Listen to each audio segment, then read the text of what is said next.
All right, guys, it's Friday night. Friday night, I was debating what I should live stream for Friday night.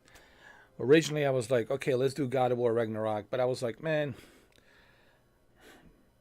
there's some tough bosses I have to fight God of War Ragnarok at the very end. Maybe we can save that for some other time. I figured, what can we do on Friday night that it's more nostalgic and refreshing, and I thought of Crisis Core Final Fantasy VII. It's a fun story. If you love Final Fantasy, you will love Crisis Core. If you love anime, you will love Final Fantasy. I mean, if you're into Japanese role playing, it doesn't get any better than Final Fantasy when it comes to JRPG, Japanese role playing games. Final Fantasy, Crisis Core. So I'm like super excited to be playing this game for you guys. This is available on PlayStation Plus Premium. You can either download it or you can stream it, or you can also stream it on your PlayStation Portal if you have a PlayStation Portal.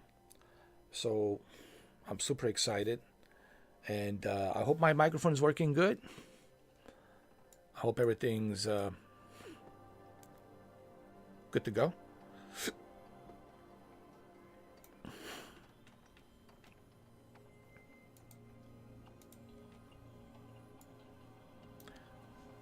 All right, let's go. Where's my controller? Oh, there it is. You know, I just look at my library. I have 536 PlayStation games in my library.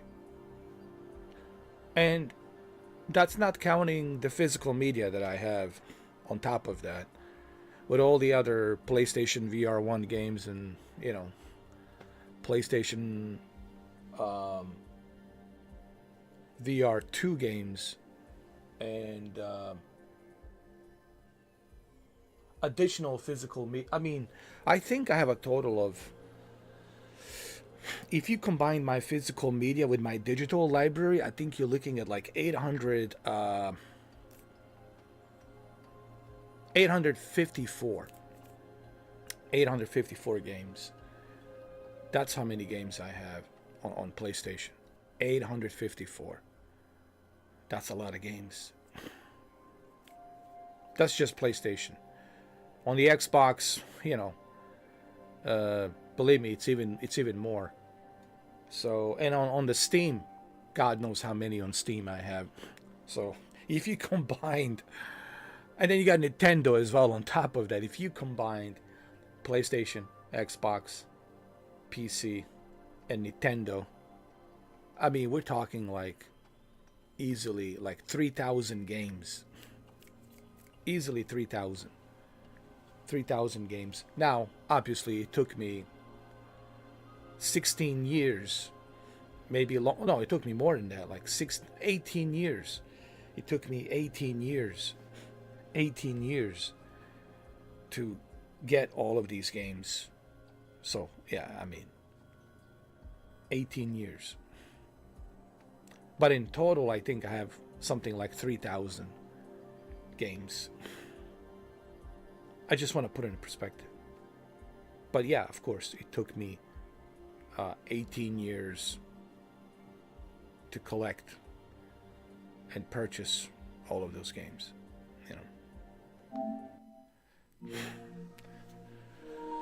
All right. Crisis Core Final Fantasy VII Reunion. All right, let's go.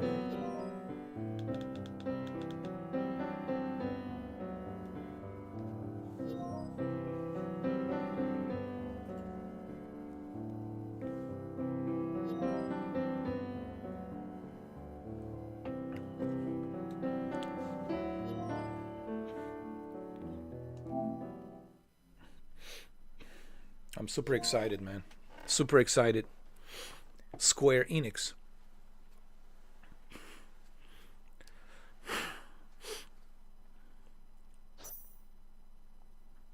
This game uses an autosave feature. An icon in the upper left corner of the screen will indicate when autosave is in progress. Please do not turn off your PlayStation 5 console while the icon is displayed. I love autosave, man. It's one of the best features ever.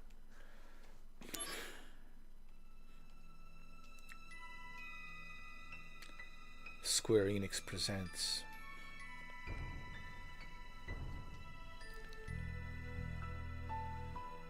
Creative Tetsuya Nomura. Tetsuya, is it Tetsuya Nomura? Kazushiji Nojima. Takehiro Ishiumo. Nobu. Man, this is so fast. Masaru Ooka. Asako Suga. Mariko Sato. Yoshinori Kitase. Takeshi Asano Tose.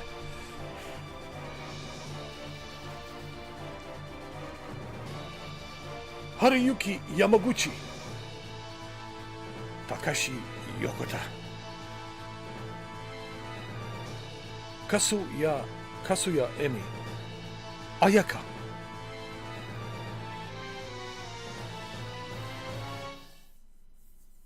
Nice. Crisis Core, Final Fantasy VII Reunion.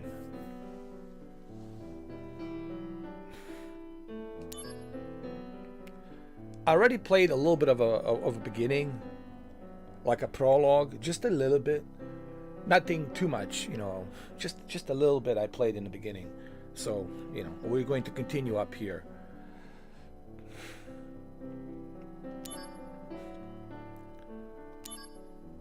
Alright guys, turn off your cell phones. Be quiet. Shh.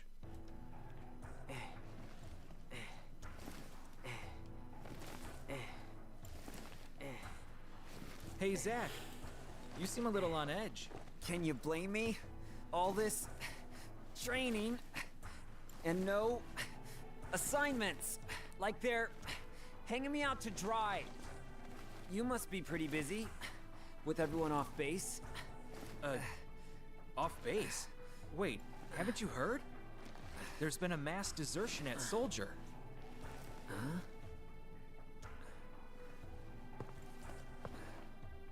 One of the firsts has deserted. Took a bunch of seconds and thirds with him. All from Wutai. Motive, goal, all a mystery right now.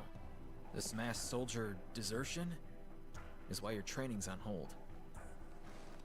Whoa, a first. Zach, you're up. Yeah, finally. Time for some real action. Yes, it'll be your show. Yes! Report to Director Lazard. There'll be a briefing.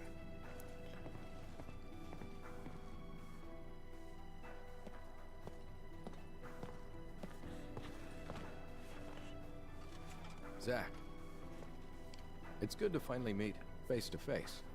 Lazard, Director of Soldier. Hey, On to business.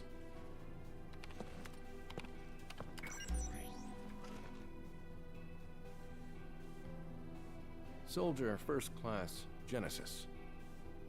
A month ago, he went missing during a mission in Wutai.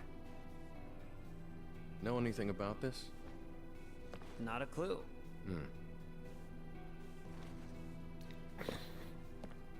The mission is currently stuck in limbo. That's why we've decided to send you. To Wutai? Yes. This war has gone on long enough. I've recommended you for first. Oh, Angel! I love you, man! Angel! Don't make me regret this, Zach. Sir. Once you're packed, you'll leave at once. Yes, sir. After entering Wutai, we go straight to work.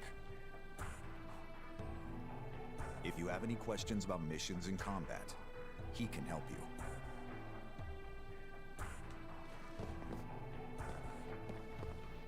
Hey, Zach. Anything you want to know? Just ask. First, we should really go over combat. Yeah, I need some training. It's been a while. You probably got a handle on it in training, but I sent you a mail explaining the basics. Yeah, I gotta learn the basics. It's been a long time. Take a look, okay? As the story progresses, you will receive a mail from various people. You can view your mail by going to Mail from the main menu. When you have unread mail, you can select R1 from the field menu to open it directly. Check your mail regularly. You can also check tutorials and useful tips from the mail menu. Tutorials can be checked during a battle by pausing the game.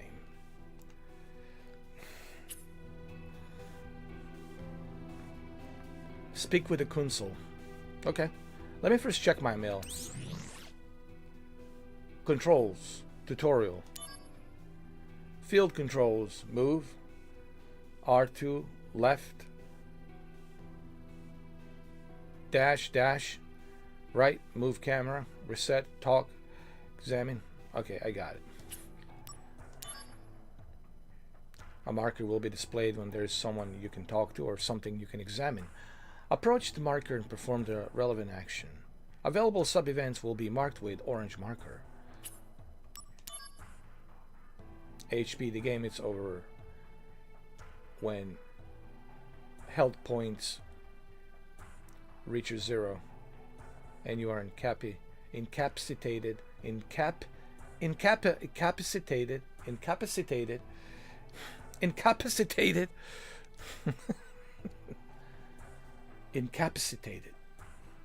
When you are incapacitated. When you are incapacitated. Incapacitated.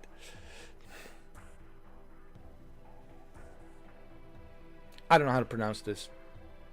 There's some words, man, I just can't pronounce. Incapacitated.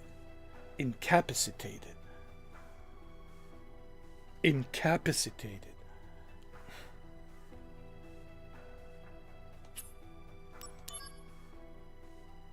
HP can be restored through items and magic at save points. Got it. As the story progresses, you will receive a mail from various people. You can view your mail by going to Mail from the main menu. Got it. Tutorials. Battle. Basic battle control. Okay. Attack. Guard. Dodge. Attack. Guard. Dodge. Got it. Dodge. R1 guard. Got it. Using materia can be used by pressing the assigned buttons while holding L1. Commands are assigned according to the slots in which materia are set through equipment in the main menu. So L1 square, triangle, circle, X. L1 square, triangle, circle, X. Got it.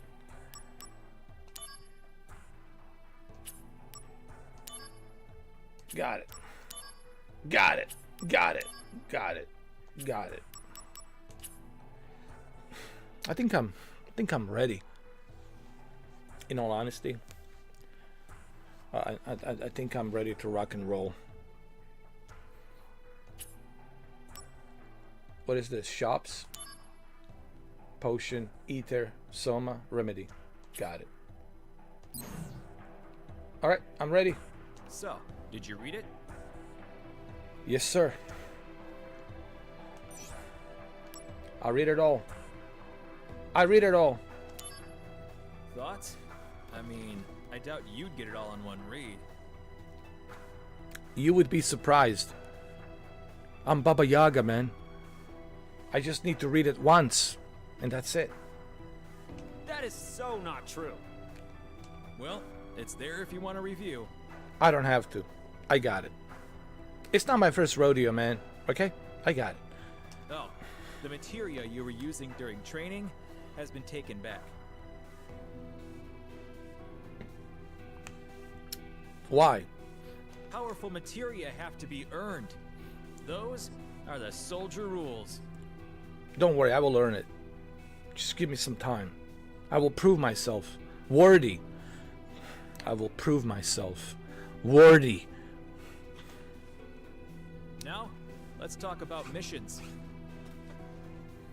The various services Shinra provides for civilians, those are what we call missions.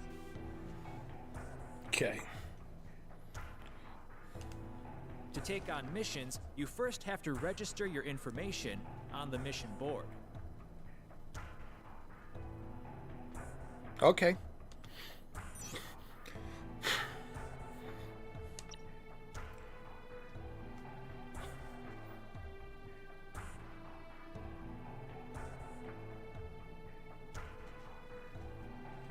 Once registered, you can look up mission information on your handset.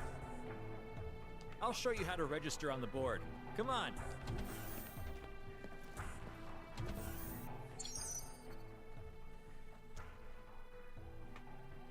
There's a compass at the top of the field screen that points towards the current destination. Check it often to guide Zack towards his goal. You can open the map with square to check your current objective and destination. Got it.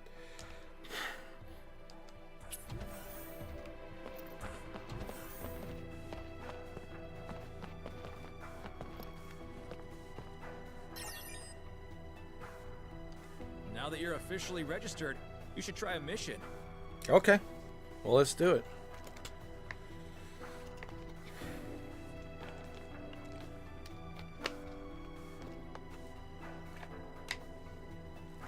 Oh, yeah.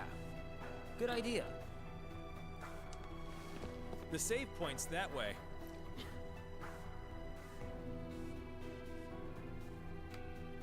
If you're not completely sure about something, read the tutorial mail that I sent you. Okay.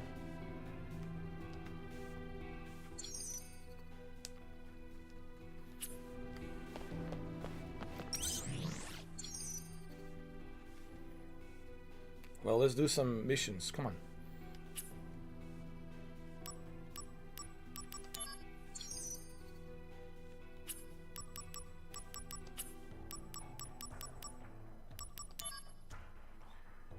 Shinra Electric Power Company. Let's go. Training mission. Let's go.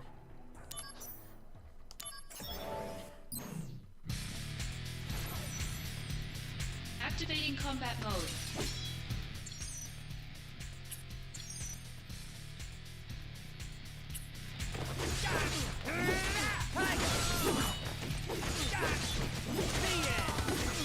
Got him!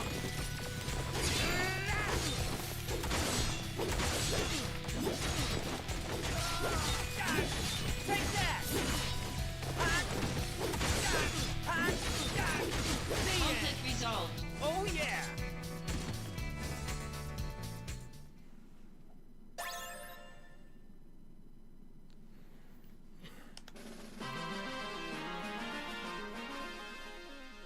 Oh yeah. Nice work. You cleared the mission. Of course. What did I tell you? I'm a professional, dude. I've been doing this for a long time. Like I said, it's not my first rodeo, dude.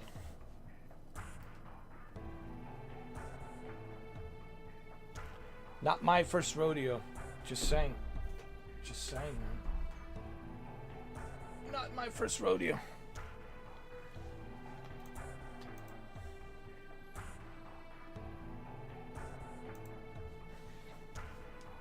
I could have done it blindfolded. Oh yeah? Well, why don't you do it blindfolded? Don't just talk about it. Do it. Blindfold yourself. Go out there and show me. Show me how you do it.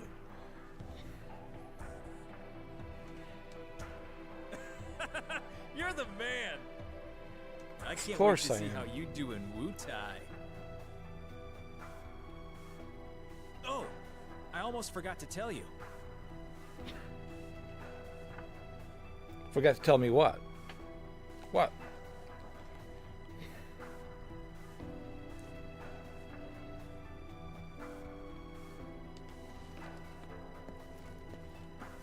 Let me explain about these supply pods.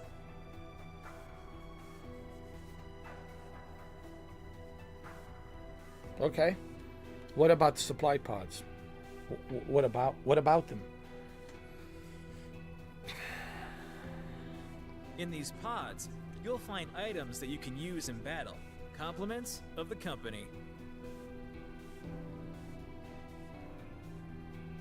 Okay. I don't need supplies, dude. I'm good as I am. I'm telling you right now, man. I don't even need supplies, man. You guys are just wasting resources on me, man. I don't need supplies, man. I'm Baba Yaga. I'm Baba Yaga John Wick. I don't need supplies. I'm good. So they're provisions for soldier members. Okay. Make sure they don't go to waste. Check the pods before every mission. Trust me, I won't need them. You guys can give it to somebody else. I'm good. Somebody who really needs it. Not this guy.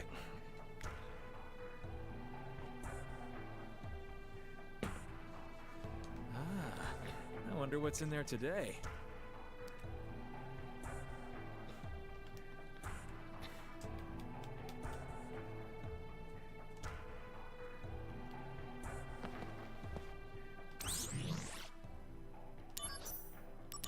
Save the game, of course.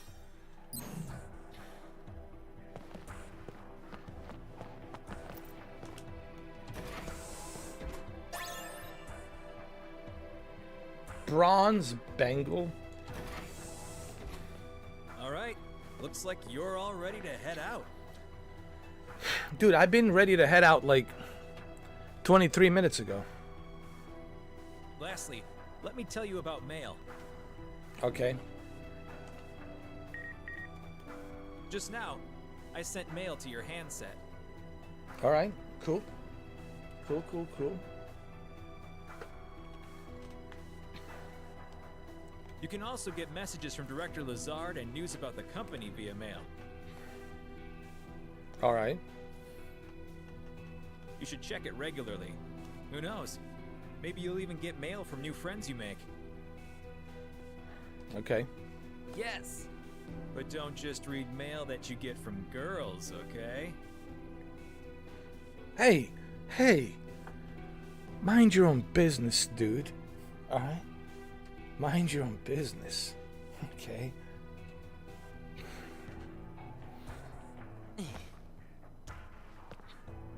Well, I guess that's everything. Hold on. Looks like it's time for you to head out. You're with Angel, right? Good luck. Yeah. Thanks for all the help.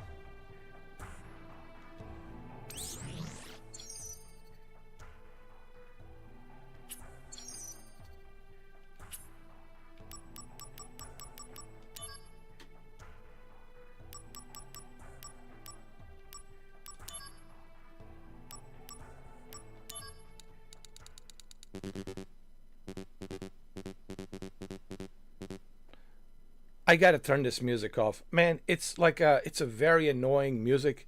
It's on a loop, very annoying. So I had to turn the music down, man, because it's constantly running and it's like on a loop and it's very annoying.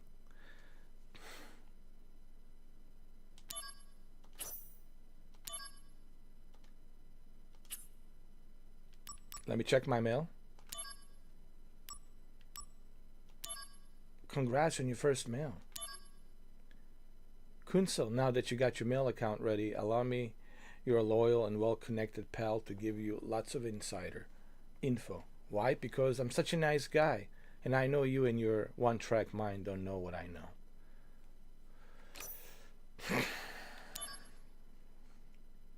Midgar, it's a city floating 300 meters in the air, linked to the ground by train and highway transit. We utilize a total of 8 Mako reactors, sequentially numbered, starting with a northern reactor to supply electricity to the city. Construction continues smoothly. Shinra Company headquarters in Sector 4 are the last on the schedule to be completed. The headquarters interior at Sector 0 is complete and already in operation.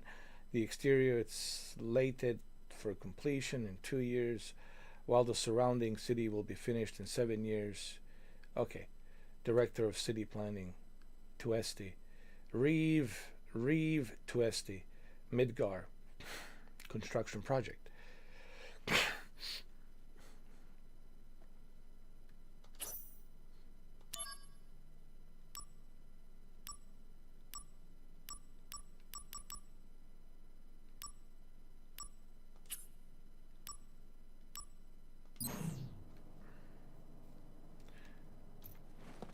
Hey, don't get greedy. Well, you said I can use it. I can get the supplies, you said. There's a limit to the free stuff you get, you know? The company's not that generous. Okay, fine. Fine. I think I earn all the free stuff, man. I've been playing Final Fantasy since 1998. Yes. I think after 1998 of me playing Final Fantasy, I think I earn some of these free goodies. Why not? Hey, don't get greedy. Why not? I earned it. I've been playing Final Fantasy since 1998. There's a limit to the free stuff you get, you know? The company's not that generous. Okay. You're right. You are right. I'm wrong. You're absolutely right. I can't be too greedy, you know? I'm being too greedy now. Save the game.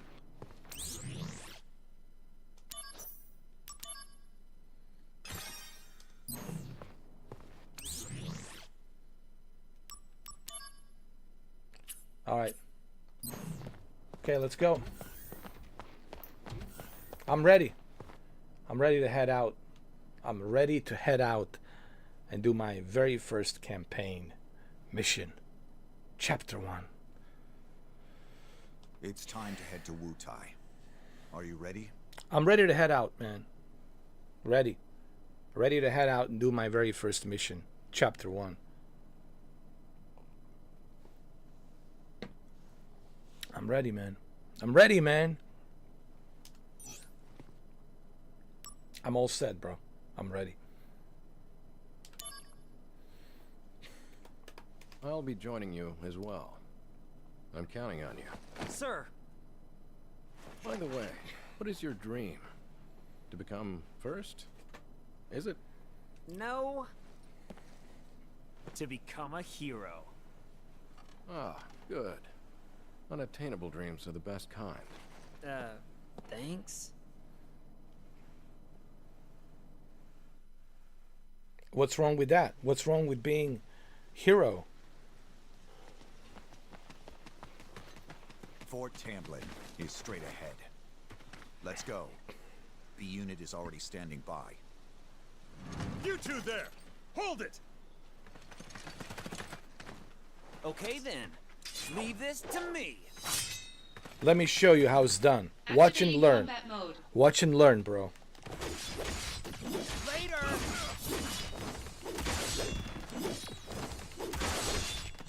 Conflict resolved. Oh yeah. Okay, next. Calm down, Zach. No can do. I mean, the director is watching, right? So I have to make a good impression. Zach. Heard of dumb apples? No? What's that? Incredible. You really don't know. Well, so much for you making first. That's not funny, dude. I'm not a Whoa, dumb apple. wait. Come on, man. What's this dumb apple? Come on now. How dare you call me a dumb apple, man? How dare you? Activating combat mode. Let me show you what this dumb apple can do.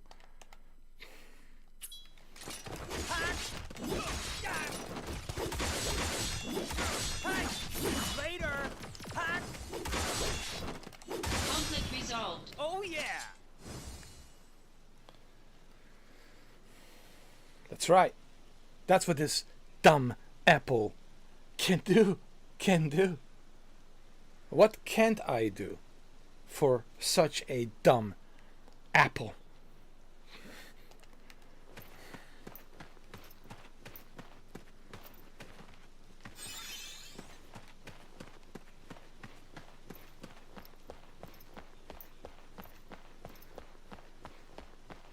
Activating combat mode. Out of the way!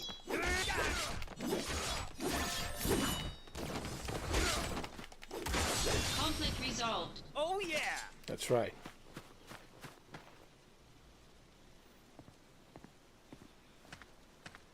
So Angeal, what's the deal with dumb apples? The official name is Banora White. The trees bear fruit at random times during the year. Because of that, the townspeople affectionately call them dumb apples. The local farms had plenty of them to spare. Oh really? So you stole them? We were poor, Zach. Nice excuse. But even then, I had my honor. The largest Banora White tree grew on a wealthy man's estate. It was rumored that those apples tasted the best. But I never stole from that tree, because the wealthy man's son was my friend. If he was a friend, you should have just asked for some. Honor can be quite a burden at times. And what exactly does this have to do with me? No story is not worth hearing. I still don't get it. I still don't get it. Dude, I don't get it. Thanks a lot. I don't get it. Like, what does he mean? Is he calling me a like dumb apple on a tree? It's not funny. It's not funny, dude. Let me save the game.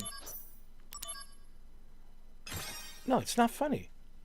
I mean, how am I a dumb apple? I mean, how?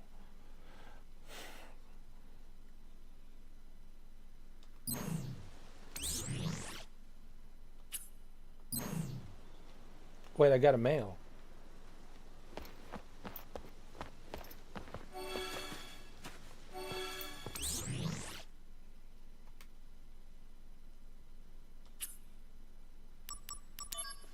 Hold on. I got a mail from Lazard.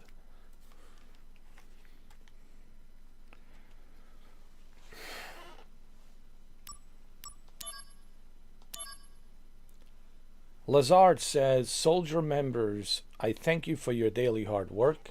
As you all well know, a great number of our comrades have left the company.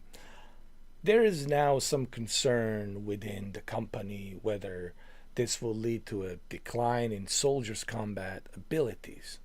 However, we can also take this pressure as a chance to prove how indispensable we are to the company by proving our strength as the small but elite group. I hope you take advantage of this mission, where we will be bringing an end to the war with Wutai. To do your best and prove yourselves." Okay.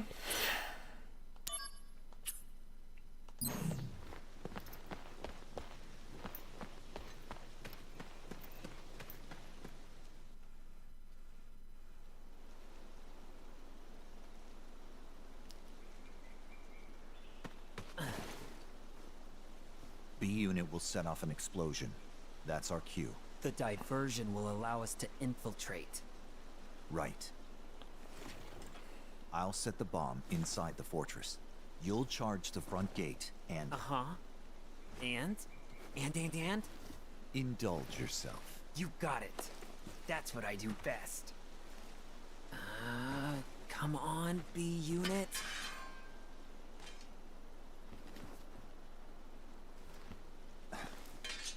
You know, I've never actually seen you use that. Don't you think it's sort of a waste?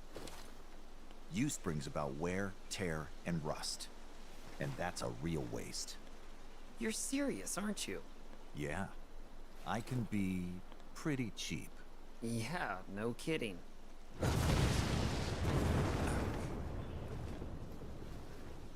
There you Begin go. mission. There you go.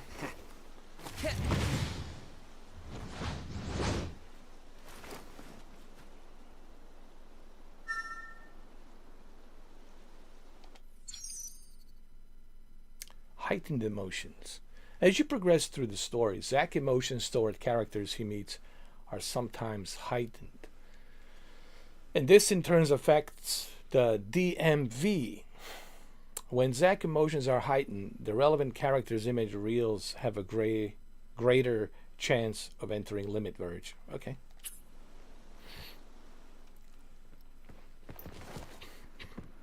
Behold the line here. It's just one man. Yeah, Prepare to I swarm might him. be just one man, but I'm Baba Yaga. And I have my pencil with me. Let me show you. Activating combat mode. Let me tell you. Get some popcorn. Get some popcorn. Get some soda. Get some drinks. Order some pizza, whatever. Order some hamburgers with fries. I could care less what you eat. You can even eat some cornflakes with milk, for all I care. I just want you to enjoy my pencil and how I'm going to use my pencil right now.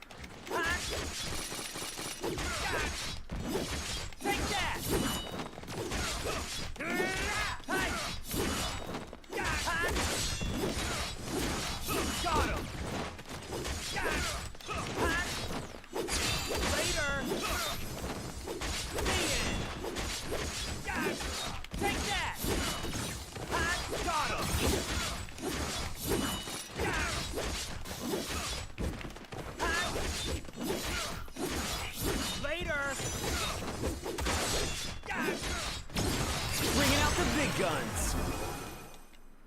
Prove your honor to me. I got it.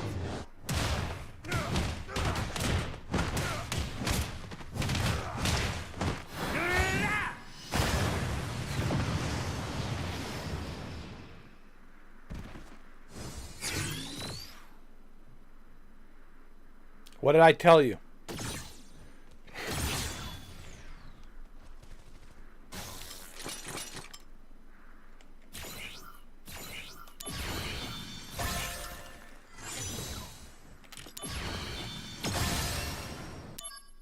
What did I tell you? If I tell you to bring some popcorn, some soda, some hamburger with fries, and some pizza or some cornflakes with milk, that means sit back, relax, and enjoy the show. Because this Baba Yaga, it's very magical with his pencil. Very magical with his pencil. Conflict resolved. That's right. That's right. Yeah, piece of cake.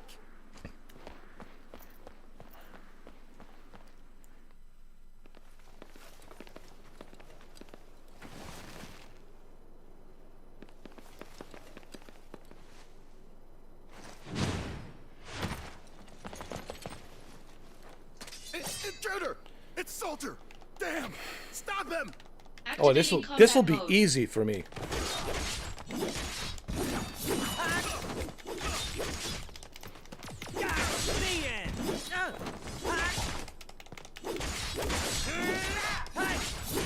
Conflict resolved. Oh yeah! Too easy. Are you in? Piece of cake. Could have done it blindfolded. Exactly. Stay alert. I've heard the Wu-Tai keep a monster around for anti-soldier purposes. It should be somewhere in the fort. So, if I can take it out, will I make first? Depends on the quality of work. Your main task is diversion. Run amok and gather attention. Do well, and you'll gain favor with Director Lazard. That'll be a cakewalk. Just watch. I like how he's using a flip-flop phone. Man, I miss those. They were so cool, man. The flip-flop.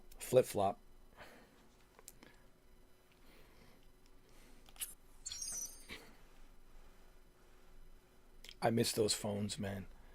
I remember those small, big, thick Nokia phones. Remember the Nokia?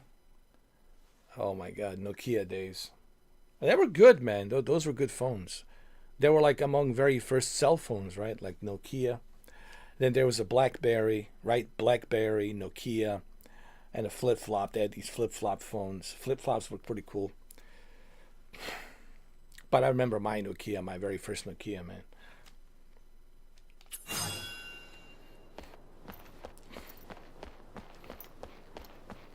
Activating combat mode. Take that!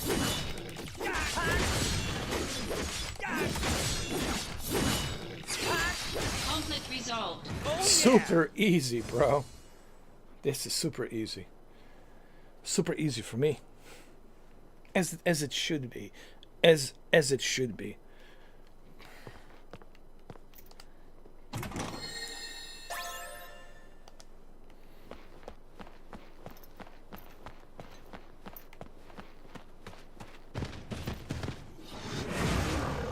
There he is! Get him! You will need a bigger dog to Activating take this combat guy out.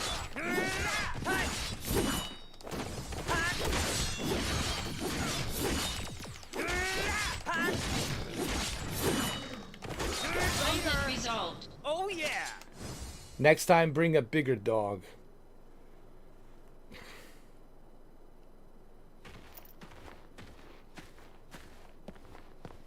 If you want to take this guy out.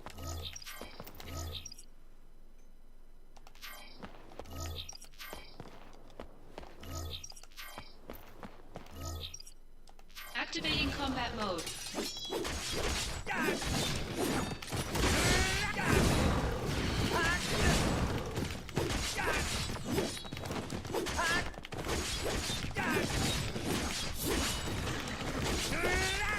Conflict resolved. Oh, yeah. Fire! Fire!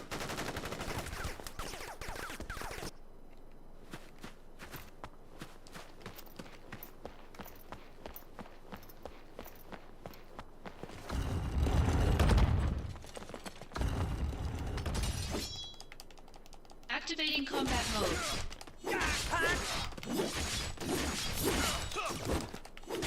Later! Got him! Conflict resolved. Oh, yeah!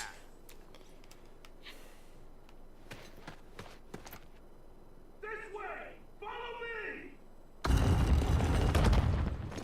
Come and face us, soldier! If you dare! If I dare? How dare you ask me that? Where did he go? Sneaky little pest. I'm right here. Treachery! Activating combat mode. Take that! Later! See ya! Conflict Later! resolved. Oh, yeah! Just like that. This is Lazard. Enemies appear to be lurking in every corner. This fortress will not fall easily. Yeah. Just now, I was checking out a revolving wall and was jumped. Other walls may be trapped too. Stay alert. Dude, don't worry about me.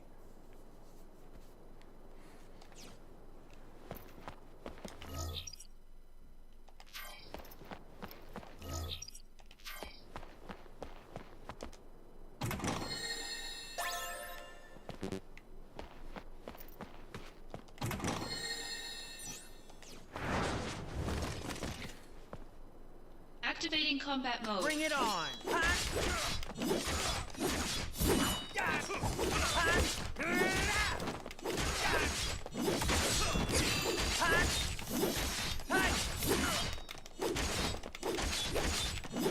Take that. Oh yeah. Conflict. You can tell I had a lot of Ninja Gaiden practice. Ninja Gaiden 2 Black remastered in Unreal Engine 5. Been playing a lot of Ninja Gaiden, so I've been kind of like, you gotta remember, man, I played a lot of Tekken. I'm also a Tekken guy. I played a lot of Tekken. A lot of Tekken, a lot of Ninja Gaiden, so this is nothing new for me. Resolved.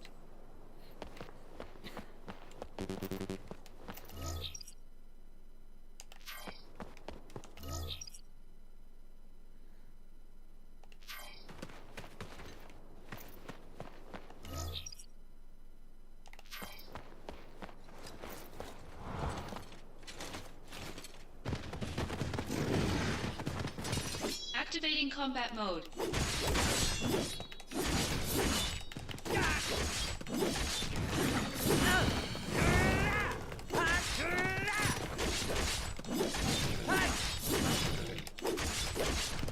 Conflict resolved. Oh yeah. Just like that.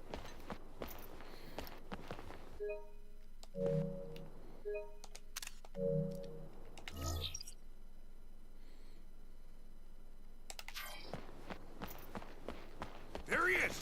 Get him! Activating combat mode.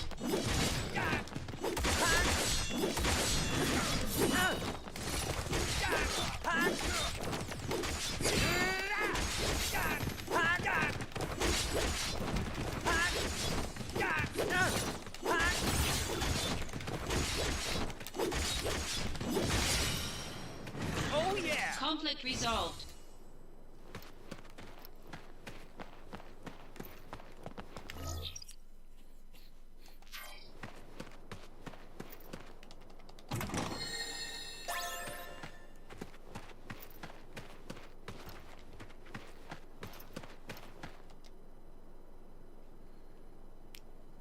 We found him! He's right there under the tower! I see him! 38th Tamblin unit! Charge!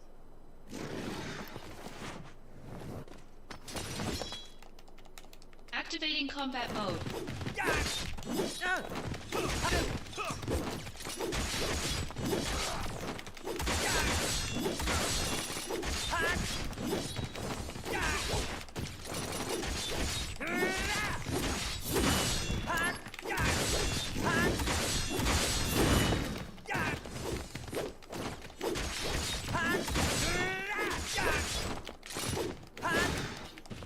Conflict resolved. Nice. New intel. Enemy troops are stationed inside the 2 fortress towers. I see. You don't want them tracking your position. Take out the other tower. All right, let's go.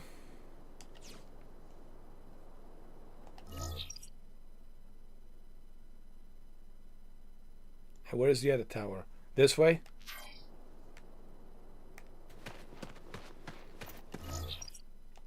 Activating combat mode. Out of the way.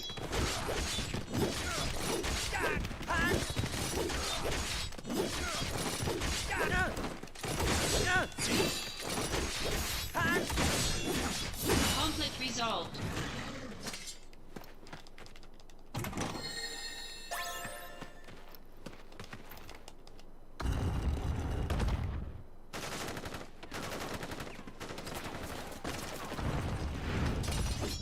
Activating combat mode.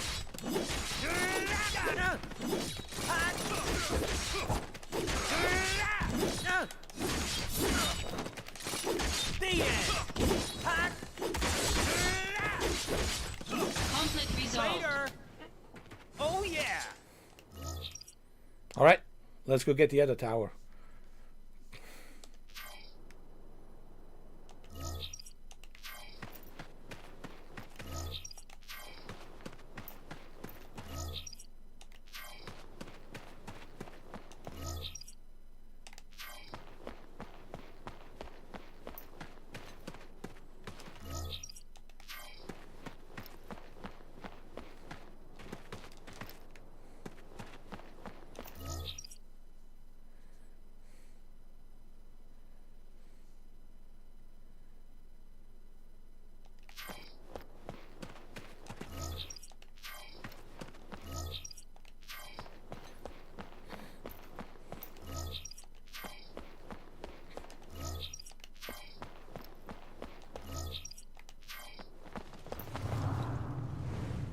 Take our stand here! Ready, aim, fire!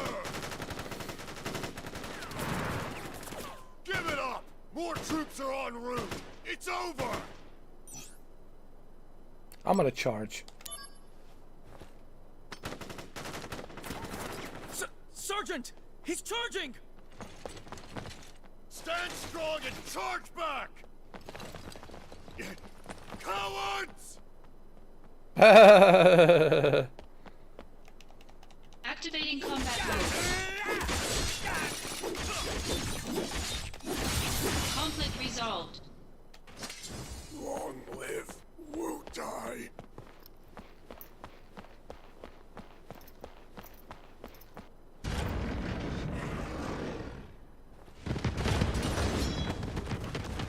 Activating combat mode. Got him!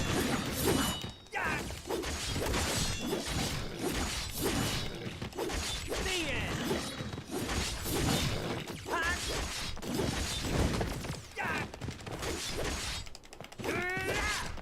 Conflict resolved.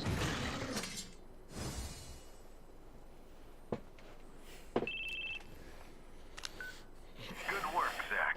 Enemy forces within the fort have been halved. You can proceed to the central area. Are you impressed? Are you impressed so far? No. I'm going to take out all the enemies here first. Understood. Eliminate any remaining enemies you find. That's right.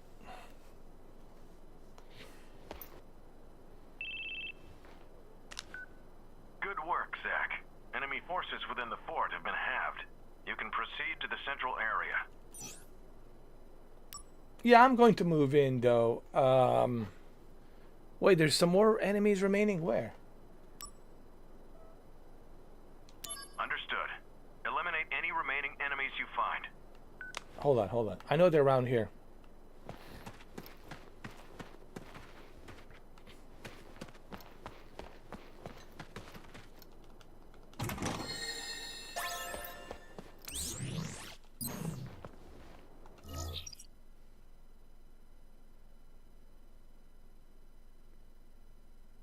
Yeah, there's more left.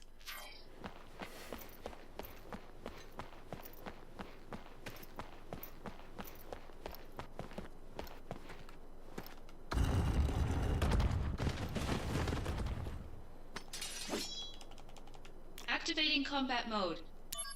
Because if I take out all the enemies, then I get more points. And I want to get more points, you know.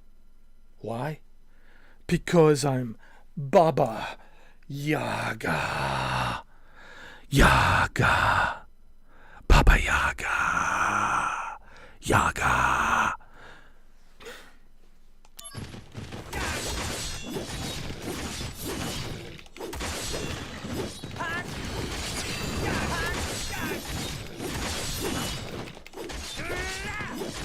Take that!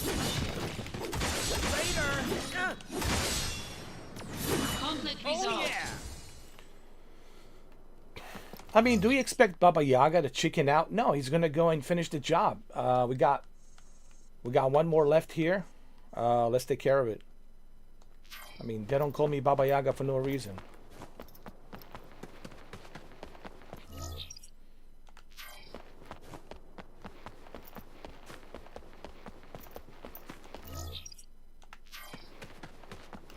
There we go. It's just right here.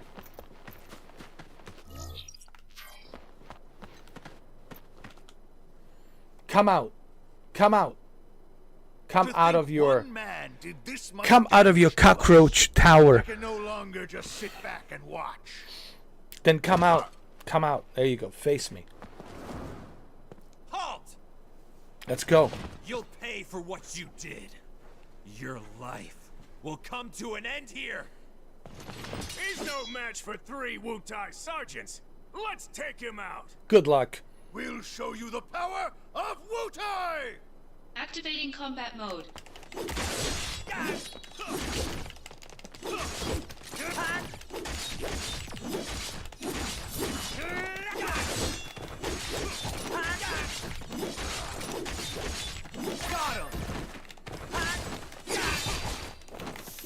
The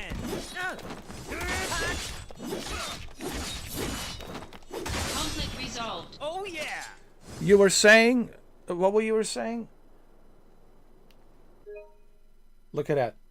All the fortress remaining forces are eliminated. Eliminated. What do you expect from Baba Yaga? From Baba Yaga. What do you expect from Baba Yaga? Baba Yaga. Baba Yaga. Baba Yaga. That's right. You expect me to lose? No, you expect me to win. That's all you should ever expect from Baba Yaga. To win. Win. Win at all costs. Always. All the time.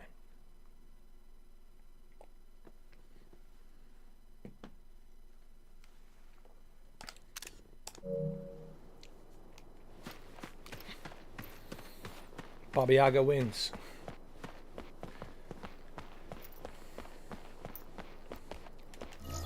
Now we can go back and proceed to our other mission here. I'm sure there will be a boss here that we have to fight, some sort of a boss, but I'm ready. I'm ready, man. I'm ready. Ready to rock and roll.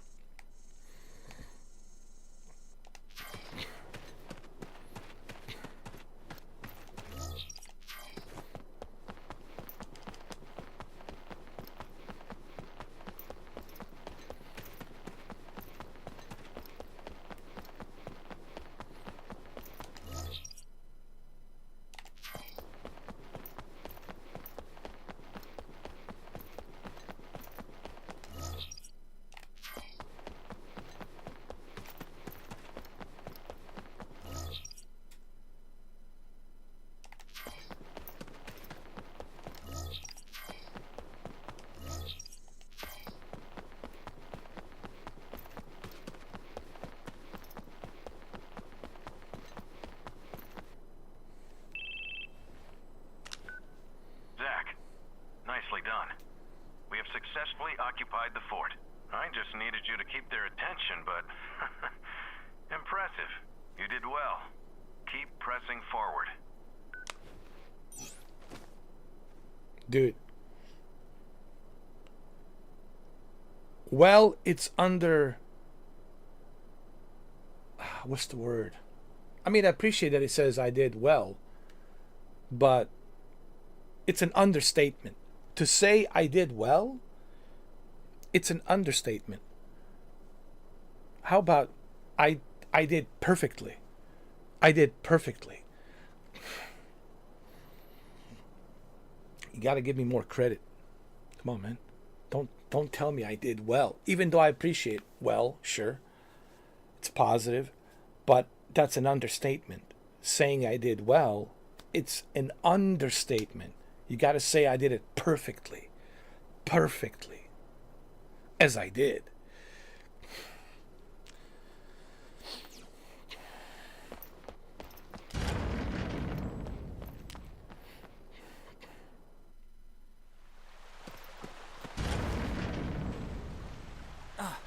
That must be the central area. All right, let's go inside.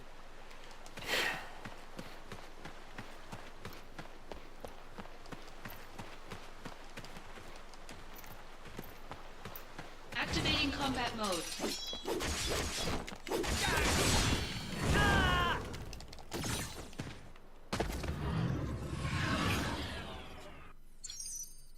What happened? Oh, I forgot to use the Activating combat mode. Hold on.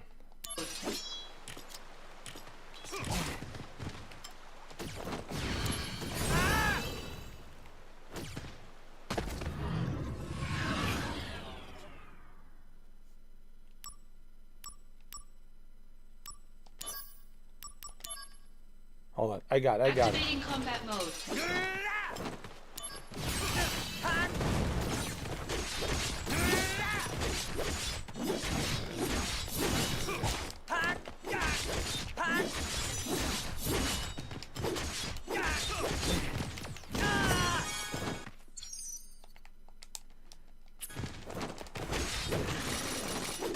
Conflict resolved. Oh yeah! There we go. mode.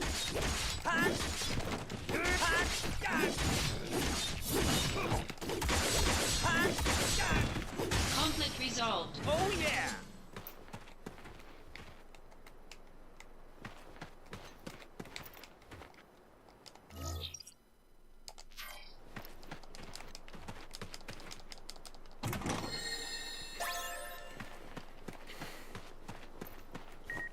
Let's save the game.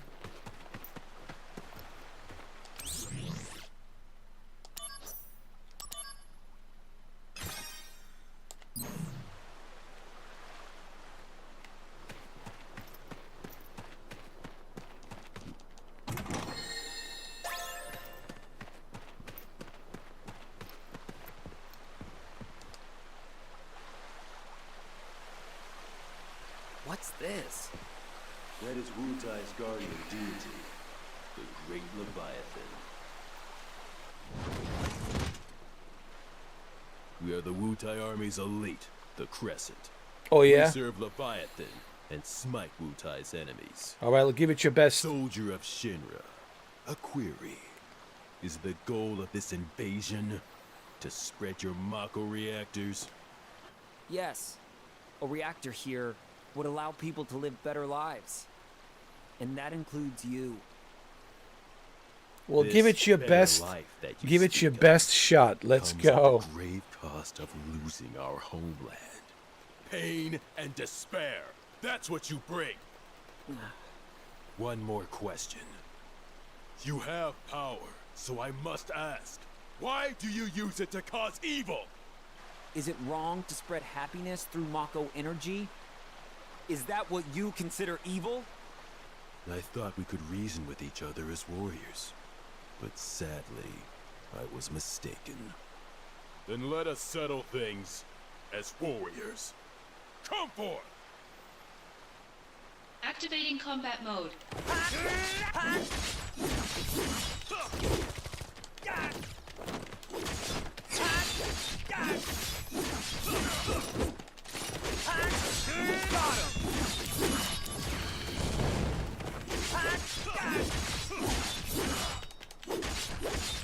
The end!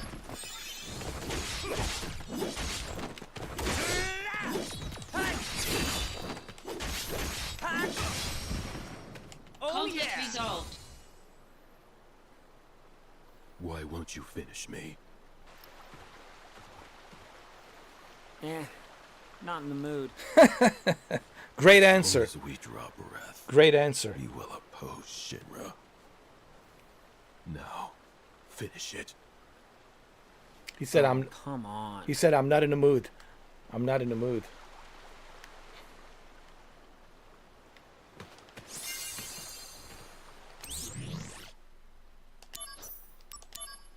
Save the game. Yes, sir.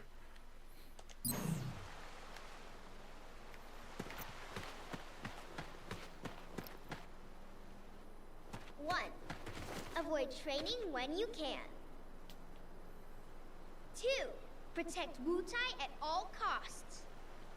3, ugly Shinra soldier dudes must be punished. Who are you? I'm Wutai's greatest warrior. What? It's over for you because now you have to face me. A little kid? This area's not safe for you. Go on home now. Yeah, go home. What are You're you the one doing going here? home. Go home. You This is wanna not a go place for any you. further, Go. You're Go. gonna have to go through me. Oh man. What am I supposed to do here? Shoo ha!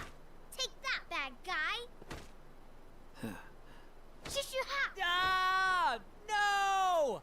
You got me! Ha ha! That'll teach you to mess with me. Once again, I saved Wutai.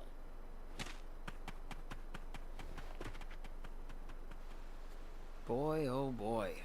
That's a lot of energy. Now, back to work.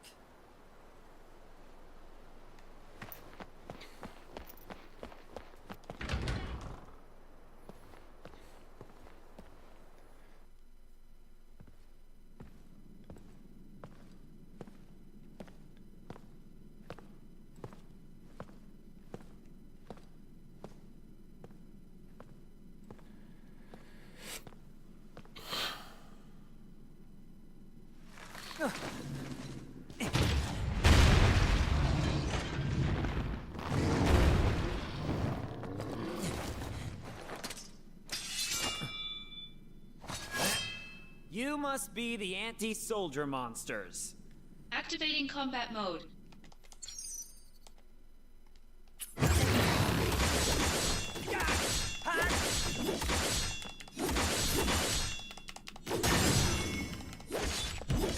Take that!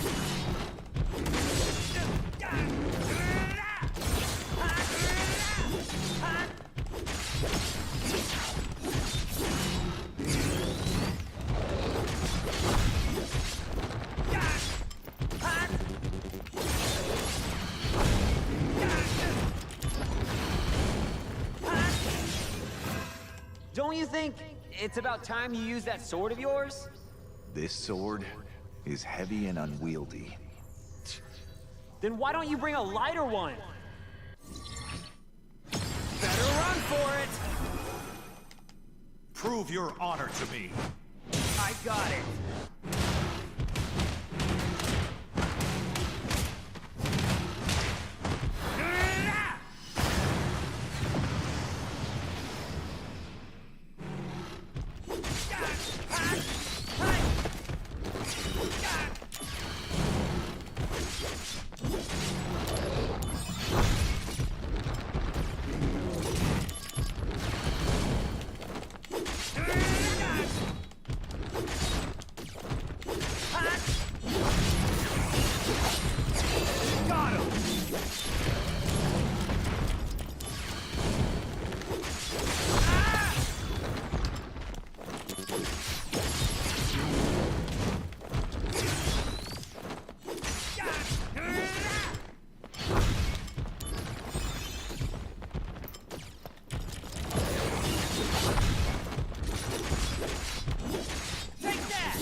Concentrate. I'm feeling it!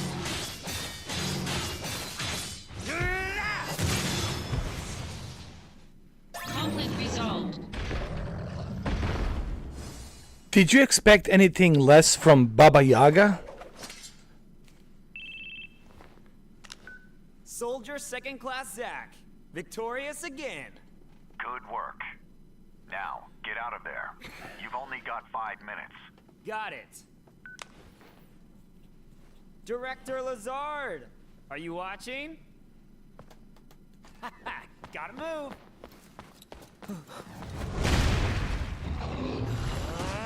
No time to play.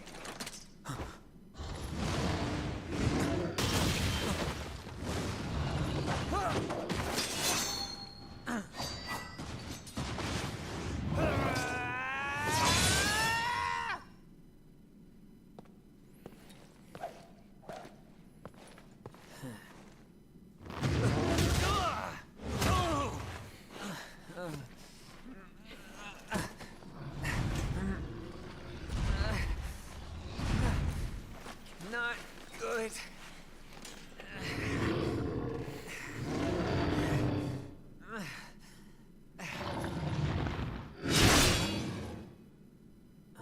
He finally used the sword, didn't he? Yep. That's one more you owe me. There it is. You lost your focus. Yeah. Oh, sorry if your sword got any wear, tear, or rust on it. You're a little more important than my sword. But just a little.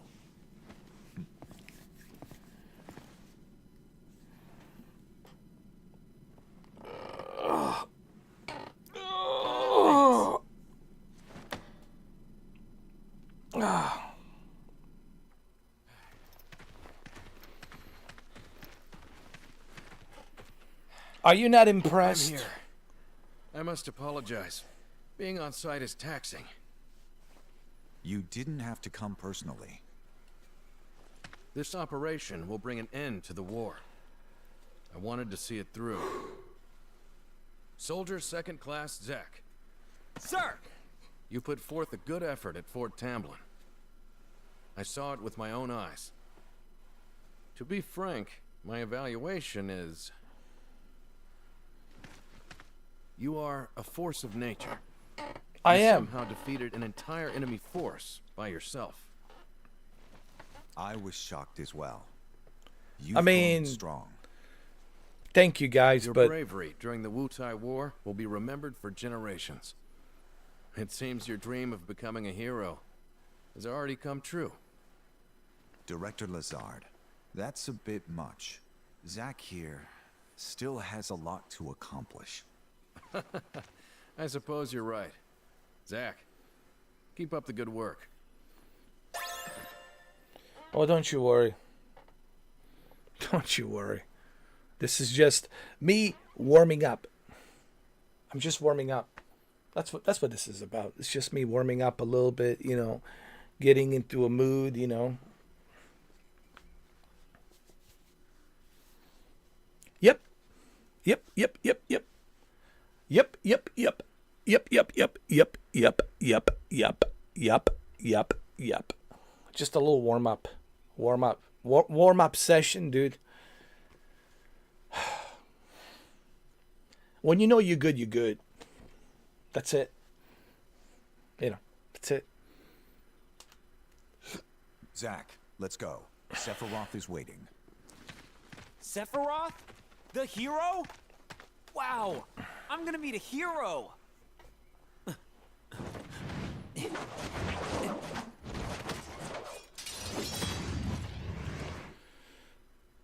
What's this? Can I take a little break? No? Okay. No break. All right. Activating combat mode.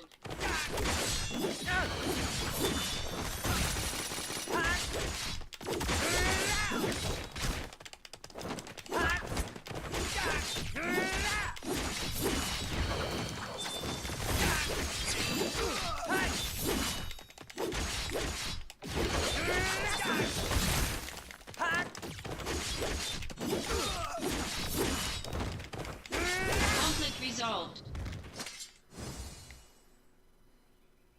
Zack, come on.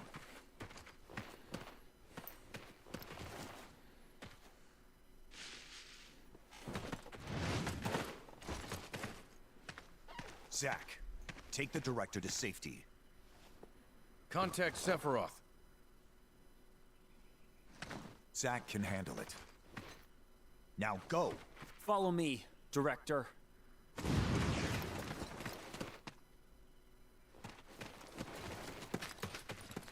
Director Lazard. Oh, thank goodness you're safe. Zack, I should be fine now. Assist Angeal. Yeah, I'm on it.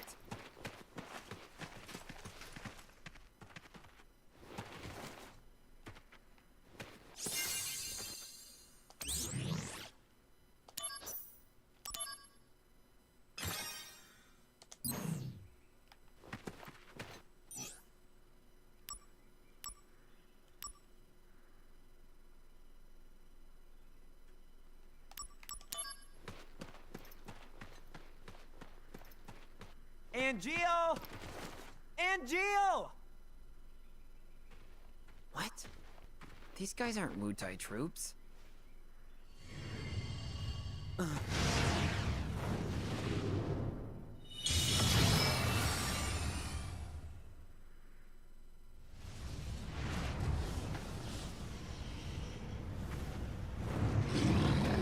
summon? Who called it out? Activating combat mode.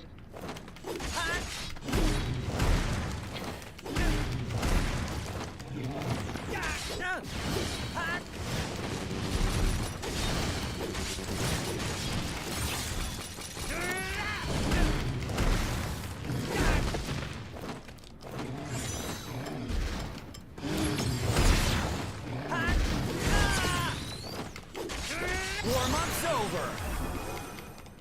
Concentrate. I'm feeling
Brace yourself.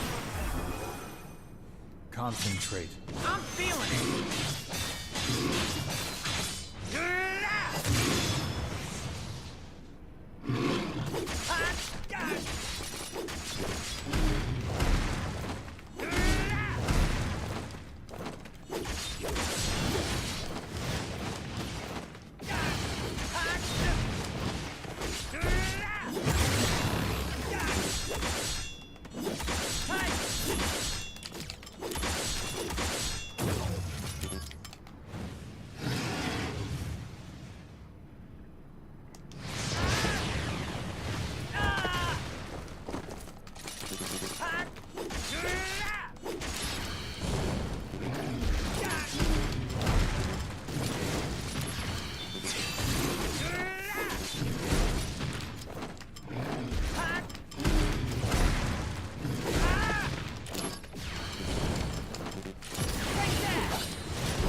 All right, this is going to be a tough one.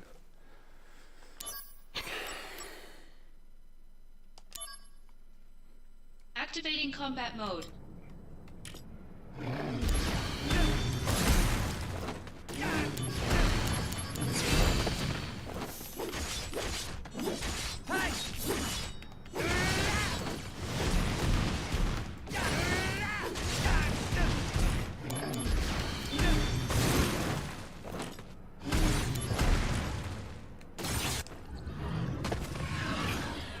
Oh, it was L1. Oh my god.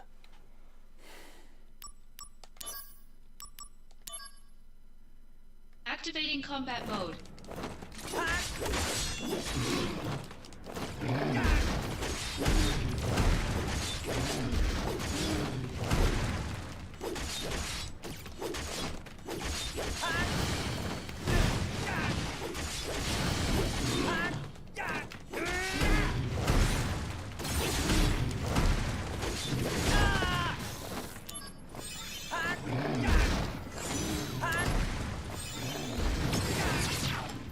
Better run for it. Concentrate. I'm feeling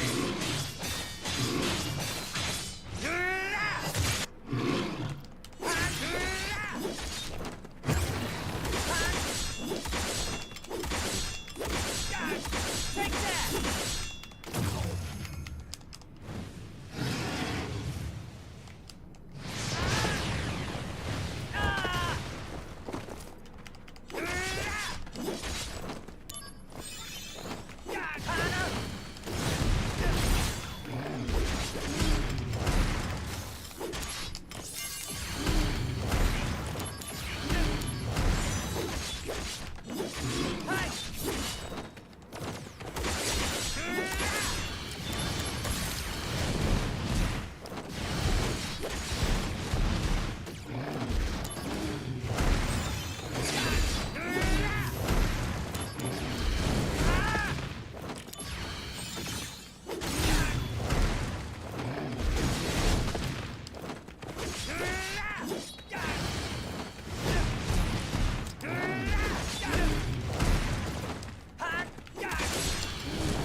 Oh, this is going to be a tough one.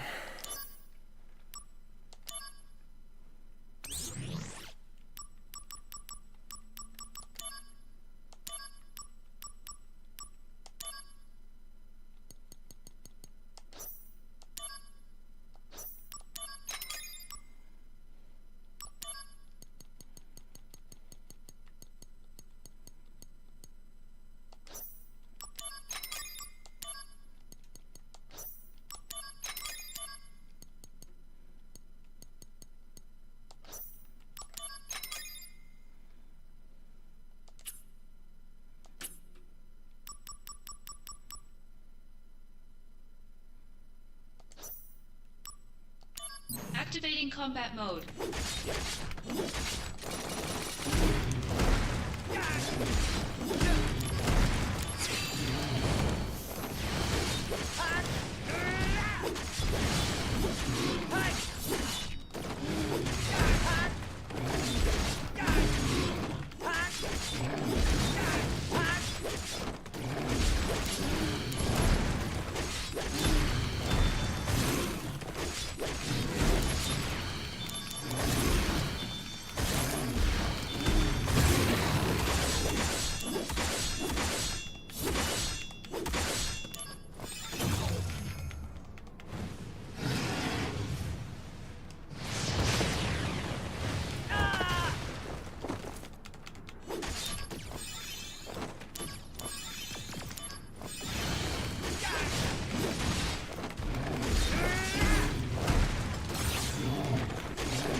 That's it. We got him. Concentrate.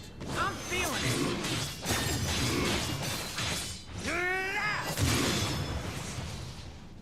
it. Conflict resolved.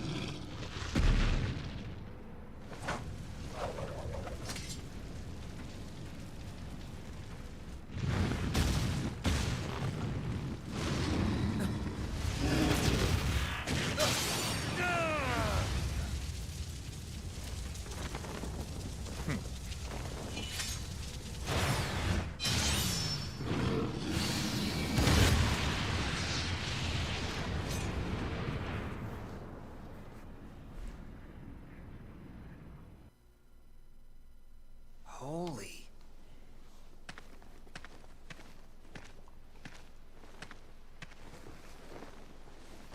Oh, Genesis. the missing soldier first class? They're identical. A Genesis copy. Copy? A human copy? Where's Angeal? I thought he was fighting around here. So he's gone too. What? Wait, what does that mean? It means Angeal has betrayed us as well.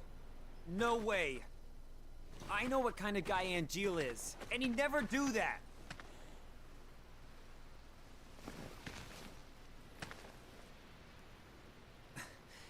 Angeal wouldn't betray us. Never! How do you know? How do you know? How do you know? How do you know that he wouldn't?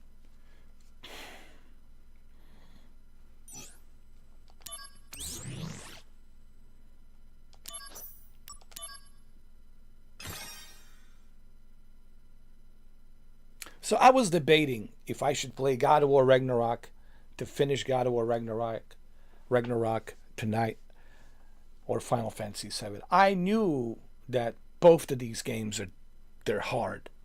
Whether especially God of War Ragnarok, but I was debating whether or not to play God of War Ragnarok to finish it, because I knew God of War Ragnarok has some really, really hard bosses at the end.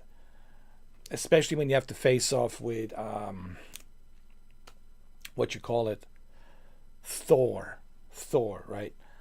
So I knew that it was going to be. I had to be prepared for God of War Ragnarok. I had to work out and get ready. This I have to use strategy. You know, with this one, it's more like a strategical. With God of War, like it's like consistent. The consistency like has to be there. But I will finish God of War Ragnarok. I will. It's just I was debating whether or not I should do God of War Ragnarok tonight or tomorrow or Sunday. So we'll see. Most likely Sunday.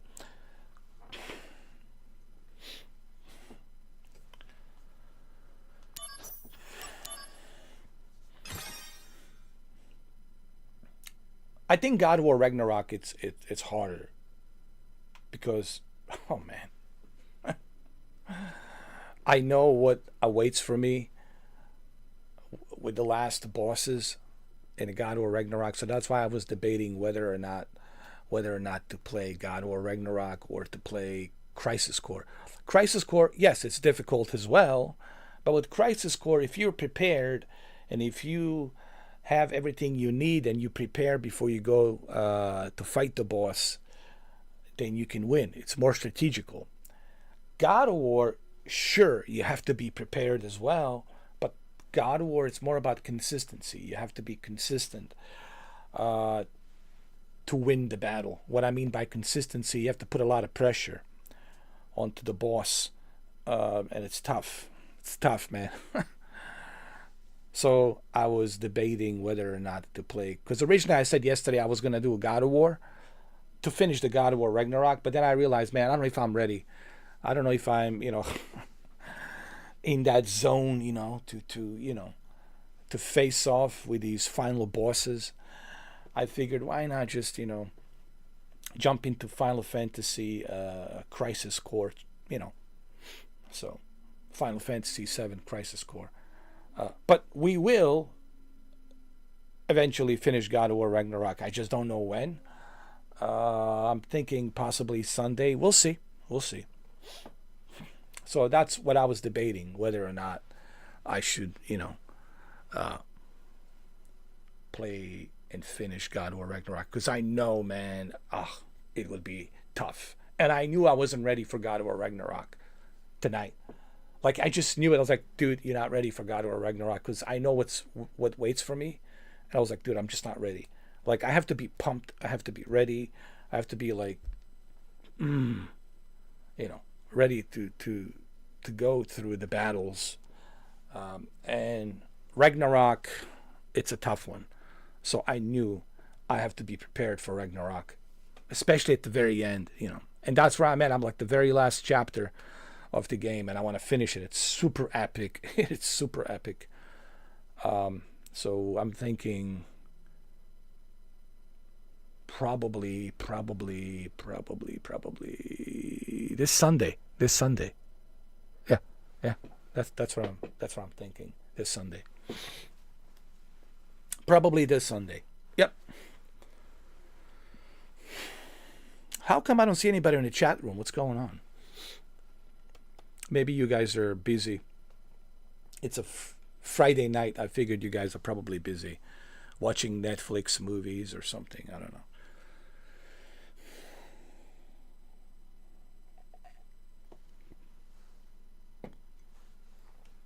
Anyway, let's continue.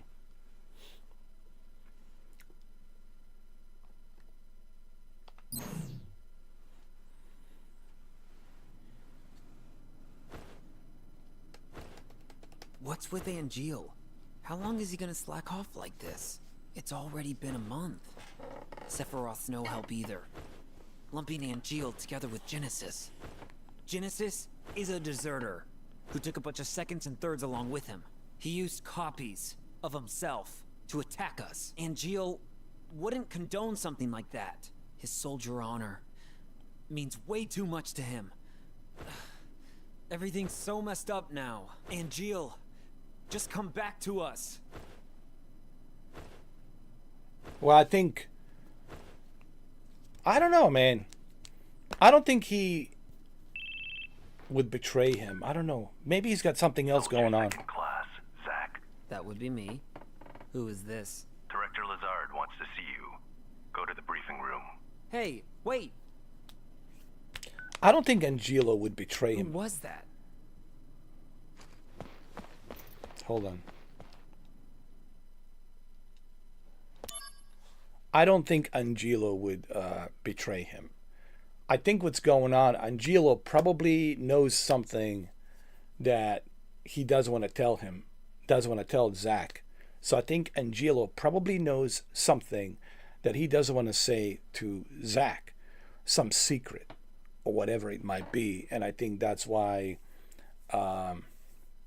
Angelo did what he did.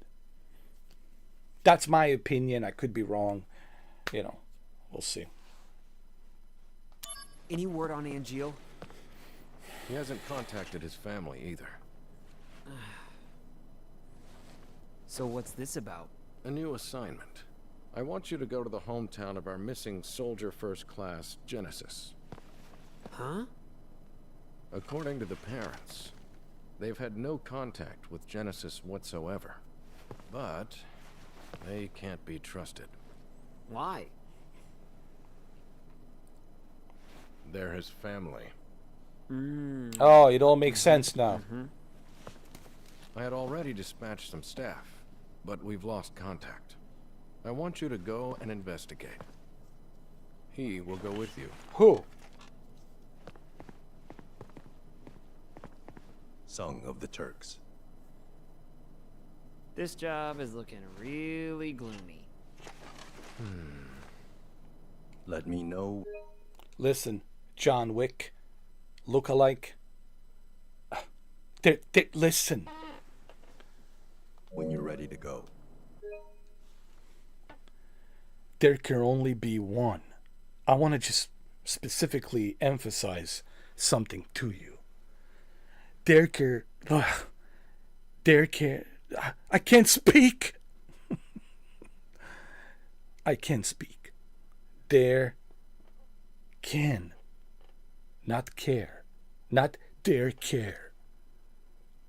I don't know what the hell is that supposed to mean, dare care. There can, not. I emphasize again. I know I'm stumbling on my words. Just bear with me. Bear with me. There can not be a decoy John Wick. There's only one John Wick. Get it? There cannot be multiple John Wicks. There can only be one John Wick. Only one. Got it. Got it. Got it. Only one. Only one. Papa Yaga. Only one John Wick. Shh. Don't talk. Shh. There can be only one John Wick.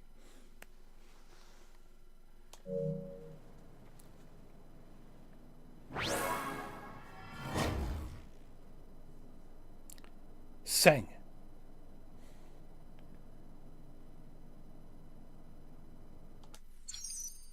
Alright, so he's now part of my DMW.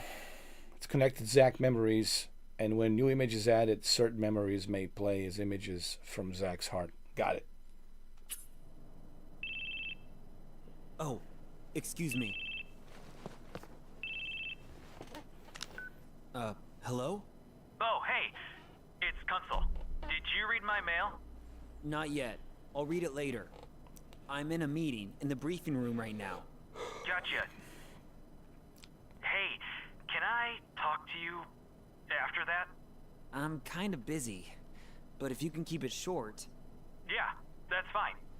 All right, I'll be outside the briefing room.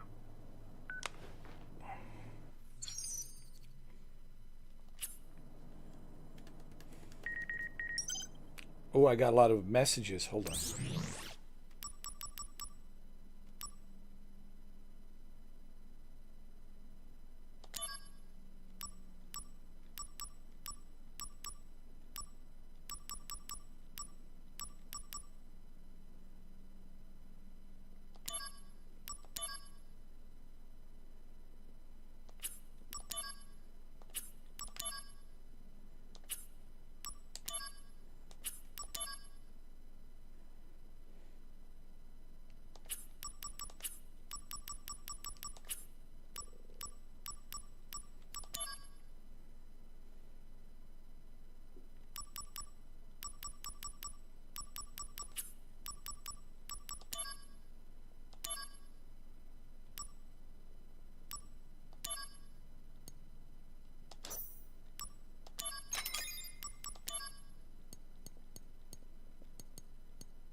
Hold on.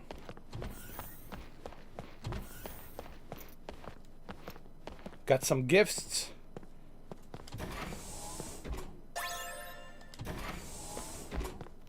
Save the game.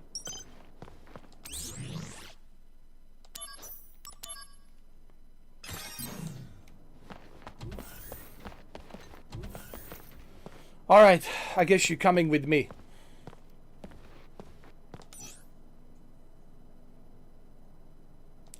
Give me a minute. Hold on. Then. Give me a minute. Give me a minute. Before you go out on a mission, you should always remember to check the supply pod. That's right. That's what I already did. Thanks to you. Actually, I just came in to tell you that you were right. I do need a supply. Because some of these bosses are tough bosses, and you know. You know, because we're not notified when it's been restocked. Exactly. That's my whole point. Yeah. Because these bosses, man, they're just tough. And you were right. I need supply. I need to resupply at all times. At all times, I need to resupply. Rumor has it that it's because of the company's cost-cutting measures.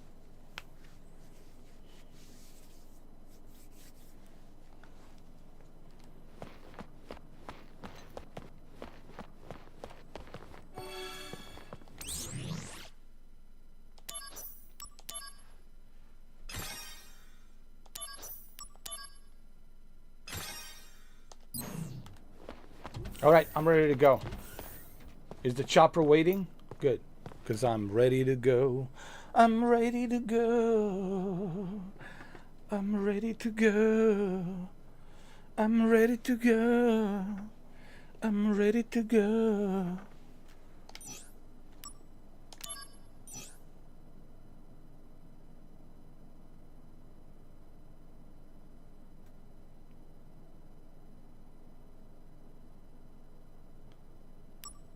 No.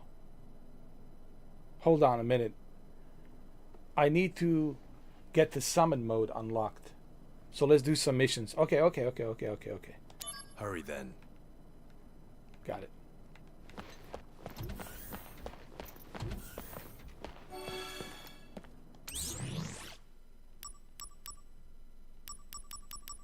You see, you want to do these side missions first to unlock all these other features like summon mode and other things that will be useful for you fighting these bosses. Because when you continue with the main mission, then you're stuck without having appropriate materials and features that will help you defeat those bosses. So this is what I like about Square Enix. The developers are letting you know, hey, are you sure you want to continue with the main mission? Why don't you do these side missions first? And then, when you are ready, when you got everything unlocked, then you go into the main campaign to continue. So, this is a great example on how you make a video game to be a successful video game. You look at Square Enix and how they do it, right?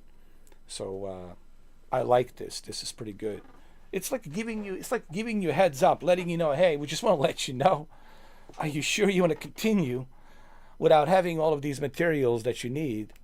So go finish these missions first, and then come back when you are fully ready to go, when you have everything unlocked, when you have the summon mode unlocked and everything else, and then you go.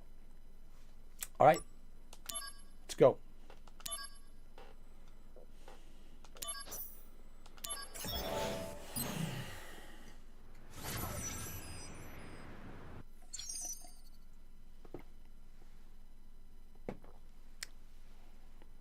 I have a question, and this is for you guys.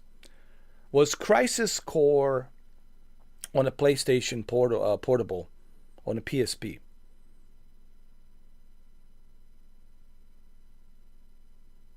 Because I'm wondering. Man, PSP was so good. Oh, dude, I wish that I still have that, original PSP, man. And those mini discs, I used to watch movies on there. I used to, of course, play video games on there. You put in the physical media and you're good to go. That mini disc.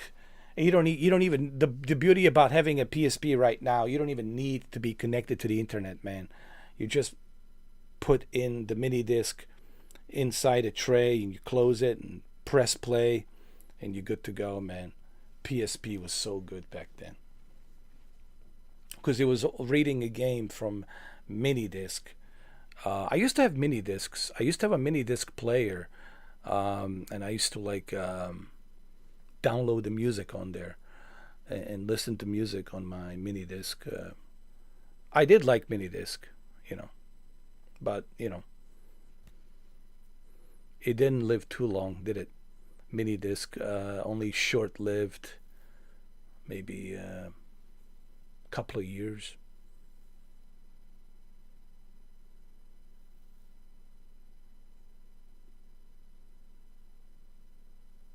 I think couple of years, even though PSP was still using the mini disc in 2006. But I think after 2006, 2007, I think they officially discontinued mini disc. Yeah, because PSP was released in 2004. What a great year for PlayStation, man, with the PlayStation 2 and a PSP. Oh man, I think that was PlayStation's best year, dude. 2004. It was such a great year for PlayStation. Golden age of gaming. I call it golden age of gaming. Oh my god, man. Oh my god. Anyway, let's continue. Activating combat mode.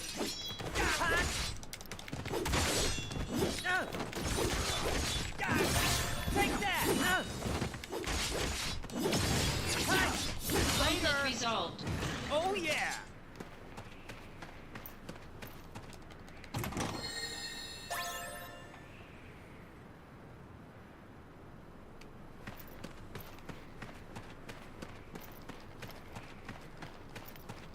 Activating combat mode.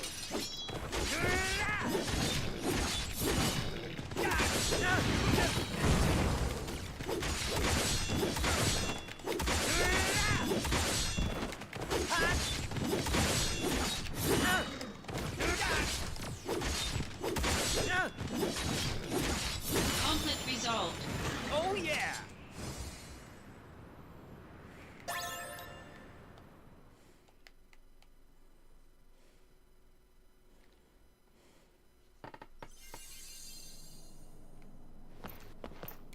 All right.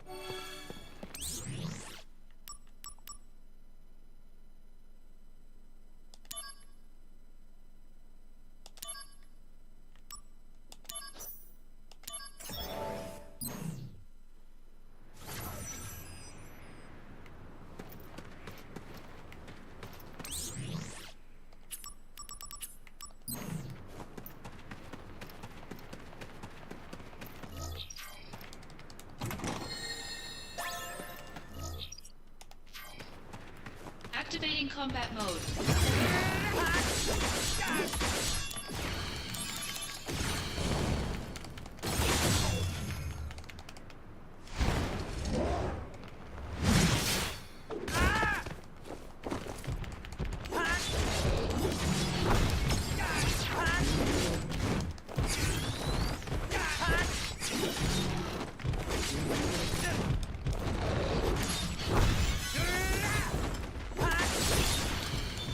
Bringing out the big guns. Come on. Here we go! Go, go, go!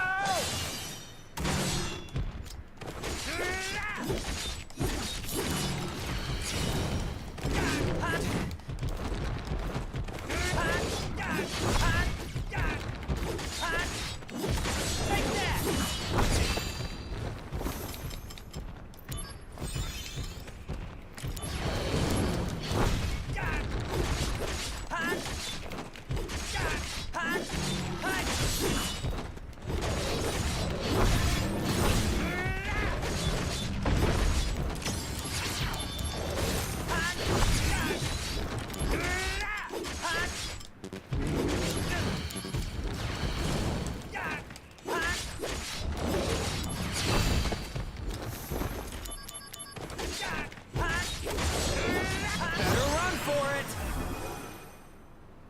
this the end? No, not if I can help it.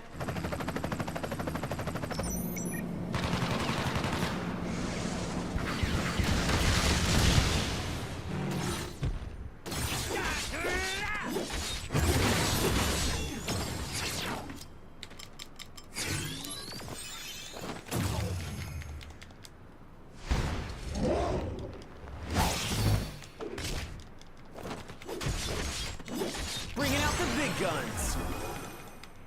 Here we go! Go, go, go!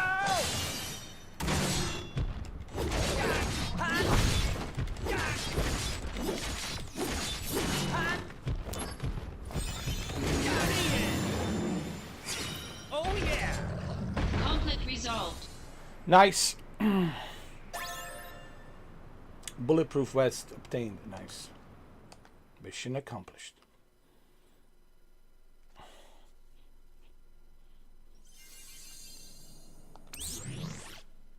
I have to remember to save. Save the game. Yes, sir.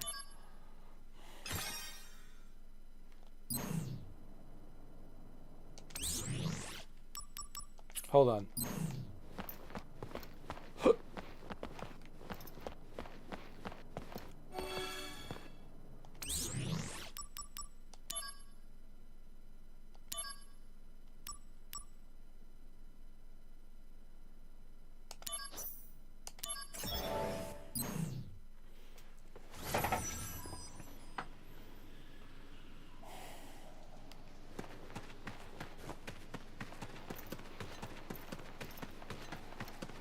Activating combat mode.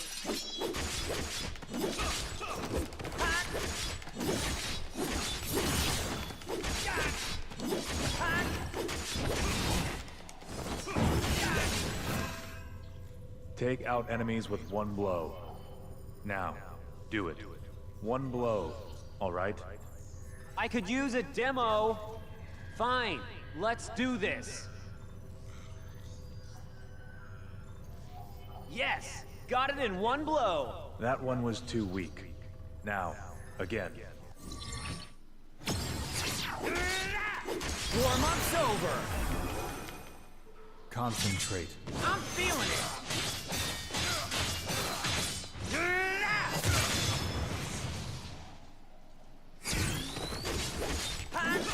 Take that! Conflict resolved. Oh yeah! Now we're talking. Activating combat mode. Bring it on! Now we're talking.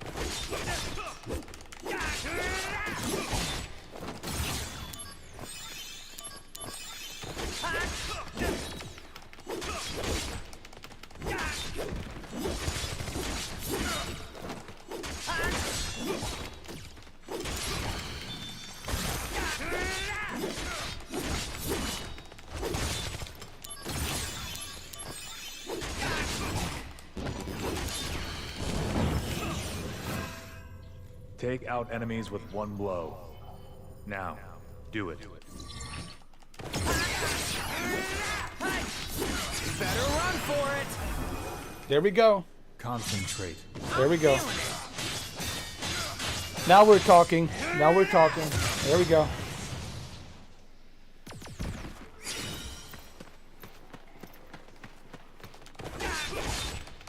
Conflict resolved. Oh yeah!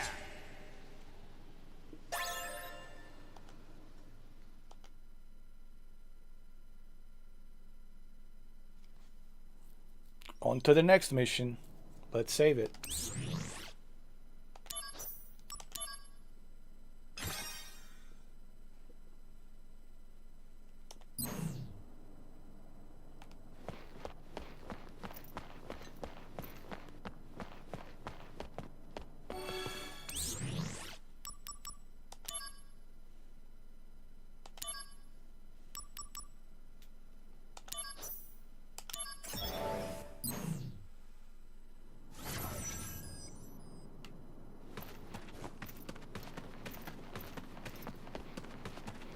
Activating combat mode.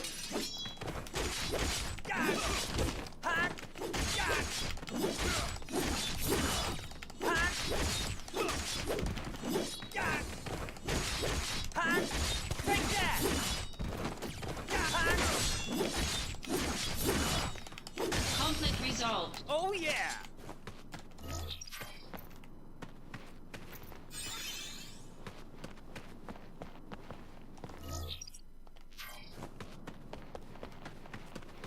Activating combat mode.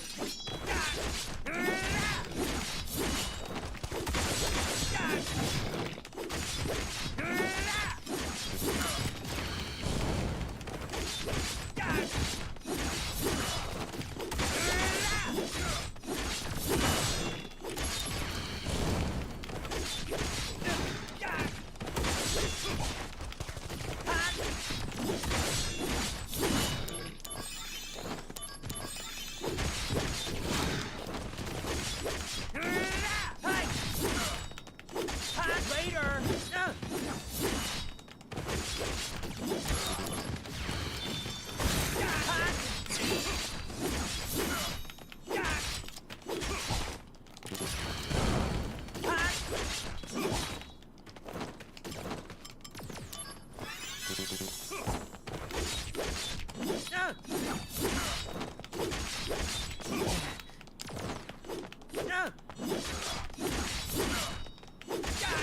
Got him. Got him. Conflict resolved. Got him. Got him. Got him good. Got him real good. Yeah. I got him. I got him. Got him good. Got him real good.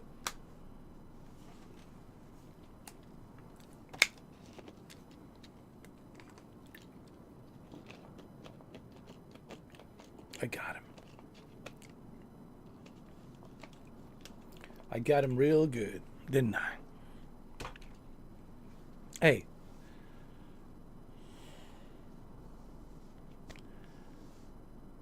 How long has it been since I played Crisis Core? Come on. I think I'm doing pretty good.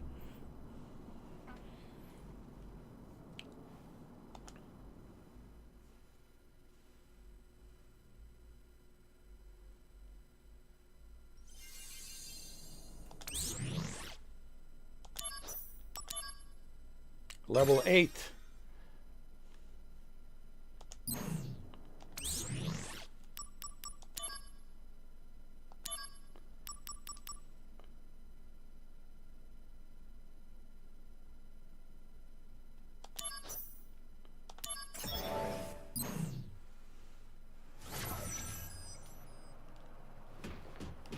Activating combat mode.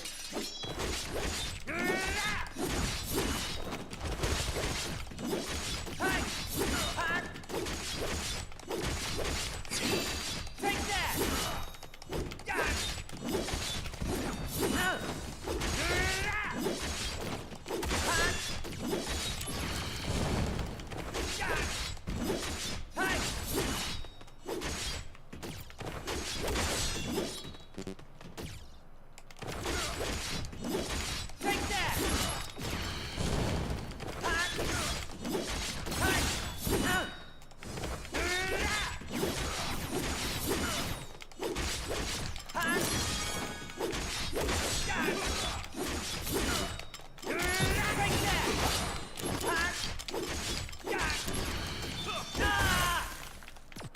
Oh no! How did this happen? Activating combat mode.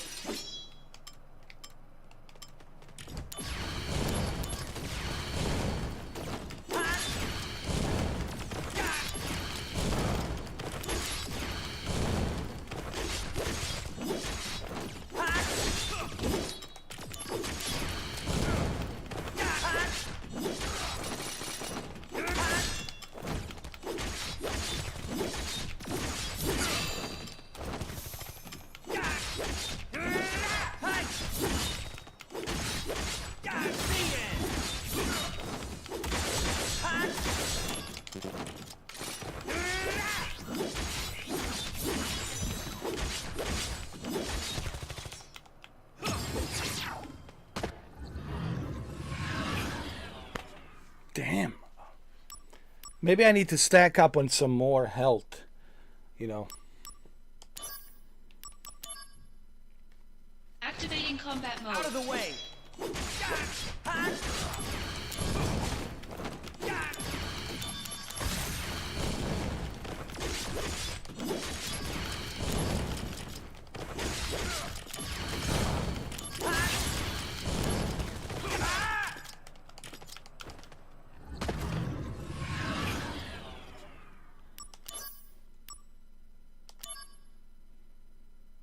I need to stack up. I need to go shopping. Hold on. Save the game.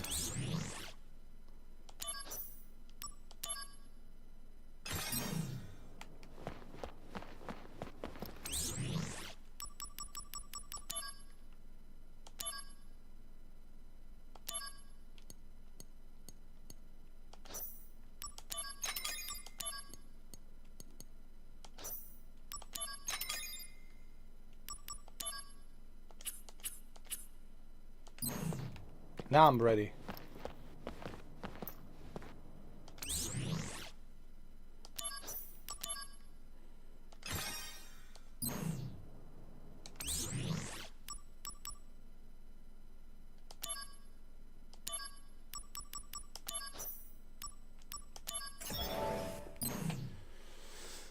All right, now I'm ready.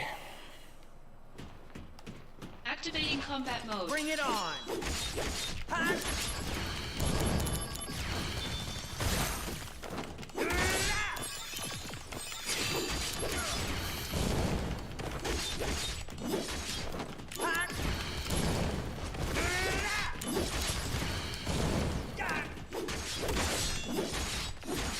Later!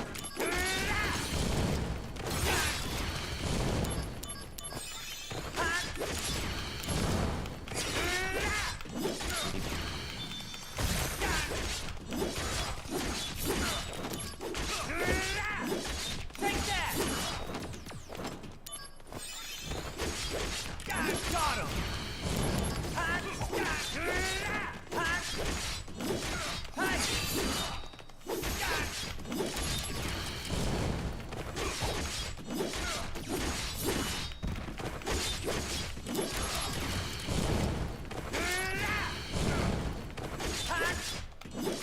Take that!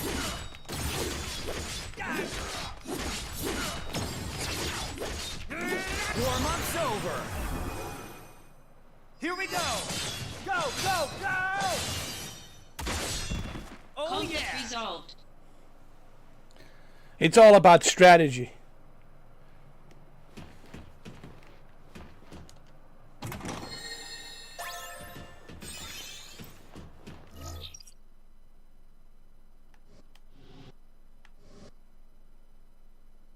Go straight, right, left, and right.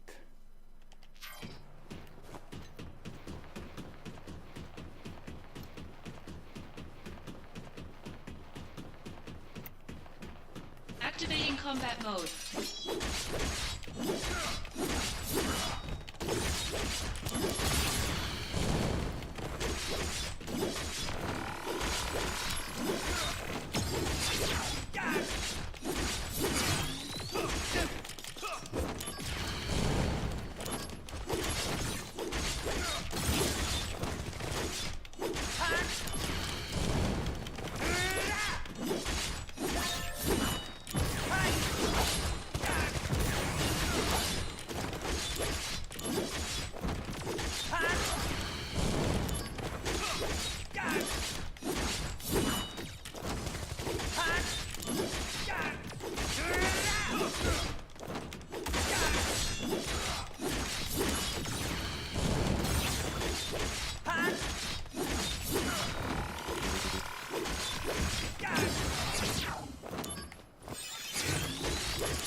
Conflict resolved.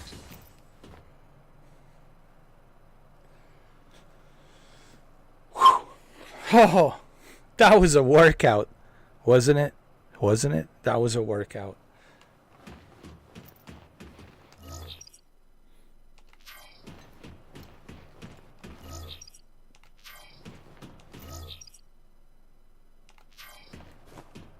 Activating combat mode.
combat mode.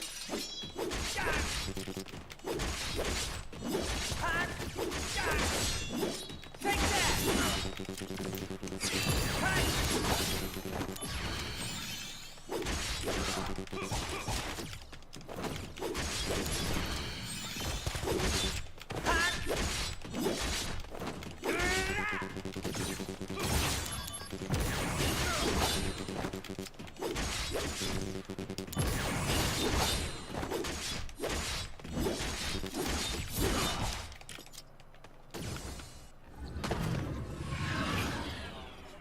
This is a tough one, though. Activating combat mode. Out of the way!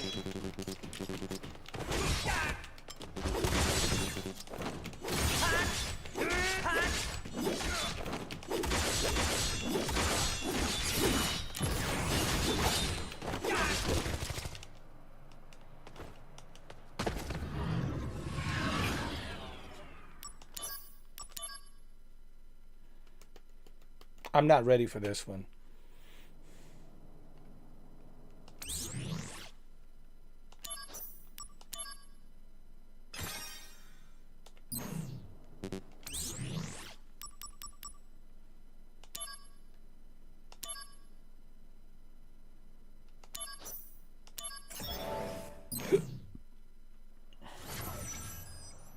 Activating combat mode.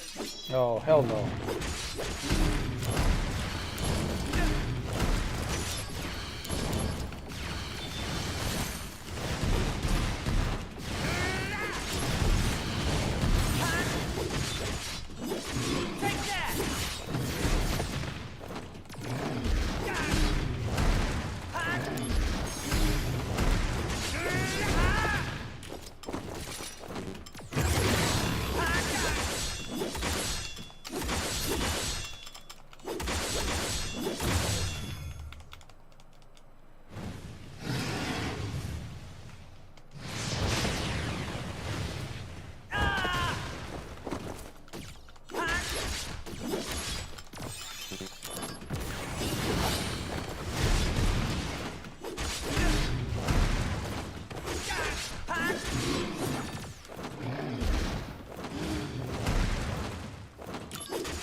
Yeah, I'm not ready for this. I think I have enough missions to continue my main mission. I'm level 8. Let me see.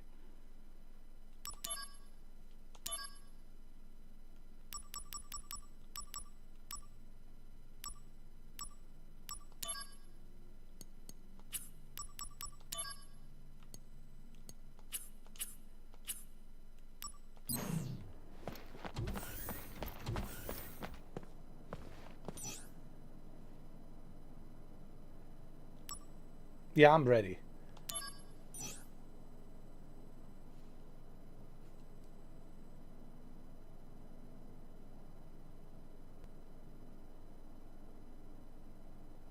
Oh, it's M8, Mission 8. Mission 8.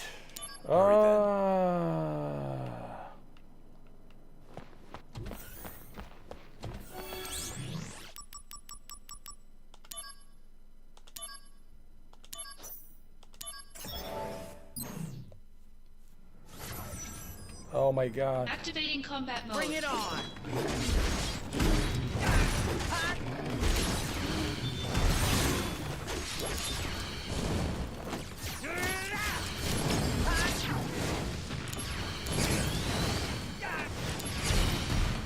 Better run for it! Is this the end? No, not if I can help it.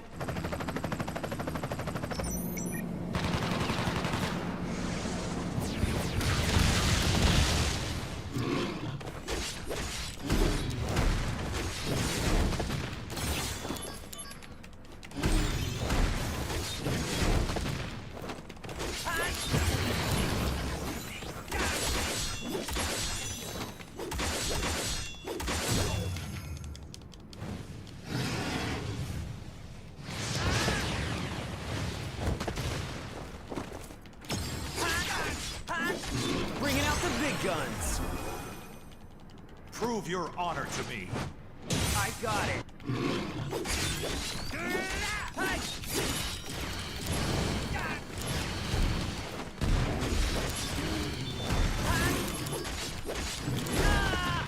Come on.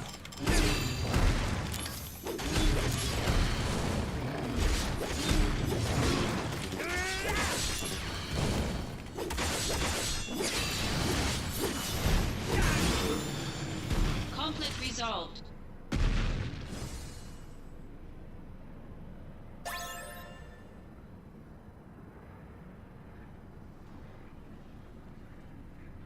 I finally got it.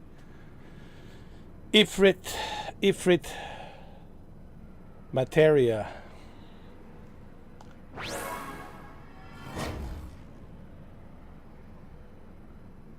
Ifrit has been added to the DMW. A new limit break has been unlocked. Hellfire. Mission accomplished.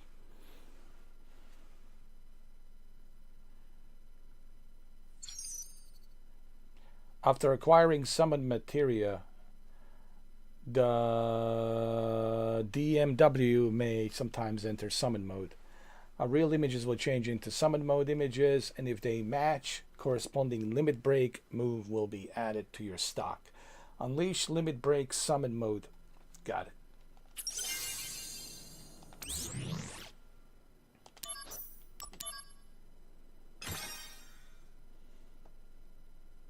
Doing pretty good, right? Doing pretty good for an amateur, who hasn't been playing Final Fantasy VII since 2004. I mean, I haven't played this game since 2004. I think, was it 2004? I could swear that I played this on PSP. I could swear. If my memory holds me correctly, you got to remember 2004 was a long time ago. So for someone who hasn't played Crisis Core since 2004, this is pretty good, I think.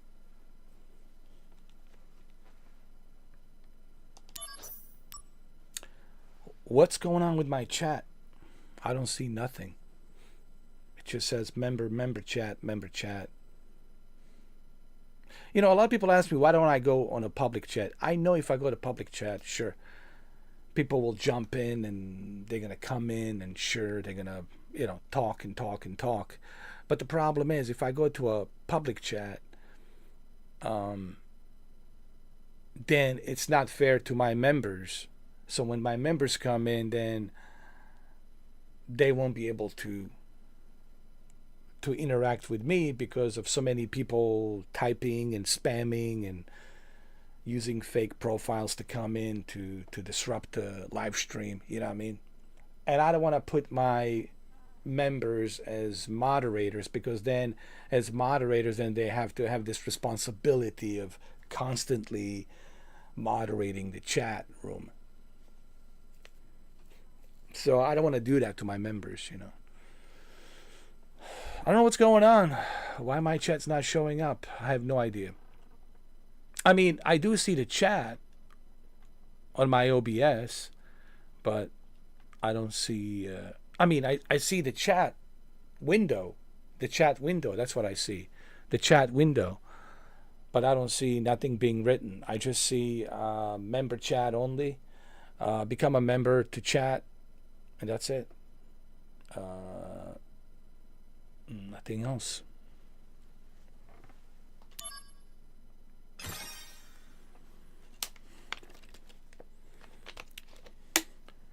Maybe everybody's, you know, it's a Friday night. People are probably out watching movies at the movie theater, going to the nightclubs or what have you, you know.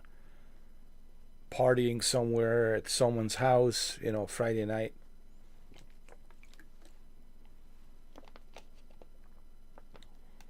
Or maybe they're just watching Netflix. You know, there's always a new movie on Netflix every Friday night. So, I don't know.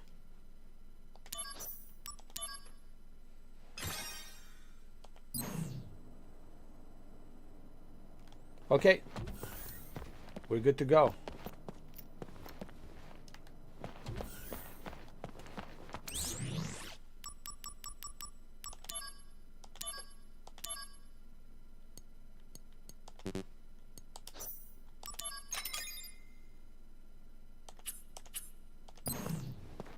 Save the game. Save the game. My friend. Save the game, my friend.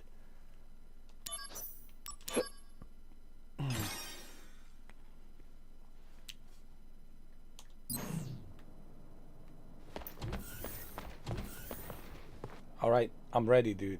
But let me read my mail first before we go. Situation with Wutai. We have received reports from the Security and Soldiers Department on the state of war with Wutai. We have been in negotiation with Wutai for years in order to peacefully resolve the long dispute regarding Mako extraction in the region. However, Wutai's steadfast refusal has resulted in an aggravated tension in order to break through this impasse. We have decided to resume military action. A special attack force of the smallest size has been mobilized to keep the scale of operation to a minimum.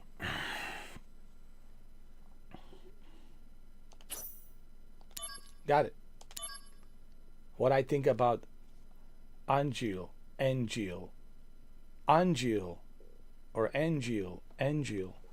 it seems every soldier first class is quirk or 3, but I think Angel has a lot of common sense and is a trustworthy fellow.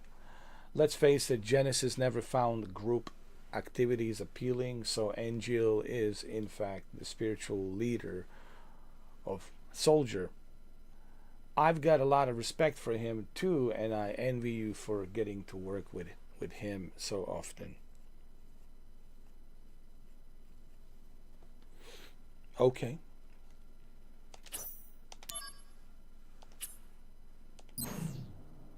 All right, I'm ready, dude. I'm ready, bro. You see, this is what I like about this game. This is how you make a great game. And kudos to developers, right? You want to make sure that you let the player know, hey, before you move on to this next chapter, we want you to know you need to be ready. You need to unlock certain things. You need to be prepared. So I like how they let you know, hey, before you proceed, just be mindful that there's some tough bosses waiting for you on this next chapter. So you have to be prepared. Yeah, I'm ready to go, man. I'm ready to go. I see.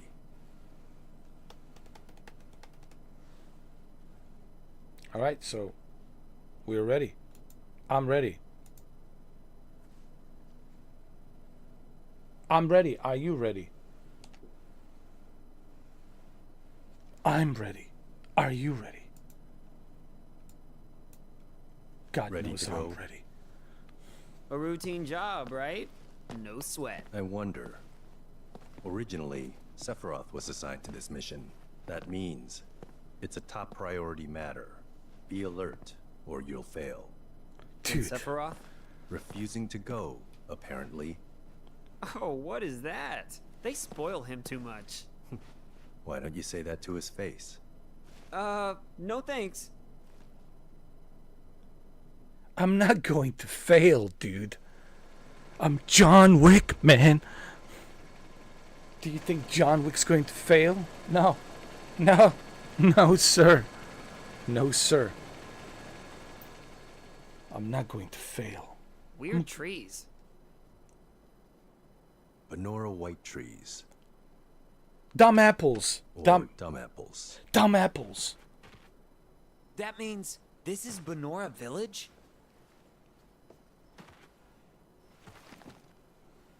Angeal's hometown? Correct. Genesis and Angeal have known each other a long time. Wait a minute. So, oh, dude, so it all makes sense. So he said the tree where these dumb apples are growing, that's where Genesis and him met. That's where they, I guess, grew up together. So this is his hometown, Angeal's hometown.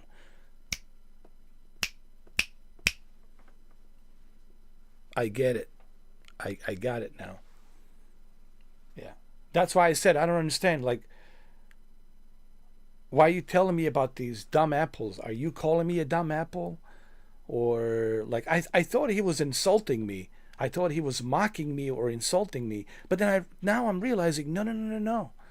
He was trying to give me a clue that the dumb apples is the tree where his hometown is, where he met Genesis, and that's where they grew up together. It all makes perfect sense. So he went over there to see Genesis, right? Genesis, that's his love. That's his love interest, right? Genesis. So it all makes sense now. Thank you, my John Wick wannabe lookalike. My John Wick wannabe lookalike. Thank you. I really appreciate that. Thank you so much. Now I know what's going on with Angelo.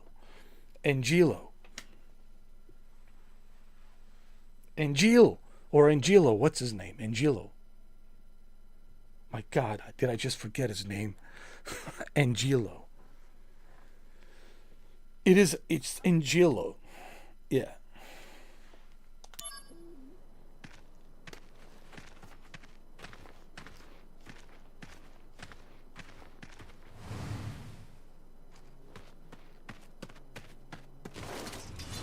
Activating combat mode. Oh, this is easy. Come on. Take that!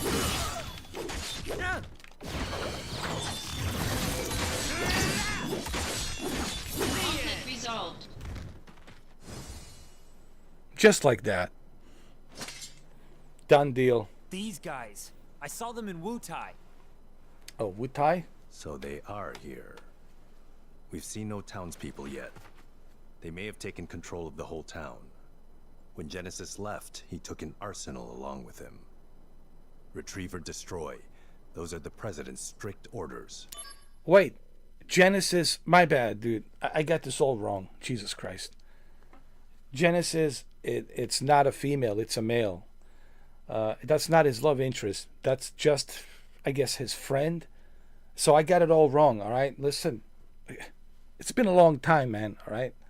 2004, it's been a long time. So I got the story a little bit screwed up over here.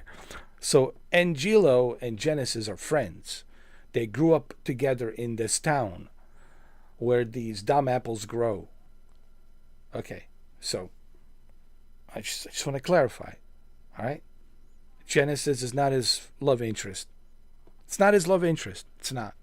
Okay? They're just friends. That's it.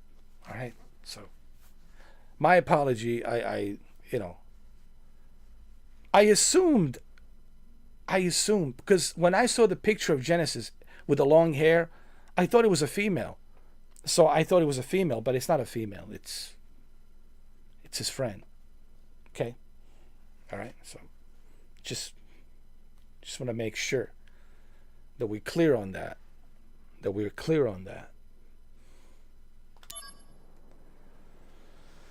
Okay, no sweat.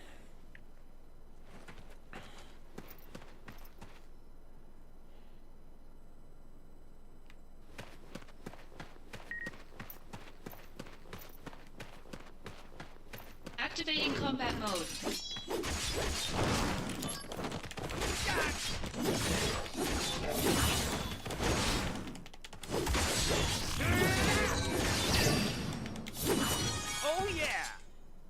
Conflict resolved. Nice. Very nice.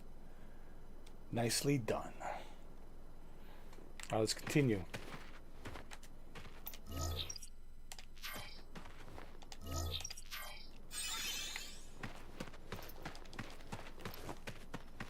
Activating combat mode.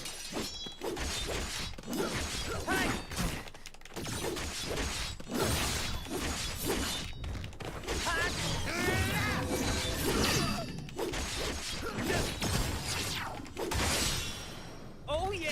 Conflict resolved.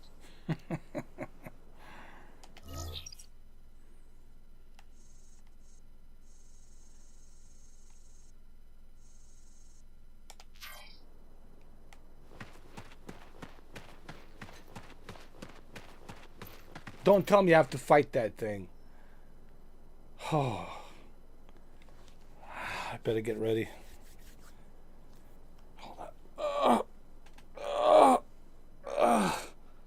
I better get ready. All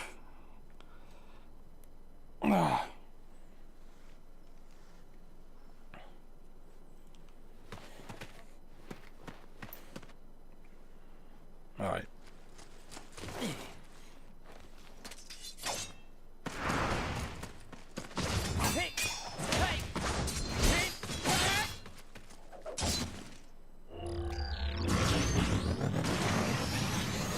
This guy looks like Ed 209 from RoboCop.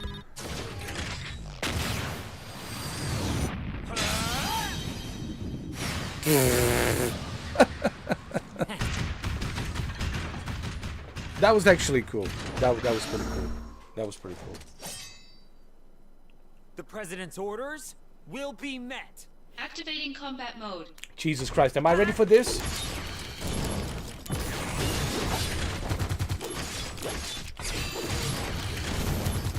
I'm John Wick, man. I'm ready for anything.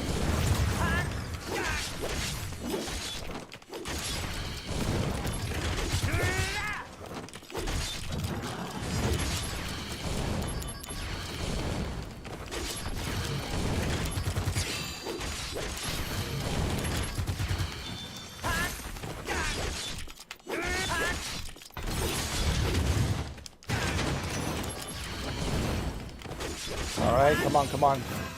Don't you think it's about time you use that sword of yours? This sword is heavy and unwieldy. Then why don't you bring a lighter one?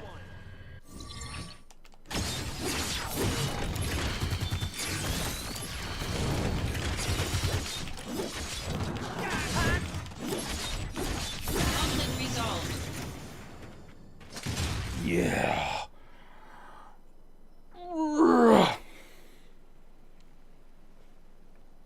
A Genesis copy. Where did you hear that? Sephiroth said it.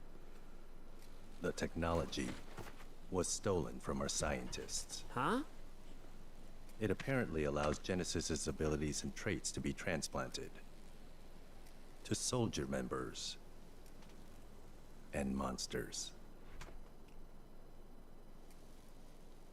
Okay. Soldier and monsters? We're the same?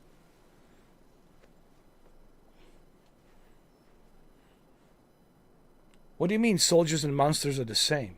What is he talking about? What are you talking about?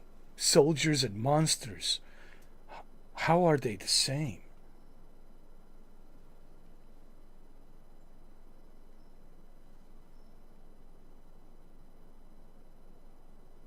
Interesting. Interesting.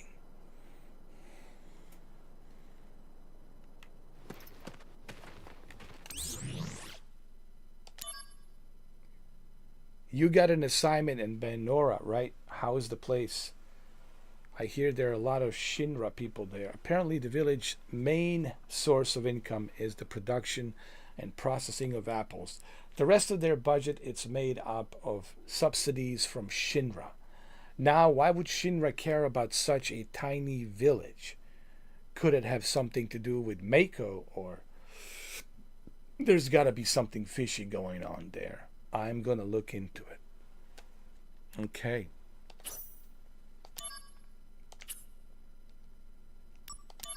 Let's be prepared. We need more potion.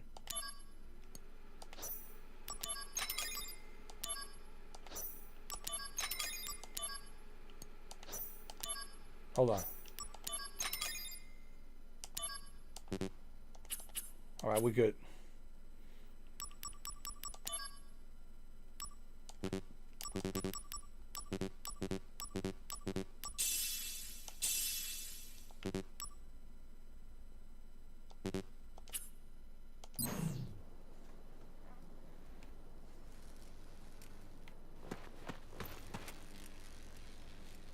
Down for good, right?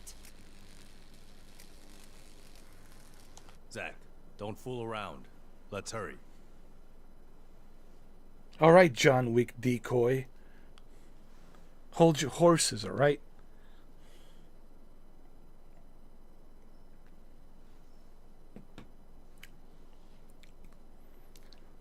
That's what he looks like. A John Wick decoy. Yeah. But just remember what I told you. There can only be one. There can only be one John Wick. We can't have fake decoys. But if you want to be a decoy, just remember, you're fake John Wick decoy.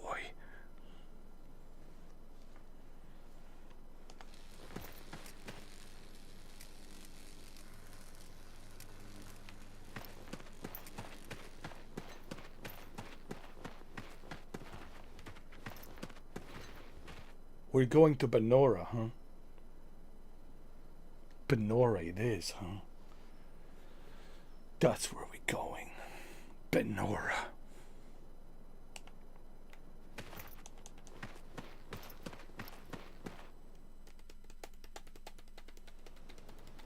This is his hometown, right?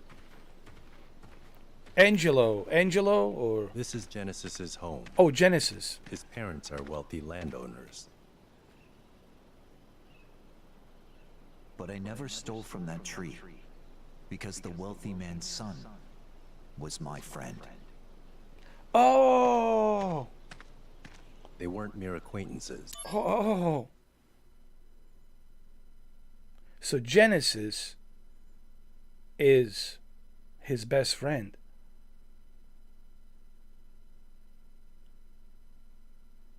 Because his son is Genesis.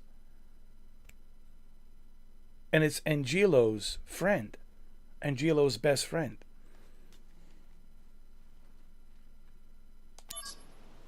They grew up together and were best friends. See? So Genesis deserts and gets his best friend Angel to join him. Oh, Angel, I meant say Angel. Sephiroth believes that's the case. There. A gravestone, still very new.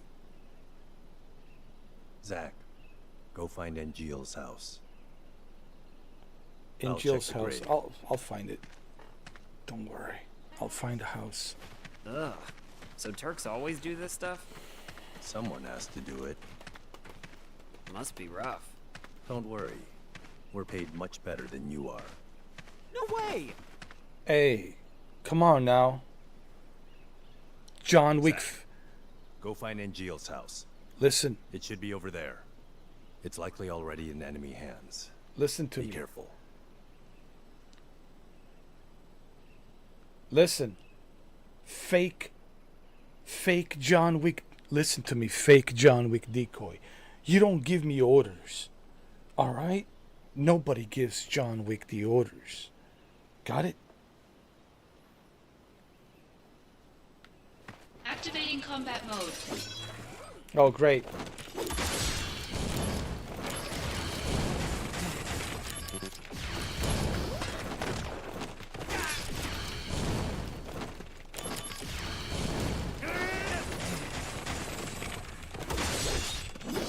Take that! Oh yeah! Conflict resolved. Nice.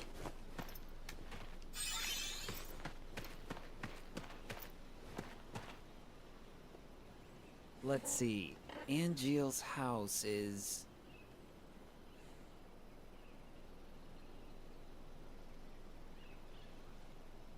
Probably there. Somewhere. I think it's the one on the right. Alright, I'll just have to check each one.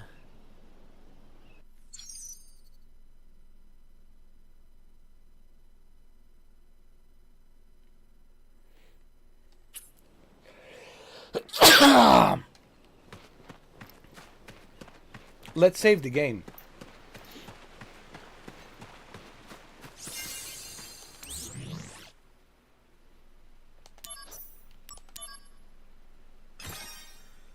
First thing first, save the game. Save the game. Level 9. Game, it's saved. Save the game.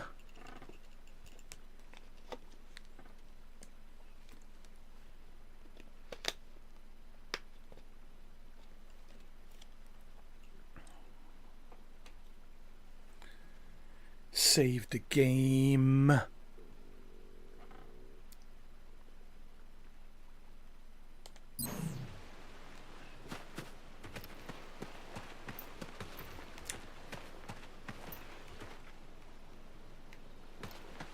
Hold on.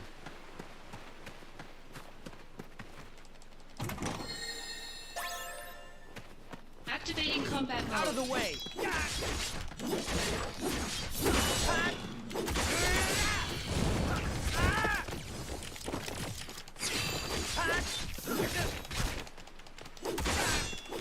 Conflict resolved. Oh yeah. Save the game.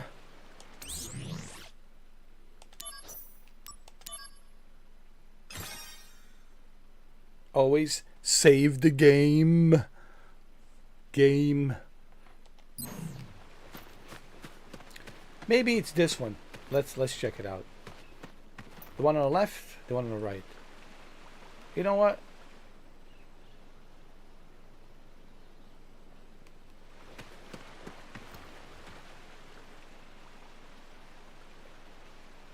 Maybe it's the one on the left. What is this? But... Hold on.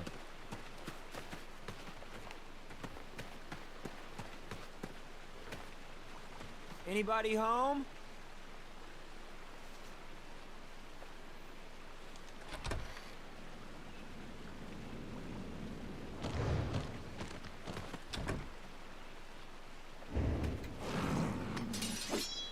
Activating combat mode.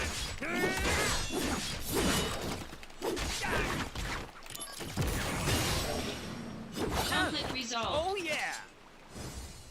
Alright, so it's not this one. Let's try this one. But first, let's save the game.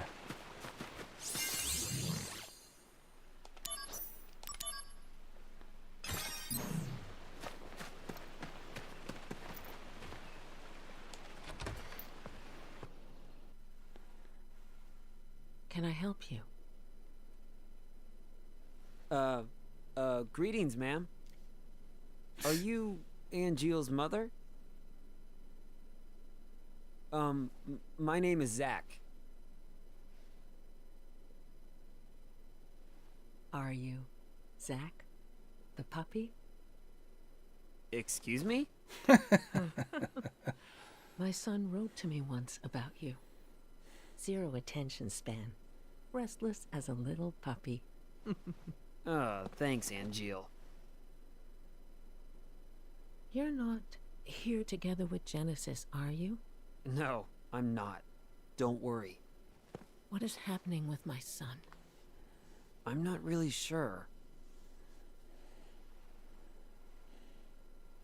Genesis came back here a month ago with an army of cohorts. And they proceeded to take the lives of many townspeople. Genesis, he used to be such a good boy. Is Angeal... He came here. But he left his sword and went off somewhere.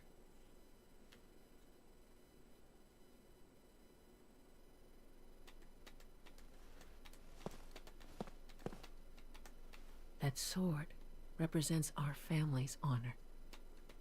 I see. No wonder. He never uses this sword, really, ever. I'll take care of Angeal. You should go and hide somewhere. Don't be concerned. Genesis cannot harm me.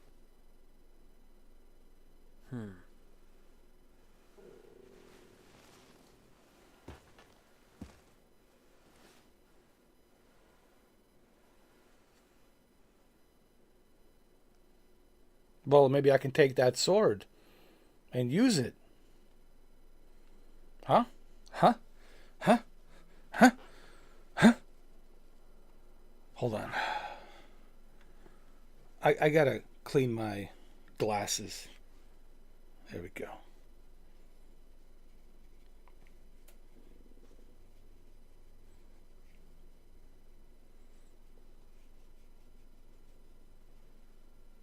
Man, I can't believe there's nobody in my chat room. What's going on, dude? Usually Shuki's around here. Or Renee, or Benny, or Yeti Man. I'm surprised. You know what? Let me check my laptop. Let me see what's going on.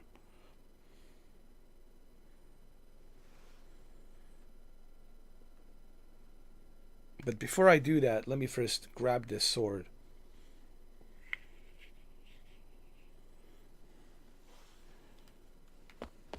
When Angeal decided to join Shinra, my husband had that sword made for him and told him to fight with honor. With honor? Well, I hope he fought with honor. I mean, I don't know him. I don't know your son. I can only hope that he fought with honor. He borrowed a lot of money. And then what? He worked so hard to return the debt, he eventually died of fatigue. You mean your husband?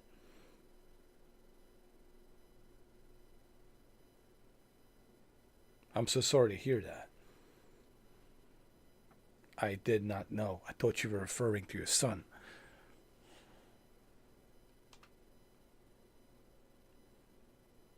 Can I... You know, I cannot take this sword. I mean...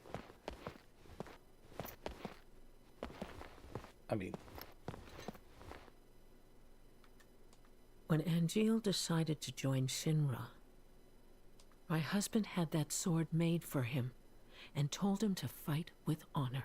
He borrowed a lot of money. He worked so hard to return the debt, he eventually died of fatigue. I'm so sorry.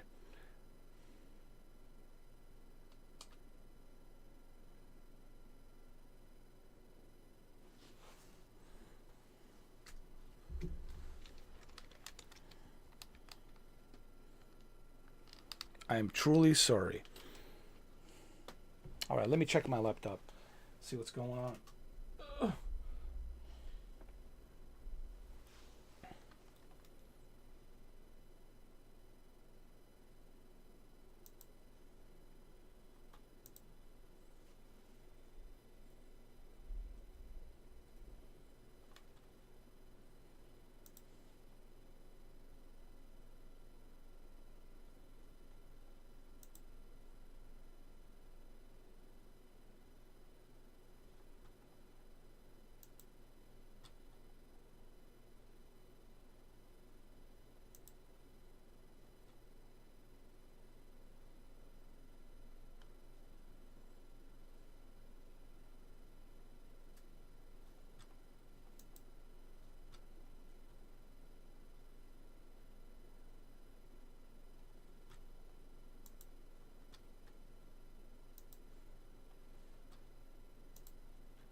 Now there's nothing.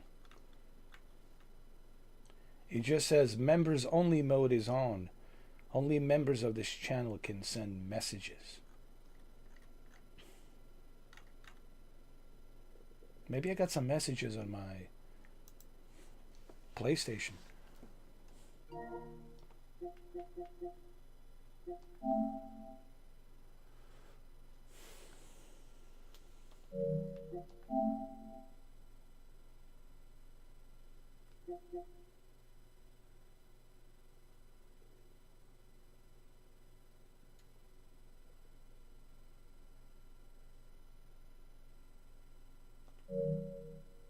No. Nothing.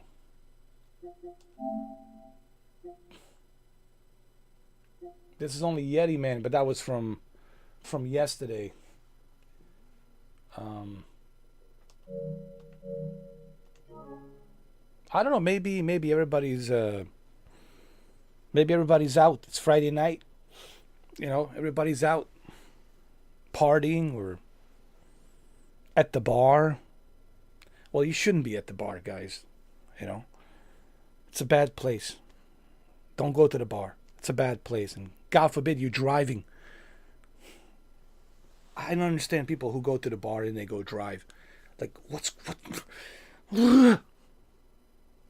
Why?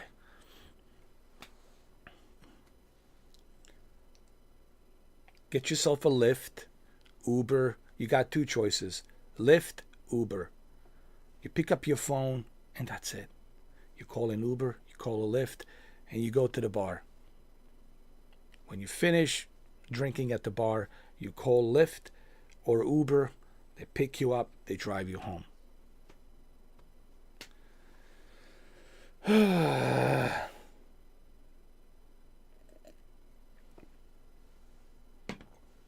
hope people are not doing that. I hope people are not driving to the bars, taking a risk in driving. I mean, why?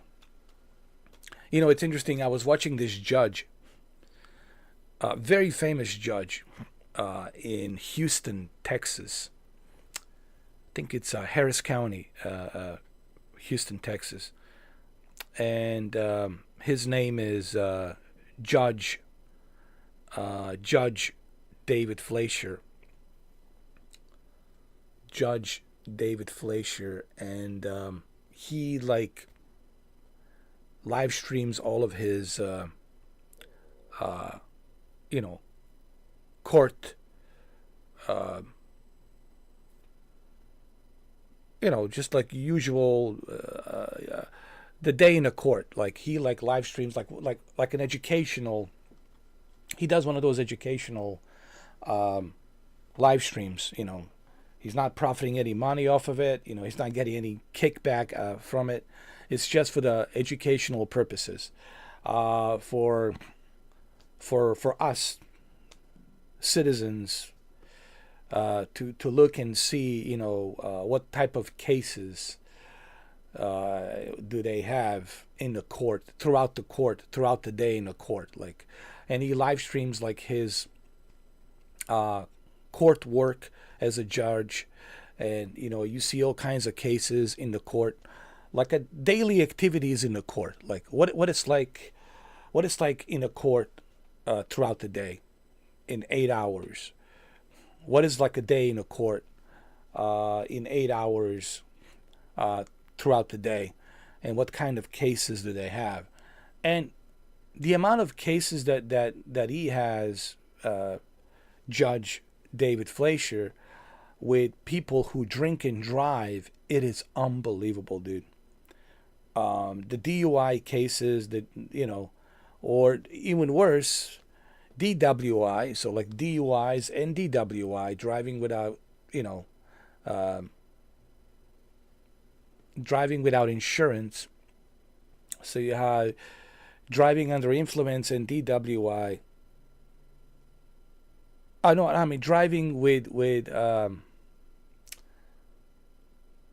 driving while intoxicated, DWI. I'm sorry, driving while intoxicated. So he's getting DWI and DUI and all kinds of like traffic cases, but they all are pretty much people drinking and driving, you know, drinking and driving, dude. And it's like, it's unbelievable, dude. Like the amount of cases he gets where people are drinking and driving, dude. Like, it's so stupid, man. Like, I don't get it. Look, I used to party too, man. I used to like go out. I used to party. I mean, I used to work at the nightclubs, all right? You know, but I was smart enough to know, hey, dude, I'm not getting behind the wheel, or I'm not taking that risk. Get myself an Uber, get myself, Lyft, Uber, right? You know, back then I used a regular, city taxi, like a yellow cab. They didn't have Ubers back then. They're like yellow cabs. But dude, yellow cabs are all over the place. In Miami back then, yellow cabs is always around. And I would take a taxi and drive me home. And the reason I'm pointing this out, and the reason I mentioned this judge, David Fleischer, because if you watch David Fleischer, you should definitely watch him on YouTube. And you'll see just the amount of ridiculousness and stupidity of these individuals, man. Just like you shake your head. And some of them are grown-ass people, man. Like grown-ass people, dude. Now, if you're a teenager, I get it. You're young and stupid, right? Young and stupid and shit for brains. I get it. But these are like grown-ass people, man. Grown-ass people drinking and driving, or driving while intoxicated,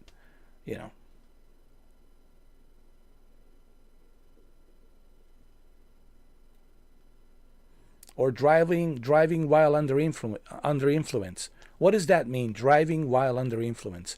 Driving while under influence doesn't mean alcohol. It could mean you're taking medication, taking pills. And those pills could have side effects.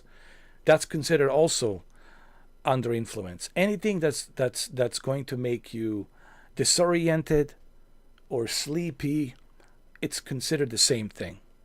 So you really have to be smart. But the worst ones are the ones where you see these grown-ass people going to the bars and they're driving. It's just so stupid, man. Like, why? Why take that risk? Even he says, why take that risk? And you usually have them sign affidavit, which means you are promising me that you will not drink and drive. And if I do see you again drink and drive, I will take your license. And sometimes he would take their license away from them, and then he would have them signed affidavit where they would acknowledge that they will not ever again do that kind of stupidity. And they also signed an affidavit where they have to get tested. Not only do they are not allowed to get nowhere near the car, but they also have to be tested, meaning they can drink, no alcohol. And he tries to give people a chance to clean up, And there's cases where some of them would come in, same guys, same individuals, man, even after they signed the affidavit. And they're like still drinking, and they get tested and they fail the test. And he's just like shaking his head. And then, 3 strikes, you're out. He has to put him in jail. Like, all right, you're gonna go to jail. Now you're gonna spend some time, 6 months or up to a year, no bond, 6 months up to a year in jail, and then you have to learn your lesson. Because, man, I was watching this judge, and honestly, he's one of the best judges, in my opinion, in America right now. I mean, he's one of my favorite judges right now, David Fleischer, Judge Fleischer. I watch him. I'm subscribed to him. I watch his videos because they're educational. And it really, man, never ceases to amaze me. The stupidity, like, that's out there, man. Like, even was not Friday night. If you're a police officer, if you're law enforcement, or if you're a deputy, you're patrolling the night, God knows the kind of stupidity you're going to see. People doing stupid stuff, man. like drinking and driving. And this goes for women, women too, especially women. That's the shocking part, dude. Or maybe it's not a shocking part. The amount of women, man, they're out there drinking and driving, going to the bars. Like, what are you doing? Like, what are you doing? You know. Anyway. I don't know what's going on with my chat, guys, but I can't see anything.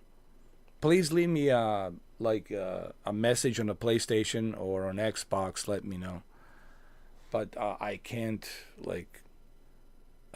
I can only assume there's no one here. You know, I can only assume there's no one here. But I can't see no chat.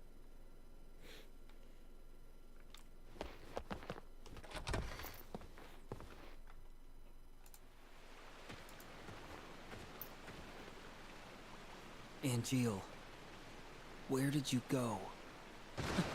What?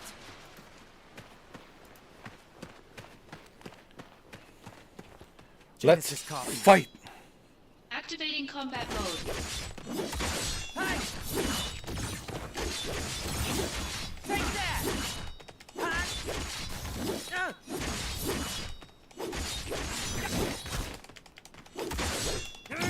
Brace yourself! Prove your honor to me. I got it.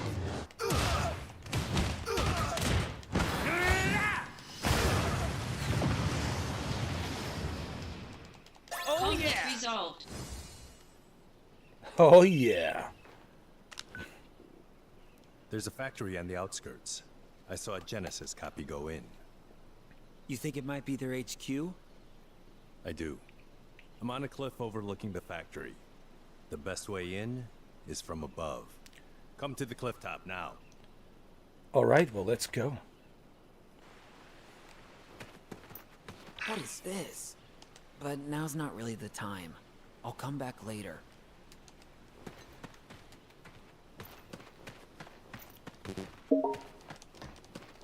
Activating combat mode.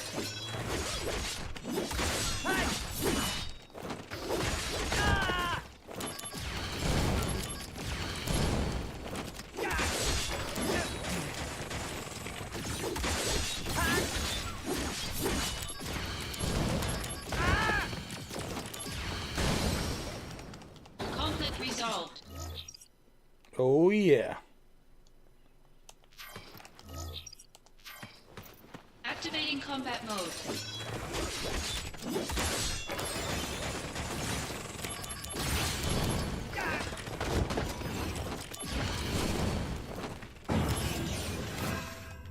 Take out enemies with one blow.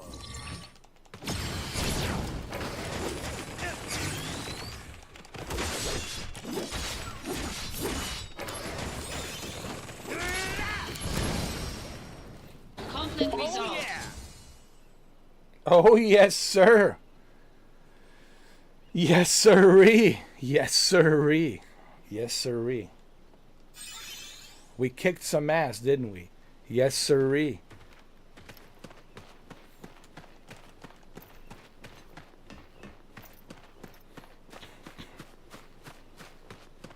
Let's save the game.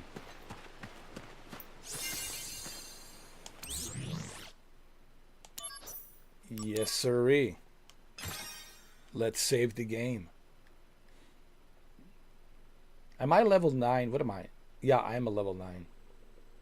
All right. You know, this just reminds me how good the Final Fantasy VII was. I know this is a remake of the original Crisis Core, but I do remember playing the original Crisis Core on PSP. I could swear that I played original Crisis Core on PSP. I could swear that I did. I'm positive I did. I'm positive I played original Crisis Core on PSP. PSP. PSP. Yes, sirree. Yes, sirree. Yes, sirree. It even sounds, doesn't it? It even sounds like it rhymes. It even sounds like it rhymes.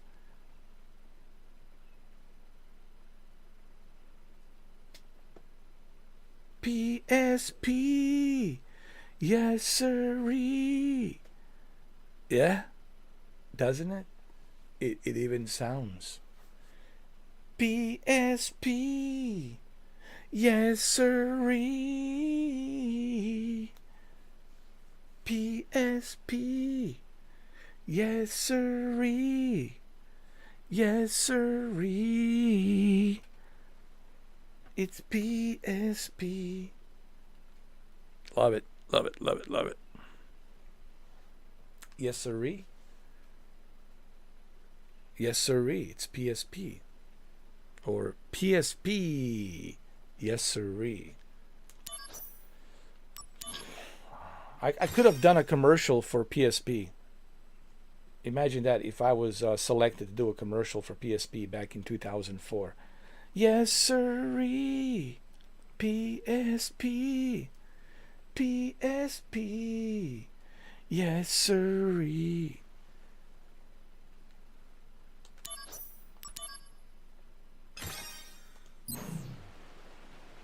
All right. Where do we go now? What is this? What is this?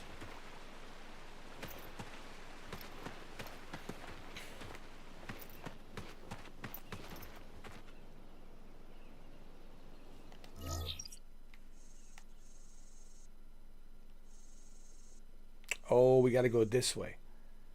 We gotta go this way. Okay, we did save the game, my friends. Activating combat mode. Bring it on.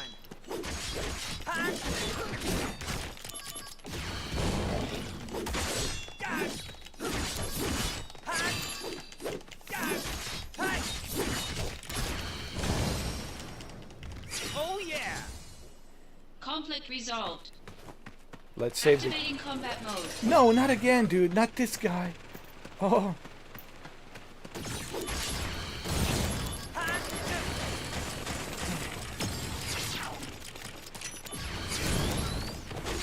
Bringing out the big guns. Here we go. Go, go, go. Finish him.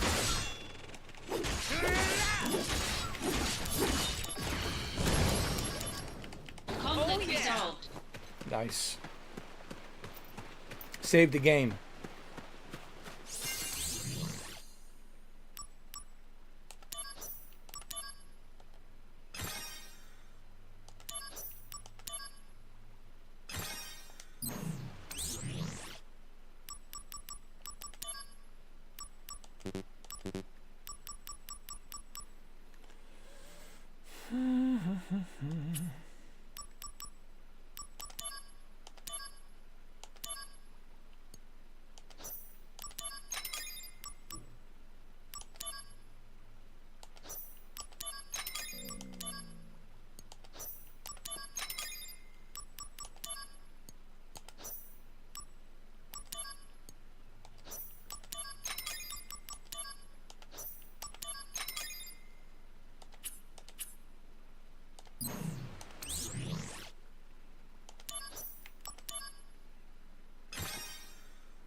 All right.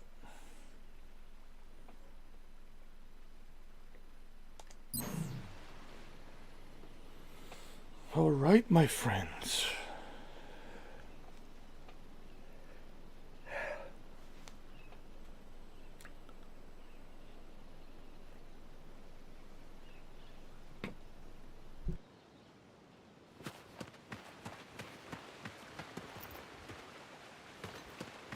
Activating combat mode. Out of the way.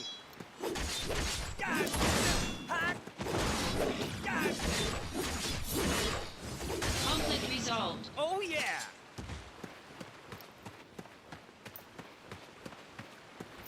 Save the game again.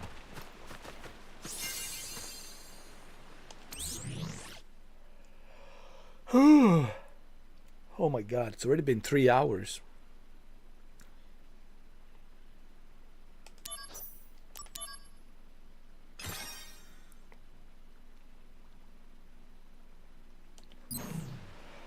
Oh man.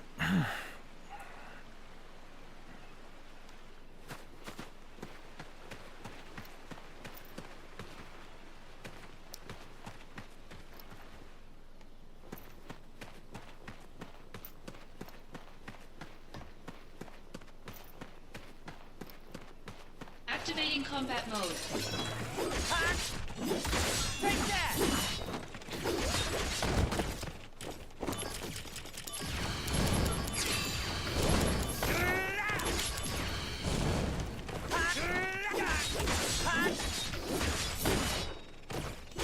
Conflict resolved. Oh yeah. Yeah.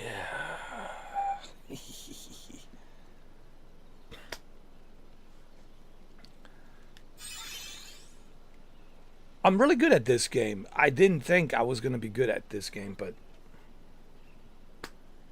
there you have it. You know what? I always liked Final Fantasy. I have to admit, I always loved Final Fantasy. I always did. That's the truth.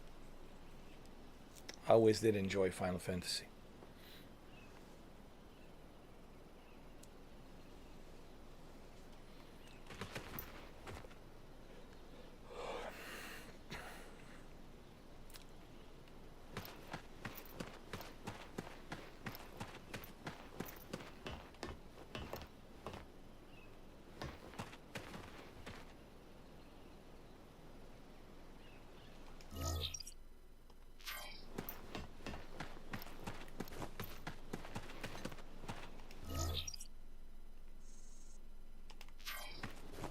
Whoa, whoa, whoa, what is this? What is this? But now's not really the time. I'll come back later.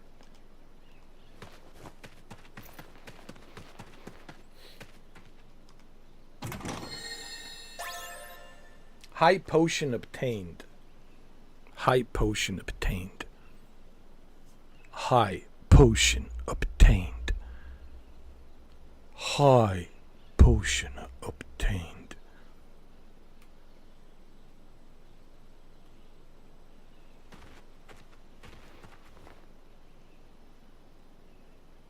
What's the best way to say that?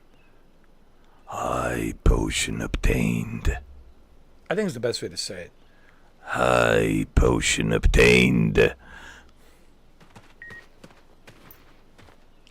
I have a new mail from Lazard.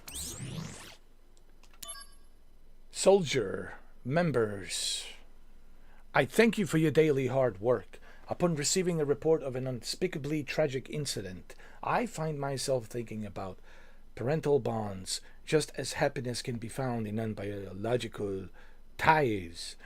Parent and child can be unhappy even if tied by blood. The difference is whether or not they're feelings of respect and appreciation. Without them, ill blood is born. Ill blood is prone to lead to tragedy, and ill blood sometimes affects our missions. What is the ill blood? Ill blood is prone to lead to tragedy. This is interesting. Ill blood is prone to lead to tragedy. And ill blood sometimes affects our missions. While soldier must always execute our missions quickly, we must also focus on risk prevention in the future.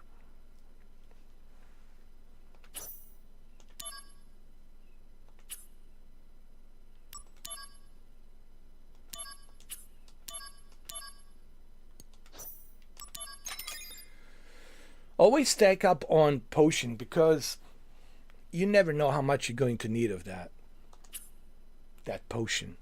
So always stack up on potion. That's the rule.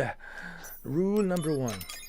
Stack up on potion, because you never know how much of that potion are you going to need.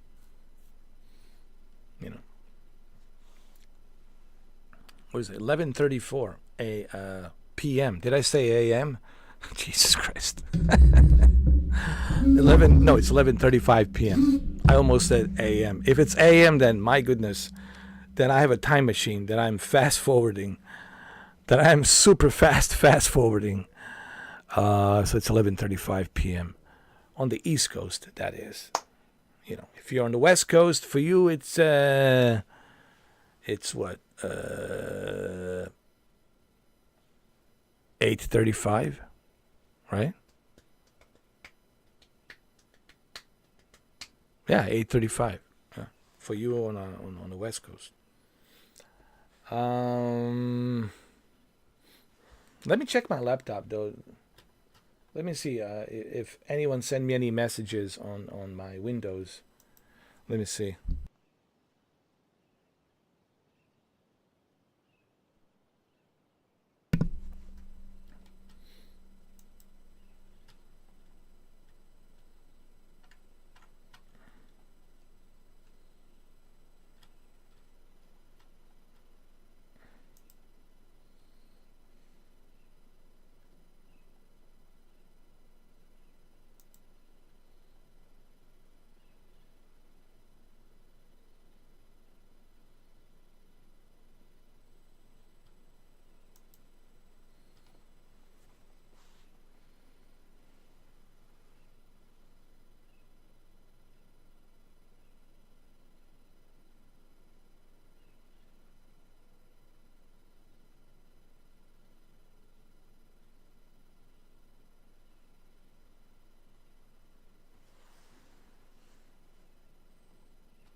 Gotta be.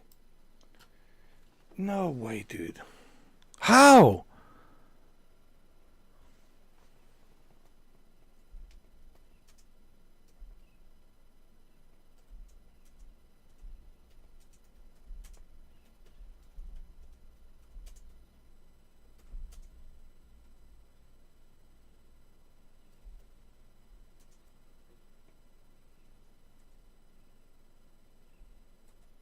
Wow, this is crazy, dude.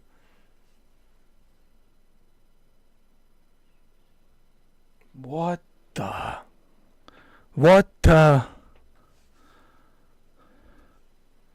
What the? What the? What the?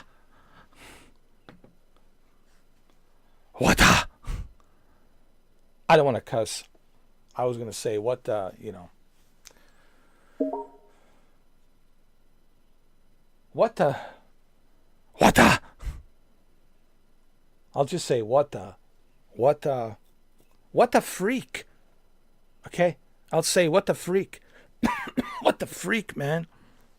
How could this, you know, this OBS, and I don't know what's going on with my YouTube, man. Dude, I have a feeling I'm not in control of my YouTube. I swear to God, man. I swear to God, I have a feeling I'm not in control of my own damn channel, man. I have a feeling someone else is in control of my channel. Like, seriously, dude.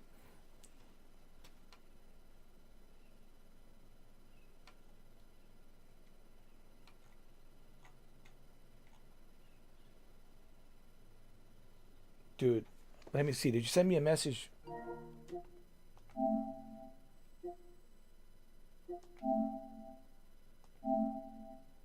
Holy shit. Renee stopped by. Oh my God.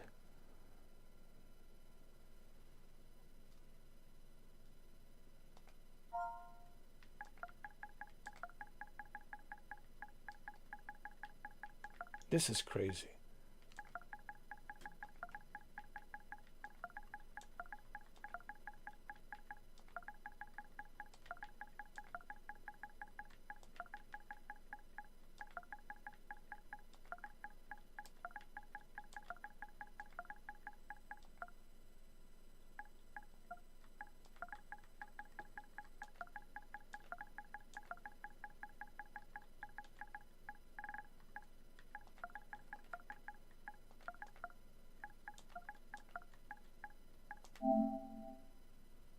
I don't get it, dude.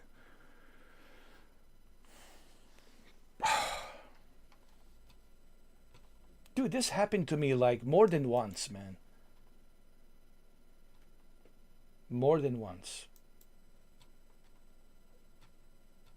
Let me refresh my browser. Hold on.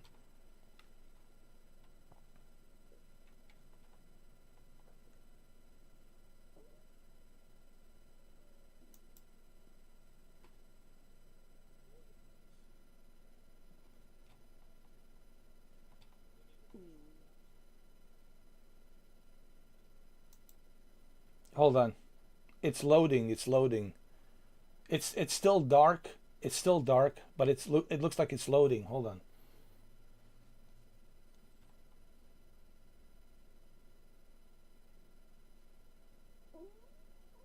Let me refresh it again. Let me go to top chat. Let me go to top chat and let me turn off and on the pop out chat. Let me turn off and on the pop out chat. Let's see what happens. I'm going to turn off and on pop out chat.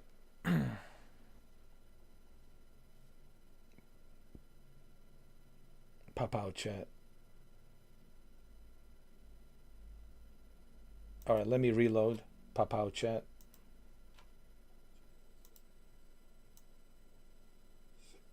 I'm going to turn off and on pop out chat.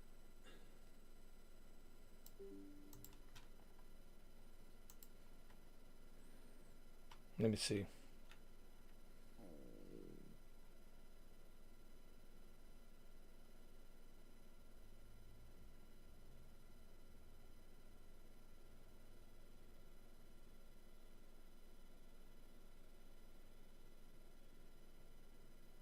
Oh, there it is. There it is. There it is. I see it now. Golfing with the Ben. Are we doing big screen VR tonight? How are you doing? When are we doing big screen VR? Shuki Babeba says hi.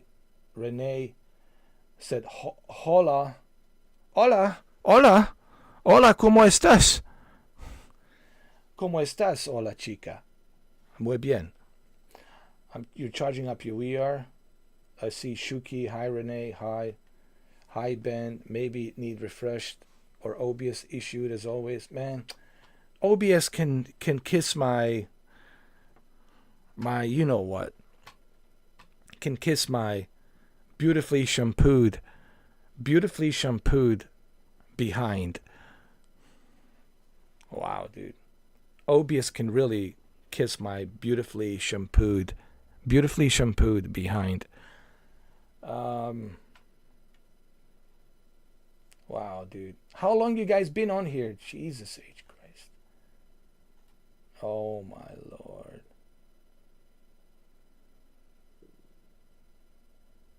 This is ridiculous. This has happened to me more than once. I don't know what, dude. I feel like I'm not in charge of my channel, dude. It just doesn't add up, dude. I mean, there's so much about my channel that doesn't add up. Considering that I have 8.5 thousand videos, are you trying to tell me that those 8.5 thousand videos are not out there on the algorithm for people to find?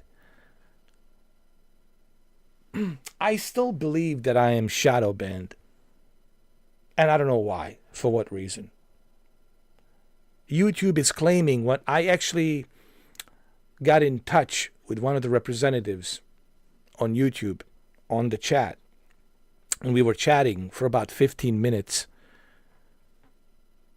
Might have been more than 15 minutes, maybe like 25 minutes, give or take 25 minutes. And we were chatting like for a long time. And we were talking, and I was, giving her my information about my YouTube and everything. And, I'm trying to get to the bottom of like what's going on. Like, this just doesn't add up. Like, if I just started my channel, I can understand, et cetera, why X, Y, and Z, you're not getting recognition, But dude, give me a break, dude. 8.5 thousand videos. Does anyone has more videos than me on the YouTube? I don't think so. And I've been doing this for 10 years. But they keep claiming that no, you're not. You're getting like steady 6,000, 8,000 views a day. On a really good day, you might get 9,000 views a day. But I said to her, that still doesn't add up. To this, I mean, I think it was a woman. It was a female that was chatting with me. I can't remember her name. And I was telling her, like, are you sure? And she was like trying to tell me, no, you're not shadow banned. We don't shadow ban people. You know, but I don't know, dude. Like, I know they can't tell you. They probably can't tell you. You know, or maybe she doesn't know. Maybe she's not privy to know. See, this is what I'm thinking. You got to remember, Google's a huge place, and there's many departments. There's departments where people are, you know, like a customer service there to help you out, you know, resolve some issues. But I don't think they're privy to like some decisions like that are being made behind closed doors. I still believe that I'm shadow banned. That's just my honest assessment of the whole situation on the YouTube. Because if I'm not shadow banned, then there's got to be more than just 4 people here watching. You can't just have 4 people watching, dude. That's just not possible, dude. And it's not possible to have this many videos unless you're keeping them shadow banned at the bottom of the pit, so no one can find those videos. If those videos are out there on the algorithm, if they're on the algorithm, then 8.5 thousand videos, man. A lot of people will find those videos. But people don't even know that I exist. So I'm still guessing that I'm still shadow banned. That's my honest, because there's so much weird shit going on, man. Like on my channel, you know. People say, why don't you just delete it, open new one? Dude, do you know what kind of pain in the ass that would be for me? I could maybe try and open a second channel, which would be, but I don't know, dude. If I open a second channel, it's still adjacent to the same email. They're still going to know that it's me. You catch my drift? Like, the Google will still know that it's me. Even if I use my other email, they will still know that it's me. They can look at the IP address. They can see, oh, it's the same guy with the same IP, right? With the same IP address. So, again, I can't prove this, but I still believe that I'm shadow banned. Yeah, it just doesn't add up. Like, we do these long live streams for like 12 hours, dude. 12 hours, like, really? None of that is being, you know, put out there. Only like 600, 700 people watched it. It just doesn't add up, dude. You know, it's just, there's, I mean, because I work really hard, dude. I put a bunch of videos. I stream a lot. It just doesn't add up. Yeah, it just doesn't add up at all, dude. It's like, how is it impossible? You know. Plus the YouTube chat. And again, this is not the first time that I had issues with my YouTube chat.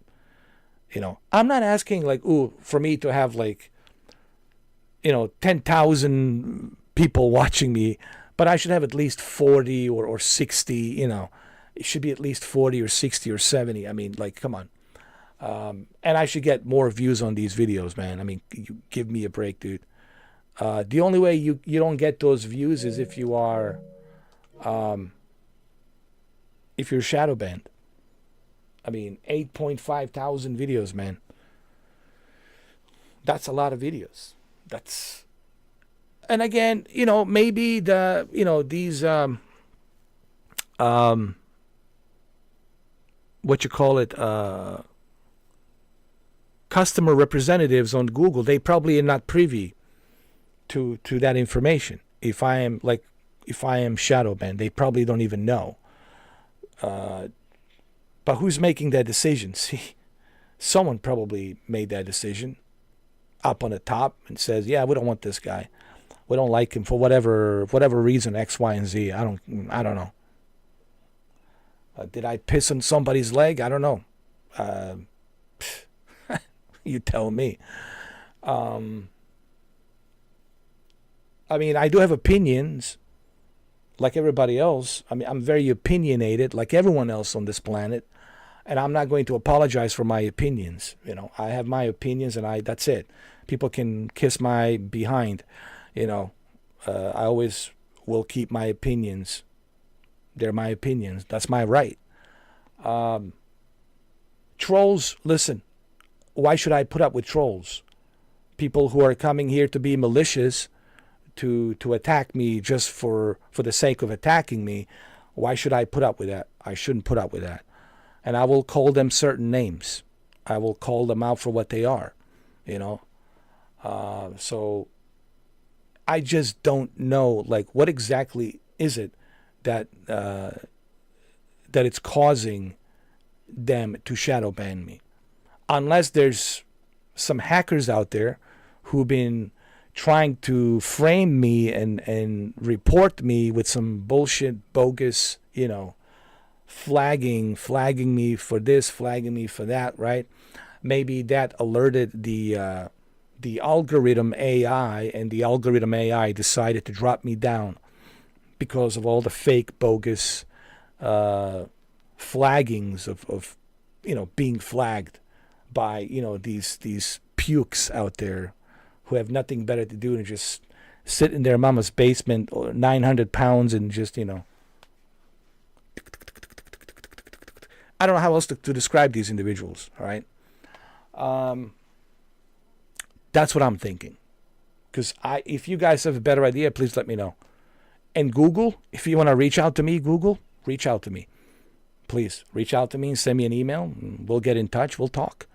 Because it's just something doesn't add up here, dude. Just there's something here is just weird about this whole. Because I know the kind of views I used to get, and I know the kind of traffic I used to get. Here, something doesn't add up. And I still believe I'm shadow banned. Even though I already had a conversation with a couple of customer service individuals on the chat from Google, and they said that I'm not shadow banned. And I said, well, if I'm not, so then why am I stuck at this low number? If that's the case, I mean, if I just started YouTube like today, I don't expect, I don't expect, many people to come in and show up. I don't expect my videos to get any kind of views. That takes months and months till you finally get recognized. But give me a break, man. I've been doing this for 10 years, all right? 10 years, all right? I've been doing this for a long time. It's not like I just started doing this. I can go far back as, 2014, 2015, and then 2016 with all the 4K televisions. That's where I really got a lot of attention, and I was put on that algorithm because of so much attention. And then something happens, and I got dropped. Like I was on that peak climbing moment, right? At the top of the mountain in 2016, in 2017, even all the way up to 2018. But something happened in 2020 where I just deep dive. I dropped. And it's been like that for 5 years, dude. I just deep dive. So, I don't know, dude. I still believe that I'm shadow banned. You guys understand what shadow banning means. It doesn't mean that you can't live stream. It doesn't mean that you can't upload videos. It just means that you're not being advertised. It's kind of like putting a movie in a movie theater, but like you barely see any posters. Like you might have to go to the bathroom to see a poster of the movie.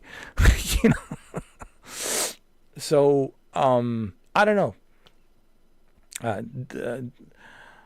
the Google customer service, and I spoke to two customer service representatives, they all claim that I'm not shadow banned. They reassured me, no, you're not shadow banned. And I'm like, okay, if that's what you say. But maybe they're not privy to that information, that the AI has dropped me down due to some people flagging me, and then the AI automatically just brings you down.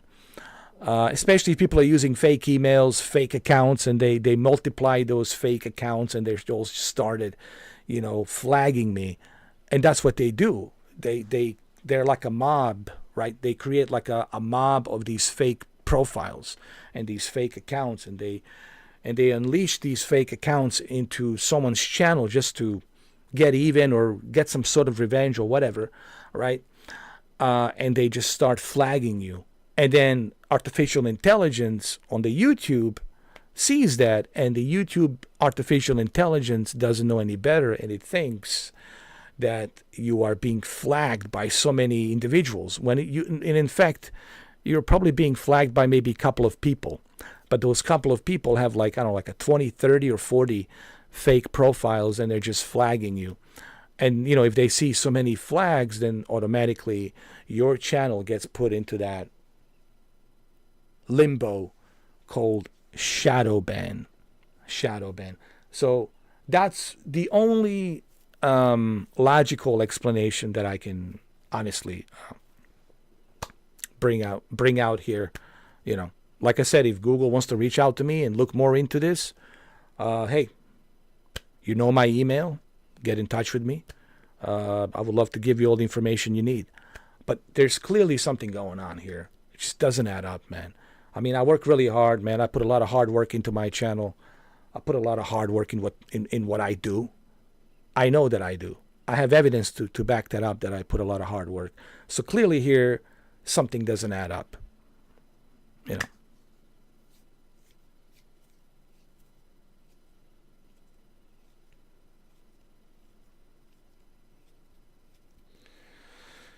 Thank you, Shuki. I appreciate that, man. Thank you. I don't think they care. I'm like a little dot in infinite of galaxies in the universe. Trust me.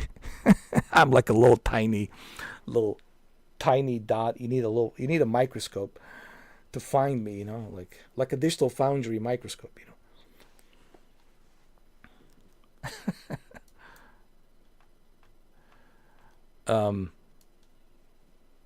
Look, I'm not doing YouTube to get rich, but it would be nice to get recognized for your hard work. It would be nice to be appreciated for your hard work. One of the reasons why I stopped going to Horizon World, I felt like I wasn't being appreciated in Horizon World either. With all the hard work that I put into just to be banned, some douchebag with a fake accounts flagging me, and I get banned twice. And if I get banned one more time, that's it. I'm banned for life from Horizon World. And it's one of the reasons I'm so skeptical going there. I just, it's like you feel underappreciated, right? And you're like, so like, why should I go there? Why should I waste my time if I feel so underappreciated? I have this talent. I can do the voices. I can entertain people. And where's the appreciation, right? Come on, let's be real here. Let's have a real talk. Let's not beat around the bush, as they say, because I don't like beating around the bush either. It's a waste of time. It's phony. It's fake. Don't beat around the bush. Let's just be honest. Same thing goes for my YouTube. I mean, I've been doing this for 10 years, man. 10 long years, man. I've been doing this channel. I put a lot of effort, a lot of hard work, as you know, a lot of energy, and I know my members appreciate me. But the problem is, it's not my members, it's not my subscribers. Of course, they appreciate me. My subscribers appreciate me. My members appreciate me. It's just the Google doesn't appreciate me. because they have this system in place, just like Facebook has a system in place put in there where any, douchebag who doesn't like you from Germany or Canada or United Kingdom or where have you can go ahead and create some bogus fake emails and disposable emails and fake phony accounts and just flag you. And then when you get flagged, that's not good. If you get flagged multiple times, then YouTube, it's alerted, the artificial intelligence, it's alerted, and this artificial intelligence is programmed to see which channel it is, and if it has so many flags out on that certain channel that it's broadcasting or that it's uploading videos from, then the artificial intelligence takes the appropriate measures that's programmed to do, and the artificial intelligence brings you down to the abyss of limbo. And that's where I'm at. I'm in the abyss of limbo. That means that I'm not on the algorithm. Especially with 8.5 thousand videos, man. Are you kidding me? It's just not possible. Logically, it's not possible. With that many videos, dude, I mean, you're gonna bump into my videos whether you like it or not. Whether you click on it, that's a different story. But people will click on it because they're curious. People have curiosity. How many times you scroll through YouTube looking at the videos? How many times you scroll down? And how many times there's videos you're like, this thumbnail looks interesting. This thumbnail looks interesting. Let me click on it. Let me see what it's all about. Right? So this is why I believe I'm shadow banned, because it's just logically not possible with this many videos that I have. Just not possible logically that I'm not getting any attention, because that's not possible, dude, with that many videos spreading across the YouTube. But you see, that's the magic word. They're not spreading across YouTube. They're in a limbo. Think of me like an Area 51. I'm like in the Area 51. It's forbidden. You can't access, only those who have, approval by the Air Force and the commander, who are, certified to be there, then they can access the, facility. Scientists, Lockheed Martin technicians, etc., etc. And that's where I'm at. I'm like at that, like Area 51, bottom of the pit, like underground limbo. Now, those of you who are subscribed to me, who have notifications, yes, you are aware of me because you're following me. So the YouTube will notify you when I'm online. But everybody else out there, they can't find me, dude. They just simply can't find me. And I'm thinking to myself, like, how is this even possible, dude? With this many videos that I have, how is it possible? Like, just, it makes no sense. So I believe that I'm shadow banned.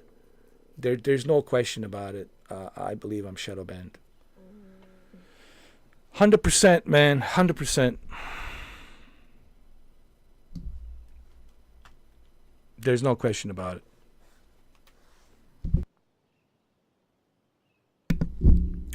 What's up, Ben? How you doing, man? Welcome.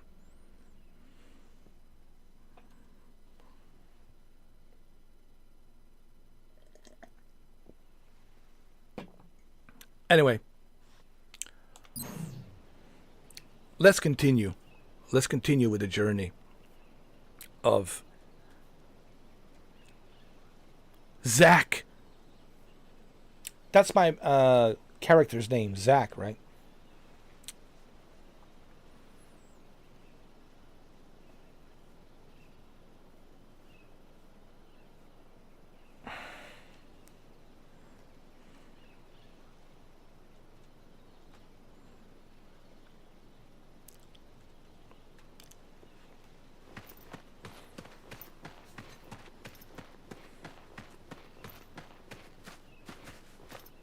but now's not really the time.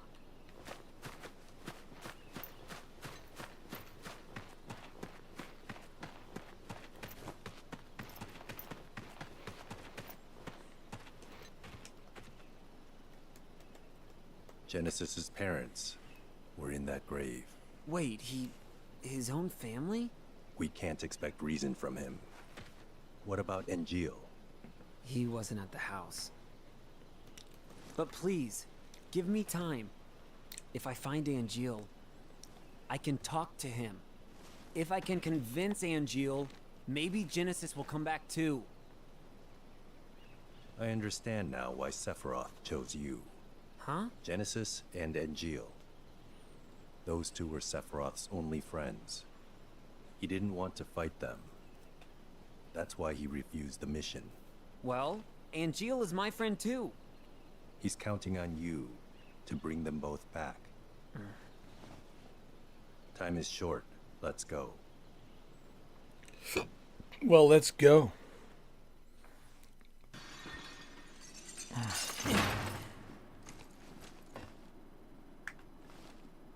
Made it in. No problem.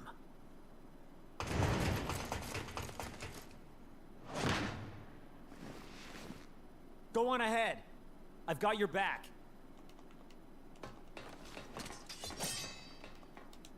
Activating combat mode.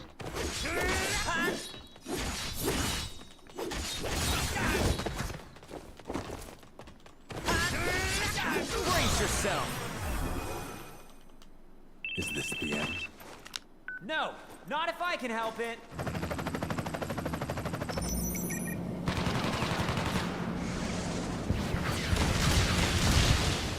Conflict resolved.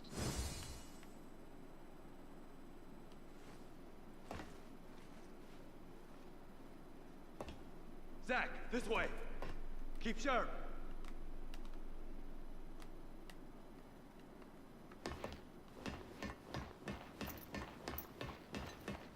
Activating combat mode.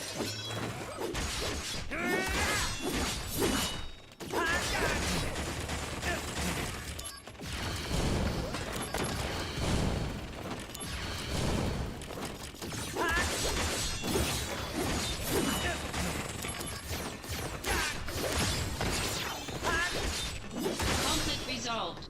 Oh yeah!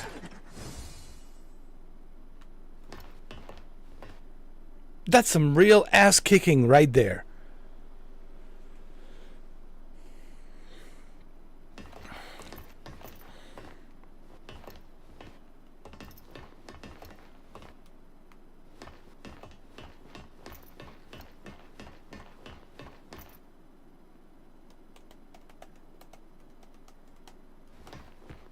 Activating combat mode.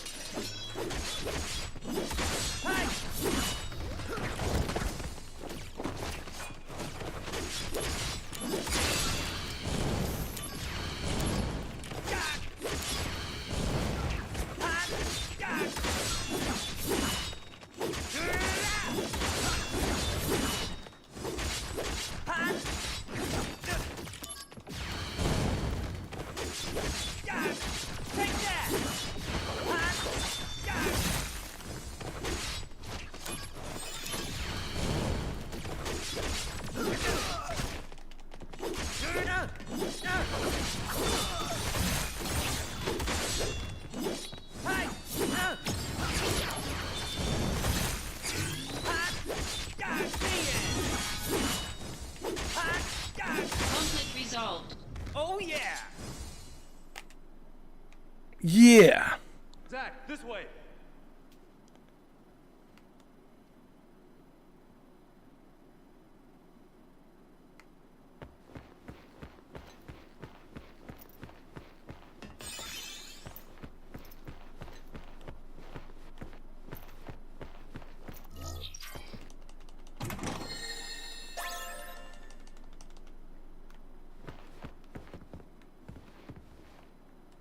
Let me save the game.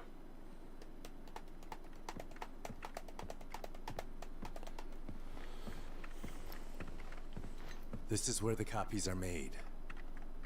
Go upstairs. Genesis may be there.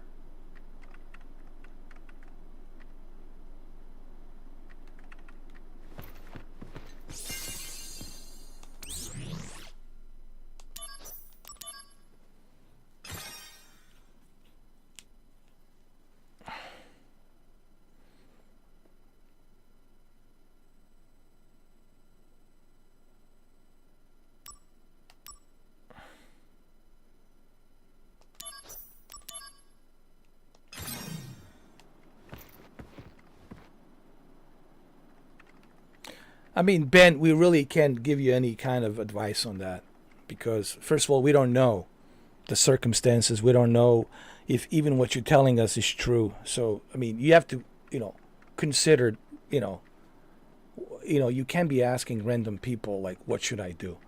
I mean, if I'm taking it to face value that what you're saying is true, and if it is true and you're not making it up, sure, you should call for some help, notify the authorities if you know someone is about to hurt themselves. Sure, but you can't be asking me or random people here, man. I'm just trying to keep it real, because I don't know what you're telling me if it's true or not true. I mean, I'm not there with you or I can see exactly what's going on. What are you doing throughout the day? Whom you hanging out with? I don't know what you do throughout the day. And I don't know who your friends are, nor do I know what the circumstances are, what relationship you have with these individuals that you call friends. So there's so many things we need to consider here. But if your friend if it's true, and you believe that he's about to hurt himself, yeah, you should alert the authorities.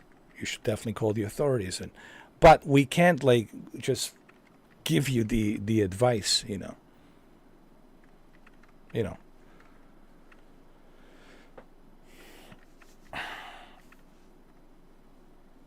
I mean, I'm trying to take you at the face value that what you're telling me is true, but I don't know, what you're telling me that is true. I have to be skeptical,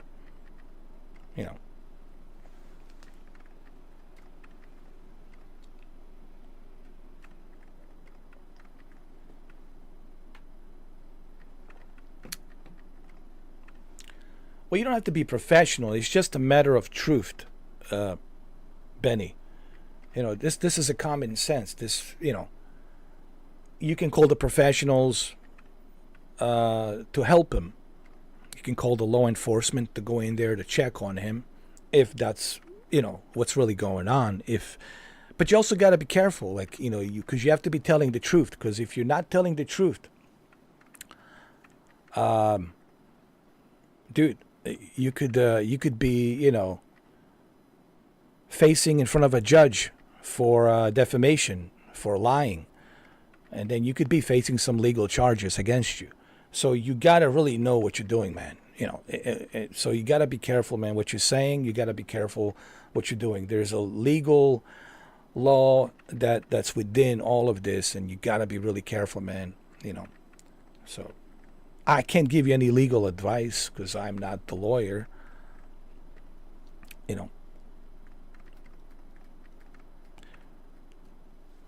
But still, that's for you to make that decision. What I'm trying to tell you, Ben, because we don't know what's going on. We can only speculate. Speculating doesn't fly in a court. It doesn't fly anywhere. Speculation, the judge will not even look at the case. It's just speculation. I'm taking you at the face value because you're my friend, and I'm giving you the benefit of a doubt that you're telling me the truth. But I don't know if you're really telling me the truth. You see what I'm saying? I don't know that for a fact. I would need some hardcore evidence. I would need some evidence for you to support that, where I can say, okay, well, he's telling the truth because of the evidence that he presented me, X, Y, and Z. So, you can't be asking random people, what should I do? Use common sense. If your friend is in trouble, then help your friend. If you consider him to be your friend and you want to help him, then help him.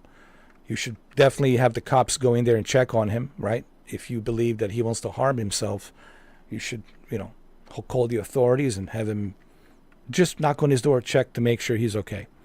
And if he's okay, and if he's not, they can help him out. They can take him to, psychiatric evaluation. There's programs, there's places he can go. There's programs they have that can help him. There's resources. Each state has a resource that can help him out, And there's a hotline There's a hotline, a suicide hotline to prevent suicide, suicide prevention hotline. It's available. I forgot what the number is, but you can Google it. There's a suicide prevention, hotline. They have it. It's 24/7, 365 days a year. It's always available. It's a suicide prevention hotline, But, and again, I'm taking everything you say at the face value. You know what the face value stands for? I'm hoping that you're telling me the truth. I'm hoping that you're not making this up in your head like some kind of fantasy. I'm hoping that you're telling me the truth. Yeah, 988. 988. All right. So I hope you're not like mad at me, Benny. But this is a serious stuff. Like when it comes to serious stuff, I have to be serious as well. And I'm hoping that you're telling me the truth.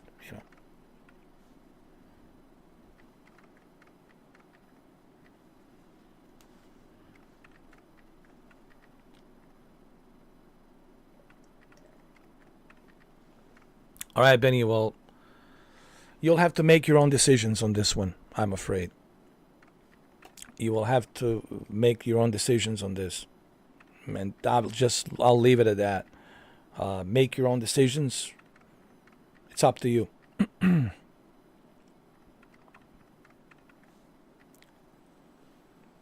That's all I can tell you. You got to be able to make your own decisions, Benny.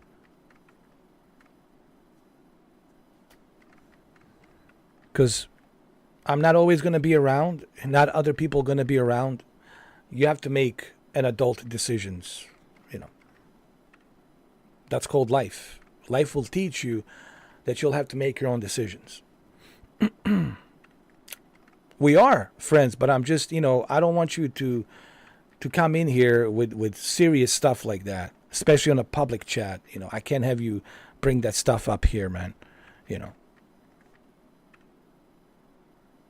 Because I don't know the circumstances. I don't know if you're telling me the truth. So I'm just telling you, these are the kind of decisions you need to make on your own. If you do have a friend and you know for a fact that he's going to hurt himself, dude, call 911. Alert the authorities. Let them know to check on him to make sure he's okay. If that is true. That's a common sense, Benny. You should tell your mom or your father or your parents. You should notify someone else, But you can't just ask me here. You can't just ask random people like Shuki there, to put us in that position to give you the advice, So you have to make your own decisions. You're an adult now. You're 22 or 23. You're an adult now, so you got to be able to make your own decisions in life. What I'm teaching you, I'm giving you a tough love, dude. I'm giving you a tough love. I'm preparing you what's waiting for you in this life. You're going to have to make some tough decisions, man. It's not going to be easy, but these are tough decisions you're going to have to make, man. And you can't expect other people to make those decisions for you. Okay? You're just going to have to learn how to do that. And it's better that you hear it from me than to hear it from someone else who's just giving you a pep talk, a nice little pep talk, and everything's nice and cozy and roses and all this other stuff, Life is not bed of roses, dude. Life is very tough. And you're going to have to make some tough decisions, my friend. And I got to give you this. And I know Renee probably is not going to like me for telling you this, but I have to tell you this. Because I care about you, dude. I need to tell you, I need to prepare you for what's waiting for you out there in real life. It's not going to be easy, man. And you will be forced to make some tough decisions. And you're going to have to make those tough decisions.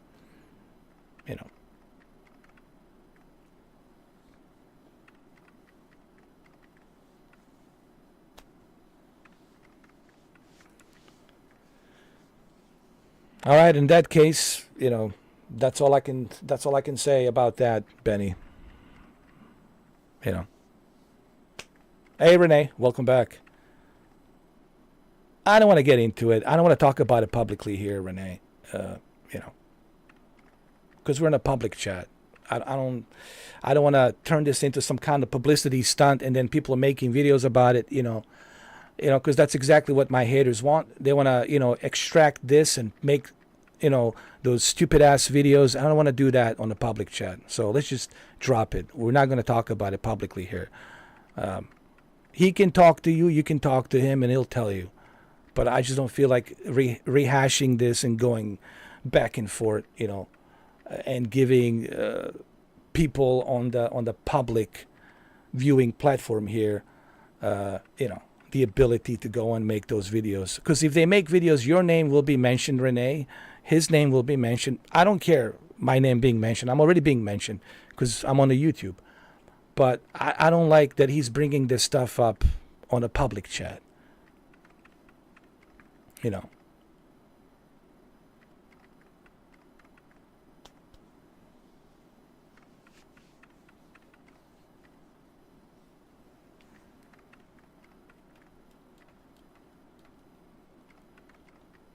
And I'm sorry that you came in late because you missed the whole thing. And I don't want to go through this whole thing on the public chat, Renee, to tell you exactly what he said. I'm just saying I can't give him any advice because I don't know if he's telling me the truth or not. And he's talking about serious stuff when it comes to suicide, life and death situation, and that kind of stuff. You cannot be bringing that stuff in here, especially if I don't know if he's telling me the truth or not. And I'm trying to teach him that you need to make your own decisions. If you know that you have a friend and your friend's about to hurt himself, you got to make your own decisions. You want to call 911? Well, that's a common sense. You should. If you consider him to be your friend, you should call 911. Even if he's not your friend, you should still call 911. If you know for a fact that someone is about to hurt themselves, you should alert the authorities. But the thing is, Renee, I don't know what he's telling me if it's true. I have to take him at the face value, but I don't know. And he's bringing that up here in the public chat, and I don't like that he's bringing that up in the public chat, where everybody can watch it and see it. That's a private matter, and he should treat it as a private matter. And he needs to learn to take responsibility on his own. Not just asking me, or asking you, or asking other random people. He needs to make its own decisions. As an adult, he's got to learn how to do that. Because I'm not going to be around to hold his hand. You're not going to be around to hold his hand. Other people will not going to be around to hold his hand, and he's going to have to learn on his own to deal with life and suck it up. It's tough. You're going to have to suck it up and make decisions as an adult. This is a tough love, man. I got to give people a tough love because they got to understand, man, life is not bed of roses, but you need to learn now. Now you got to learn. While you still are young and you're in your adulthood, you got to learn that life is not going to get easier. It's only going to get harder and harder. There's going to be a lot of boundaries, a lot of complications out there, a lot of emotions. It's not going to be always happy, happy, happy. It's tough out there. It's tough, And he needs to learn that. He needs to understand. It's going to be tough out there. And I'm giving him a tough love so he understands like what you're getting into in life. It's only going to get harder and harder and harder and more complex. But you do have to make your own decisions as an adult.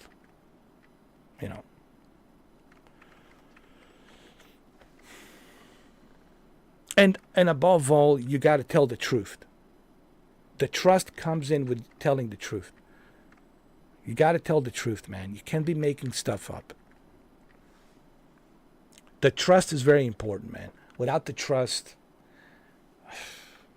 the life will only get more difficult. More difficult and much harder. Because then no one's going to trust you. People are going to say, this guy cannot be trusted. For we don't know what he's telling us is true.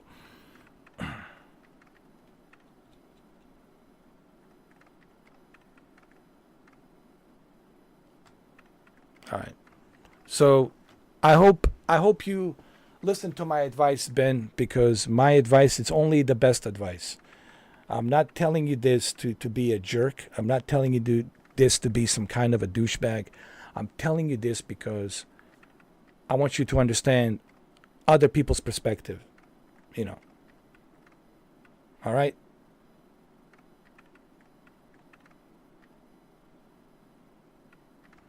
How do we know that you called 911? How do we know that you spoke to dispatcher? How do we know?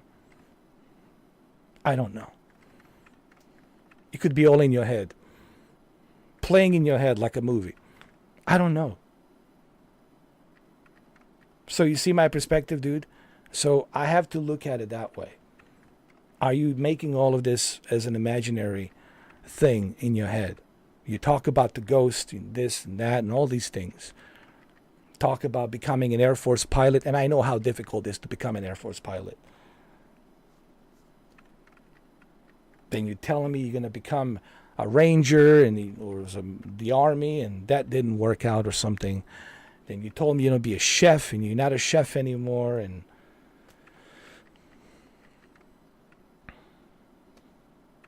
you're telling me that you, like every game that I play, you tell me you played it. And I know you didn't, because I can look at your profile, I can see what you're playing. You know, the trust is very important, Benny, in life. I just want you to understand that. I mean, you can do what you want to do. You're an adult. But I want to give you an advice, since you brought this up. Trust is very important. Without the trust, my friend, it's only going to get more difficult. Because people have to be able to trust you. What you tell them is true. Because they're going to find out that you're not telling it. Like you were talking about the ATC to air traffic control, that you're going to become air. You know how difficult, especially now, how difficult it's going to be to become an air traffic controller, especially with what has happened. How difficult it's going to be to become. They're looking for the best of the best, the perfect of the perfect, as they should. They're not going to let anyone just become air traffic controller. So I knew that you're not going for air traffic control. So you got to drop. Listen, what I'm trying to tell you is this. You don't have to impress me, Ben. You don't have to impress me, dude. I love you for who you are. I'm not loving you because you want to be something that you're not. Just be yourself, brother. Be yourself. Why do you think Renee likes me? She likes me because of for who I am, myself. I'm not pretending to be something else. I'm not pretending to be a Rockefeller. I'm not pretending to be holier than thou. She likes me because of my personality, of who I am. I like you for your personality, but you gotta stop making these things up, man. You know? Echo was telling me. Echo told me, man, I love Benny, but I don't trust him. Because he doesn't trust you, what you tell him. He knows that you're not going for Air Force. He knows you're not going for air traffic control. We all know that. We all know you're not going for any of these things. And I know you don't want to hear this, man. It's a tough love. But I'm telling you this because I love you, dude. If I didn't care about you, I would just ignore you. I wouldn't say nothing to you. That's it. I would have just... That's it. I'm telling you this because I want you to understand you gotta be honest with people. Stop making stuff up. Stop letting other people manipulate you. Just be yourself and be honest. I mean, me and Renee, we always showed you love and we were always honest with you. We never lied to you. We could have made stuff up. Renee could have made some stuff up and tell you something about her that is not true. But she didn't do that. But she could have easily. I could have done that, but I didn't. I didn't make stuff up. I told you I got a YouTube channel. I do this character, John Wick, da-da-da. It's about honesty, man. You got to be honest. Honesty is very important, dude. And that's what I'm trying to prepare you, Benny. In life, you will have to learn for people to trust you. If people cannot trust you, it's going to be very difficult. So I hope that this stays in your mind, that you remember this. I hope that you remember this. I know it's difficult for you to hear this from me, but I'm telling you this because I'm trying to help you. I'm not telling you this because I'm trying to be some kind of a douchebag or some kind of an asshole. I'm telling you this because I do care about you, dude. If I didn't care about you, you wouldn't have that blue ranch. You wouldn't be here if I didn't care. I would have totally ignored you and that's it, block you and done with you. Which I have done that with other people. You know that. But I'm not doing it because I do care about you. And I'm telling you this because I do care about you. If I didn't care, I wouldn't be telling you none of this. I'm telling you this because I do care. And Renee knows that. You know.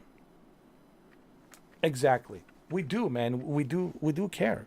I do care, man. I just want you to do better in life, man. I want to see people do better. And I know when people are struggling. When I first met you, I knew you were struggling. I knew that. Everybody knew, but we didn't want to acknowledge the elephant in the room because we were trying to be, you know,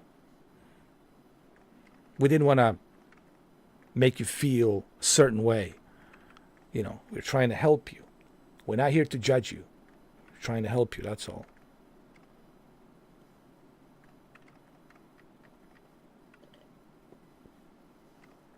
Hey, welcome, Savage. How are you?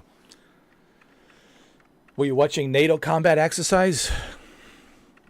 What oh God, what are we preparing for? WW3? I don't know, man. I don't want to get into politics, Savage. You know me. I don't want to talk about it, man. I hate politics. I hate war. You want to see how terrible war is? Go watch that video with that Russian soldier, and he's from Siberia, and the Ukrainian soldier, and watch what happened with the hand-to-hand combat and how brutal it is. The last final words of that Ukrainian soldier was, "Please let me die in peace. I want to say goodbye to my mother and my family." And this other soldier, even though he stabbed him in the neck, stabbed him right here in the back in the neck with a big giant knife multiple times, stabbed him also here, and used a piece of glass and shoved it in his eye. That's war. War is brutal, man. There's nothing fun about war. I've been through war myself in Bosnia, 92, and I don't like talking about it. 92, 94, 4 years, man. Try being there for one day. I was there 4 years, man. 4 years. So, you never been in combat, I get it. You guys never been in war, I get it. But trust me, fuck the war. I'll just say it right now. Fuck the war. I don't want any fucking wars.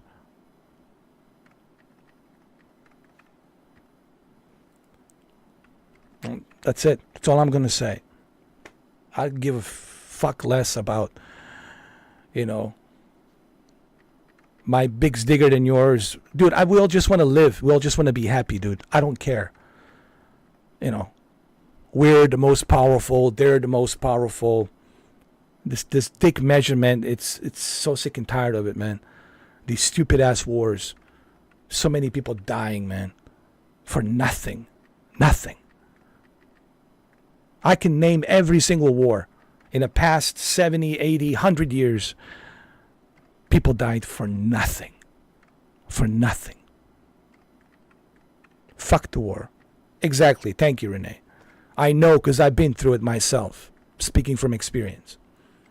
I don't get all like, you know, super patriotic and excited about, oh, let's go kick some ass. It's a bunch of bullshit. When you get there, when you're in the battlefield, then you oh, fuck that shit. The first bullet goes past your ear. The first mortar, you feel the detonation, you feel the blast. You say, fuck this shit. You know.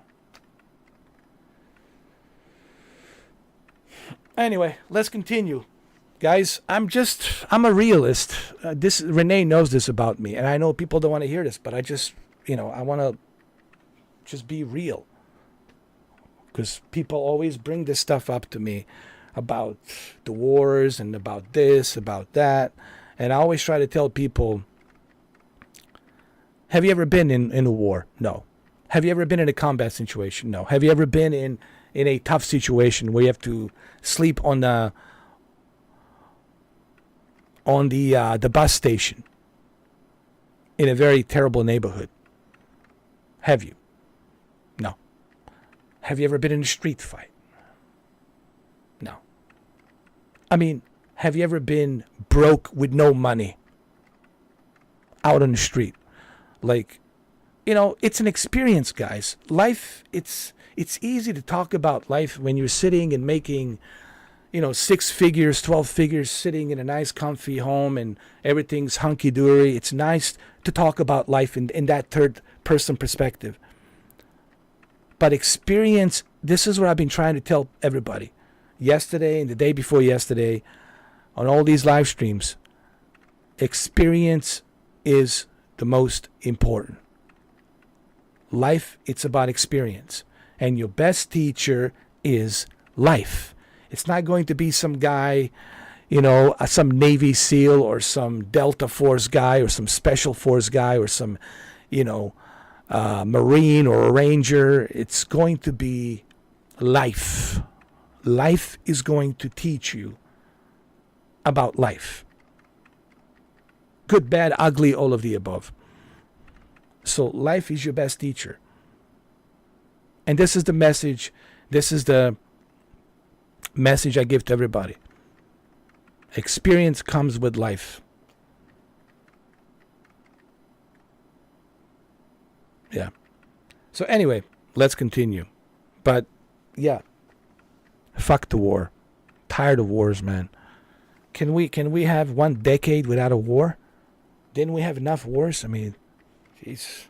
My entire life, I'm 46, has been a wars. First in Bosnia, and then the Afghanistan, Iraq, and then, this Ukraine, Russia, and then Middle East, Israel, Gaza. It's always wars, wars, wars, wars. War, war. Tired of wars, man. But anyway, let's continue. Tired of violence, tired of wars. Just tired of that stuff. Can people just have a common sense and say, let's all just find a common ground and let's enjoy life? How difficult is it for everyone to just shrink down their pathetic egos? Pathetic egos. Shrink down your pathetic egos, man. Let's all just sit down. Let's enjoy life. Life is short, man. Let's just enjoy life. But no, let's measure our dicks. Our military is bigger than yours. We're more powerful. Ego tripping bullshit, man. And then we wonder why aliens don't come down and say hello. Why the fuck would they? Why the fuck would they want to come down here and say fucking hello? For what? Did we grow up? We're still in Stone Ages. We still have this mentality of Homo sapien. I wield the biggest stick, and I with the biggest stick am the master. It's it never ends. Renee, there's no end in sight. It just never, in my 46 years, it never ends, Renee. Just keeps repeating. Same mistakes, just keep repeating. All these stupid ass wars. Anyway, you guys wanted real talk? Well, this is real talk. And I'm just going to end it right there. But you guys want the real talk? There it is. There's the real talk. All right, let's continue, guys.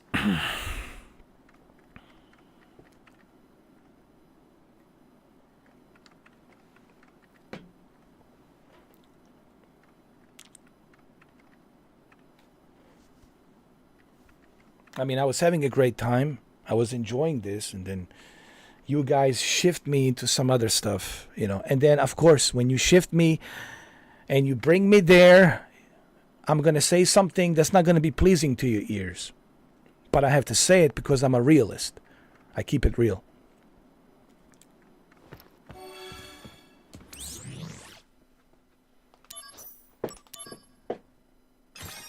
So do I, Renee. So do I. But life can be peaceful.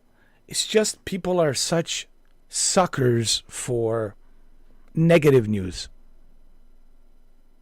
People are such suckers for negative. Nobody wants to talk about it. Hey, how about the firemen saving those, you know, kittens? Saved about 12 kittens from the roof. And the house was on fire and the kittens was up in the attic on the roof. So he climbed up in the attic. It's a rhetorical, okay, I'm making this up. And he went down the roof into the attic and saved 12 kittens. I'm sure there's stories about some firemen out there saving 12 kittens and saved those 12 kittens. How about a police officer helping a lady cross the street, and he turns on the lights, emergency lights, and he helps her cross the street. And then he asks her, do you need a ride? I can get you a ride. Where are you going? Right? How about those stories? How about the stories where a police officer pulls over and helps the lady change a tire? You know, how about some? There's so much positive out there that we could be talking about, but nobody wants to talk about positive. Everybody wants to talk about all the ugly side of life, you know. Negative shit. And if you are just consumed by negativity, you will be depressed. Because you are choosing those emotions. Negative emotions. Life, it's filled with a variety of different emotions. You can choose either negative emotions or positive emotions. But it's beyond me as to why people are so suckered into and sucked into the negative emotions. People are suckers for negative emotions. I don't understand that. I don't care. Yeah. There's always going to be some negative news. There's always going to be some negative shit out there, you know. I was just looking at the news. Some plane crashed into some building up in Philadelphia. Where was it? I don't know. Just negative shit. Like, I don't know. It's in your neck of the woods, Renee. Where was it? Crashed into some. There it is. It's like right here. I don't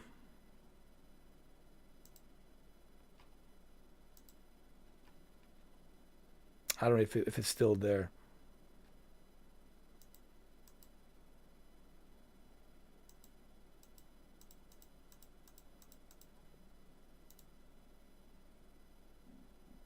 Ring camera footage shows moment plane crashes near Philadelphia Mall. They was in the mall. A plane crashed into a mall. Yeah. Like, it's always the negative news. Or the Black Hawk crashes into that, you know, that American Airlines plane. You know, it's like, it's just the negative news. Now, of course, you know, it's the news, but I choose not to, like, watch the negative news. I just can't. My brain, my mind, Renee, this just doesn't have a, that's the whole point of what I'm doing this YouTube, is to make a safe place. To make a place where people can have a good time. This is one of the reasons I went to Horizon World, Renee, with John Wick Returns. I was like, if I can make a character that can make people happy, that can make people laugh, then that's awesome. That's what I want to do. But even in Horizon, people want to talk about politics. They want to talk about negative shit. They want to talk about, what's going on in Ukraine and Russia and in Gaza and in Israel. And it's all negative shit. I don't want to talk about some negative shit that I can do nothing about. Zero. I'm not a Superman. I'm not a god. I can't fix this. But I sure as hell don't need to be listening to that negative news or watching that. I'm aware of it, but I don't want to 24/7, or like these videos of police officers and the body cam, and they have to shoot somebody, and shooting and this and that. I don't want to. Or watching about some guy who beheaded his wife, and he doesn't know why he beheaded his wife and whatever. It's like the voices told him to do it, and I don't know, some video I was watching, some guy beheaded his wife and with a kitchen knife, and it's like, I don't want to see that kind of shit. Like, and they gave that guy 40 years in jail. Like, what the fuck? He's got only 40 years? What the fuck? There's so much negative shit out there. It's constantly you being, what's the word I'm trying to use? Like, you're being fed. They're feeding you. You're being fed all of this negative news. They're feeding you all this negative news. You're just being fed. Fed means feeding. And you get fed up, right? All this, you're being fed all of this stuff into your mind. And your mind's saying, hey, I can't keep this shit no more in there. I got to take some of the shit out. And what happens after that? You get anxiety, panic attacks. You can't go to fucking sleep. Because you're thinking about, why the fuck would that guy do that? Why would he, murder his own wife and behead her?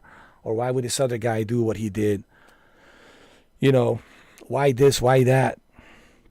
Why murders happens? Why people do heinous fucking crimes? We don't know. It's a human complexity. We don't know. The life is very complex. Why people do what they do, we don't know. But what we sure as hell do know is that I don't have to focus on that negativity. There's 8.4 billion people on this planet, Renee and Savage. Yes, there's going to be negative shit. There's going to be some crazy shit happening. People are going to do some crazy shit. All kinds of crazy shit. We don't know. I don't have time to figure out why would someone do such a heinous thing. That is not my job. That's why we have detectives. That's why we have law enforcement. That's what they do. That is their profession. They have to deal with that. That is their job. Job of detective is to figure out why X, Y, and Z he did what he did. That's why we have law enforcement, FBI, and other agencies. That is their job. That's not my job.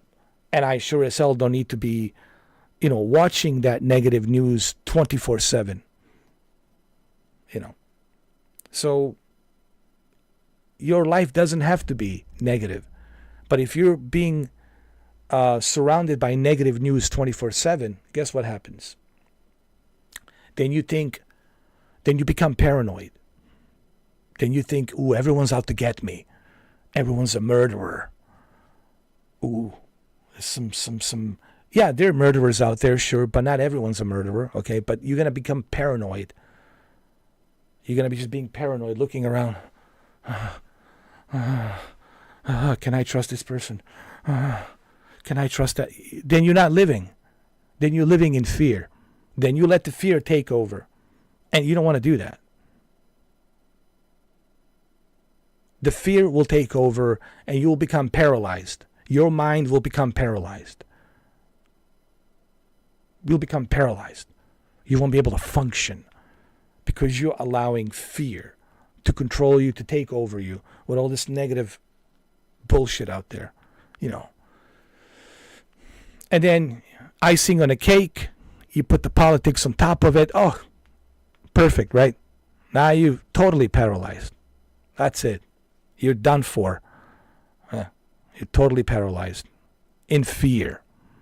That's it. Totally paranoid, in fear. And now you jump into all this conspiracy theories and all this other stupid shit, you know. Ooh, you know. Maybe they're out to get me. Maybe there's some cabal out there. There's a boogeyman, you know. Ooh. No one is that perfect enough to control 8.4 billion people. No organization is that perfect. Because we're flawed as humans. Yes, there's some fraternity, you know, clubs out there, brotherhoods, whatever, fraternity clubs, but no one is that smart enough or that powerful enough to control 8.4 billion people. It's impossible, dude. Try controlling a handful of people. Good luck. 8.4 billion people. It's impossible, dude.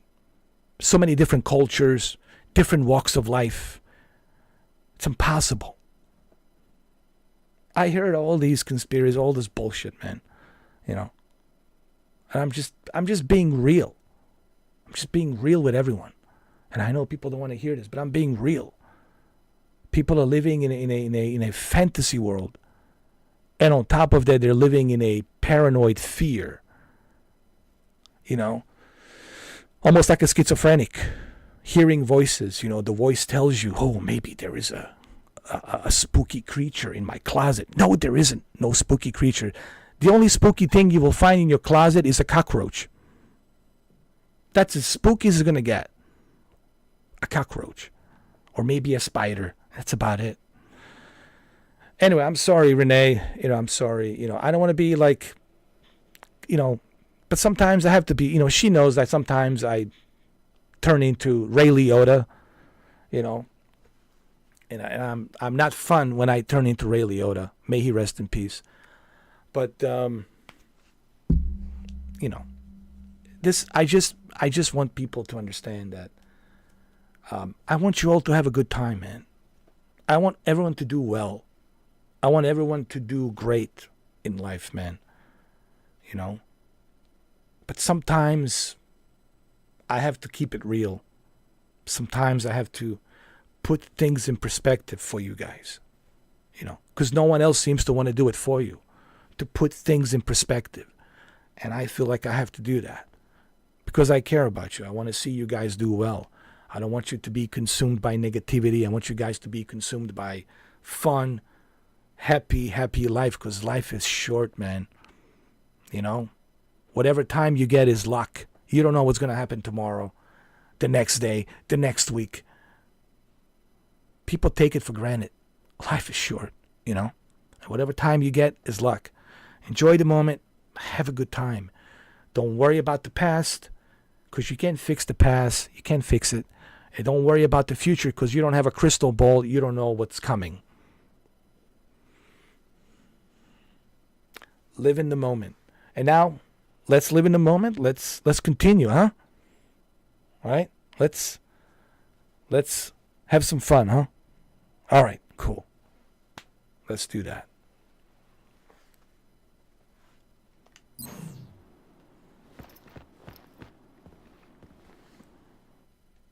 Infinite in mystery is the gift of the goddess. We seek it thus and take to the sky. Ripples form on the water's surface. The wandering soul knows no rest. That's Genesis. There's Genesis right there. Settle down. That's his... Zack the puppy. Zack the puppy.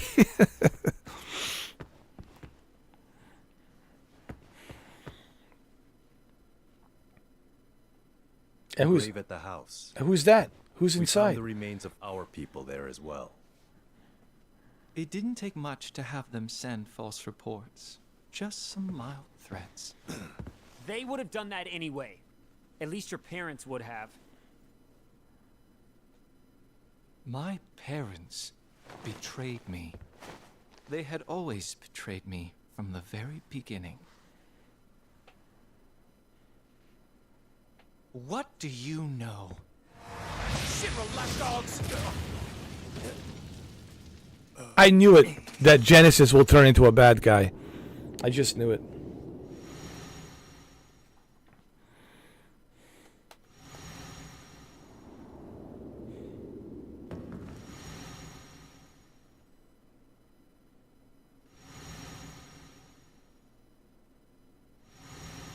Welcome, partner. I see. You finally made your decision. I'll respect your wishes, old friend. However,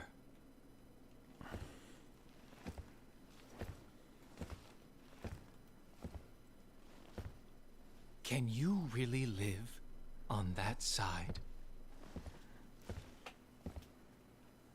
Angeal!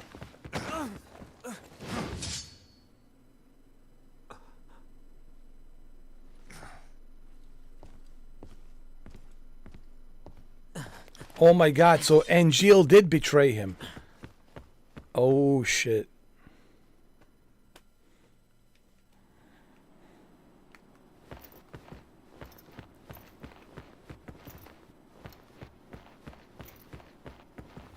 So Angeal did betray Zack. Or did he? We don't know yet, but he seems to be working together with Genesis. And that's his best friend. Maybe he was indoctrinated by Genesis ideology. Let's save the game. Hold on.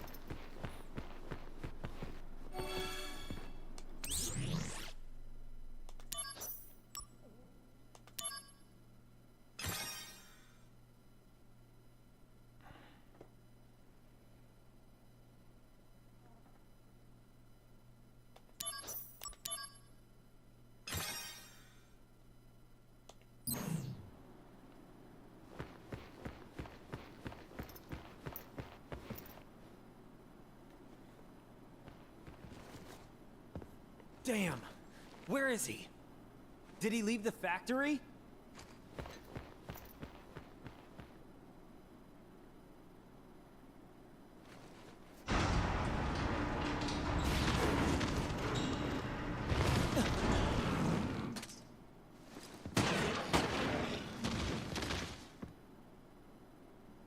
John Wick decoy. How dare you, sir? There's no time. We have to leave now.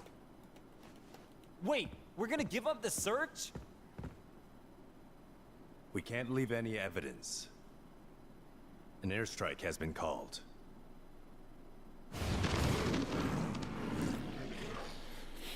Well, let me handle it. He's at Angeal's house. Let me handle this, all right? Angeal's house! Hurry!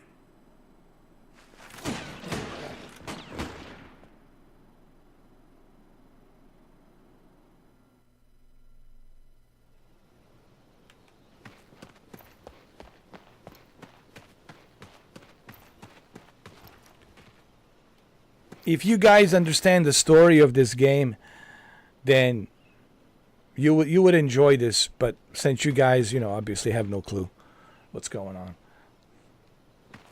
I can't expect you to be excited. Genesis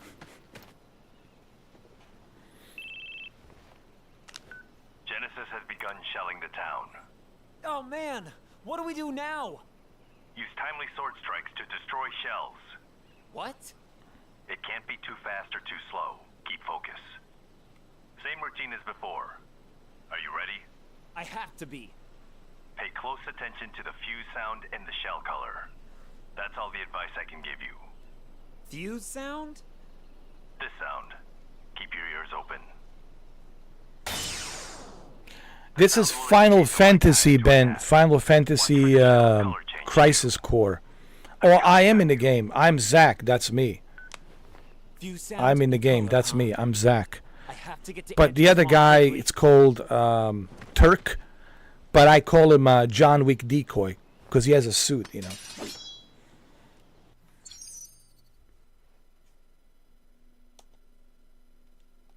Yeah. Alright, let's do this again.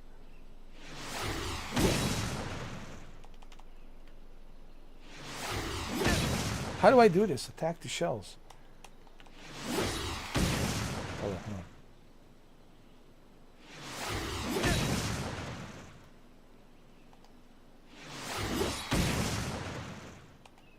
I'm pressing the square, but nothing's happening.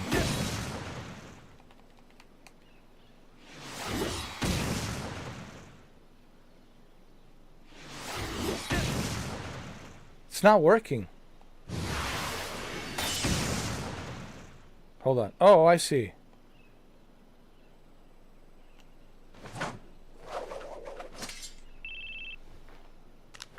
The shelling has stopped. A pathetic effort. Were you even trying? I've just received word. The airstrike is commencing. What do you mean, was I even trying? Dude, I've been pressing the square button. She's all right. Gotta find her. Now. I pushed the square button God knows how many times. Alright, let's go to Angeal's house.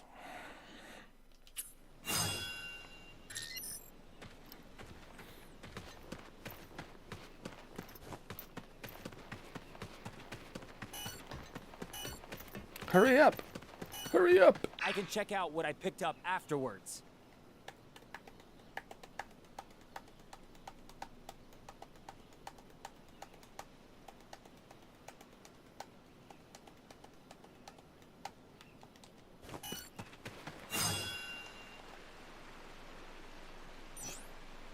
Zach raced towards the Angeal's house. Okay, let's see what's going on.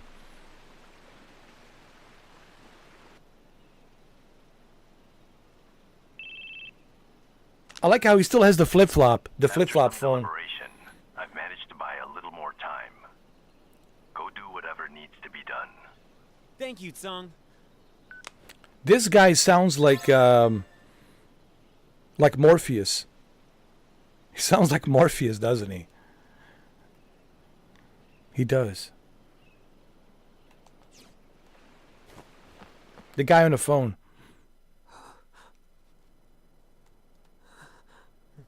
No. No, dude. Now I'm angry. Now I'm angry. Now I'm super pissed, man. Angeal, did you do this? You piece of shit. You piece of shit. Is that your idea of honor? My mother could not continue to live, and neither can her son. What are you talking about? What's going on here? I told you. You can't live on that side anymore. You guys are evil, man. You guys are some evil pricks. Oh, I'm bringing out the pencils. Oh. I'm sharpening my pencils right now. Fly away oh.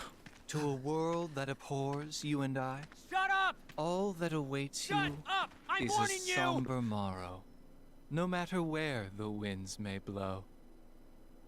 I don't see Sephiroth today, but are you game?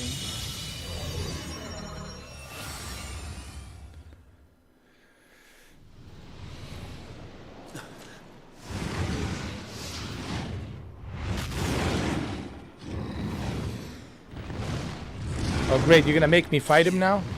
Oh, that's wonderful. That's just wonderful. A summon! Oh.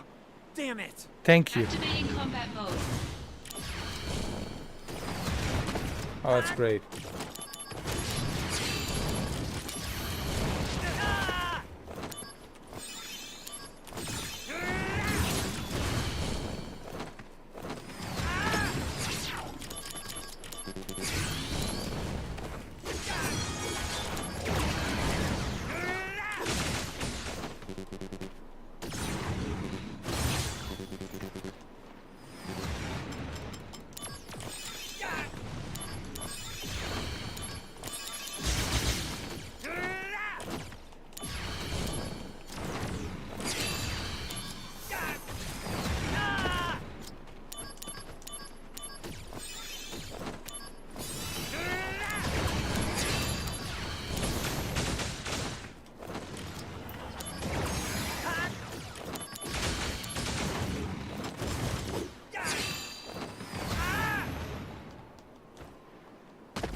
Goodness.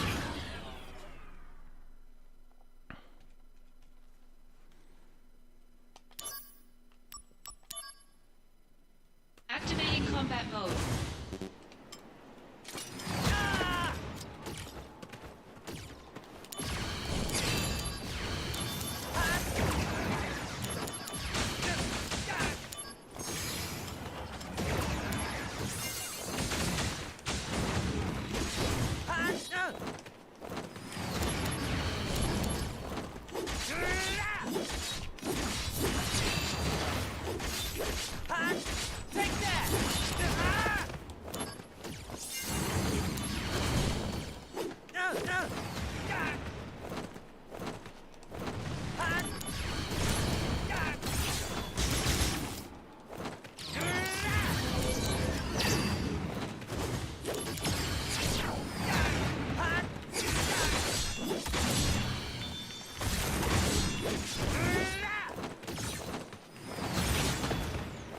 Come on, bastard.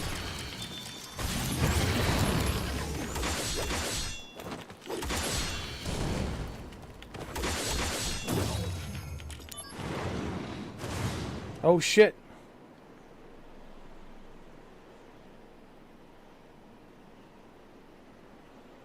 Oh my god.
Come on.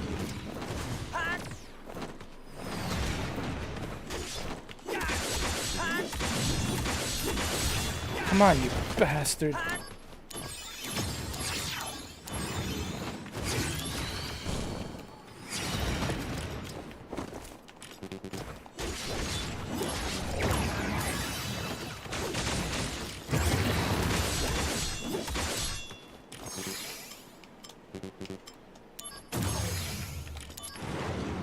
No, no, no, no, no.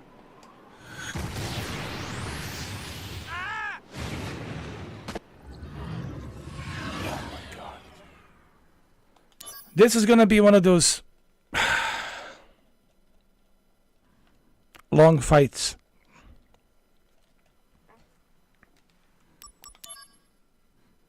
Activating combat mode.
Let's go. Is this the end? No, not if I can help it.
Come on, come on.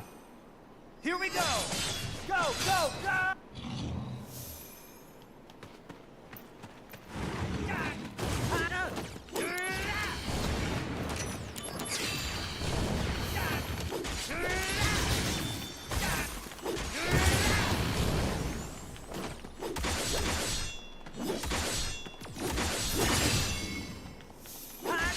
Conflict resolved. Never underestimate John Wick. Never underestimate the power of John Wick. Yeah. I'm thinking I've got this. Yeah. Summons aren't meant to be used like this. Did you guys expect What me happened to to training die? and honor? I mean, come on. We are monsters. Yeah, I can see that. It's well established that you are a monster.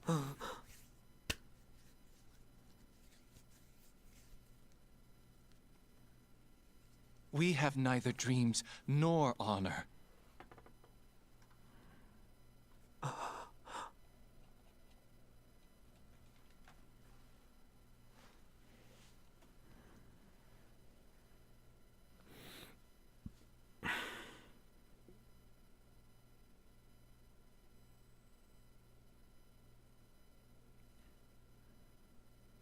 Soldier doesn't mean monster.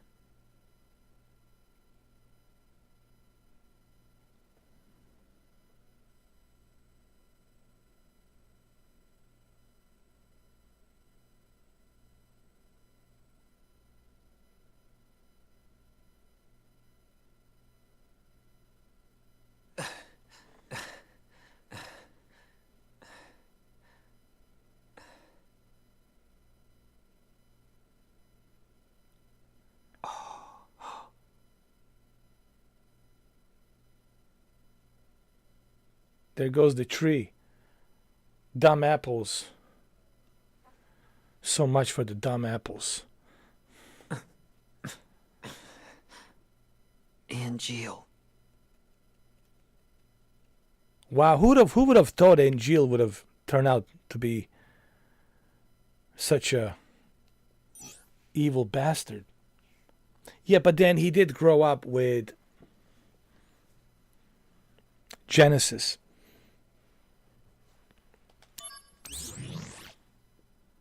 They were like the best of friends. So Angeal and Genesis, well, Genesis indoctrinated Angeal. And that's why Angeal became part of his indoctrination. All it takes is one guy to indoctrinate you. That's it. And then you start dancing like him, start talking like him, you know, dressing up like him, drinking the same drinks like him. It's indoctrination. You get indoctrinated. You know what to say about the devil? When you dance with the devil doesn't change. But devil changes you. You dance with the devil don't change. Devil changes you.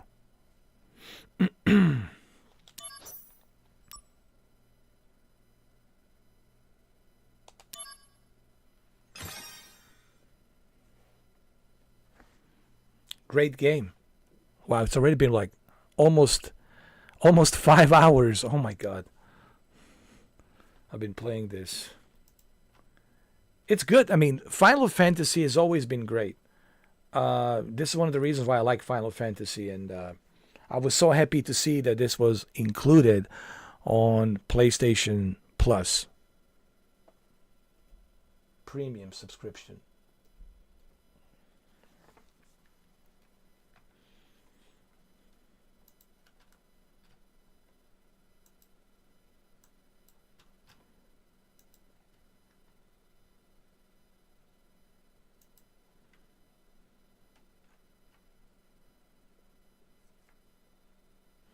Oh, that's okay. Don't worry about it, Renee. It's all good. It's all good. Don't worry. I mean, you don't have to apologize for that. I need to apologize because I need to go take a leak. I've been sitting here for 5 hours. I'll be right back.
You see what happens, Renee, when you're trying to do somebody a favor.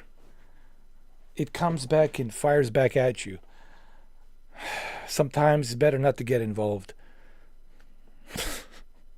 Sometimes you have to say no, even to your best friends. I love you, but not my problem, not getting involved. You gotta deal with it. Suck it up. Put on your big girl pants. Put on your big girl pants and suck it up and deal with it. Right?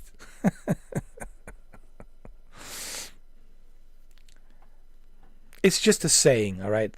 Don't get triggered out there. What I mean by big girl pants, I mean mature adult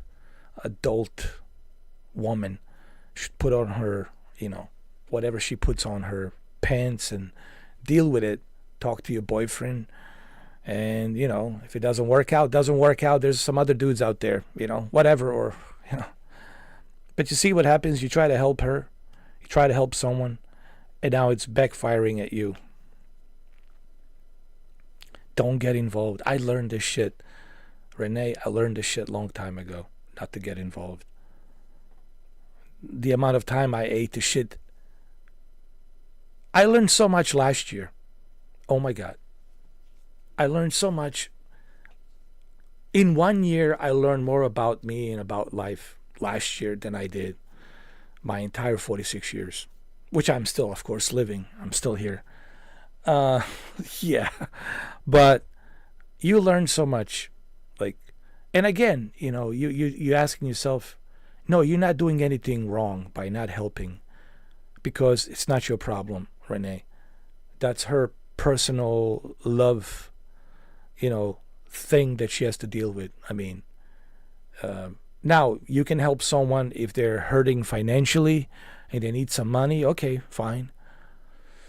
You can help somebody if they need to, to work in a garage and fix the garage door or whatever, right? Things like that. Or maybe they need to paint a living room and you want to come in, help them out and paint the living room. But, things like this, when it's like personal stuff like this, boyfriend, I ate a lot of shit for that. Believe me, I got involved one time and I ate a big shit. I was blamed by both parties. Because of you said this and that. Well, but you asked me, no, because of you. And then he says, why'd you get involved? It's none of your business. Leave her out of this. I'm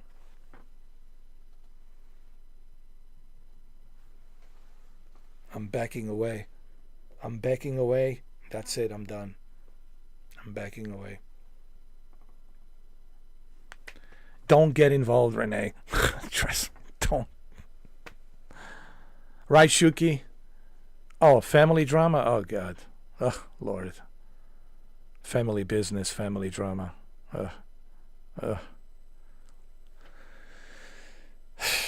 It's just, I mean, I have cousins, like, living in the United States here.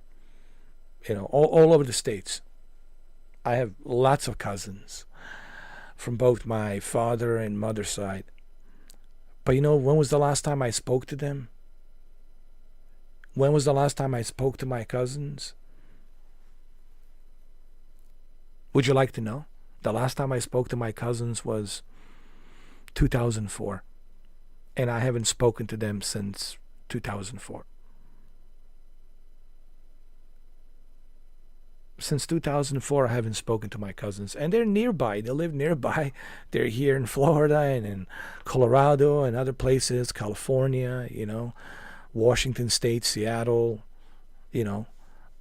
upstate New York, other places, I even have cousins living in your area, in Pittsburgh. In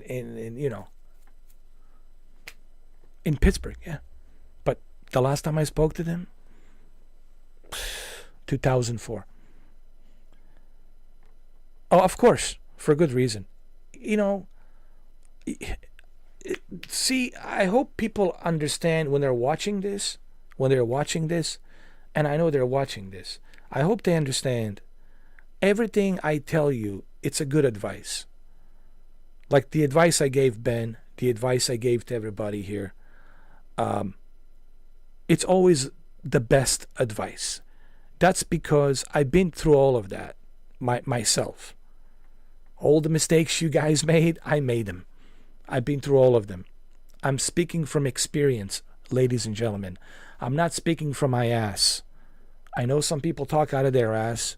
I don't. I speak from experience. And I try to always tell people, don't get involved in trying to solve someone else's problems, because then their problems will become your problems and they will blame you for it. You will be blamed for it. So, be a lone wolf. Be a lone wolf and just do your own thing, man. There's nothing wrong with that. Believe me. Sometimes you have to be a lone wolf. Or what's the word? Sigma. Is it Sigma? Lone wolf Sigma. It doesn't mean you're some kind of like a sociopath or some crazy fuck, It just means that, man, I understand this world better and better and better. And therefore, having this knowledge and experience, I'm being very careful how I associate myself with everyone else. Because I do know how people are, how they treat other people. I do know their characters and their ways and how they are. And when you know that, when you can read someone, you have to you have to appreciate that you have that knowledge. Life becomes easier when you know how to avoid making mistakes. Believe me, life becomes much easier to live when you know how to avoid mistakes. Life becomes so much more difficult when you're just making mistakes after mistakes after mistakes. And it's the mountain of mistakes. And now you're going to have a much more difficult time climbing that Mount Everest of mistakes.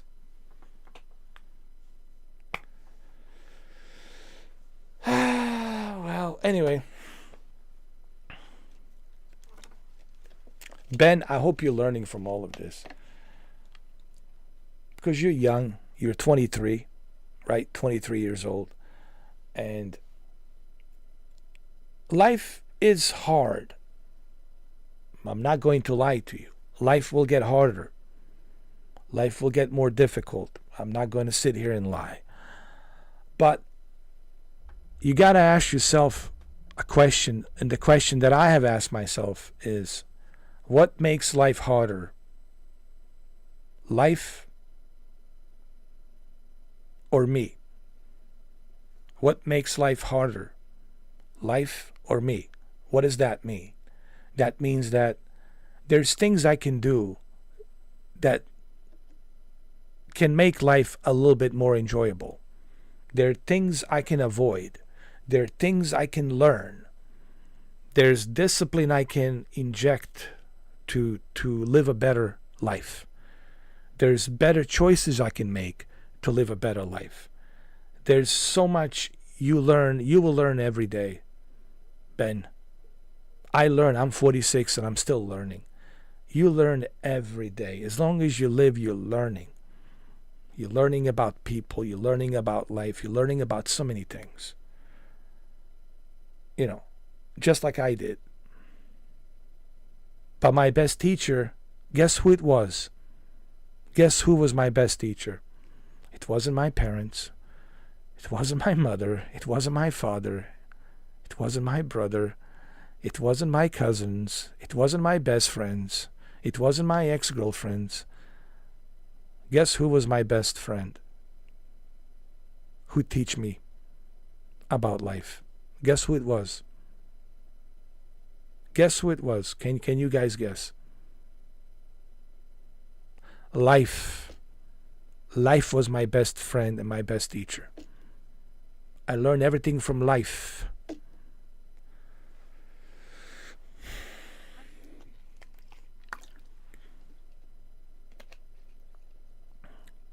You're back again, Renee. Well,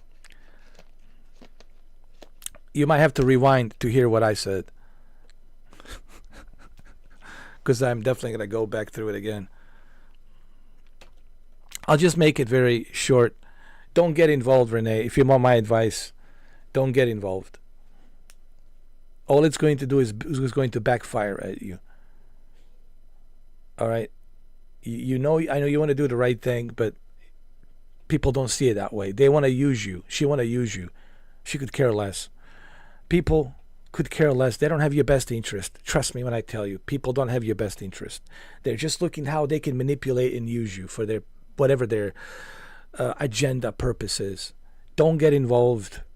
You got to learn how to get involved if you want my advice.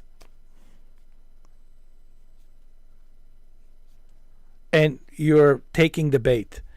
You're taking the hook, line, and sinker. And she's like, oops, I got her. She will be my dancing monkey. You will be my dancing monkey, Renee. I'm going to tell you what to do next. Don't be nobody's dancing monkey, Renee.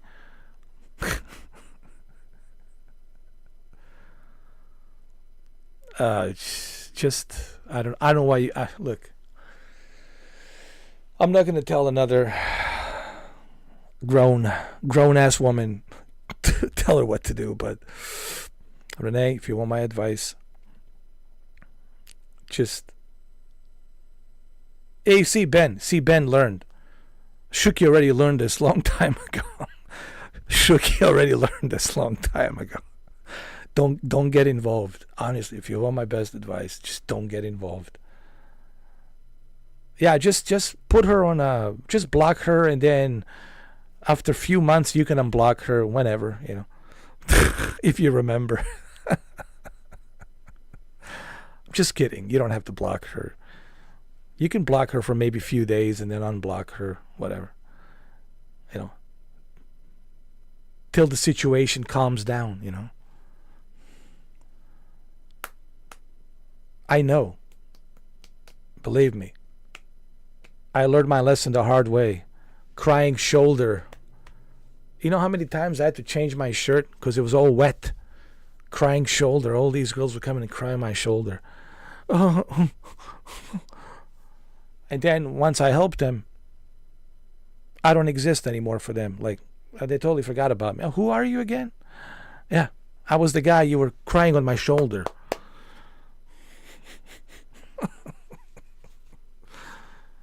But anyway, what do I know?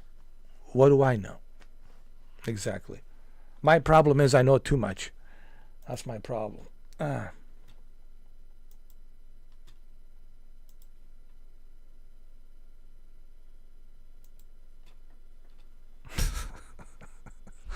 Anyway, let's continue, shall we? This is turning into like Dr. Phil. Oh my God. This is supposed to be Final Fantasy. It's turned to Final Doctor Phil Fantasy. Final Dr. Phil Fantasy. Crisis Core. You know, this is a crisis. The only thing is, it should be called Dr. Phil's Crisis Core.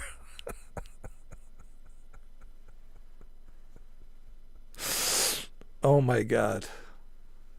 Turn this into a Dr. Phil show. Oh Lord. Oh my God. Crisis Core with Dr. Phil. Final Fantasy with yours truly, Dr. Phil. Oh my God. Dr. Phil 4K. Oh Lord. Oh God. Dr. 4K Phil. Oh my God. Oh man, oh man. I'm telling you. Welcome to my world. Welcome to Mr. 4K's world. World of laughter, sadness, excitement, happiness, and all of the above. You ain't gonna find a live streamer like me. I guarantee you. You ain't gonna find a YouTuber like me. Just like you're not gonna find a John Wick like me in a Horizon world. Exactly. Exactly. Cheers.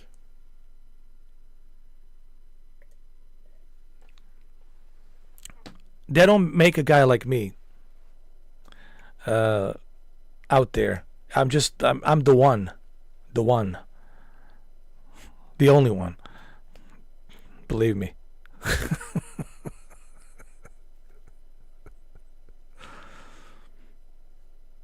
One crazy live feed. I know. But look, I know, but there's some silver lining. You know, I take the bad with the good and good with the bad, Renee. Right? There's always a silver lining, even with the whole thing with Ben, and then you telling me about this, and then Savage coming in telling me about the NATO training and all that and war. I take from the negative into a positive. There's a silver lining, and I always can draw myself into the silver lining. Silver lining meaning that, hey, we can make something positive out of this. I can give you some good advice from my experience. Now, you don't have to believe me. You don't have to, trust me, believe me, and what my experience is. You can take it, leave it. That is your choice. You can call me an asshole. You can say, F this guy, shit on this guy, piss on this guy.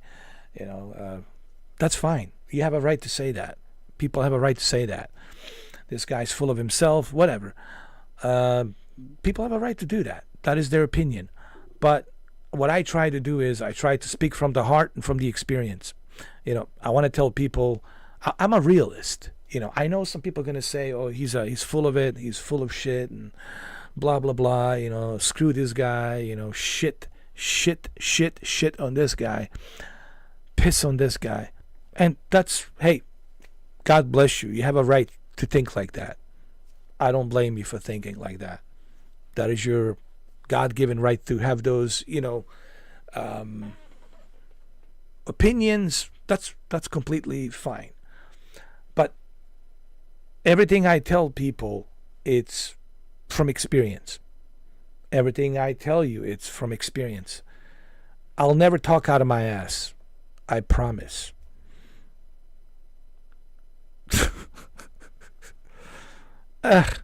Drama follows me everywhere. But there's something positive that came out of it, Renee. Look, people are learning. You know, it's meant to be. Sometimes the way universe works, it's meant to be. It's meant for people to see this live stream. It's meant for people who will probably watch this stream 6 months from now, a year from now, whenever they find it, right? And they're maybe going through something in their life, and they see this, and they're watching this, and they're like, thank you. I never looked at it that way. Thank you for, you know, giving me some good advice. And I never, you know, knew that this perspective that you have, I never had that perspective. My perspective was this way, and I look at your perspective, and I never knew that I should look at it in this perspective, you know, because life, it's all about perspectives, and we all have different perspectives. You know, my perspective is different than yours, and we all feed off of each other. Thank you, Savage. We all feed off of each other's experiences. It's good to talk. We can play a video game, have a good time, which we are, for 5 hours and 16 minutes. But who's counting? But sometimes, you know, this is, I think, the great thing about me and doing these live streams. Same thing when I go to Horizon. Yes, I do John Wick perfectly as John Wick Returns. But also through John Wick Returns, I also help other people. I always said, hey, you know, you need help, and I'm here for you. All right? I don't care if it's 3 in the morning, 4 in the morning. Talk to me. I'll listen. I'm not going to judge you. But I will tell you some realistic perspectives. You know. It definitely has, you know, and this is one of the reasons people are tuning in, because they don't really, you see, they don't know, like, my streams are unpredictable. And this is what people have told me, Renee. And I've been doing this for 10 years.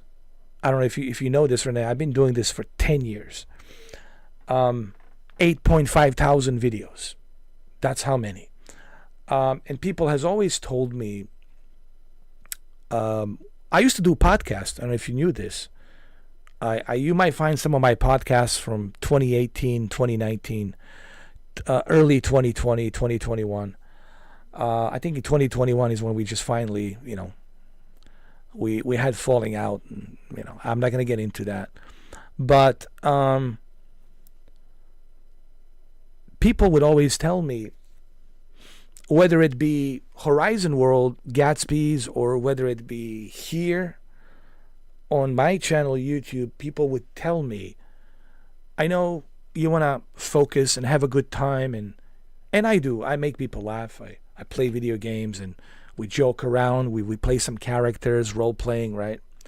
But people also told me, at the same time, people told me, they send me emails, and they would say, thank you for helping me out. Like, they would tell me, like, thanks for helping me out, you know, because that's one of the things that I think what makes this so as a what I'm trying to use as a channel, it makes it more, not like Dr. Phil. I'm not comparing myself to Dr. Phil because he's a certified, you know, PhD psychiatrist, doctor. Okay, nor would I ever classify myself any of that. But people tell me, through your experience and through what you've been through, you have helped me. Like, you gave me a different perspective on life, man. People would, I mean, you should see these emails. Seriously, Renee, I mean, you should see some of those emails. I mean, so many people would write me and tell me, hey, thank you, Mr. 4K, long time, subscriber. I usually don't say much. I watch in the background, and on the sidelines. But I just want to tell you how much you have helped me. I've been going through some tough times and, going through some shit in life. And they said, man, you have helped me. You telling me certain things and what I needed to hear, giving me a different perspective in life. And I didn't see it that way because I was only looking at life through like narrow little, like a peak hole. And you gave me a different perspective, more like a wider field of view perspective of life. And people would write me these letters, Same thing in a Horizon world, Renee. Yes, I go there to entertain. Of course, it's John Wick Returns, right? And do the whole shtick of acting as Keanu Reeves, John Wick. But at the same time, people would tell me through my comedy and this character, I would also spend time to help them, And you know who they are. I don't need to tell you here publicly. So this is, I think, what I like about this platform. It's not all about the money. Sure, I make some money here and there. I get monetized, sure. I get some nice little kickback money, sure. But that's not my main focus. The reason we're in a VIP member chat, it's because I want us to have a good time. I want us to have a nice community. And those who want to join this community, they can join in for $2 a month. If I only cared about the money, Renee, then I would open my chat room to the public chat, and then everybody would come in. I would get like hundreds and hundreds of people watching. Then I would be just about the money, and I wouldn't care. I would just play the live stream, play the games, and get my super chat, and that's it. But I do this because, as Shuki knows, as you know and others know, because I want to create a nice community, And that's why we're in the member chat,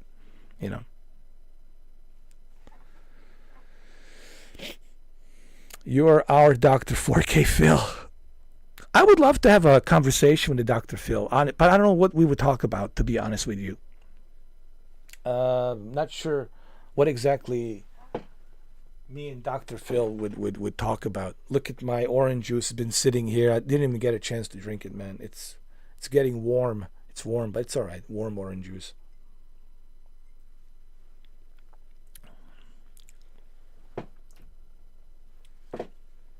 Don't worry. I didn't put no Bacardi in there, all right? Not tonight. No Bacardi tonight on some. Usually I do put a little bit of Bacardi, but not tonight. Bacardi silver, that is. Yeah, but not tonight. But I do have my banana, all right? I do have my banana, which is right here, see?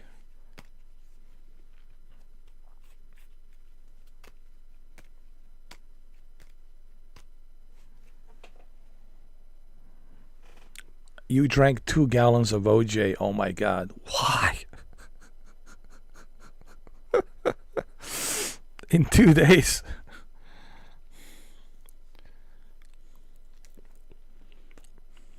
Too much of anything is bad for you. Did you know that, Renee?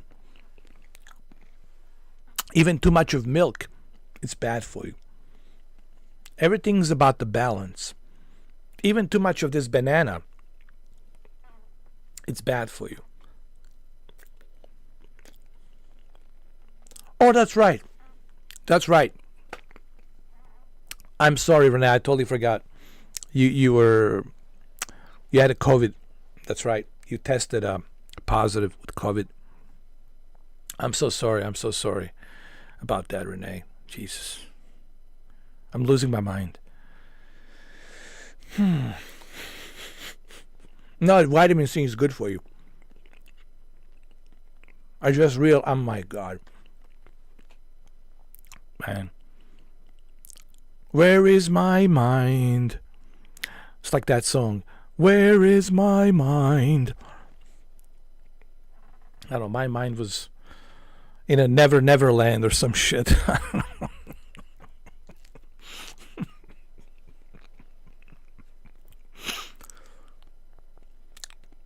No, it's not okay. I mean, you were sick. I mean, I should have known that. Yesterday, you told me, the day before yesterday. I know.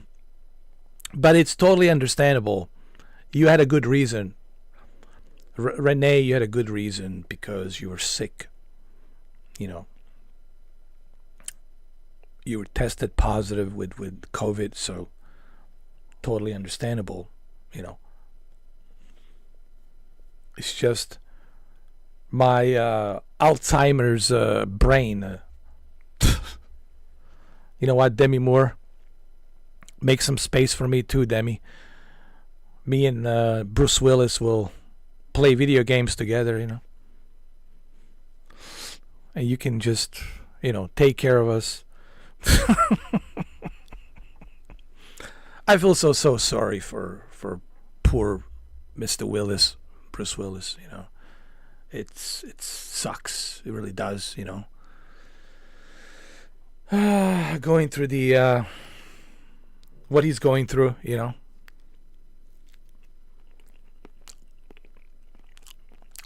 Orange juice. Exactly. OJ. What did you think we were talking about?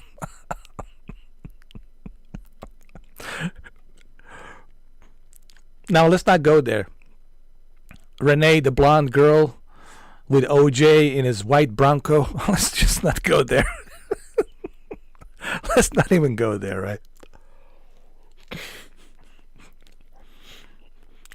Oh, my God.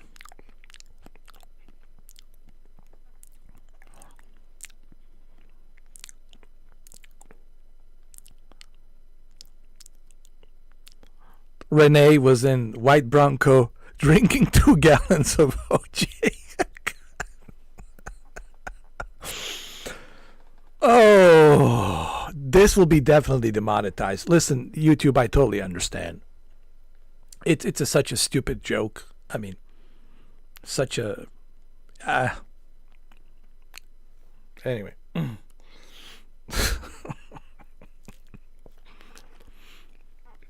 Right? Oh my God. By the way, OJ, may he rest in peace. You know, listen, man. I don't know what happened. I wasn't there. I don't know. Who knows?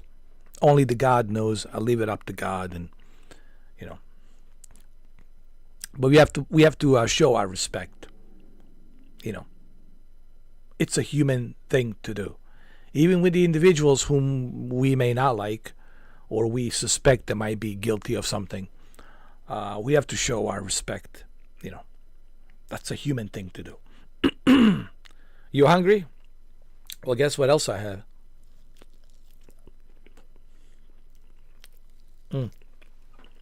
I'll show you what else I have.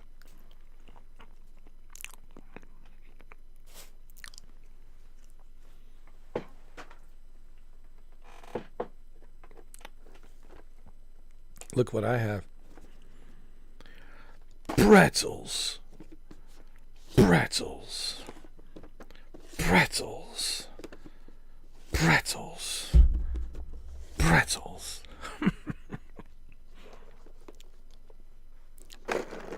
I mean, I tried to I've been cutting down a lot of stuff, man, because I'm a big guy, you know, 6'7", and I mean, look at this. I mean, this microphone,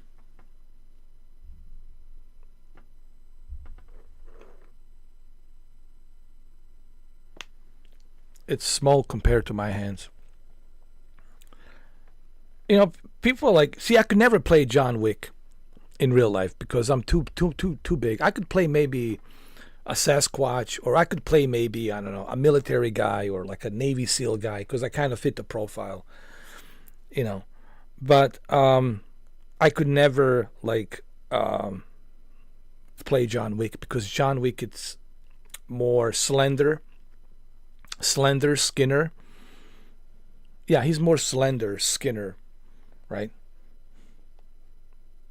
Cutting sugar. Actually, this is what my doctor told. I have a, by the way, I have the most amazing doctor, the most amazing physician, and I learned a lot from him. You know, and you know, he's, you know what? Here's one thing I like about my doctor, Renee and Savage and Shuki and Benny. I'm sure Benny's here. I'm so grateful that I have a doctor who is direct and shows me tough love. And like he'd be like, if you don't do this, this is gonna happen to you. Like, this is gonna happen. You're going to die if you don't do this. And I love that. I love real talk. I love direct talk. I don't like sugarcoating. I don't like when people sugarcoat me, because it doesn't really help me, especially when it comes to like health. I want you to be as direct as possible. So it's important to have people in your life, especially a doctor in your life, who is direct. Like, he's not going to sugarcoat. He's going to tell you exactly what you have and what you need to do to take care of it. So, and of course, I'm leaving so many things out. Maybe I'll tell you in private, Renee, because I don't want to talk about it publicly, you know, what I was going through last year. But, you know, you learn a lot from individuals who are being direct.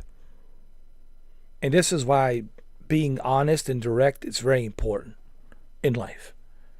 And that's something that I learned. Honesty, trust, being direct.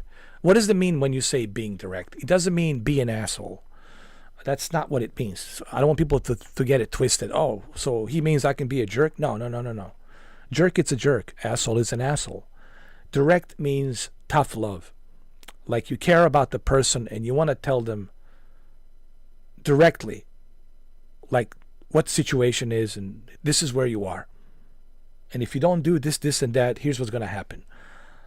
You know, that's the kind of talk I like, you know. And that's what people need these days. They need tough love. Someone to be direct with them, to tell them directly, hey, you're doing this wrong, you're doing that wrong. What are you doing? What are you doing with your life? What are you doing? And sometimes you need that. Sometimes, you know.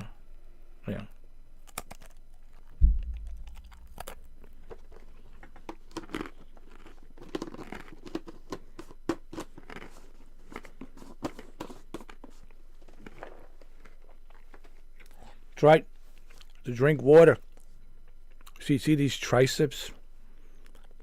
See that line of these triceps? See the size of that thing? And this is my hand. And look at the size of that thing. And believe me, it can grow bigger and bigger. You're gonna make your hot tea? Nice. I used to be much bigger. I used to be much stronger, you know, back in my days. When I was, you know,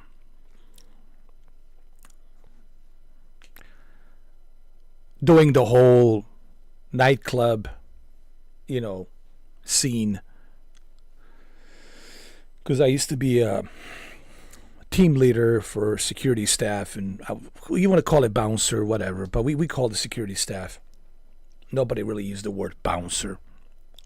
People who come to the club, they call it bouncers. It's a nickname. But I worked as a security staff team leader, a bunch of different nightclubs, from, you know, you name it, from Fort Lauderdale down to Miami, down to South Beach, whether it be Nikki's Beach Club, whether it be Club Space downtown, whether it be, you know,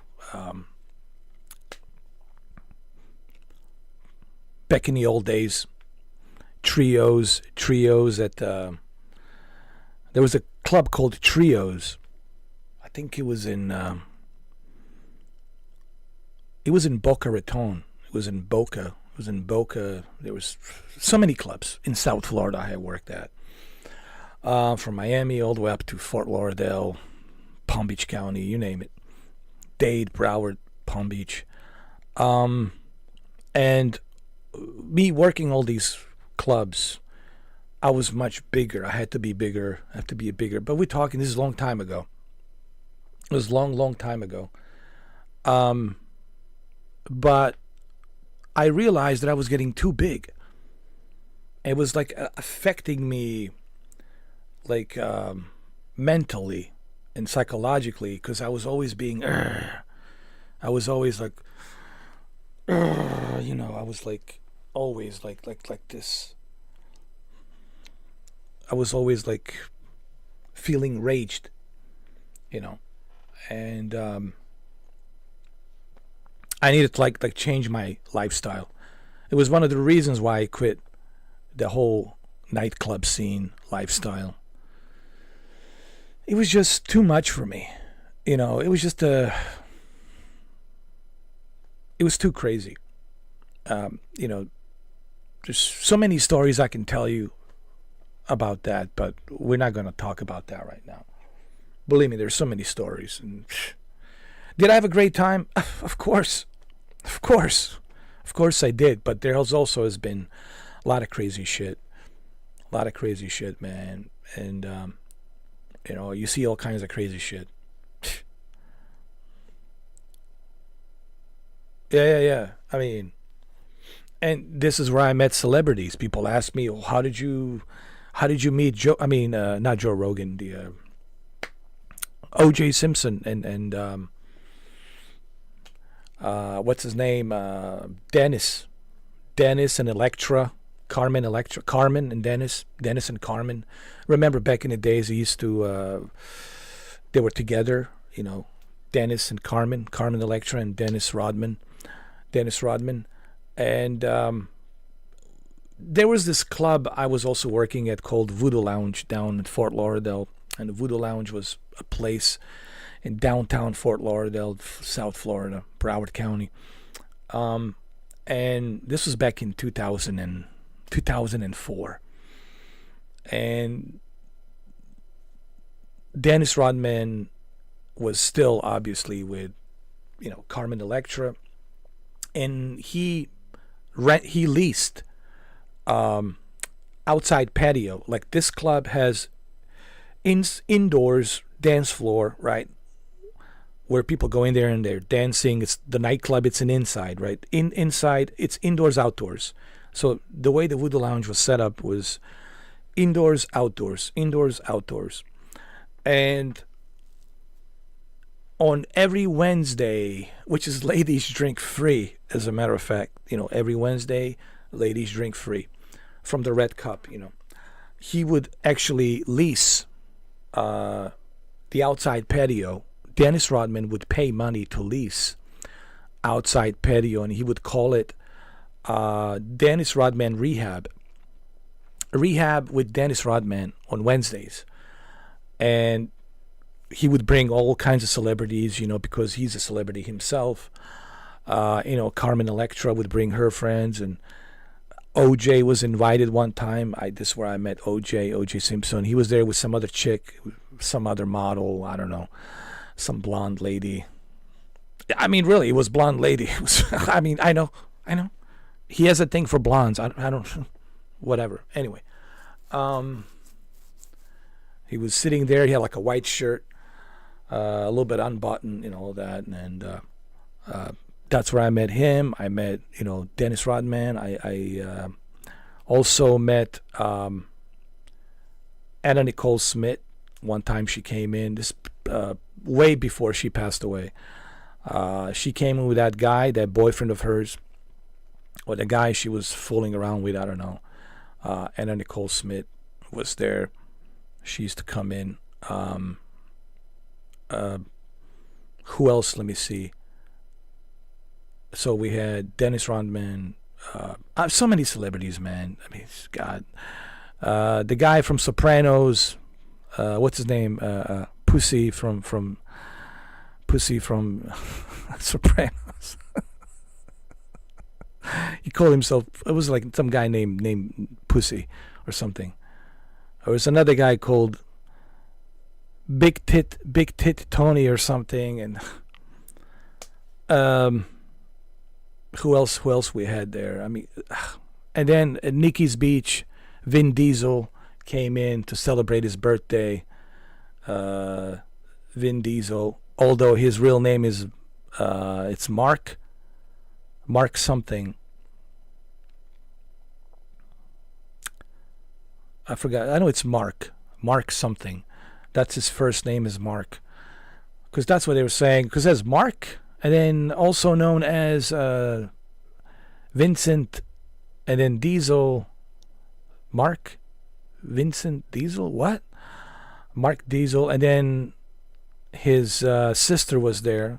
Very nice. His sister, very, very nice. I think she's a producer now on the Fast and the Furious. She was very nice. She organized the whole thing down at Miami for the club. I met him there. Well, I say met him. I just saw him. He was, wearing some big ass giant sunglasses. He had like I think Miami Heat. He was wearing a Miami Heat shirt or something. He was like, celebrating and all that, dancing around and doing this and whatever. Who else, dude? And then all the DJs. I met all the DJs. I already spoke about that. I met Paul Van Dyke, Paul Oakenfold. I did see Tiesto in a concert like 4 times, but I did meet all these other DJs, DJ Shadow, DJ Icy, DJ Baby Ann. I met her. Yeah, she's a character, man. She's a joker, man. She always will, joke with you, and she's so much fun. DJ Baby Ann. She's like the queen of bass. She does like the bass stuff. Oh man, like so many. And again, this is all. It's not like I was looking to meet these important people. It's just the way my life is, working this job, working that job, and this job. Oh, okay, meeting, like people make such a big deal about like meeting celebrities. Like they're just human beings, man. I've met very important people in my life, and they're just regular people, man. Just regular people.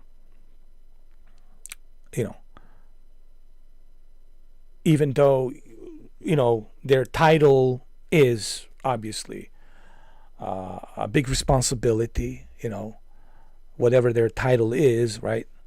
It's a big responsibility, and some of them, they're in charge of power, making decisions, right? But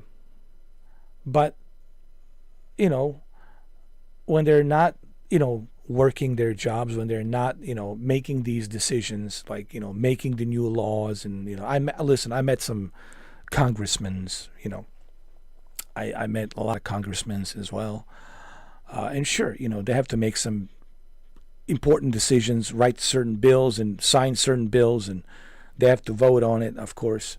But they're just a regular people, man. They're just a regular people. Although they have their, political party, and they, of course, they have to stay within their political party. But they're just regular people, man. When you get to know them, they're just like a regular people. And same thing goes with celebrities. Same thing goes with musicians, celebrities, man. They're just regular people, man. People have this idea, if I meet a very like important person, like who is my idol, you might be disappointed. You might say, wow, he's nothing like I would imagine him to be. And that's true for every important figure. They're not going to be the way you imagine them to be, because you remember them by the movies, or you remember them by the music that they were making, or whatever it might be. You will remember them by what you see on TV or what you have heard about them from social media and TV, and you know. But when you get to know them, you find out, wow, they're just the regular people, man. It's just, you know, it's trying to live life and be happy, just like you and I, just like everybody. You know, at the end of the day, that's what it's about. Just live life, man. Enjoy every minute, every second, and that's it. Hey, Jose, you finally made it after 5 hours and 44 minutes and 46 seconds. Hey, you missed all the great stuff, man, as always. I mean, look, I'm not going to... Listen, Jose, I'm not going to even get into it. I know you've been camping next to a Micro Center. You've been waiting for that 5090. I know. You're probably still in the Micro Center. I mean, next to the Micro Center, still sitting there in a tent. You're probably texting me from your phone.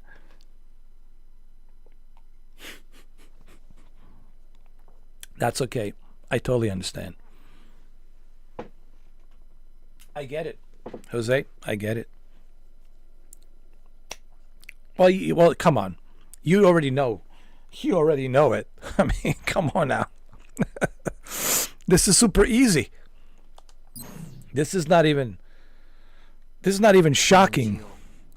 If you were not, you know, camped next to a Micro Center, then it would be shocking. That sword represents our family's honor. You're a little more important than my sword. But just a little.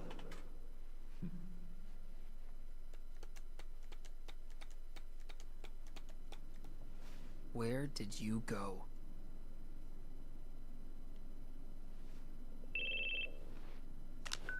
Zach here. It's been a while, Zach. Sephiroth. Come to Lazard's room. All right. Come to the Lazar's room. The soldier floor in the Shinra building features a training room and a materia room. New missions are sometimes available in these rooms, so drop by from time to time.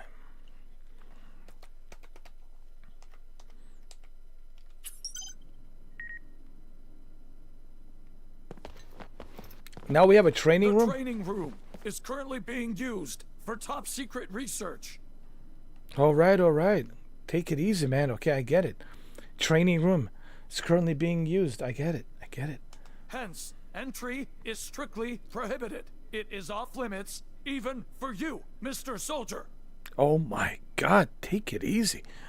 But I, being the coward that I am, cannot muster the courage to enforce this prohibition. So wait, so you're gonna let me go in and do some training? Thus, whether to enter or not will be up to you and your conscience. I will enter. Do you know why? 'Cause I'm Baba Yaga. Baba Yaga.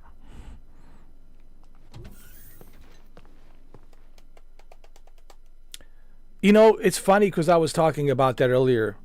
I remember playing Crisis Core on the PSP, and I was like, I know I played it on a PSP in 2004. Was it 2004? Yeah.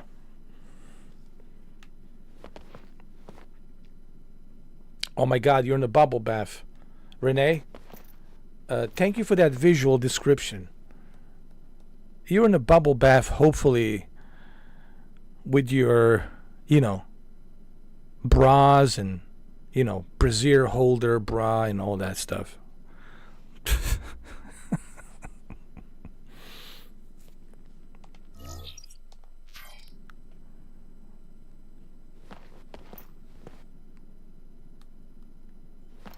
Renee's in a bubble bath, everybody.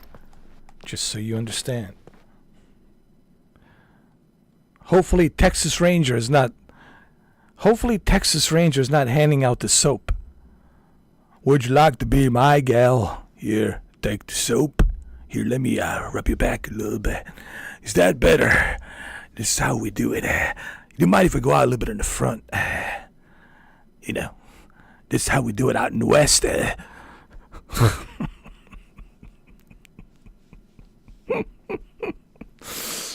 Texas Ranger, oh my God. Oh, man. Oh, my goodness. It's a long story, guys. It's a long story.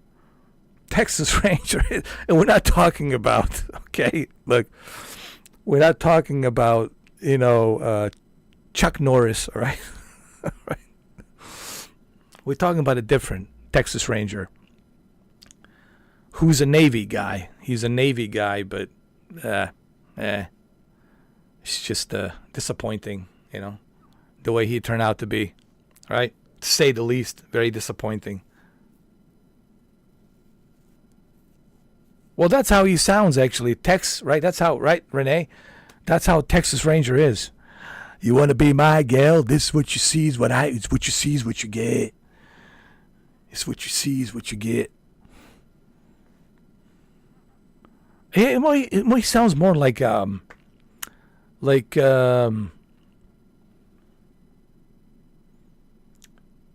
guy from Red Dead Redemption. We're the outlaws. We're the outlaws. I reckon we're the outlaws. Oh, he's like, I think it's West Texas. He's out there with Echo. He's out there with Echo. They're probably sharing the same ranch.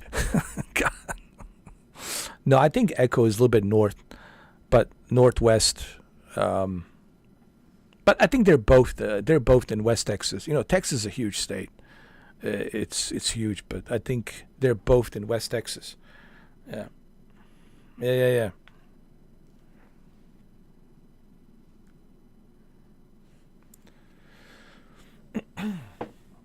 I wonder if Echo is watching this right now. No, I don't think he is. He's probably busy. Is he bartendering right now, Renee?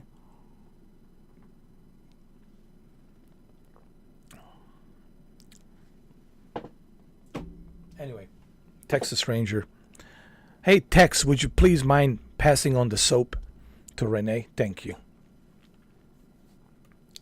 Be my pleasure.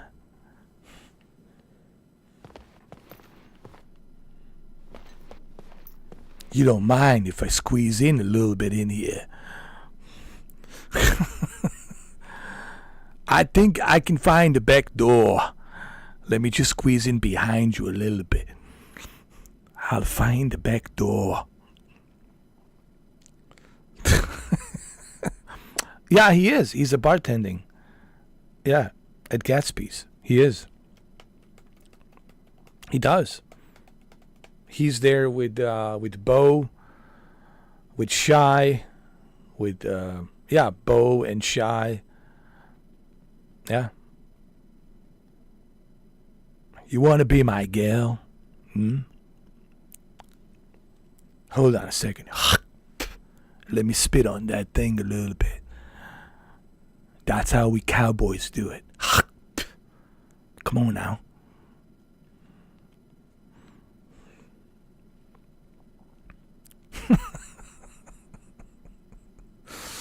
What was that one song that he always No. He's a rancher in real life. And he's busy. You know how many acres he has. He has a lot of acres. And of course, he was in military. He's a military guy, and I can't really talk about like what he does in the military. It's not my place to say. I can't speak for him, but I know he's a rancher. He does that part-time. And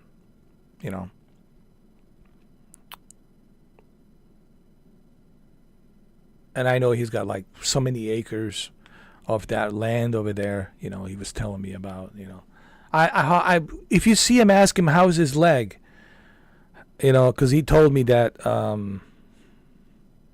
that he broke his leg or something the last time I spoke to him, and I'm just asking him how his leg is feeling. Is it healed up yet? It's in a cast. I know he told me it's in a cast, but just ask him how his leg is. Did it healed up? You know. Yeah, 40,000 or something cows. I mean, I don't know. Like, I don't know how many acres, like 1,400 acres or 1,500 acres. It's like, it's ridiculous. Yeah, but he's got people to help him. He's got a lot of cowboys to help him. You know, it's not just a lot of ranchers to help him. It's not just him. You know, he's like a Kevin Costner, like in Yellowstone, but you know, he's got a lot of friends that help him. You know, think of him like Kevin Costner in Yellowstone, and then he's got, you know, his ranchers helping him out. Yeah, he's got a lot of ranchers, like, and I'm sure he pays, you know, pays them really well. I'm pretty sure. But anyway, when you do see him, just ask him how's he doing, how's his leg, you know. Texas Ranger is just, you know, it's a long story. Texas Ranger, oh good Lord. Let's not even mention Maxine, shall we? Jesus Christ. Maxine. Now, what am I doing? Let's not even get into that. Oh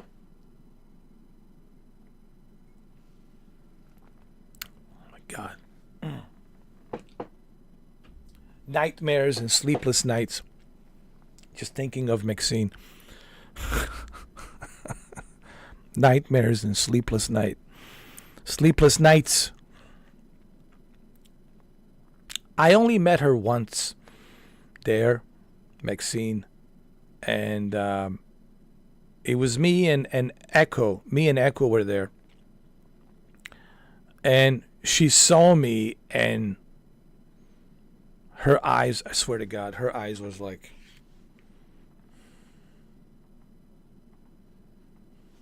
they were like that. And I didn't say nothing. I was just talking to Echo. Obviously, Echo didn't know who she was or anything about her. But her eyes was like, ah. Her eyes were so open. I mean, she was like she saw a ghost. It was almost like she's seen a ghost. It was just like so uncomfortable for her and strange. For me, I was just like, didn't faze me one bit. I didn't care. I just totally ignored her. I was talking to Echo, you know. And then she left. She left after that, you know. Yeah. But she was by herself, you know. She wasn't there with the Puddin. You know, Puddin was trying to get back, you know, to me to talk for her. And I said to her, why are you speaking for her? You know, if she wants to talk to me, she can talk to me. Why are you speaking for her? You know, that was my thing with Puddin. Like, why are you speaking for her? Why are you her dancing monkey?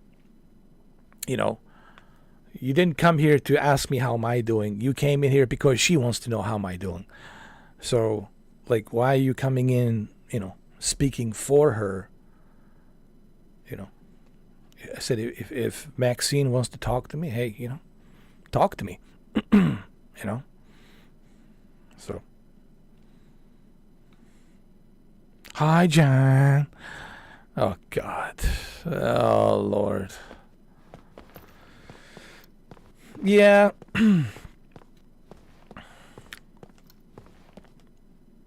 Ah, there you are. Now, let us begin the experiment. What kind of experiment are we doing, huh? It's amazing, like, it's amazing how you, I mean, the way you triggered her. I've never seen a woman get triggered by you, like the way you got her triggered, Renee. Like, oh, rent free. Like, you were like living like rent-free. Rent-free. Like, she almost gave you, what you call it, a master key. It's almost as if she gave you the master key, and you were like living rent-free inside her penthouse. Rent-free. Because she gave you the master key. Yeah. Oh, yeah, she was all tough because she was with her, you know, with her simps, you know? Huh? Experiment? Me? I don't see her simps anymore. I don't know what happened to her simps, you know? Where did they go? Didn't she have like an entourage of simps? Yeah. Never mind. Just make your way to the training room. You definitely accomplished this with Maxine. Just your name, your name alone, your name, just mentioning your name, Renee. Just what was this she says? Get away from me! I might get syphilis. When she said that shit, I was like, "Are you? What's wrong with you? Like, really? Like, why would you say that? Get away from me! I might get syphilis." Oh my God! Remember, she said that shit, didn't she? Ew, get away from me! I might get syphilis. Oh my God, man! I can't believe she said that to you. Like, really? Really? And you tell her, well, you trashy. I says, I could care less that it's coming out of your mouth because you're trashy. Or something like that. So you called her trashy. I mean, she kind of is trashy. I mean, let's be honest. She is kind of trashy. Not without knowing what for.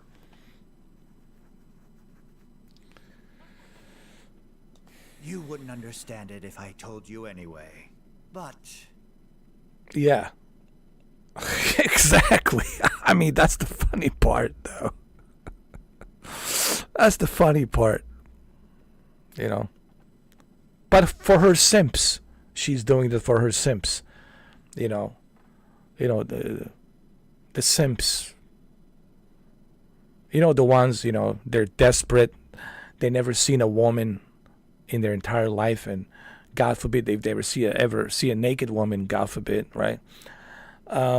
So they're like, you know, to them she's like a goddess, and you know, so her simps obviously out there simping.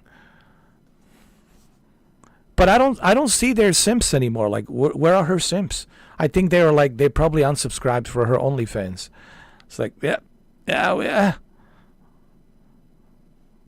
I think maybe they realized, wait a minute. This god is not a goddess. This is some mysterious creature. Yeah, he told you you're not getting any in real life. Yeah. Oh, you really got under her skin on that one. Oh, yeah. I remember. And then she denied. Didn't she denied? She says, I didn't say any of these things. It says, I didn't say that. I can't control what comes out of people's mouth. I never said that. She denied the whole freaking thing, man. When I heard her, all that shit came out of her mouth, what she said to you. But she continues to deny, saying, I would never say such a thing. I don't do that. I would never say such a thing.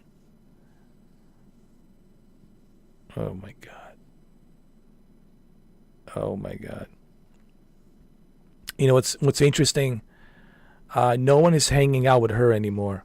Even Skittles doesn't hang out with her. You know Skittles, Kylie, you know, even she wants to do nothing with her. Like, she's like not hanging out with her. Like I think her only friend is Pudding right now. Pudding is her only friend. But I don't know how long is that going to last, that relationship between her and Pudding. but I know Skittles and Kaylee, she doesn't want nothing to do with her. I want to verify the virtual data gathered from a soldier operative's combat results.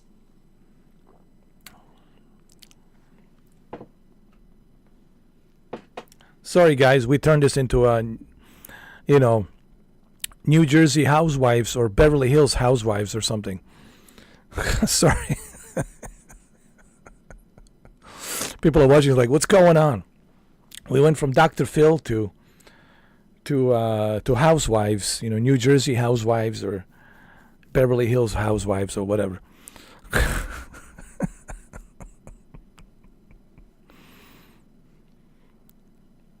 You are going to help me validate my data by participating in a simulated combat scenario.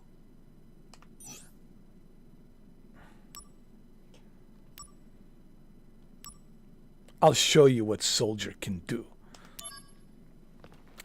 Now, Did you say something? No, nothing. Now we begin. But it was fun. Listen, all that drama, it was fun. There was times when it was annoying. Sure, believe me, there was times it was super annoying, but it was like Beverly Hills 90210. Honestly, it was like the next episode. Here we go on the next episode of Beverly Hills 90210.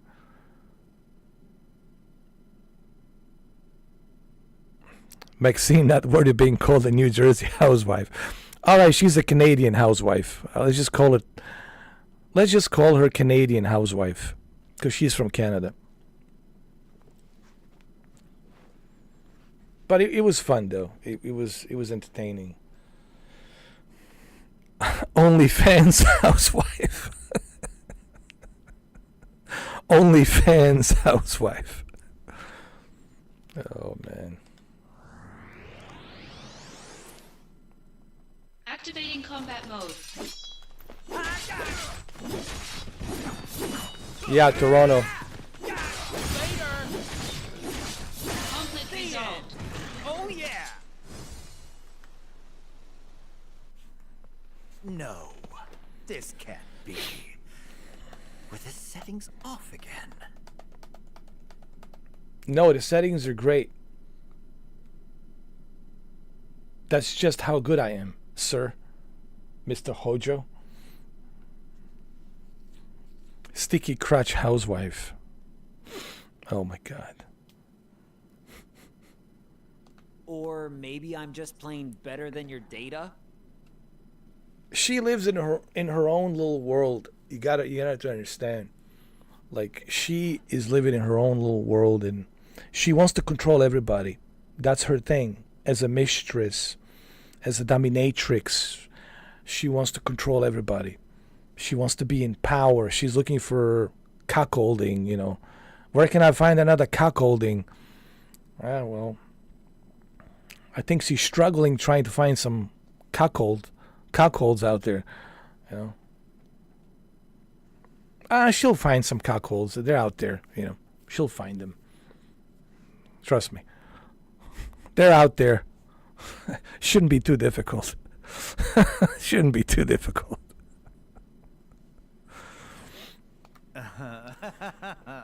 To make such a bold claim, you need to provide more solid data.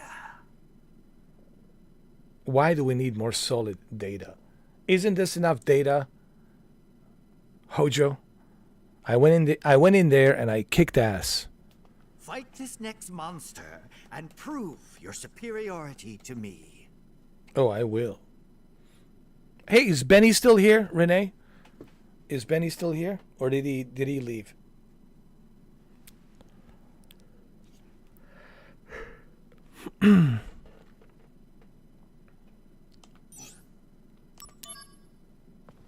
Against these new settings, you will be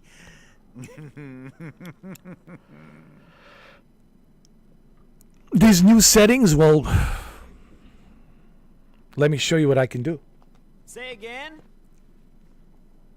Oh, nothing. Activating combat mode.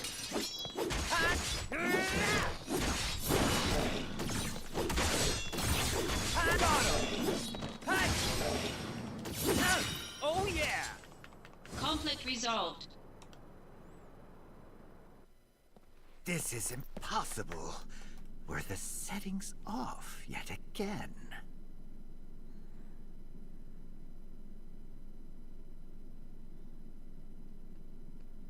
No, he probably left. I'm worried about him. I really am. Honestly.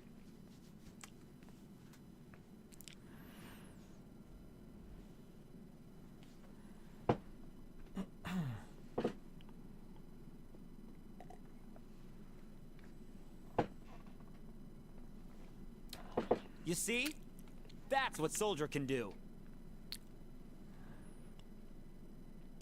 Second-rate soldier, maybe. No, third-rate. Oh, I almost forgot. Renee, speaking of Ben. Yesterday we were flying. And I got to show you this. You got to see this. I'll show you in a minute. We went to Waverly Hills during the day, and we want to show you some of the forest and some of the houses that we found. I'm going to show you in a minute.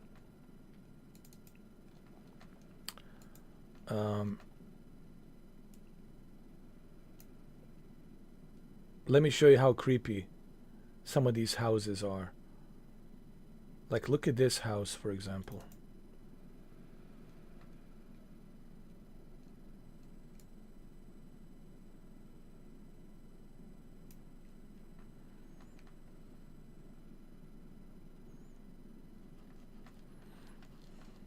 Yeah, we did. Like, this is the house. I got some good photos.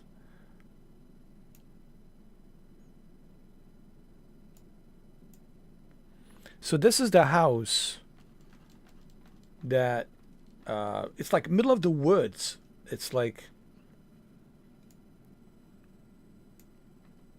that was me like laughing with my eyes closed.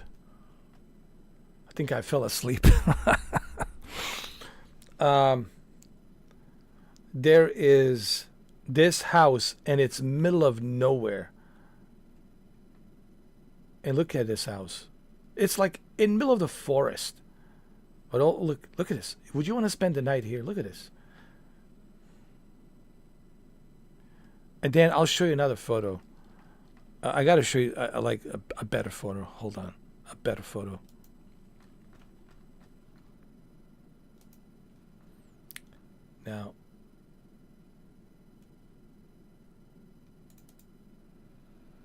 Now, look how creepy this house is.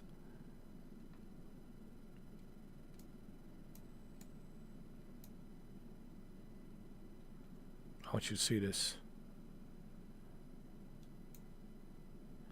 Hold on.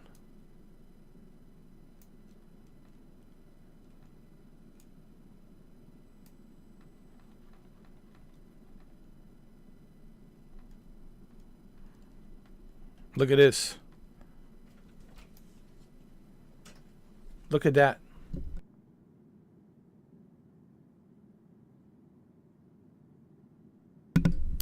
Look how like this house right here and how creepy it is. Just look at it. It's amazing how creepy it is.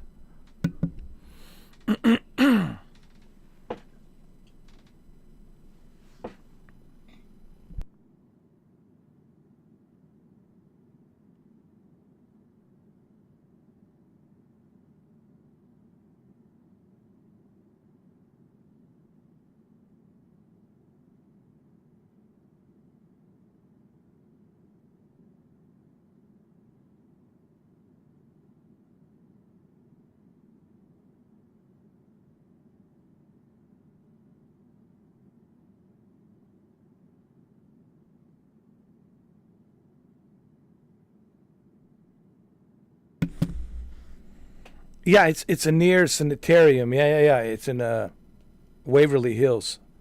And look at that house. And then Shuki was telling me he has a cousin that kind of has the same house that looks like this in a forest. Look at this, middle of nowhere. Middle of nowhere. And this is all computer computer rendered, but through satellite. So actually this house really exists. These trees really exist. So this is not like some bogus phony stuff, but it's actually real. It does exist. Let me show you this other house as well.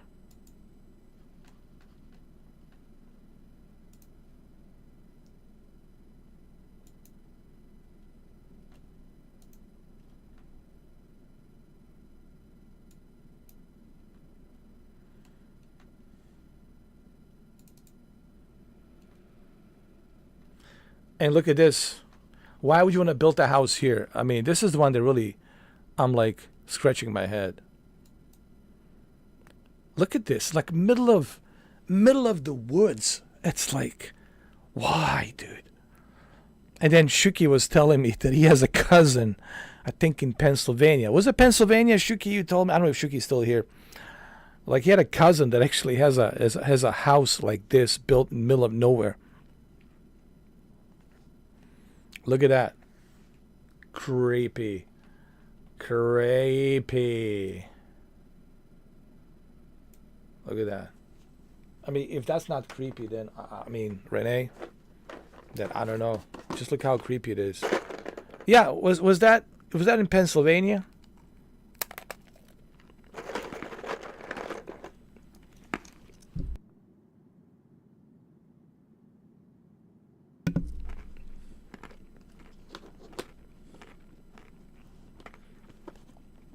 Frozen tow lane. Really?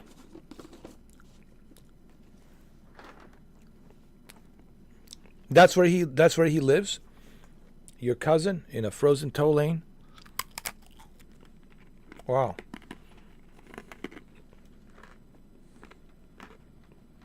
Oh my God.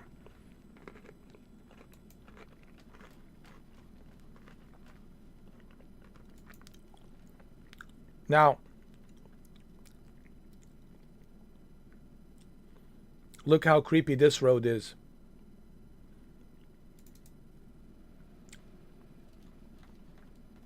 I don't know what's more creepy, the road or me, laughing and smiling. Now this is very creepy now. Jesus, look at me. Like I said, I don't know what's more creepy, my sinister smile or.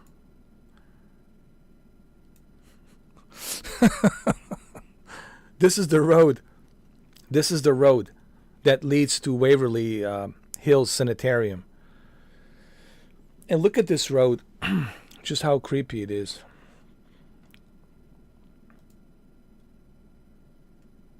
Like I said, I don't know what's more creepy, this road or my smile, you know.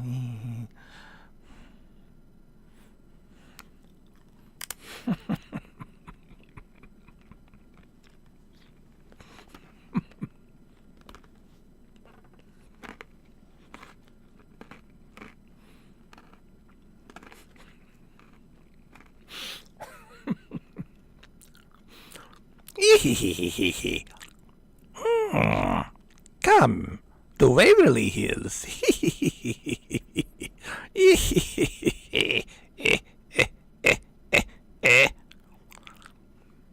Just follow this road. I'm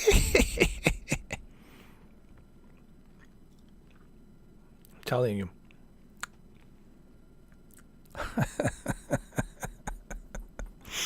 Oh my God. Creepy.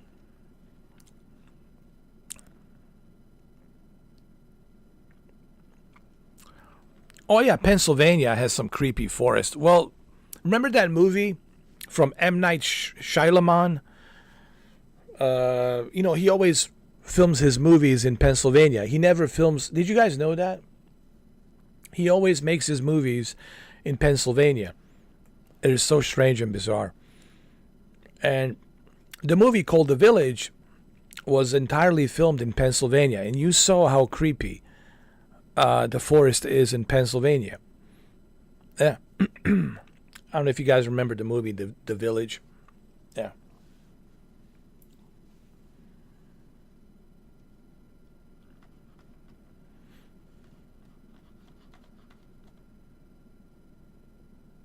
Nah, Shuki. Shuki is in Pennsylvania.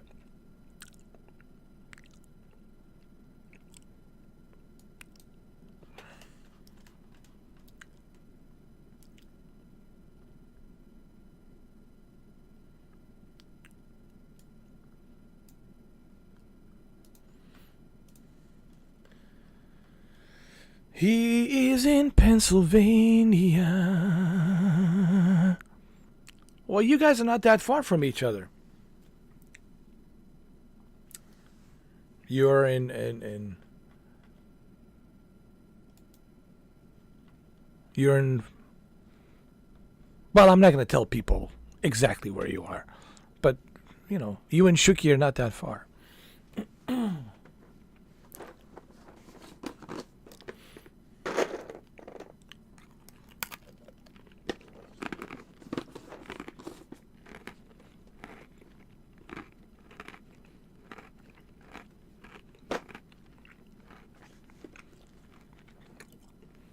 If you do go to visit Shuki, Renee, be prepared to be surrounded by 9 cats. Meow, meow, meow, meow, meow. Jumping all over you, scratching you.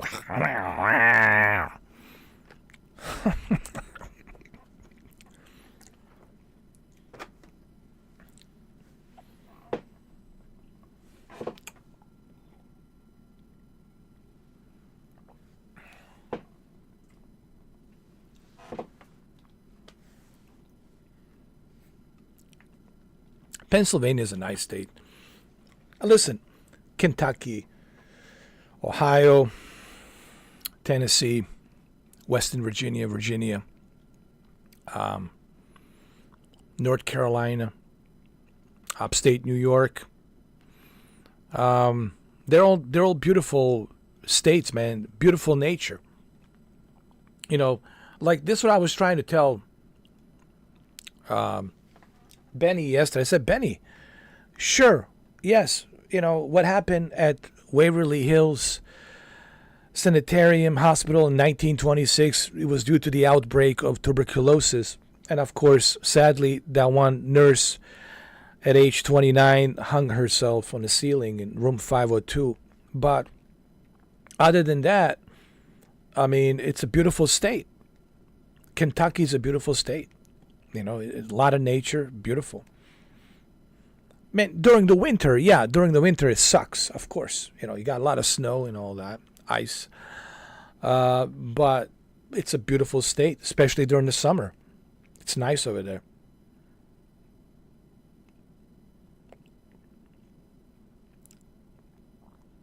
I know, I wish I could have met Shuki myself.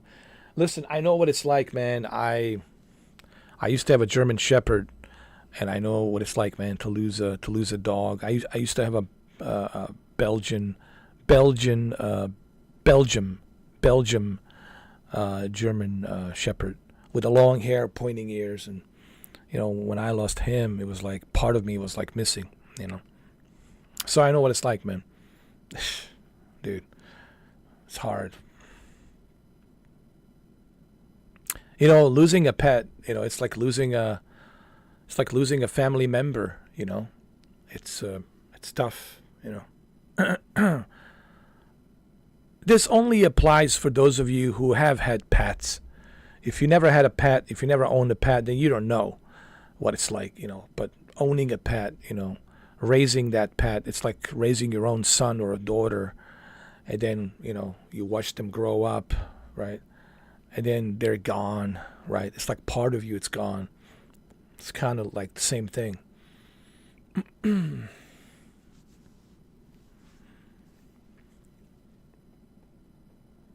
Oh, right, Renee. You had well, you had a cat, right? Didn't you say you had a cat? Didn't you have a cat? You did have a cat. Do you remember telling me about it? I could be wrong, but I remember you telling me about that.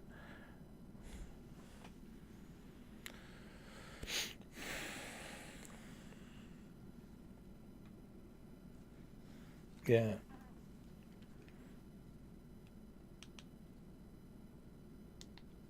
Stuff.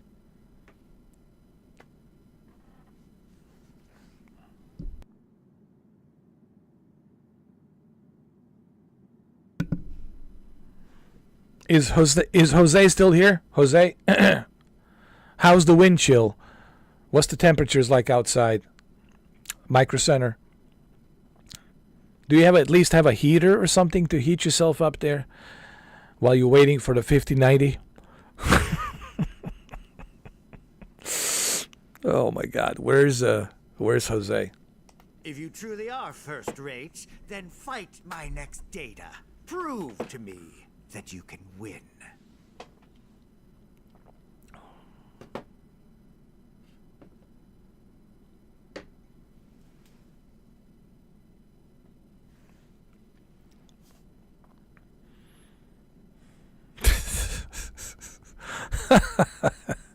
That was yesterday. Okay, so you got the 5090. So Jose has the 5090. That's good. It never crossed my mind that you wouldn't own a 5090.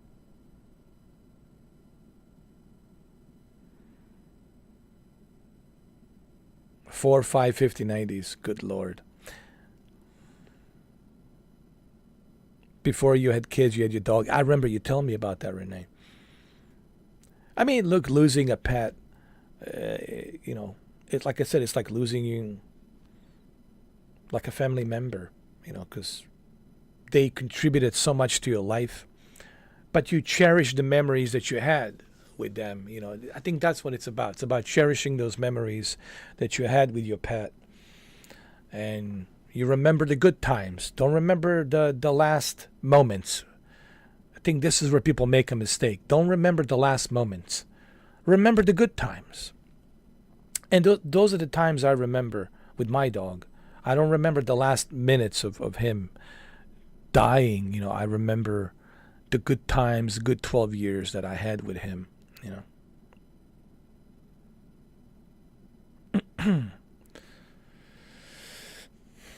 How much was 5090? $2,000, right? That's how much he paid for it.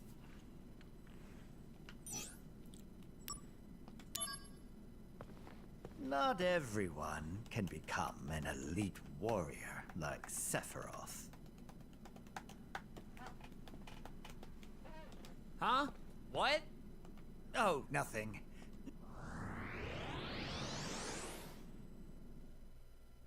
Activating combat mode.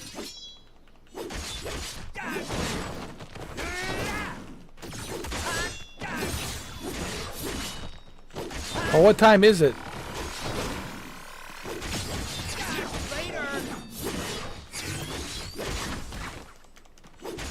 Conflict resolved. Oh yeah. Good night, Renee.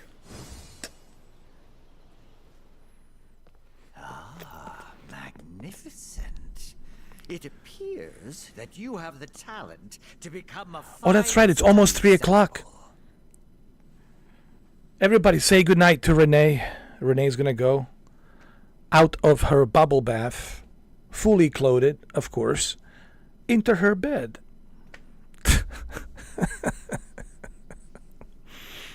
Have a good night, Renee.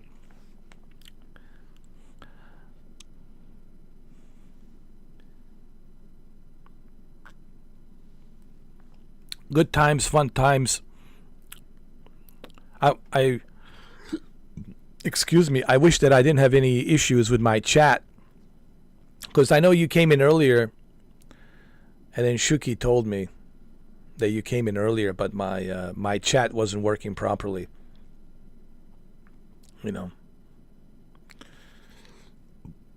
But I don't know what's going on. I've been having some issues with my chat with the OBS, and I think it's my YouTube. Something's going on with my YouTube channel. It's like the chat shows up, it doesn't show up. Like I had to open the chat, close the chat, refresh it. Renee will return. The ballerina will return. Tomorrow we're doing some today we're doing some fun stuff. We're doing some Top Gun Maverick stuff. We're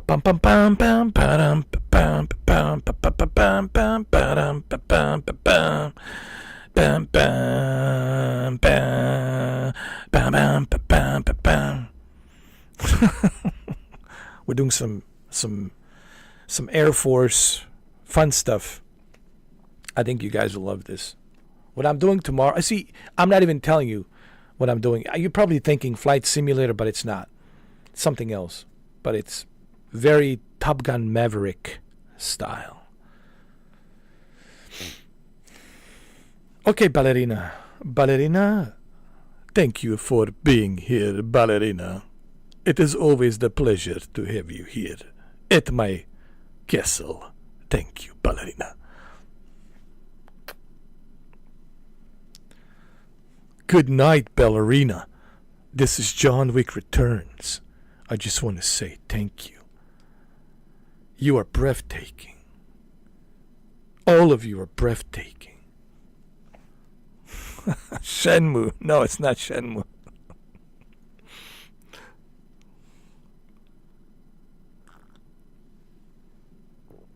Remember, something to do with the Top Gun Maverick.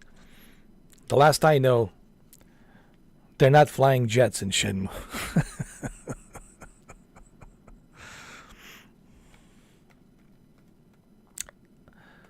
You'll see. It'll be interesting. It will be very exciting. Not really a talent I want. Good night, Renee.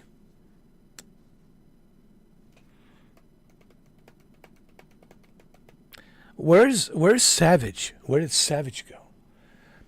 Is Savage watching me on his 100-inch TV and eating pizza right now?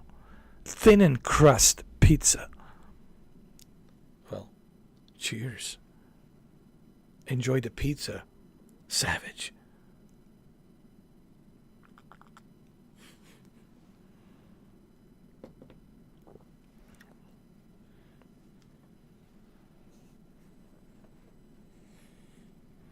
You should be proud. Samples like you only appear every 2 years or so. Yeah, Hojo. That's because I am the chosen one. I am the chosen one. Hojo. Hojo. I am the chosen one. The chosen one. Hojo. I am the chosen one. Hojo. Yay. Pizza and wings. Yes, sir. I am the chosen one. The chosen one. By the by, I have an extra special program you can fight. Interested? How many trainings do I have to go through? Oh my god, this guy is like... Oh my lord. Yeah, Hojo, whatever you throw at me, I'll just handle it. Like I always do. Extra special program? Whatever you have for me, Hojo, I will handle it.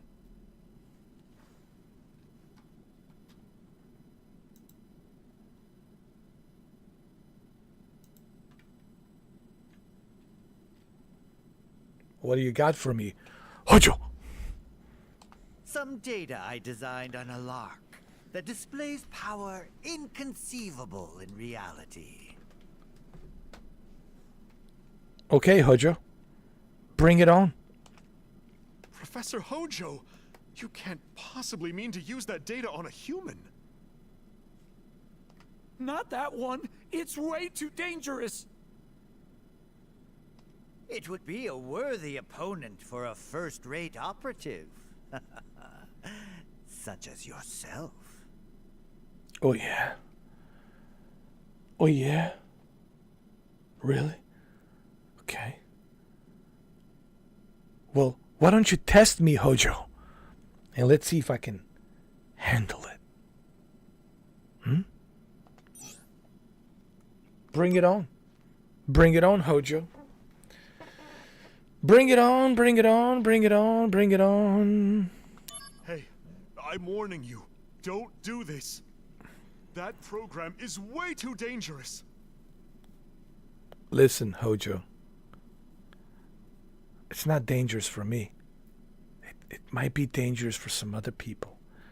But not for me. Not for Baba Yaga. I agree.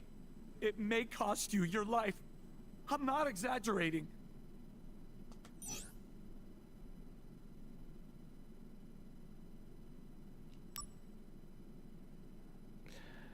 I mean, what kind of Baba Yaga would I be if I chickened out and I just, no. Bring it. Bring it. It's the only one way we can find out. This is the only one way that I'm going to find out. I'll go.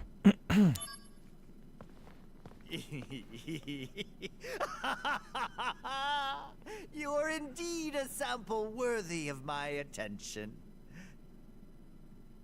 You need not worry. I will see to it that your remains contribute greatly to science. Now, my precious virtual data, prove my greatness to the entire world.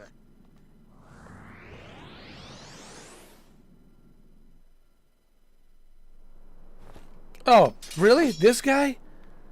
Activating combat mode. Really? I'm supposed to be afraid of this guy? Dude, I'm Baba Yaga.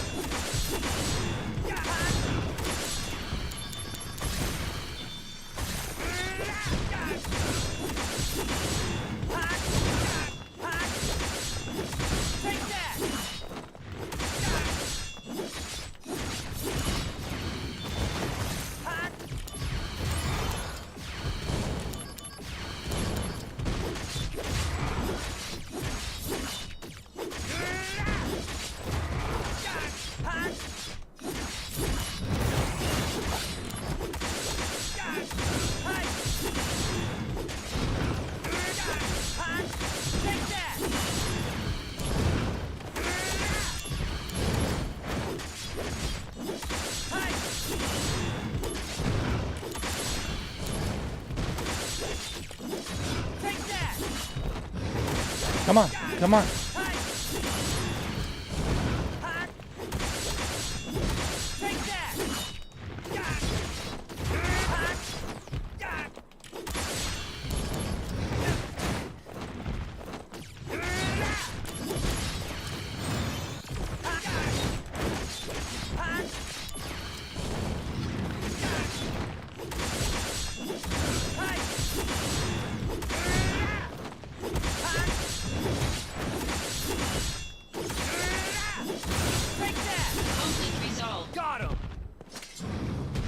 Did you ever doubt Baba Yaga?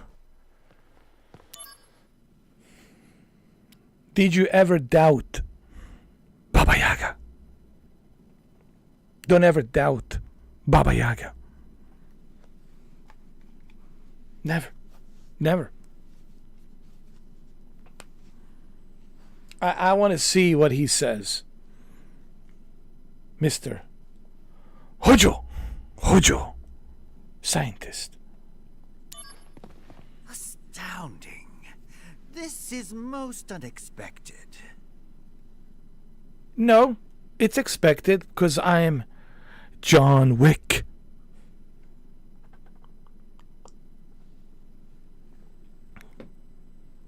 Maybe you need to watch Chapter 1, 2, 3, and 4. Maybe. And then you'll understand why I can handle your little experiments.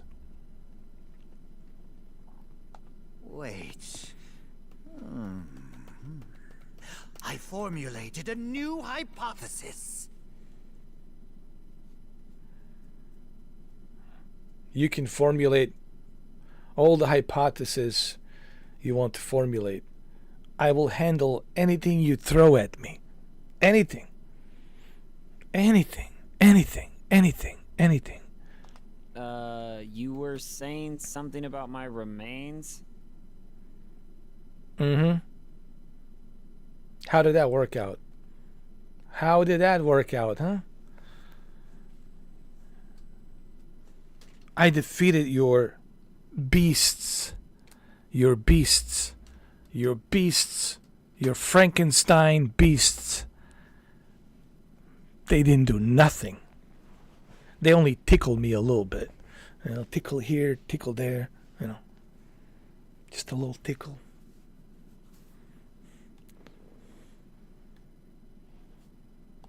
Yes, my knowledge, ability, and inspiration have forged a new path. You and I will share a special relationship. Did you hear me?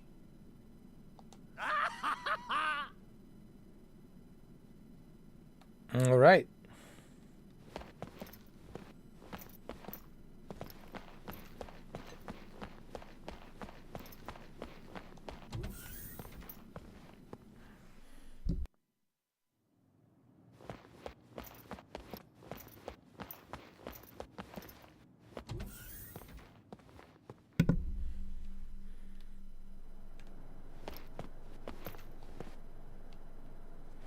Every materia is filled with the knowledge of the ancients. The ancients were, of course, our predecessors, and it's said they could converse with the planet.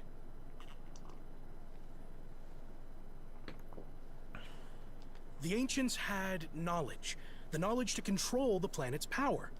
This knowledge is what ties us to the planet, and creates magic. By the way, it's presumed that the ancients are long extinct.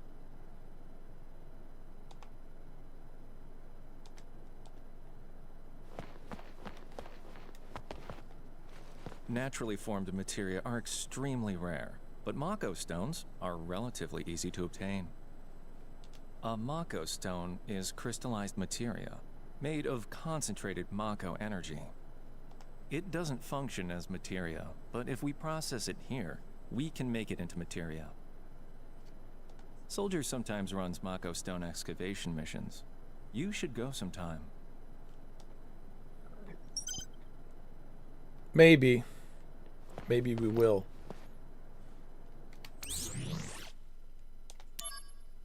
Have you seen a guy wearing a white coat and glasses with a dark hair and a ponytail? That's Hojo, head of science department. He rose to the top when he established a method of creating enhanced soldier operatives. It was more than 20 years ago that scientists vying for the top spot apparently had a fierce mudslinging feud.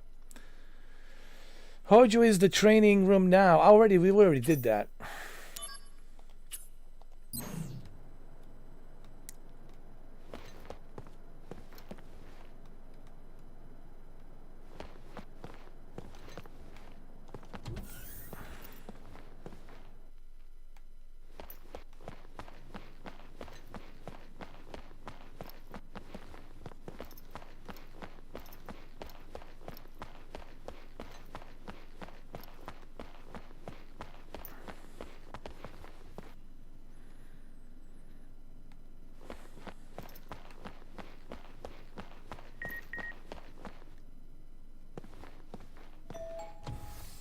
Hey, Zach! So, the war is over. That it is. I'm sure you heard. I ruled. No, I didn't hear. The company reports don't mention you at all. On TV, they only talk about Sephiroth's bravery. But Sephiroth was in B Unit! Well, our heroes are chosen by the media. Dreams crushed. So Jose, you mentioned to me that you play this on PSP. And I'm glad you mentioned it because I remember playing this on the PSP, on PlayStation Portable, and they did a really good job on this remake. And it's such a joy to be playing this game.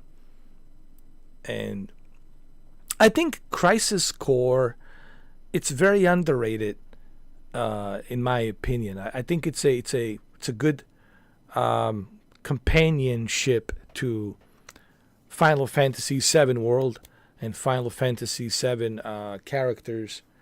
I just felt that the Crisis Core was very underrated, don't you think? Oh, come on. Cheer up, will ya?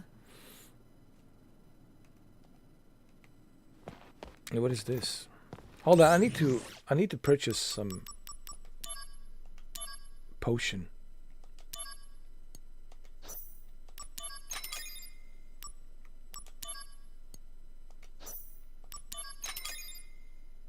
Yeah, I remember playing it back then as well. I remember playing this. Back then, PlayStation, PlayStation 2 and PlayStation Portable, PSP, such a great time for Sony back then. Well, mini disc. Remember the mini disc? They had mini disc. You put the mini disc in, and I remember watching movies. That's where I saw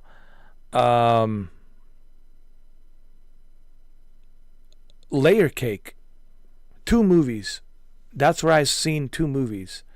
Layer Cake, and this is way before Daniel Craig was James Bond in Casino Royale. I remember this is like 2004. Layer Cake, which Daniel Craig was in it. And if you haven't seen Layer Cake, you want to see Daniel Craig in his best performance, man. Early days, go watch Layer Cake. Layer Cake for sure. So, Layer Cake, I've seen it on the PlayStation Portable, PSP, and also another movie I've seen, Snatch. Guy Ritchie's Snatch. Oh my God, it's hilarious. So I watched movies, I played video games on there. Ridge Racer, of course, Ridge Racer. Yeah. You know what? I think we spent too much time playing this. Almost, 6 hours and 47 minutes. Maybe I can take you down a memory lane of Ridge Racer and Resistance, and maybe I can take you down a memory lane a little bit. Because I do have some PSP games on here.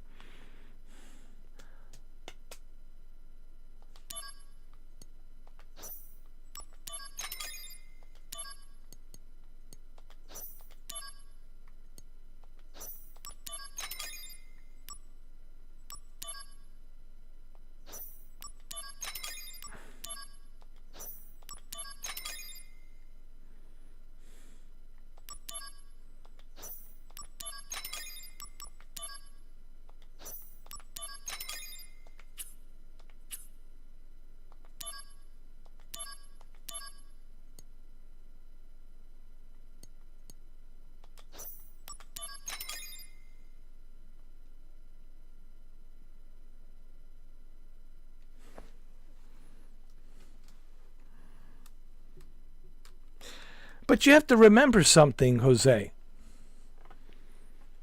These were the golden times for Sony.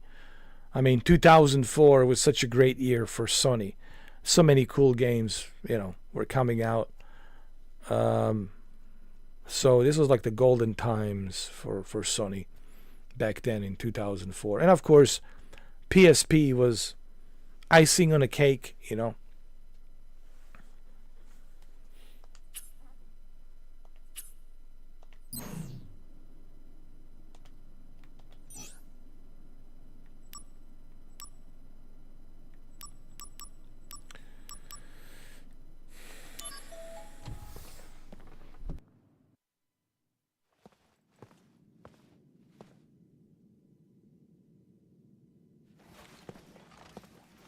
Congratulations.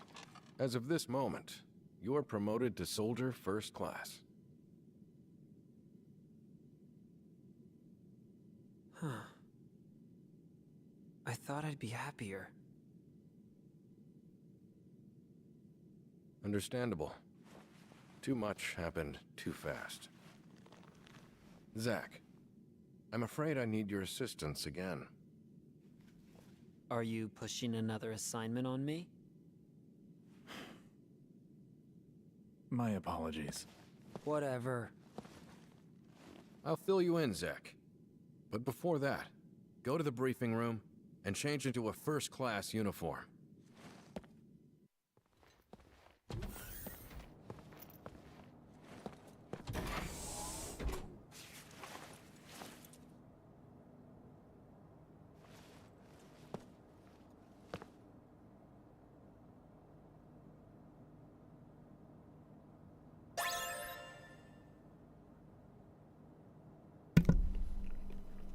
Oh yeah, 3DS. So many cool games on 3DS. I remember playing Mario Kart 3D. It was so unique, you know, to see the 3D screen without the 3D glasses, to see, you know, the map down below on the second screen, to see the radar down on the second screen. And you can use the, what you call that, magic touch pen, right? You can use that magic touch pen. 3DS was so great. 3DS, of course.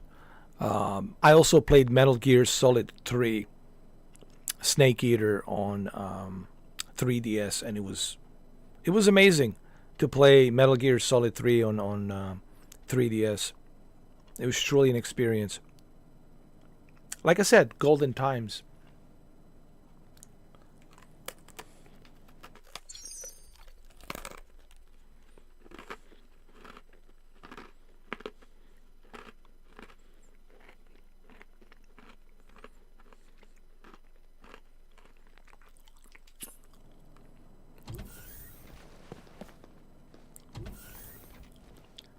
Are you Zach? In the flesh. I am Zach. Who's asking? As Soldier First Class, you are now authorized to use materia fusion. Whoa! So what do I do? First, open the main menu.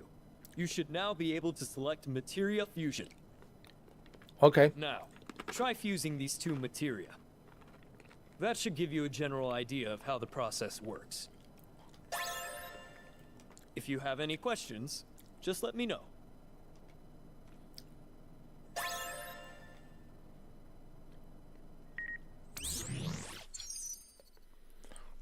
You can fuse two materia together to make one new materia. This is called materia fusion. Example: fire, thunder, and blizzara. Some materia cannot be created though fusion. Some materia cannot be created through fusion. Materia created through fusion are usually set at level 1. But when the two of the same materia are fused, the higher level will be carried over. When a master level materia it's used in fusion, a higher ranking materia may be created. So once you have collected a good amount of materia, you should experiment often.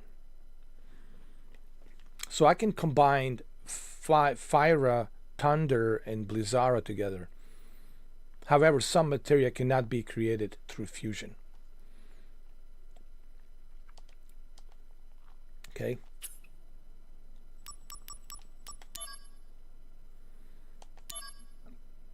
I will use fire.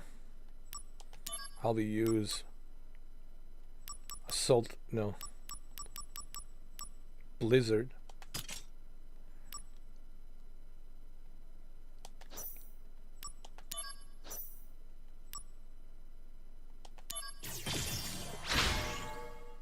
Nice. This will give me more power. More power.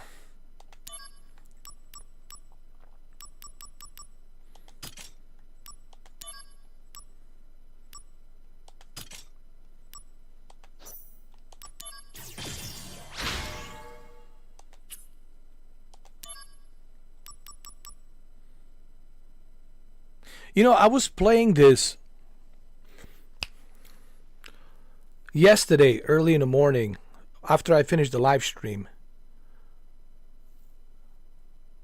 After I finished the live stream yesterday, I was in my bed and I picked up my PlayStation Portal, and oh my god, I played a little bit of this on the PlayStation Portal, and it took me back to those days of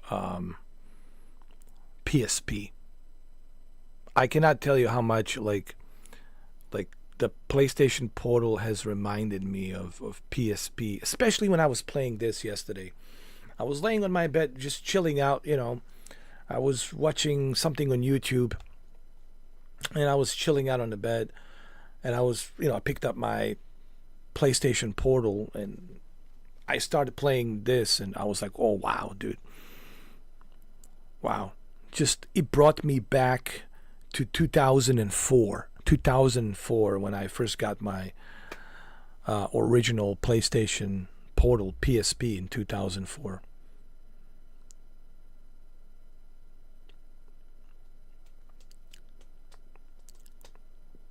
Well, you can use it in your bathroom, dude. Like, you know, you can go to the bathroom when you're taking a shit, you know, just play some games. Or when you're laying in the bed, you know. You don't always have to be... Believe me or not, I actually don't like sitting on this chair because I'm a big guy, tall guy. But I know I have to be in the office when I'm... Obviously, when I'm live streaming, when I'm doing this, I gotta be here. But I prefer, dude, to like kick back, relax, chill. On my bed or in my living room with a lazy boy chair, you know. I have a lazy boy chair, of course. But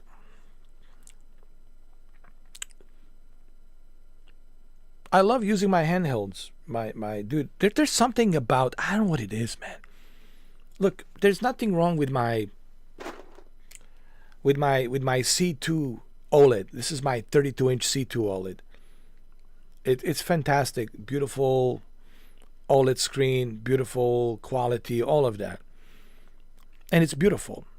But, you know, there's something about when I'm playing games on my Nintendo Switch, like those old Nintendo 64 games, or if I'm playing Legend of Zelda, Ocarina of Time, or GoldenEye, right? Playing, or Super Mario Party, or Mario Kart, right?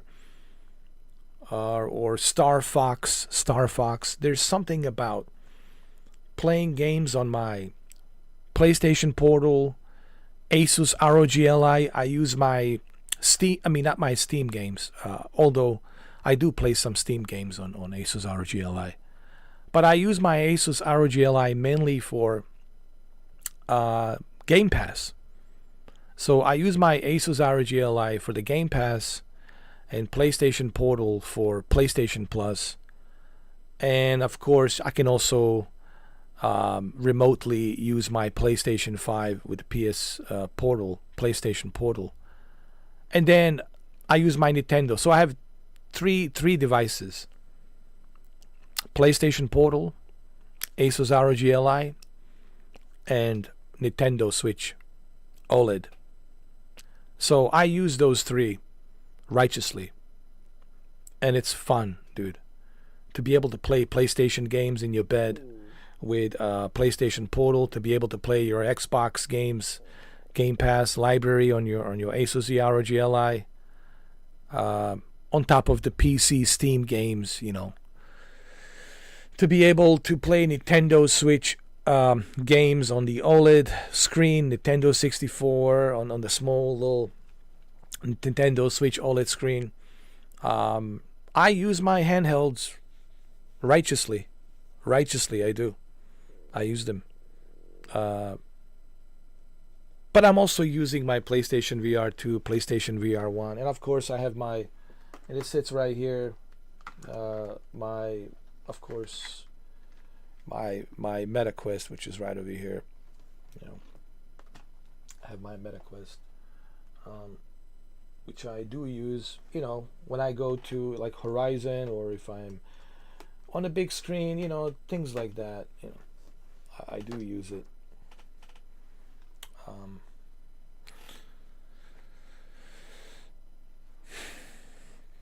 But there's something about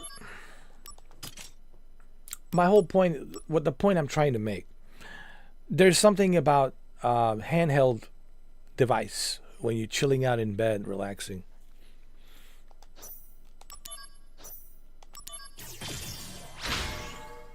Believe me, it's not comfortable for me to be sitting in this chair in this office, because I like to chill on my bed, believe me.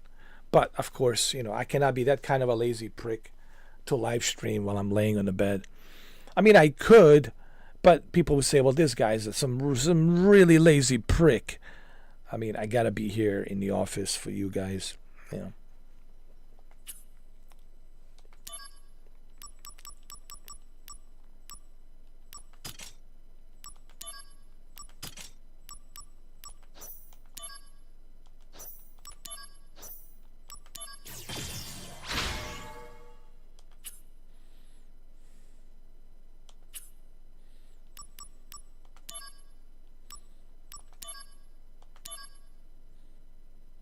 What is this?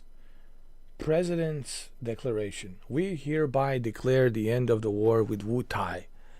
Worthy of note in Sephiroth, soldier first class, whose contributions were instrumental in bringing about a peaceful solution with a minimum of casualties. The end of this war marks the beginning of distribution and further development of Mako throughout all regions. The Shinra company is dedicated to these goals and will continue to achieve them by any means possible. President Shinra. Okay. The Shinra company is dedicated to these goals and will continue to achieve them by any means possible.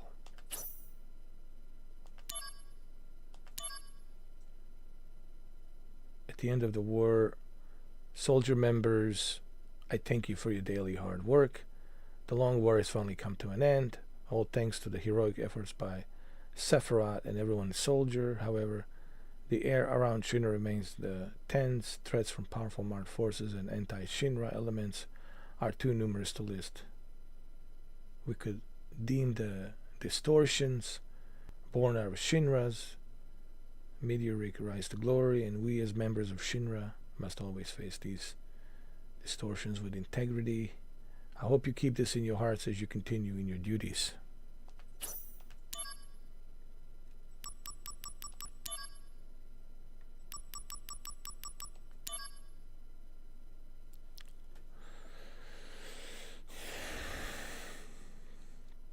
I think the gaming chairs are still overhyped, dude, because you're still sitting, I mean, you're still sitting. Yeah, it might be, maybe it's more comfortable, but, you're still sitting. Your body wants to move. So,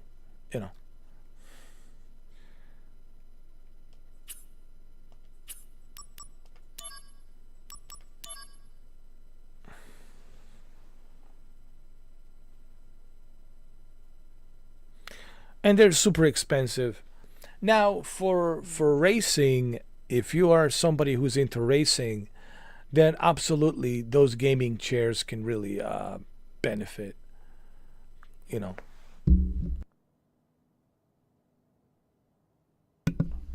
That's the one thing I realized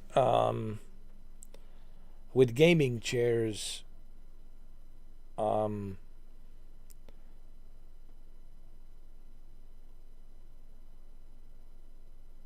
Like, I've seen a lot of people on YouTube with gaming chairs, and they all say the same thing, because you want something like, what I mean? Hold on. Like, so this is my racing wheel, right? I need something that will support my back and my shoulders, my back, my neck. And I want to make sure that I'm properly,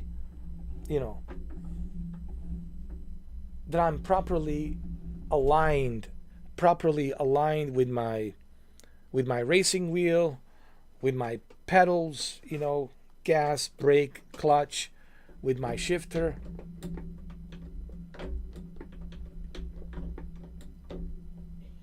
You know what I mean? So, for that reason, sure, of course, having a good racing chair can really benefit, especially for Gran Turismo and Forza Motorsport and Assetto Corsa, you know.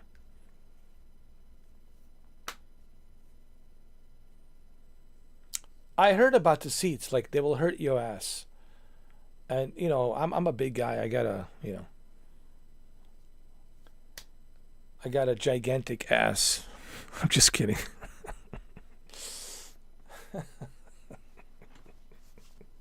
I got a cyclope ass. I mean,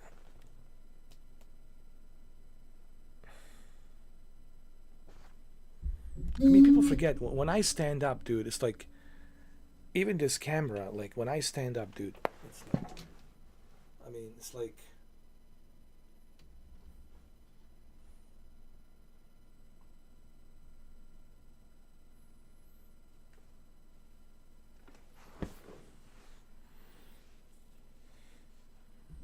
It's a big giant standing up, dude. You know?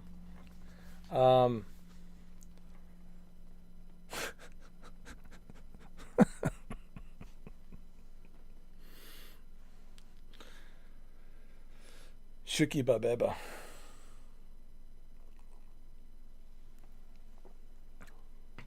How tall are you, Shuki? Hey, Jose, how tall are you? You know, I'm going to start asking everybody. Jose, how tall are you? Savage, how tall are you? Shuki, how tall are you? I want to know how tall are you guys? Don't tell me you guys are dwarfs. Giant Mr. 4K Phil. Don't tell me you... Listen, I come from a background of the mountain people. You know, in Balkans. I was born in Balkans. I was, you know, from the mountains. I'm from the mountains. So, you know, if you talk about the mountain people, well, I'm the mountain people. So, like I said, you know, I would fit right in Colorado, in Alaska. I would fit right in Kentucky. I would fit right in Western Virginia. I fit right in. I would fit right in Ohio, Illinois, forest, you know, the mountain man. Because it's in my genes. I have a little bit of that mountain man in me, you know. You're 5'8". Oh, Lord. It's okay, Jose. It's not all about the size.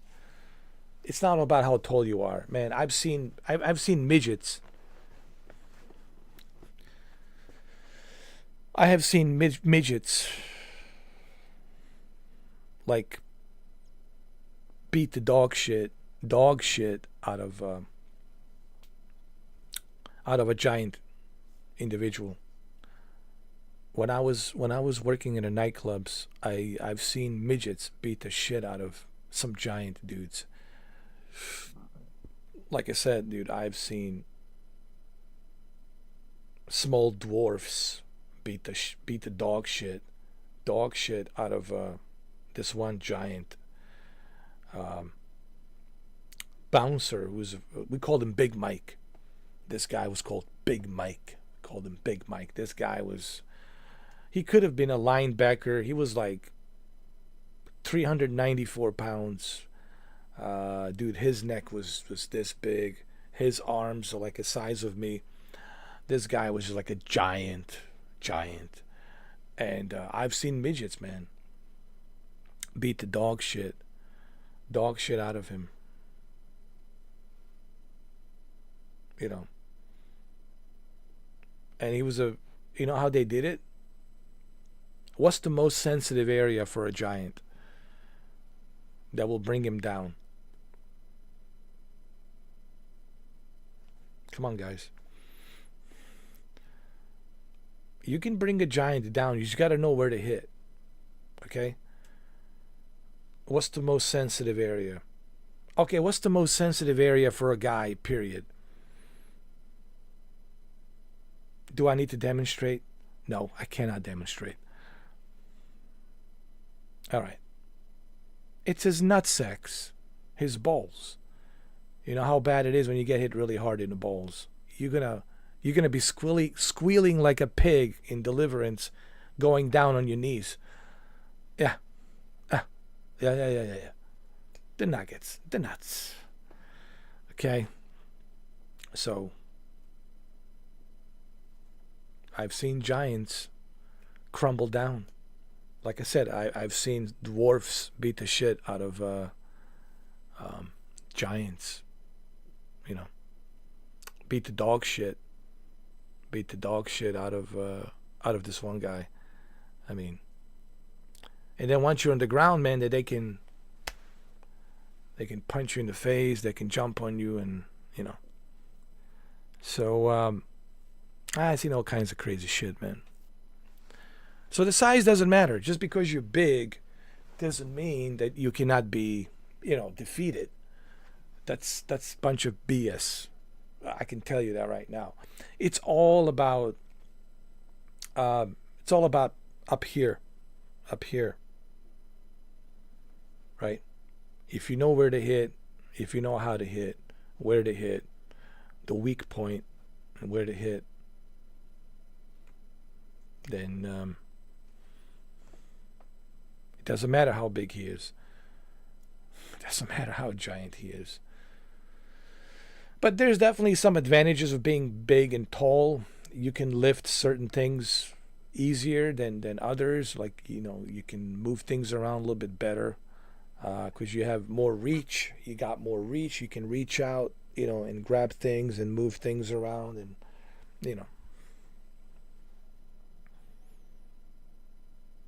Well, yeah, in a kneecap. But you see, kneecap is tricky. Because some dudes have really strong kneecaps.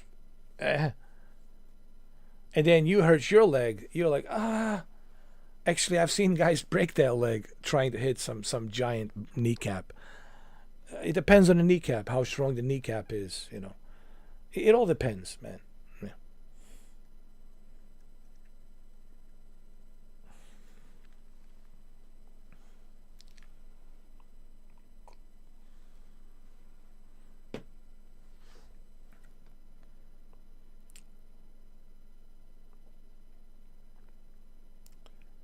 Dude, I have seen women beat the dog shit out of this one dude. And she was really fast. Like, in the nuts, in the face. Like, and she did it so quickly. And she ran away. And I said to, friend of mine who was a bouncer, I said, listen, man, right now, just let her go, We got her information, we'll pass it on to the, police, and if you want to press charges, dude. But I remember, yeah, they did. They did. They caught her, actually, because we had a rent-a-cop. Like at the nightclubs, there's always a police officer there in case some shit goes down, which usually he does, as you can imagine. So they caught up to her. They caught her.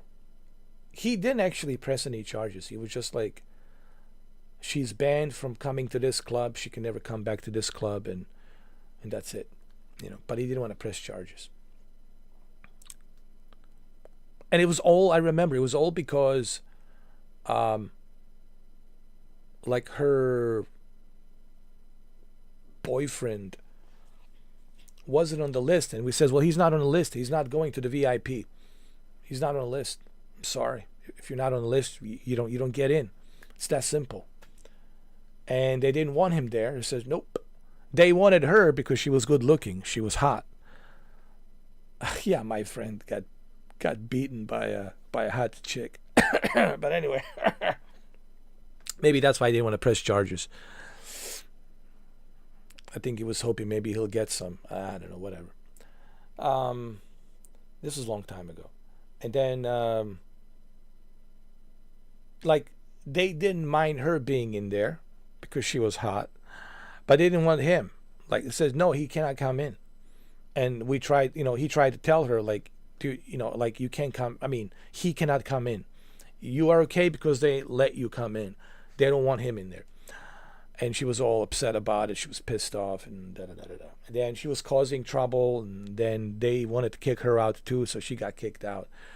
And that's how, while he was carrying her, she hit him in the nuts, she hit him in the face, and she ran out. She jumped over those red ropes. You know those red ropes where where the line is? She jumped over the rope, and she was fleeing, and they caught up with her, and they got her. And he says, no, I don't want to press any charges. And then they let her go. Those are just some of the stories. There's so many stories, man. There's so many like crazy ass stories I can tell you about working in the nightclubs. Oh my God, man. But my favorite stories are in the Blockbuster. When I was working in a Blockbuster, people would like return the I told you about this, didn't I? The Blockbuster stories. They would like return late the cassettes, cassettes, VHS tapes. We did get DVDs later on. Yeah, we had DVDs later on in early 2000, but we were still mixing DVDs with cassettes. There were still cassettes, VHS tapes. And it's not bad enough that they didn't even bother rewinding the tape. They never rewind, Be Kind, rewind. They never did that shit. We had to rewind them, man. I used to have just one guy that was just doing that. That was his job, just rewinding the tapes. And then another guy would be, restocking the tapes. And then two of us would be at the register, taking care of people. And I remember every time they would bring these cassettes, there would be like all kinds of shit you would find in there, dude. You would find like used condoms would be in there, some strange spots on it, weed, dude, like a blunt, dude. We found a blunt.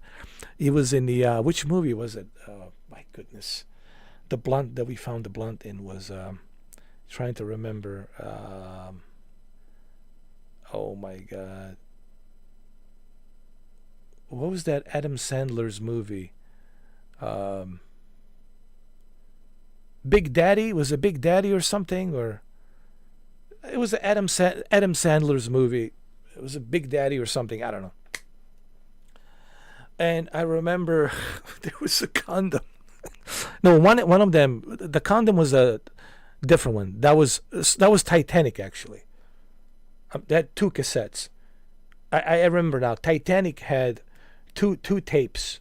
2 VHS cassettes, because it's such a long ass movie, 3 hours. There was a part 1, part 2. So there was, condom was in a Titanic. Don't ask me why. I used condom. And on the Big Daddy, I think it was a Big Daddy. It was I think it was Adam Sandler's movie. Big Daddy was a blunt, like a marijuana blunt. It was just like this little bit of this much left. This much left was in there. And then you would find Nintendo 64 games. There would be like, oh my God, all kinds of spots inside the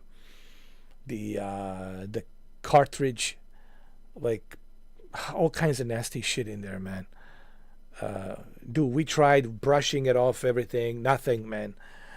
We even use the blow dryer to dry it out, because people would put liquids in there, spill liquids and chocolate and puddings and I think one guy, I remember, it was like, how the hell, dude? It was like a French fries was stuck in there. A French fries. I mean, some crazy stuff, man. Like you see when they return these, video games from Nintendo 64, and then forget the PlayStation 1 and PlayStation 2. They're all scratched up, dude. We have to send it back and get another copy. Dude, it cost us a lot of money. I mean, I cannot tell you. Grand Theft Auto 3 was super scratched up, dude. Oh my God, man. Every, like, Grand Theft Auto, whenever they return it, like 6 months later, they return it, dude. And they never pay the late fee. And they're bitching and moaning, whatever. Although I did try to help people, with late fees, right? But, man, with some of them, we just couldn't. Like, dude, you had, Grand Theft Auto 3 for like 6 months, man. Like, what are you doing? And then you return the disc and it's like, it's destroyed. Like, it's destroyed. What did you use it as, an ashtray? Jesus Christ. It was like scratched up and, Oh, and then I remember what else we had. Man, so many games, man, were like scratched up, destroyed. And the worst part is PlayStation 2. Dude, we had to track down people with PlayStation 2 because they would never return it, man. We had all kinds of problems with that, man. And then the corporate decide, okay, we're not doing this.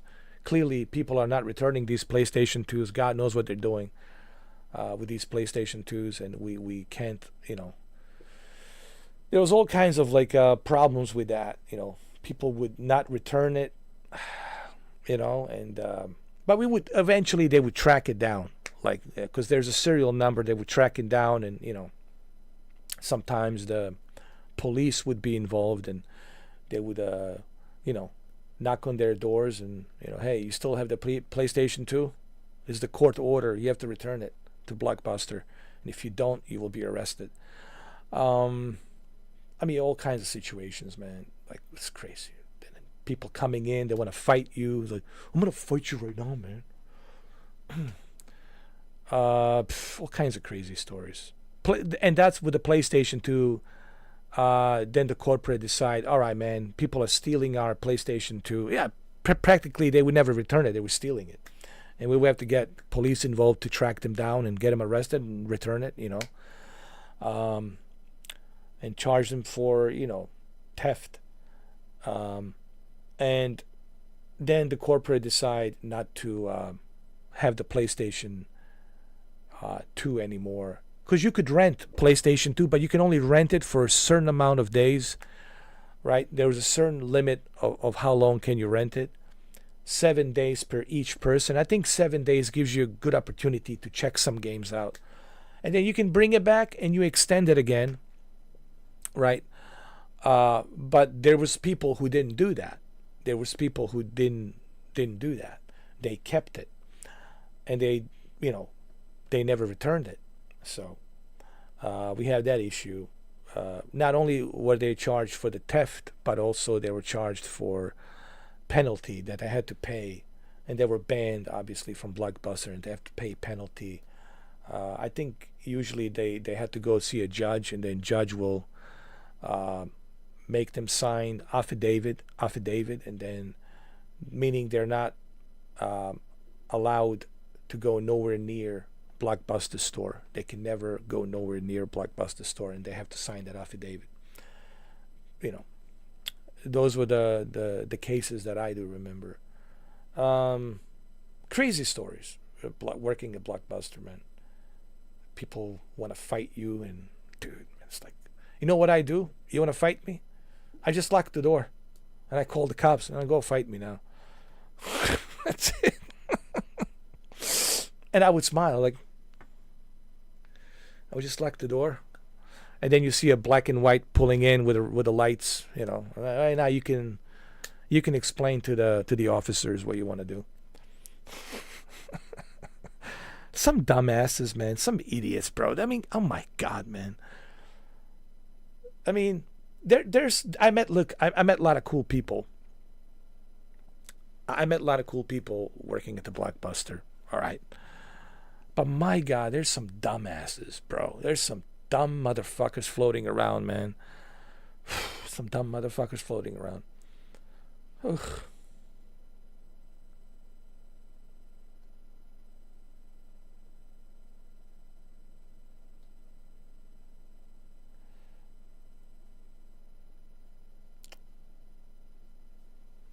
The clip.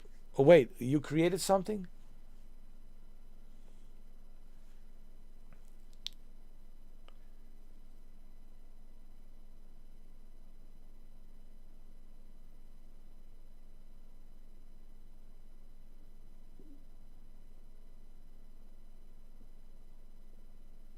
Oh really? Was this the video I did or something a long time ago on how to stream?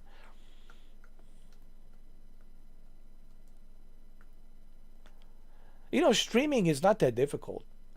All you got to do is avoid doing this. It's not that difficult. All you got to do is avoid doing this. I only play on Nintendo. I don't have a PlayStation.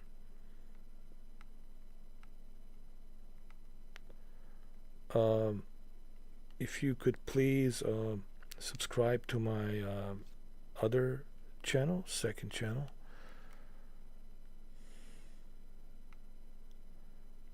Yeah, it's on Twitch. I also have a Patreon.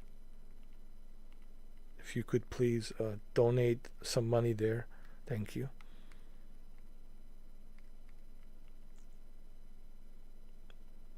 I don't play on PC, I'm sorry.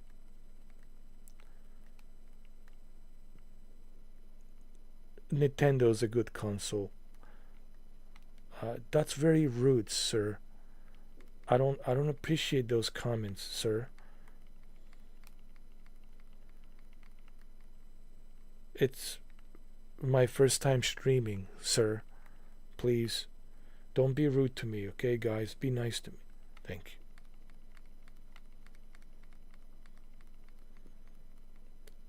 you. I don't have PC.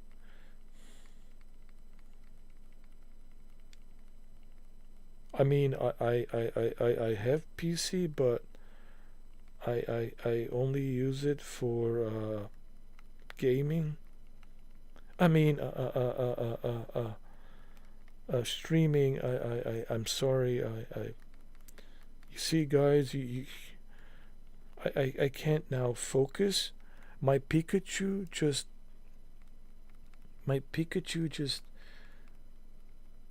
couldn't get the ball. And Yu-Gi-Oh,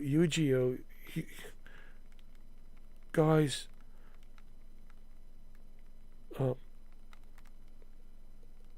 yeah, please, guys, be nice to me. My Pikachu and Yu-Gi-Oh just trying to win this match against Yu-Gi-Oh. My Pikachu is strong enough. Pokemon Stadium. Oh, thank you for that. For that $500 super chat. That was very kind of you. Thank you. Could you also donate at my second channel? Thank you. And go to my Patreon.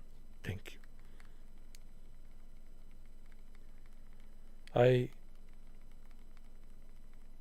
I play Pokemon Stadium, yes. I used to collect Pokemon cards. Yeah.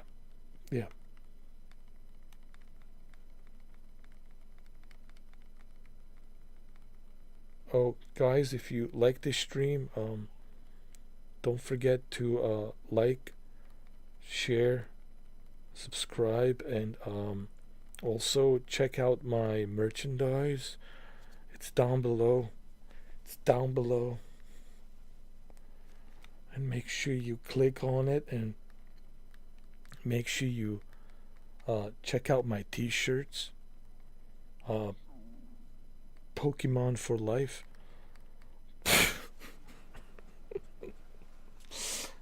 So live streaming is not that difficult, Savage. As long as you don't turn into this guy, like I told you, this guy, yeah.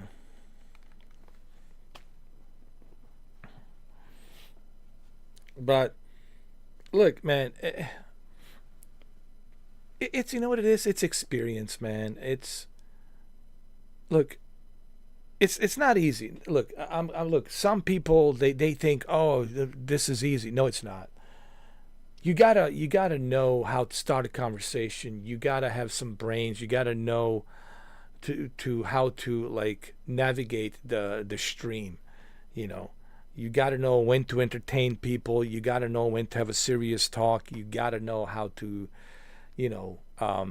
navigate.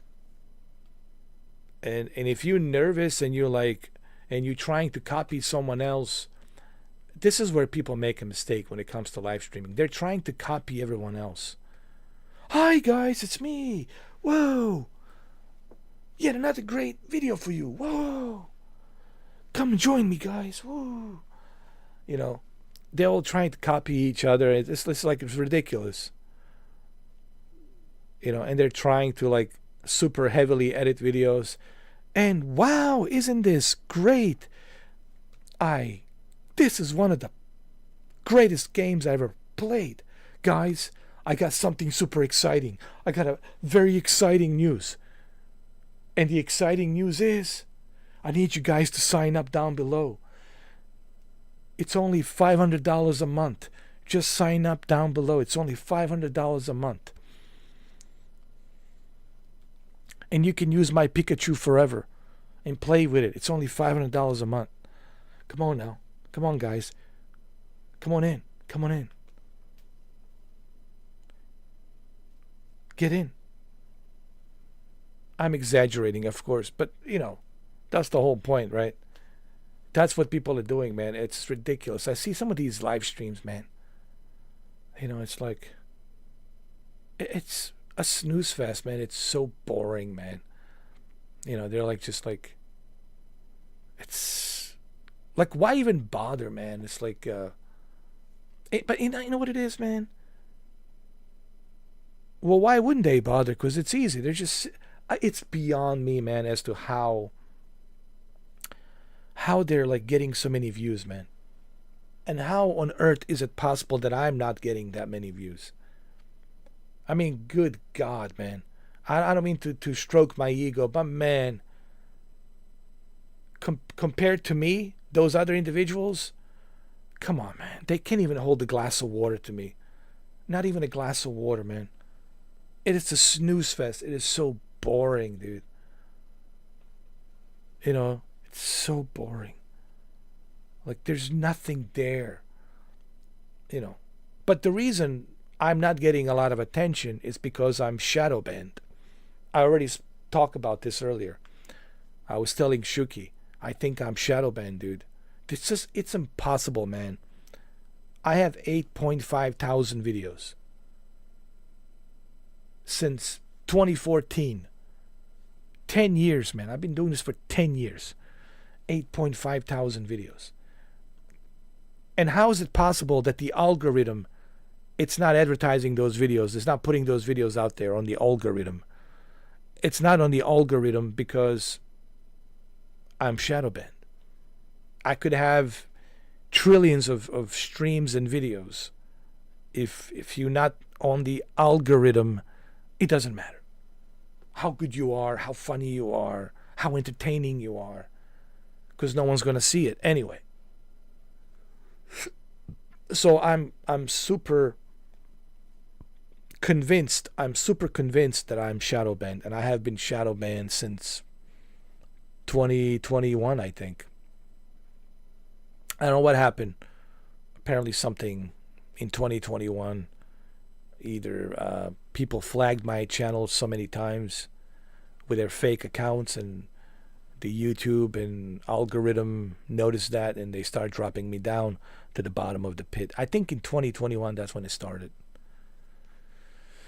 So since 2021, man, I noticed, like, you know, it's like a Titanic. It's just like,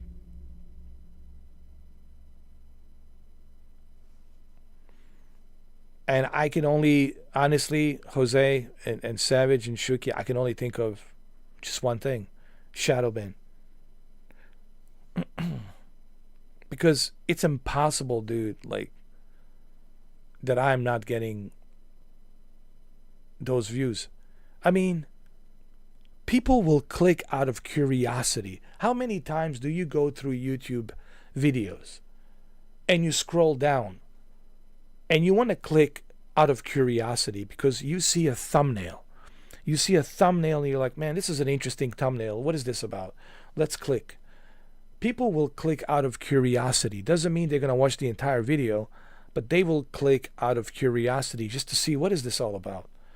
And they're going to click on that video. And how many times you find yourself scrolling through the videos, you know, surfing through YouTube videos, and then something caught your eye, something caught your eye of interest, and you, this is interesting, let's click.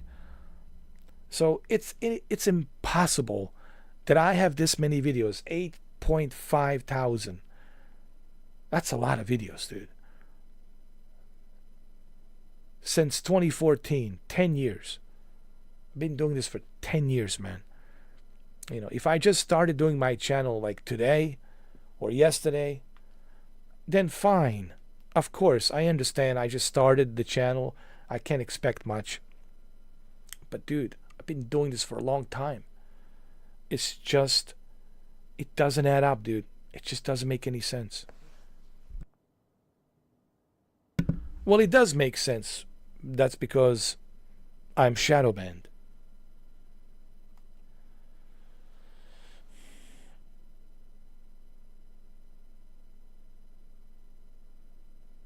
I know, like, how is he popular? I mean, sure, I mean, he does that whole thing with eyebrows, you know.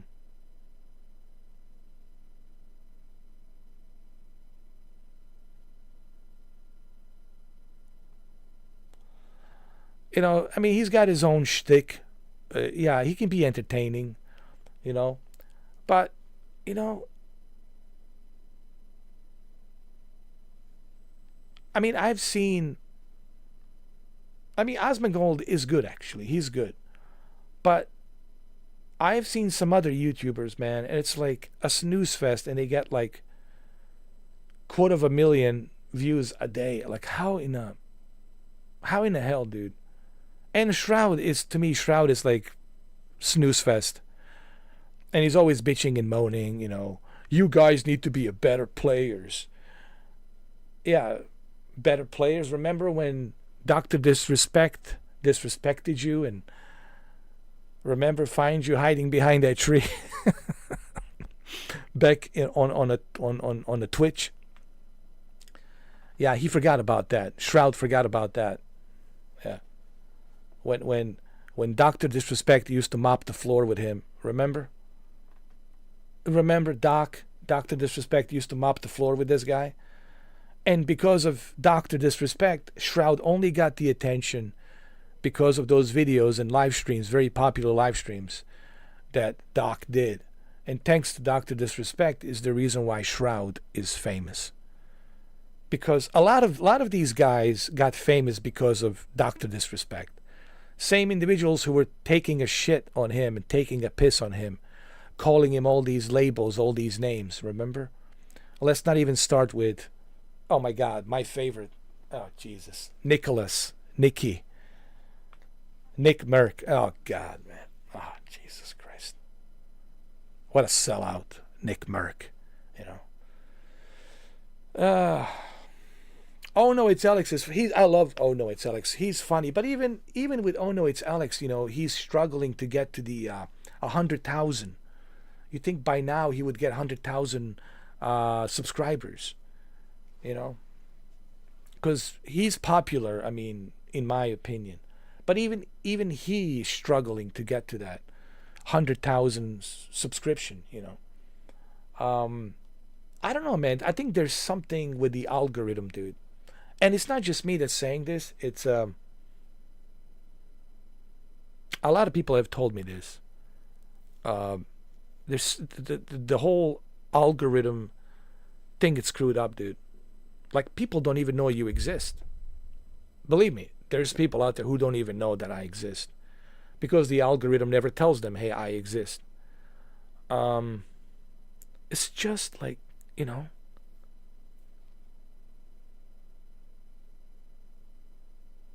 I like Alex, my Cuban American friend. I love Alex. He's funny, man. Nobody roasts Dreamcast guy better. Oh my god. Than Alex.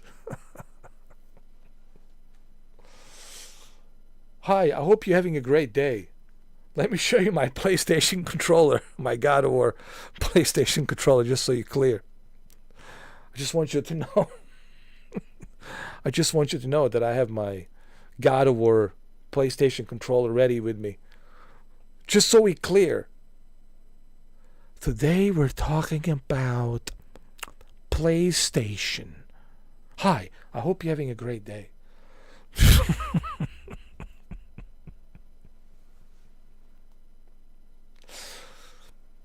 Oh, and then who's the other guy? Those are hardcore PlayStation fanboys. MBG? Is that the guy that has a poster with a bunch of PlayStation stacked up? You know, PlayStation 2, 3, PlayStation 1. He's got all of these PlayStations. He's got like a big giant poster. PlayStation 1, PlayStation 2, PlayStation 3, PlayStation 4, and PS5. All stacked up, towering each other. And then that guy. Oh, MPG, yeah. That guy, MPG. Oh, God. And then he was like saying something about, what was it, the video Alex talked about him where he was like, why you guys are so aggressive towards us? Why can't you guys just be at peace?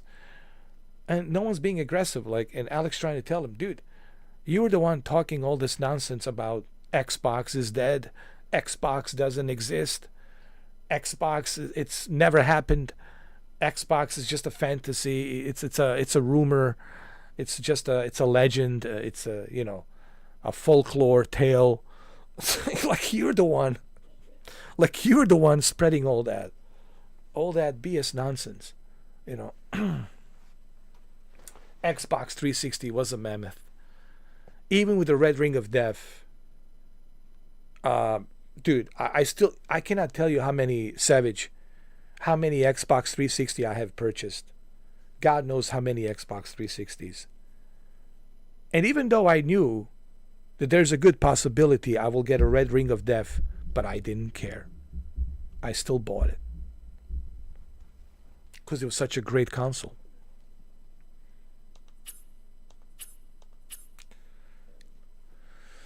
Look, it's like it says on my video, it never ends when it comes to Sony fanboys and Xbox fanboys and PC Master Race fanboys. I don't care, just fill in the blank fanboys. It's such a waste of time, dude. Like talking to them. They don't hear you.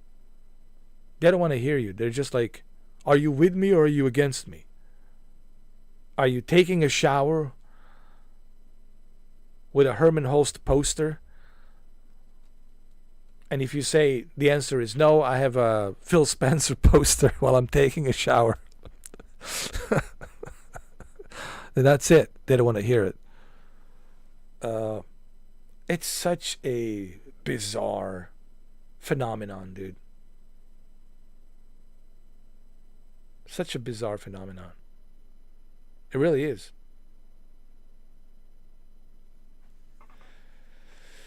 Why not have both like I do? Why not have best of the both worlds, man? Why not have PlayStation Plus and Game Pass and Nintendo and PC. Why not have best of the both worlds, man? Why limit yourself to just, oh, I'm a fanboy of this or I'm a fanboy of that? And here's the thing. There's absolutely nothing wrong. Here's where people make a mistake about me. There's absolutely nothing wrong if you are a Nvidia fanboy like Jose, you know, or if you are a 100-inch TV fanboy like Savage. There's nothing wrong with that. As long as you enjoy it for yourself. But when you start telling other people, ooh, my shit is better than your shit, that's where the problem becomes. When you start telling people, oh, my shit is the best shit. Your brand, it's garbage. My brand is the best brand. And this is where they make mistakes. You know, like I said, God bless you. Have fun, man. If you love that NVIDIA, you want to take a shower with your NVIDIA, you know, and have poster of Jensen, you know. Hey, it's all good. Have a poster of Jensen with his nice leather jacket, you know. And, you know, take a hot shower. Use the 5090 as a soap, you know. You know, it's all good. But, you know, don't tell me, oh, it's NVIDIA's better than AMD, and here's why. Why can't people just enjoy what they have? But they have to go brag about it. Oh, my shit is the best. My shit is the best. So don't bother. No. Don't bother telling me nothing. You know, my PlayStation can make pancakes.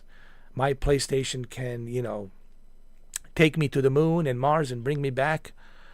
You know, it's like, come on.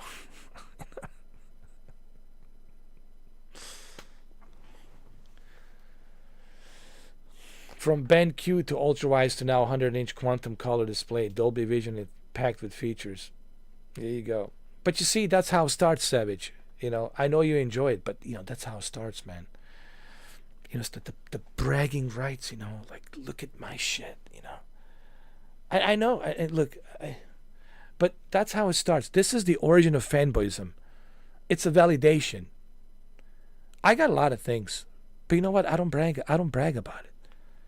Believe me, I have a lot of things. It took me 10 years to buy all of these things. And they're just things. Things. And I worked really hard for it. I worked really hard for it. But I don't go around, you know, like bragging, you know, look at this. But people have that tendency to do. I know you are. Look, I'm not saying anything against you that you love your 100-inch. You should love it. I'm speaking like, not you, but people in general. You know, they have to validate, like, oh, look at my shit, man. My shit is the best shit. Oh, I don't care what anybody says. It's my best shit ever. Look at it. Let me kiss it. It's the best shit ever.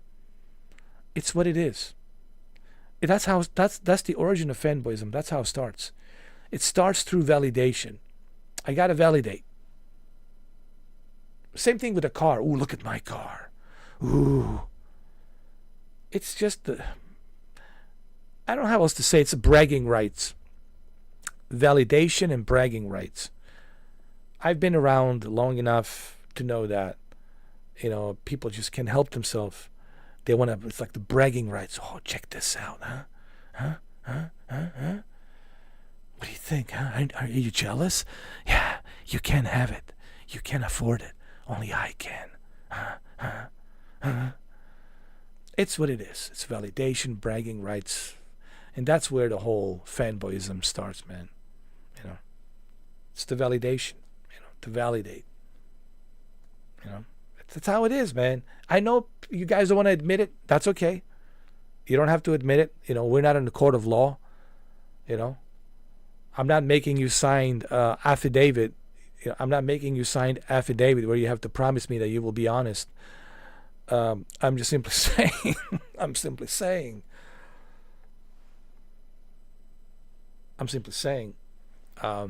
People do have that tendency to brag. And I don't know what it is, man. It's just like this urge. Man, I need to show this off. It's like showing off. I gotta brag. You know, like, I don't know what it is.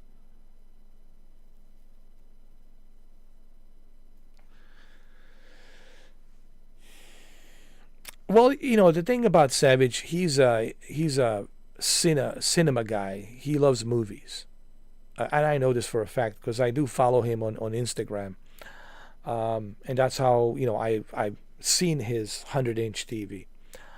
And he truly is a cinema guy. He loves movies. Like, he really, really loves movies. So it made total sense for him to purchase a 100-inch TV, and it cost him an arm and leg. He works really hard. He worked really hard, you know, to make his money, but for him, this was like the greatest gift for him, because he loves movies, man. He's just like I love movies, man. I love movies. I mean, who doesn't love movies? But, you know, Savage is like a movie fanatic. Can I call a cinema fanatic, a movie fanatic, and he loves movies, man. So for him, 100-inch was made total sense. And I can only imagine what it's like watching movies on that Dolby Vision, with a Dolby Atmos, and watching it on a 100-inch, on a big giant 100-inch screen, man. I can only imagine how phenomenal and epic it must look.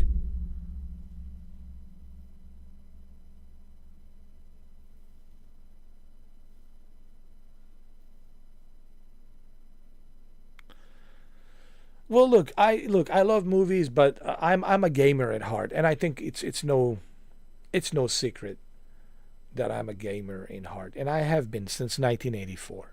I already told this story many times. I'm always going to be a gamer in heart. It's just, it is what it is. It is what it is. You know. But I also love movies. I love movies. I watch movies. And I also love music. So it's gaming, movies, and music. Those are the three things that I love, you know. And of course the cars. You know, I love cars, of course, you know. I have other hobbies, you know, but gaming, I was always gamer in heart, in my heart, you know. Gamer in heart, at heart, you know. Or however you say that. Gaming at heart, in heart.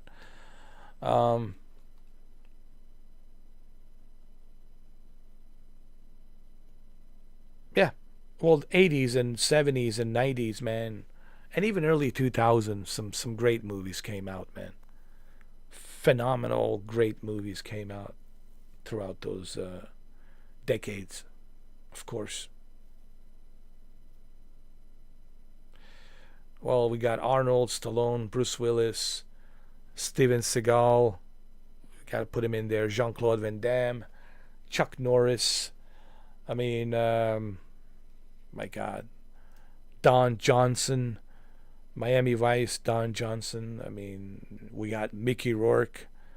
We got Al Pacino, Robert De Niro. I mean, we cannot forget those guys. Mel Gibson, Danny Glover. I mean, we can go on and on. Dolph Lundgren, Brian Thompson. Remember Brian Thompson from... Remember the Night Slasher?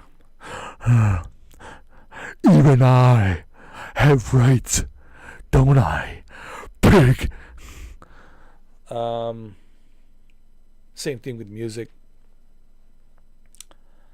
Phil Collins, Genesis, also Phil Collins, Queens, Freddie Mercury, Van Halen, Metallica, Guns N' Roses, Van Halen.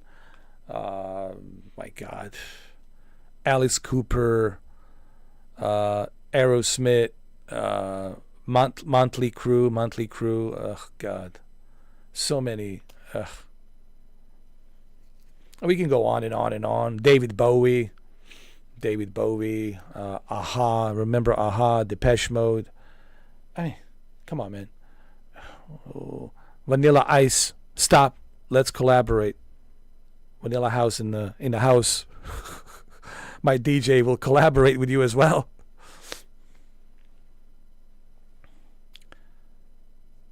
Oh man, the 80s were, well, because he's the same. He's the same. Me and Doc are the same generation. I think I'm a little bit older than him, but we're about that same bracket. That same bracket of 80s and 90s, you know.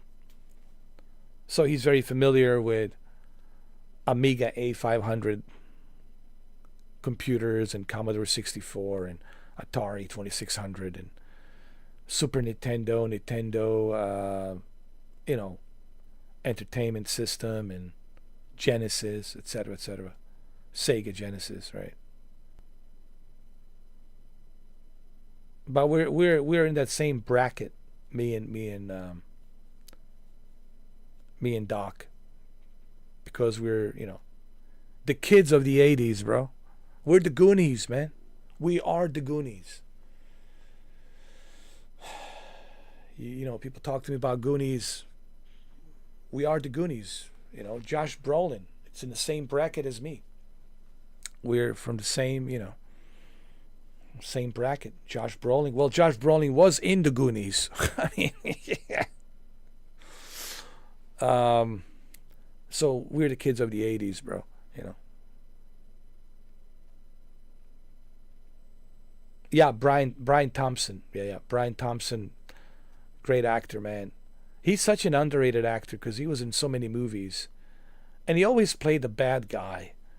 And then later on they started giving him some, you know, TV shows where he plays a funny guy. He's a funny guy, dude. Brian Thompson is a very funny dude. You might recognize him from Terminator 1, where Arnold comes in. And remember, it was at the observatory. When they're going out to the observatory up in L.A. And Bill Paxton and Brian Thompson were there. They're playing two punks. And then Arnold comes in walking around naked. And he says, I want your clothes. I want your clothes now. Strip for me now. That was Brian Thompson and Bill Paxton. If you guys didn't know. Yeah. Yeah, I miss Bill Paxton, man. And then we got Val Kilmer. I mean, come on, man. Val Kilmer. God, man. Val Kilmer. Dennis Quaid.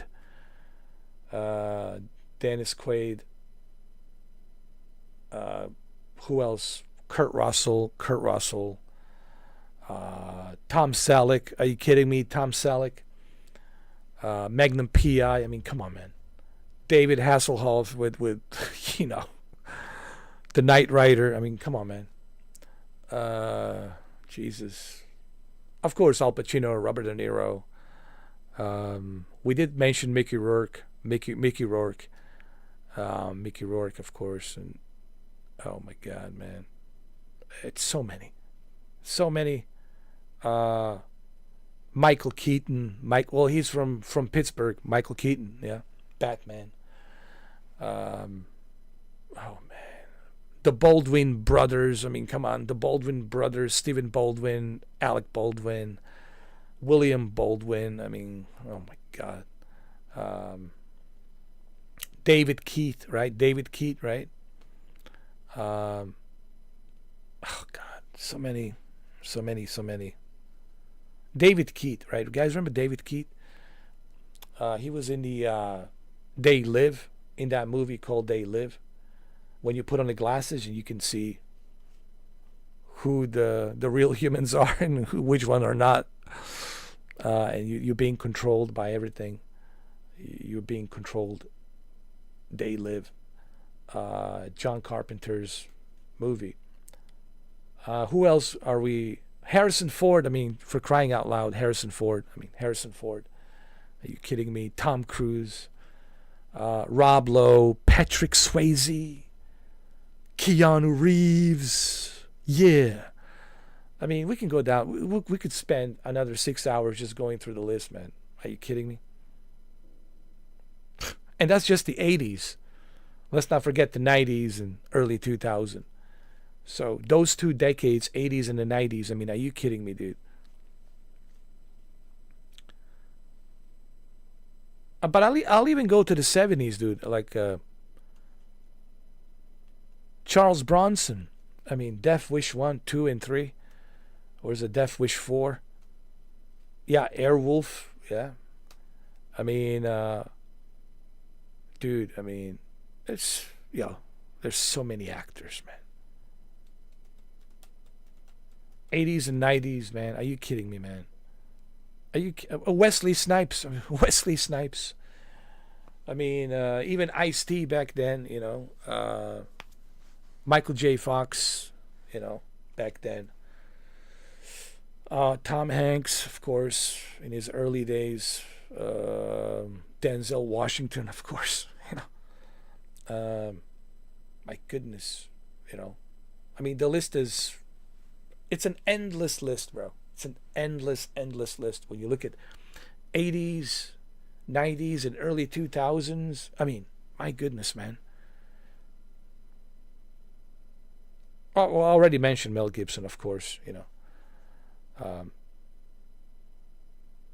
Anne Hathaway and Michelle Pfeiffer and Jack Nicholson. Remember Jack Nicholson? You can't handle the truth.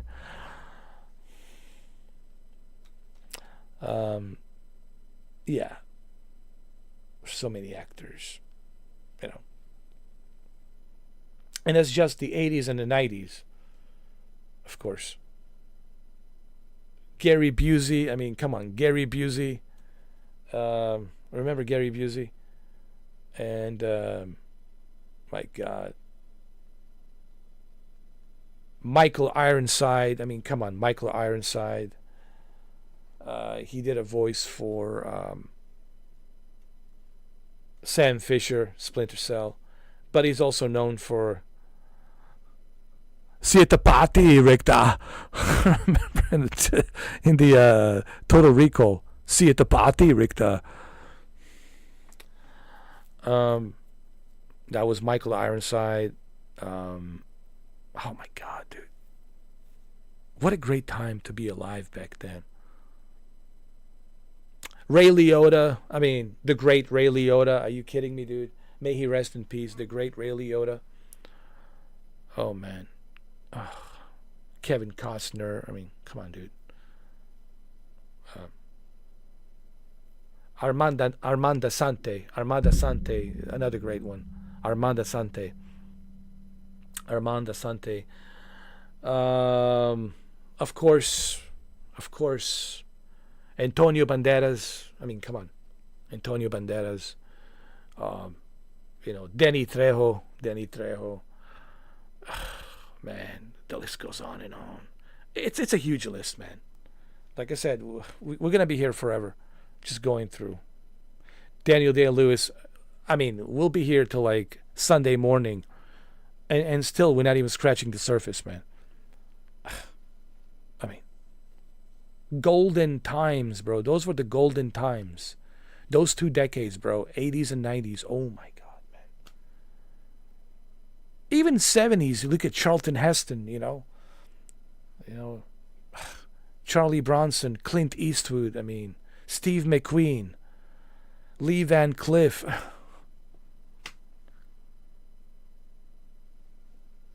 I mean, we can go on and on, man. Assassins was great. That was a great movie, man. That was, I would say, honestly, I've seen a lot of Banderas. There's 2 Antonio Banderas movies. Actually, 3. Desperado, of course. We have to include Robert Rodriguez' Desperado. No, actually, hold on. He made some great movies, man. Desperado, Assassins, The Mask of Zorro, and The 13th Warrior, those 4 movies defines Antonio Banderas, especially the 13th Warrior. Oh my, such an underrated movie. Such a great performance by Antonio Banderas. I am so shocked and surprised how underrated Antonio Banderas' performance was in 13 Warrior, man. I'm just surprised. 13 Warrior was great. Of course, The Mask of Zorro, Desperado, Assassin, Assassins. He was great in Assassins. Oh my God. Antonio Banderas, he was the reason why that movie was successful. Assassins was amazing. And his performance in Assassins, Antonio Banderas, man, whoa, dude, was really good. And of course, 13 Warrior, I was surprised that he, didn't get enough credit for a 13 Warrior. He was so good in 13 Warrior, man. Oh my God, dude. He made some great movies. Antonio Banderas, man, made some great movies. I'm just starting to remember all those movies that he made, There's so many actors, man. Oh God, man. 80s and 90s. And then we have, of course, Christopher Walken. We got Christopher Walken. Dennis Hopper. Christopher Walken, Dennis Hopper. So many great actors, man.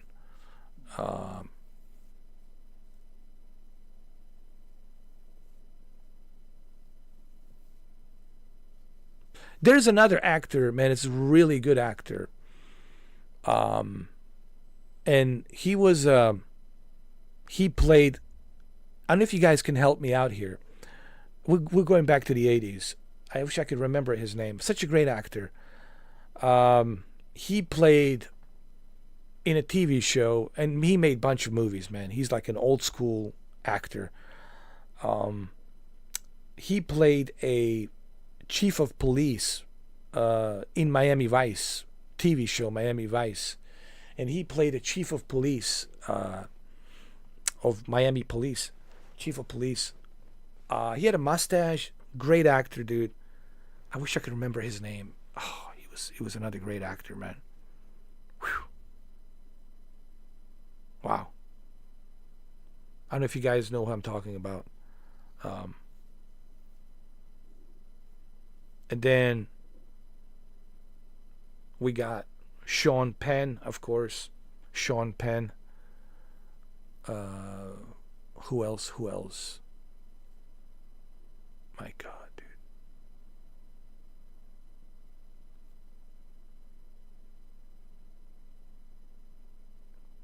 So many actors, man. I can't remember all of them, but those were the golden times. Golden times. So I don't know if you guys can remember who I'm talking about. Is this actor? He had a mustache, and he played like in a TV show, Miami Vice TV show with Don Johnson, and he was the chief of police. Oh, such a great actor, man. He was also in Blade Runner. Remember, in Blade Runner with Harrison Ford. He had a small role, but he was there in Blade Runner. Great actor, man. Great actor. And then, of course, we have Michael Douglas. Michael Douglas back then, oh my God. Bill Murray with Ghostbusters and Groundhog Day. Steve Martin. Oh God, man. John Candy. We're going to be here for a long time.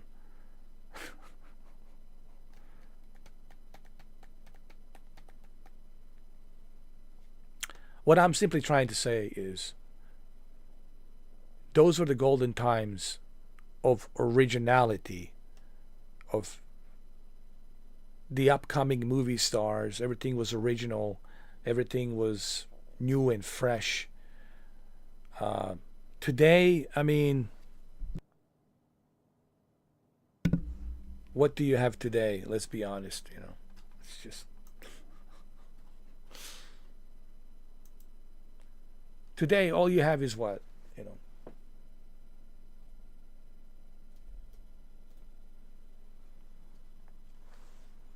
Marvel superhero movies. Yet another superhero movie. Right? How many superhero movies are we going to be making, dude? I don't mind, listen, I don't mind superhero movies, but in the past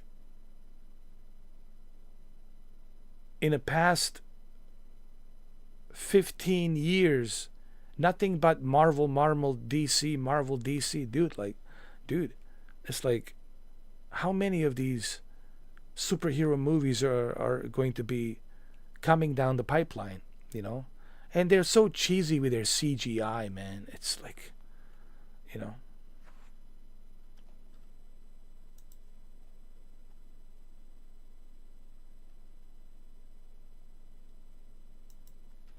Let me see if I can remember who this guy is.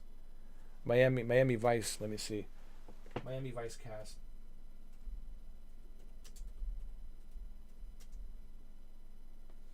Miami Vice cast. Let me see.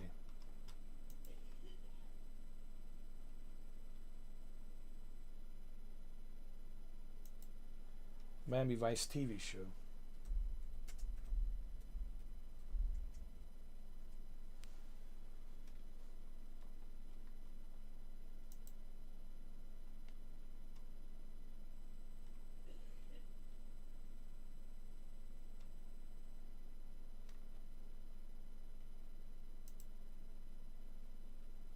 I want to see if I can find him.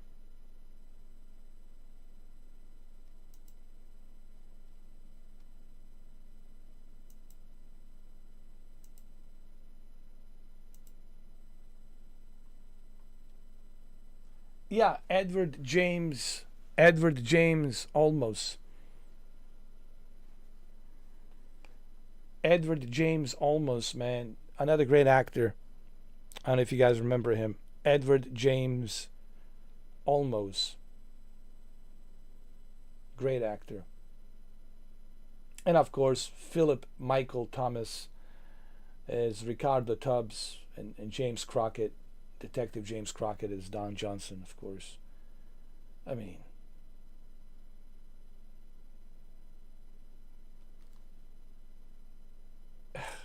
man. Oh yeah, people are still watching it, man. People are still watching. It's endless. It's timeless, dude. You can go anywhere around the world, man. Go to Europe. Go to Asia. Go to anywhere.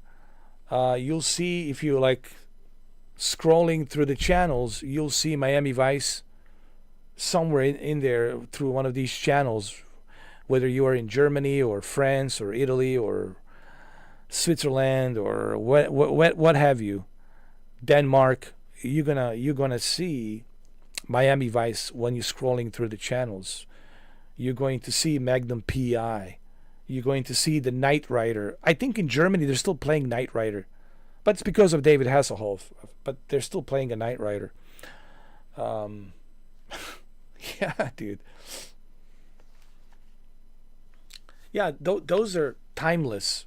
Those are classics, dude.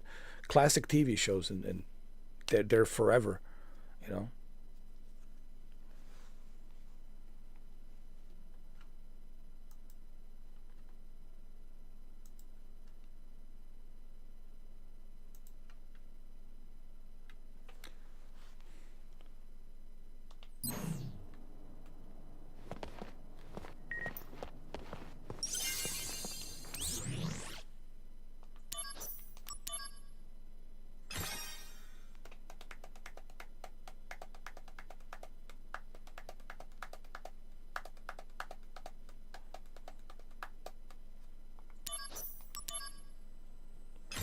Oh my God, yet another long live stream. Jesus. Oh.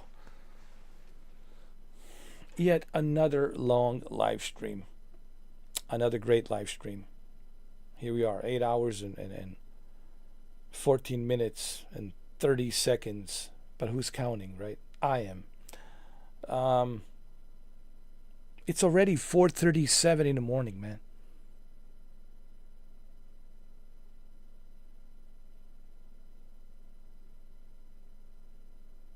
Oh, you have a Knight Rider DVD, which is limited edition. Moving LEDs on it. Oh, nice, dude. Nice. Nice.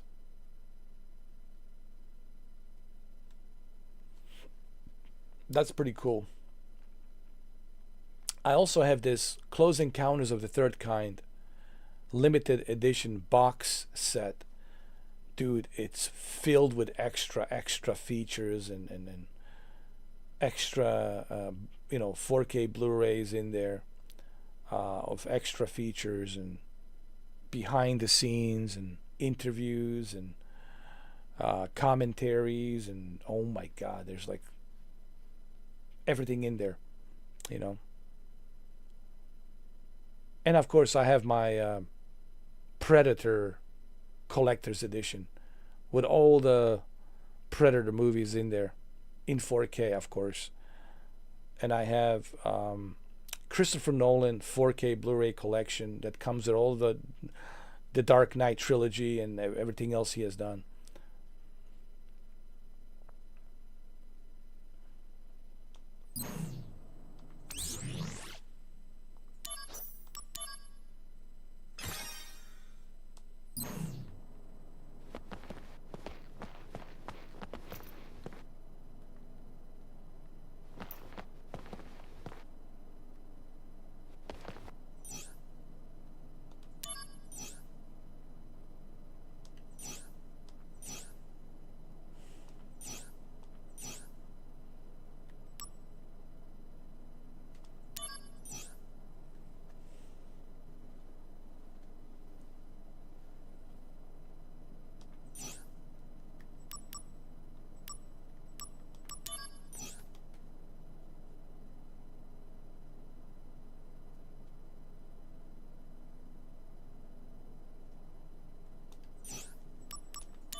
Hey now, are you sure you know enough about materia fusion?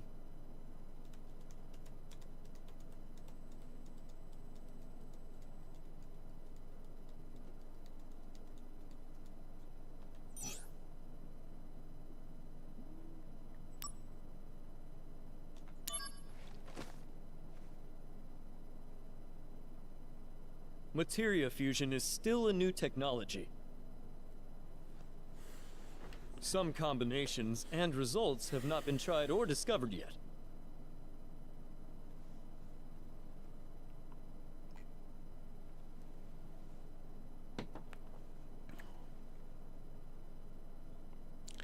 Oh man, all kinds of cars you get to see, man. They have a car show down here, man.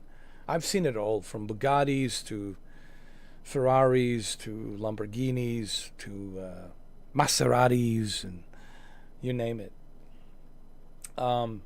Dude, the way they put on a car show down here, oh man. That's why we want you to experiment. And if you make a new discovery, let us know.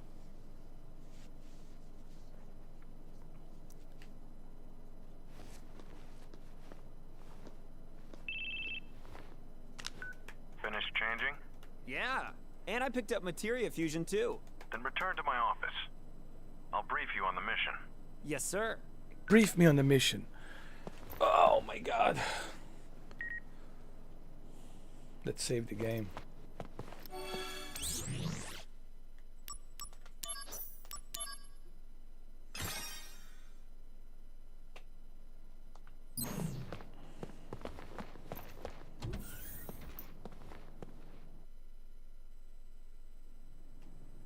Well, they look much nicer when it's nice and sunny outside, especially, you know, the reflection you know, the sun beaming down and reflection of, you know, the clear blue skies and the ocean and the green grass and the palm trees and the beautiful sunset, even the beautiful sunrise.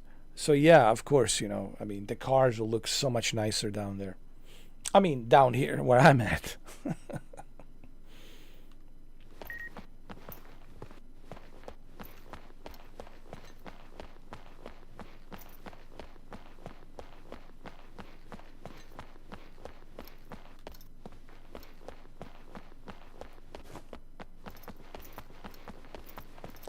Where is his office? Here?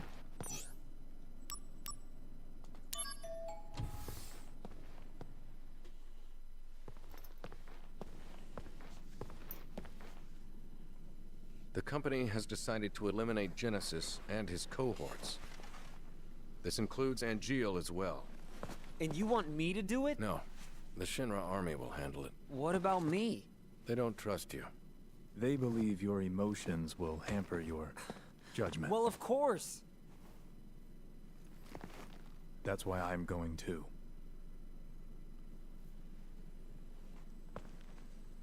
Who's this guy? To kill them.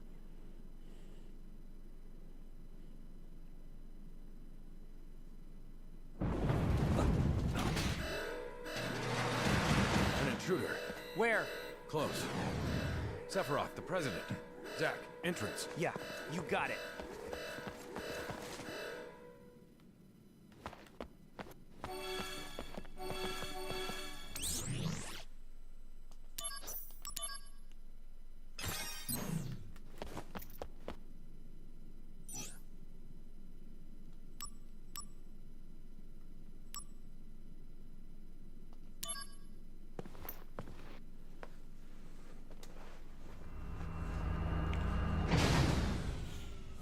What the? It stopped?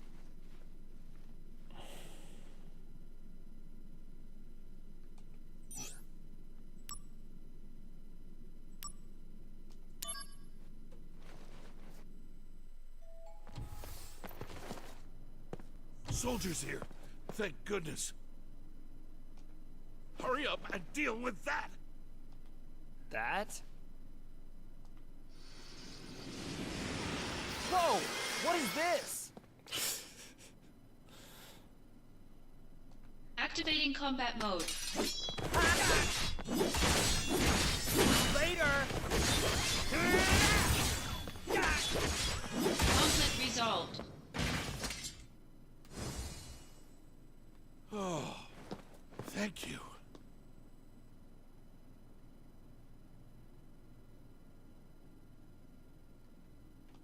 What was that? What, you don't know? That was an intruder neutralization mech. So why was it attacking employees?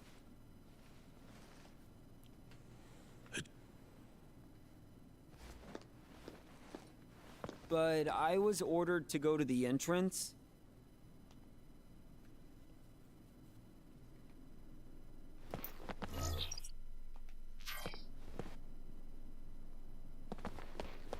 Entrance. Entrance.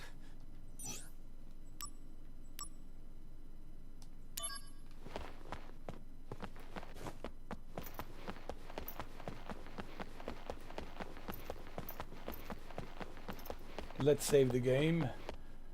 Save the game.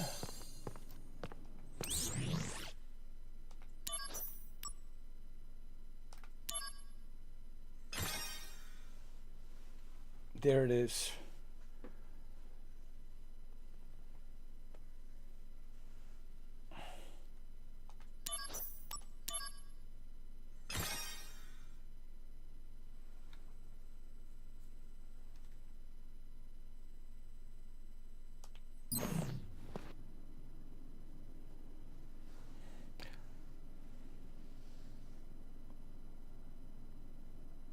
I do remember Halo lunches, man. People used to stand in line.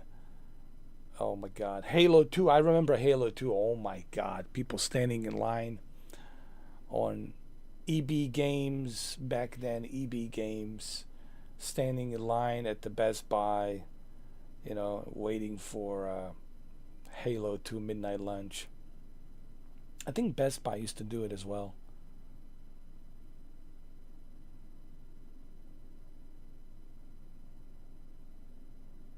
I think they used to. They used to do it.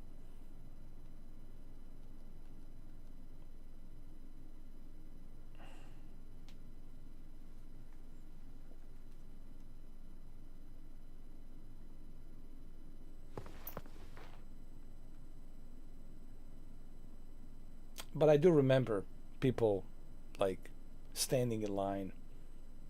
Yeah, back then. Yeah. Because like Best Buy used to have like a midnight release for Halo, and they would open the store just for that release for, you know, whatever, like half an hour or how long it was, where people would go in there who were standing in line and they would like pick up a copy of Halo. I think Best Buy did that. EB Games, of course, did that. You know, when I start thinking about it, I don't know if Best Buy did that actually. I know Best Buy did it for consoles. I know they did it for consoles. Like they would have like a midnight lunch for consoles, whether it be PlayStation 3, PlayStation 4, right? But I don't think they did for Halo. Or did they? Maybe they did. I think they did. I think they did for Halo 2, because Halo 2 was pretty big. Because remember, there was a Halo 2 Xbox 360 bundle, so they would be purchasing that. I think they used to. They used to do that. But they would only open it for on midnight for like half an hour, so you can, you know, whoever was waiting in line, they can go and pick it up and purchase it. And then they would close the store. EB Games did the same thing. And of course, GameStop later on. Yeah, they used to do that. Walmart, you know, Walmart, it's always open 24/7. So with Walmart, you just go in there and, you know, wait in line.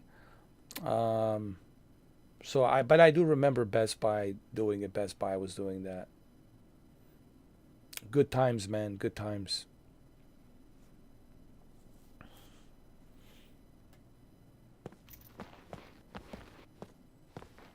When you actually, you know, there was something about that, because, you know, it was such a great time, because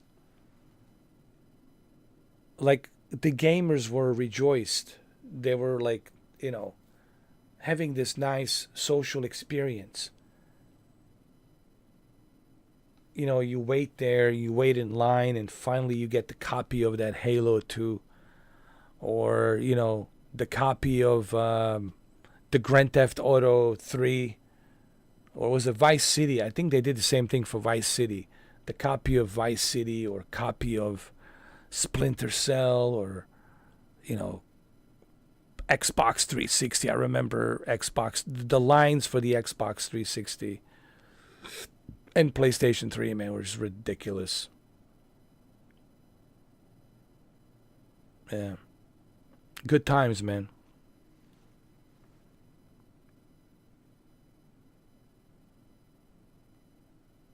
Oh yeah, good times, man. Good times. Nostalgia, a lot of nostalgia, man. Like the same thing for PSP. I remember I had to. It's the very first time. The only thing I had to wait in line, dude, was PSP. PlayStation 3, I was able to buy it, to walk into a store.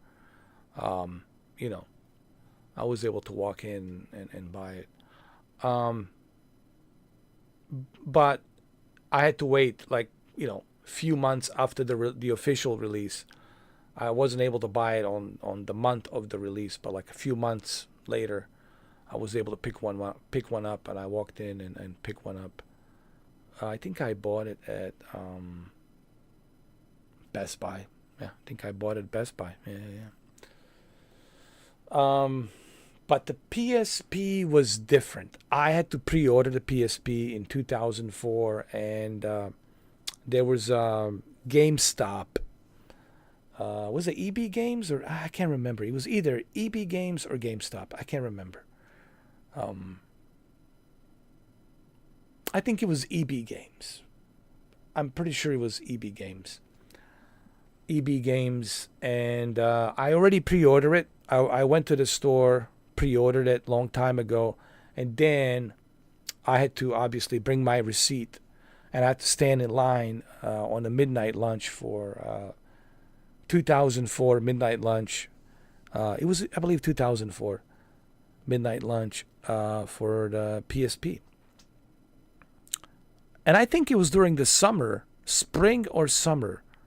I think it was released on spring, April or May or something like that, in spring. And I remember waiting in line, and once I was able to, to be called, hey, number so-and-so, are you ready? Yeah.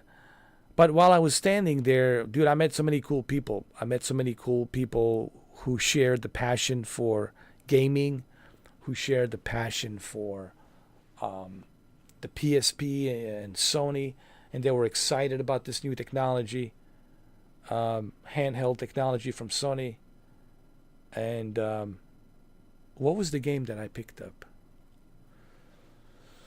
So there was... I picked up Ridge Racer, and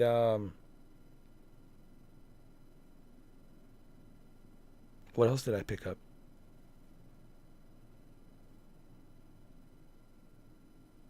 Ridge Racer. I did Ridge Racer. I picked up Ridge Racer and FIFA. I picked up FIFA.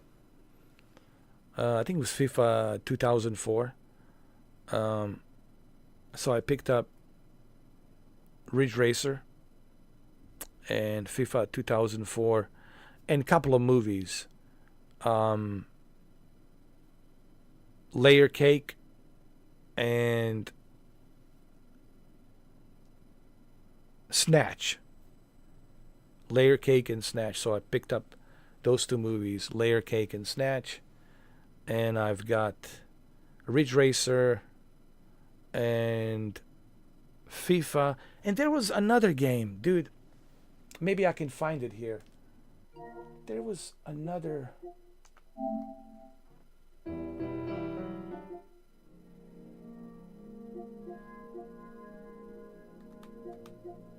Hold on. There was another game. Hold on.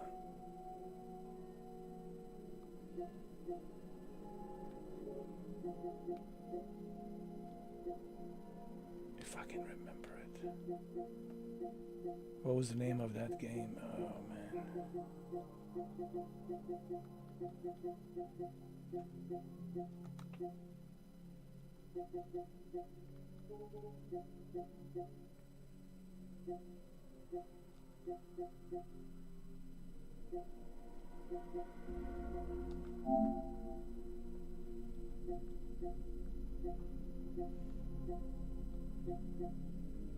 Trying to remember it. Yeah, this. Luminous Remastered. Yeah, Luminous Remastered. It was this. Yeah. And I remember picking this up. I had a lot of fun with this, dude.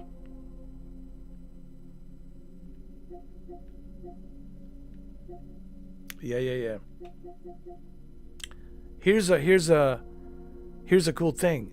I can still play this on my Portal and relive that PSP experience. And that's the beauty about this.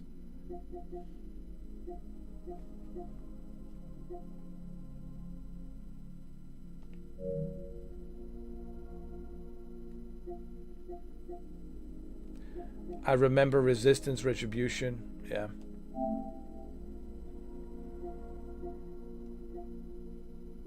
I did play it.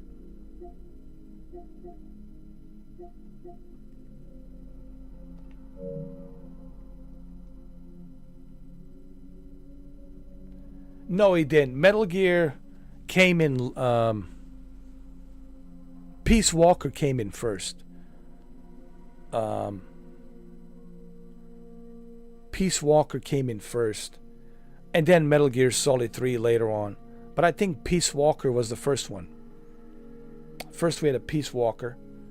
Great, by the way. Peace Walker playing Peace Walker on a PSP was great. There's no question about that. It was great. But it was Peace Walker first. And after Peace Walker, I think year after 2005, then they released Metal Gear Solid 3 Snake Eater. I think it was 2005, and then they had, remember, the Metal Gear Solid 3 camouflaged PSP collector's edition with a copy of Metal Gear Solid 3 Snake Eater, right? They did the same thing with the Peace Walker. Metal Gear Acid, yes. Metal Gear Acid. I did play that. That was great. Metal Gear Acid was great. Your friend had a PSP with the upgraded speakers. Yeah, they used to have that. Add-ons where you can plug it in with the PSP, and then there was like some kind of a USB attachment or some kind of attachment. You plug it in, and then the speakers are being translated to those other speakers that you have connected to the PSP. Yeah. I know exactly what you mean. Yeah. There were so many accessories. I mean, there were so many add-ons, accessories for the PSP, man. It was ridiculous. Yeah. But to me, it was the mini disc. What really got me excited was the oh, there's Ridge Racer. Oh my God, come on. I gotta try this. Hold on. Let me just see if did I save the game? Yeah, I did. By the way, this game, Crisis Core, was on PSP as well.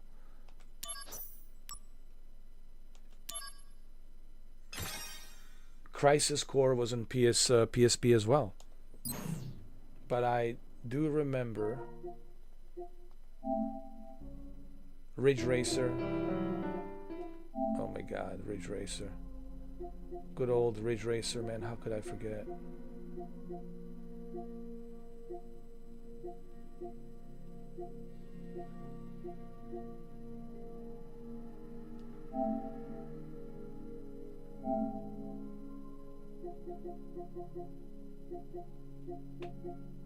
How could I forget? Remember Rally Cross? Oh my God, Rally Cross. Ridge Racer Type 4 and Ridge Racer 2. Remember? Oh my God, man.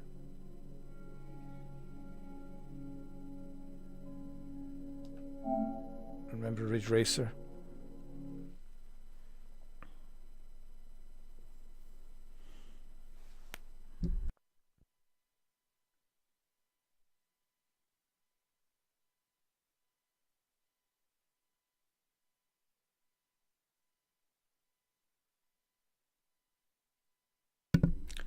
Oh yeah, Midnight Club. Remember Midnight Club? Wasn't it Midnight Club? Midnight Club was also on PSP. Right? Midnight Club.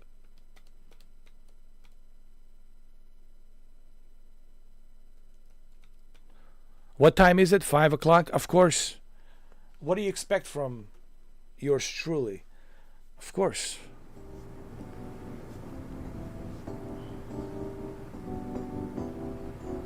He's the one for me.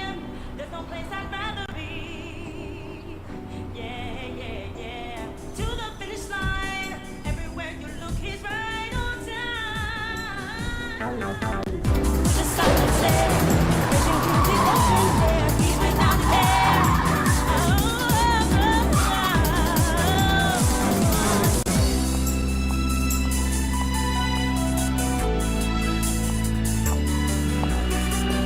Everywhere you look, he's right on time. Moving to the beat. Can you feel the heat when the tigers kiss the street? When chicks were hot back then in the video games.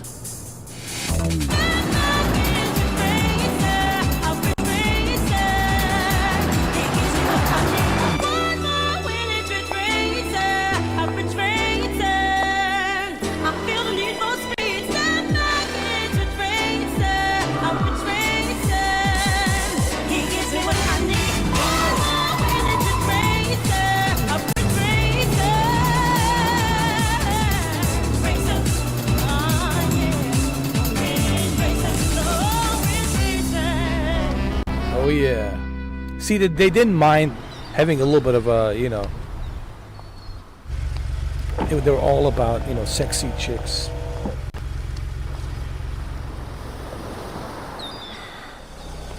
Sexy chicks in video games.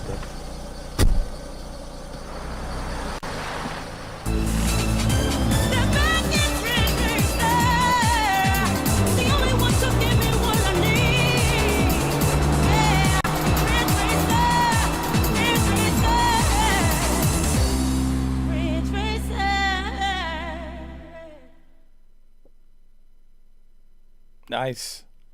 Man, the memories, huh? The memories. Oh, man. 1998.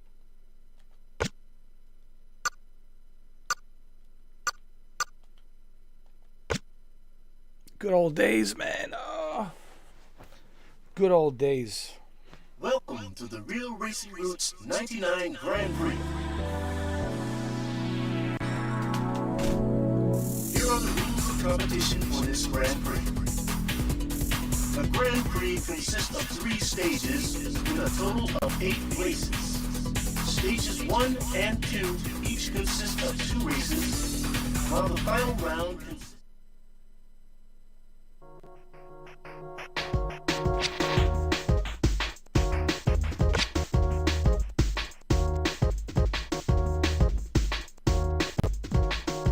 So you're the punk who's supposed to give us a winning season, huh?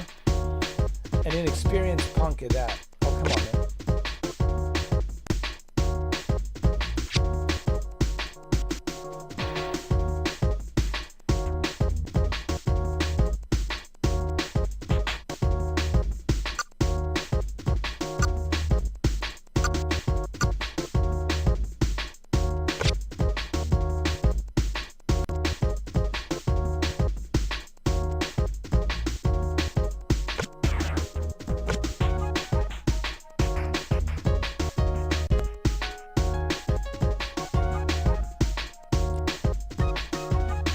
Let's take a sponsor with Tarazi, sure.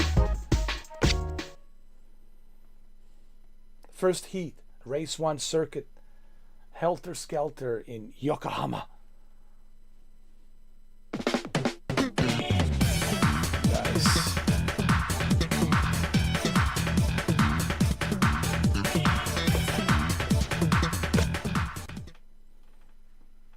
Saturday, May 1st, 1999, 11:30 a.m., Heat 1, Race 1. Helter Skelter. Let's go. Real Racing Roots 99. Hey, it still looks great, man. Listen. Still looks great. 3, 2, 1, go! Here we go. It's showtime. 2 laps to go.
Nice. Not bad, man.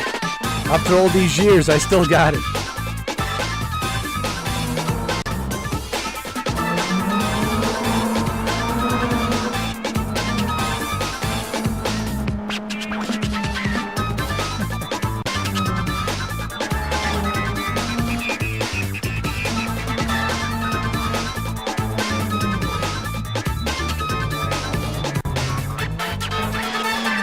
So much fun.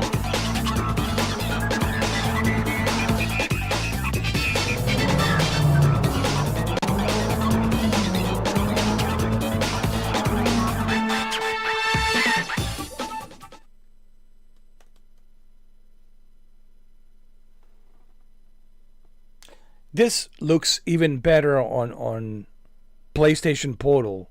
Of course, on a big screen, this is not going to look that good.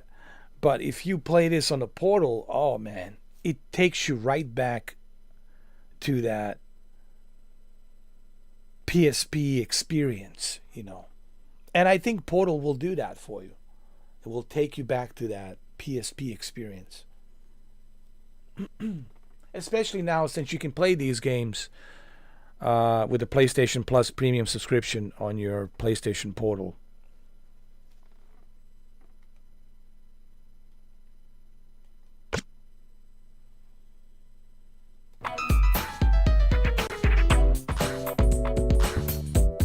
Wow, that was impressive.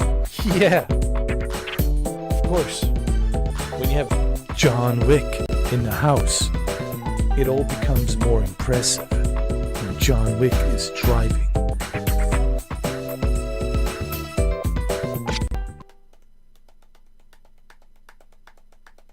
Race 2 circuit. All right, come on.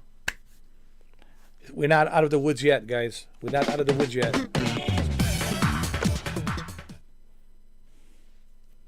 Saturday, May 15, 1999, 5:30 p.m. Heat 1, Race 2. In Wonder Hill. Real Racing Roots 99 in Wonder Hill. 3, 2, 1, go! Here we go. It's time. Too fast to go.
Okay.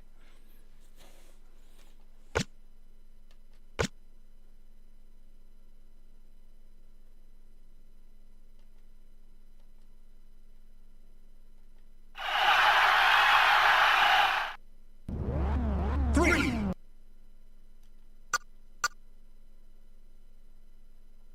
two, one, go! Here we go! It's showtime! Too bad. All right. I just wanted to show you this really quick. Good times.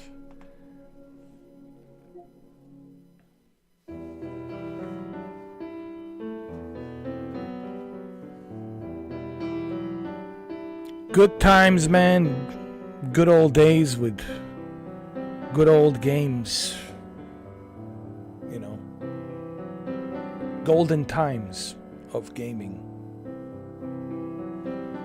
All right, it's time for me to call it a day, call it a night.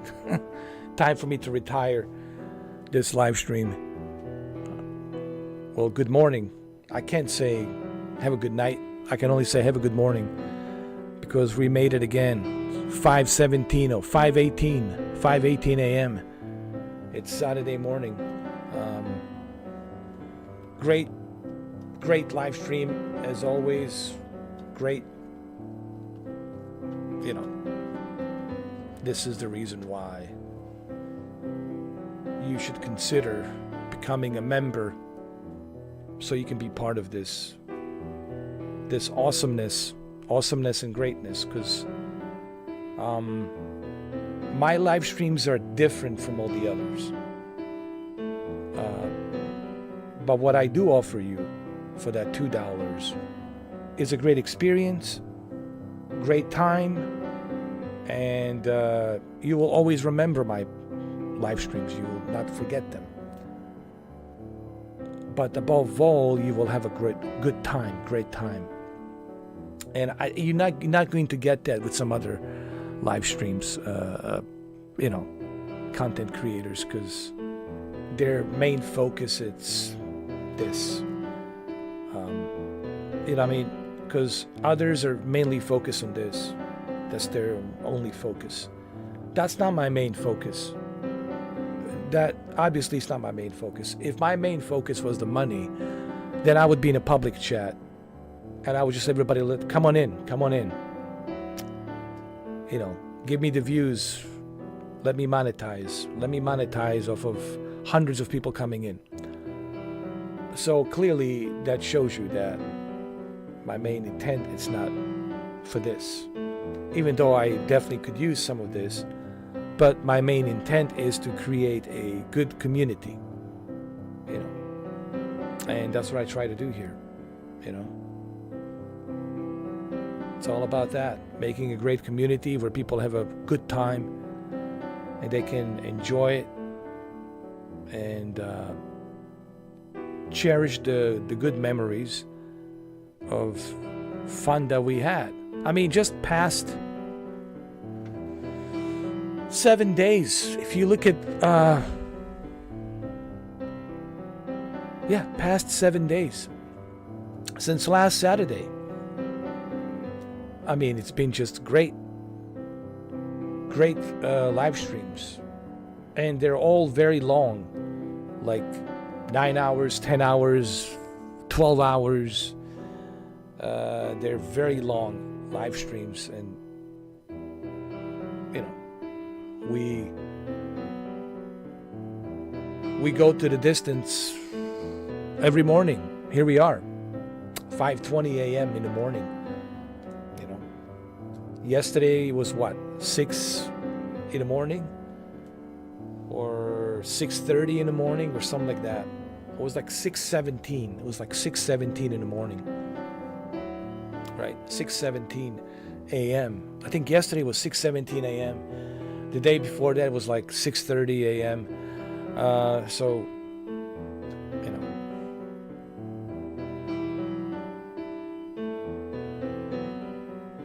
How did I like the Road Truckers? You mean this?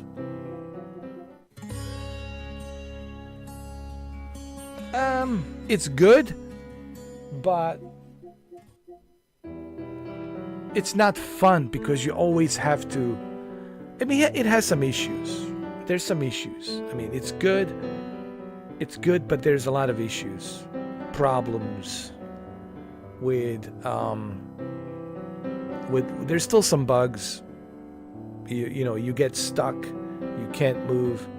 There's still bugs, issues, and things like that. It's been I covered Road Truckers when it first came out on PC, and I had so much to say about Alaskan. That's the Alaskan Road Truckers. I first started it on PC, and then I switched over to PlayStation version. Although, to be fair, this was gifted to me by Brendan, so big thanks to Brendan. You know, regardless of our falling out, I have to thank him because he made this possible. He paid for this game for me, and I'm grateful for him doing that. So, Alaskan Road Truckers, it's a good game, but it has issues. It has problems. And one of the biggest problems is the bugs, you know. And another problem besides the bugs is the balance of time. Like, you just started driving a truck for like 5 minutes, and all of a sudden your guy is tired, and your guy has to go stop by the gas station, buy some whatever. Or no, he's hungry, like you have to buy some food. You just started driving for like 5 minutes, and your guy's hungry. You just started driving for like 10 minutes, and your guy's tired. Or your oil's leaking, and you're like, dude, I just changed my oil, why is it leaking? Like, it's not balanced well. So it's a good game, has a potential, but the issue is it's not balanced well. They need to balance it better, and of course the bugs definitely don't help, you know.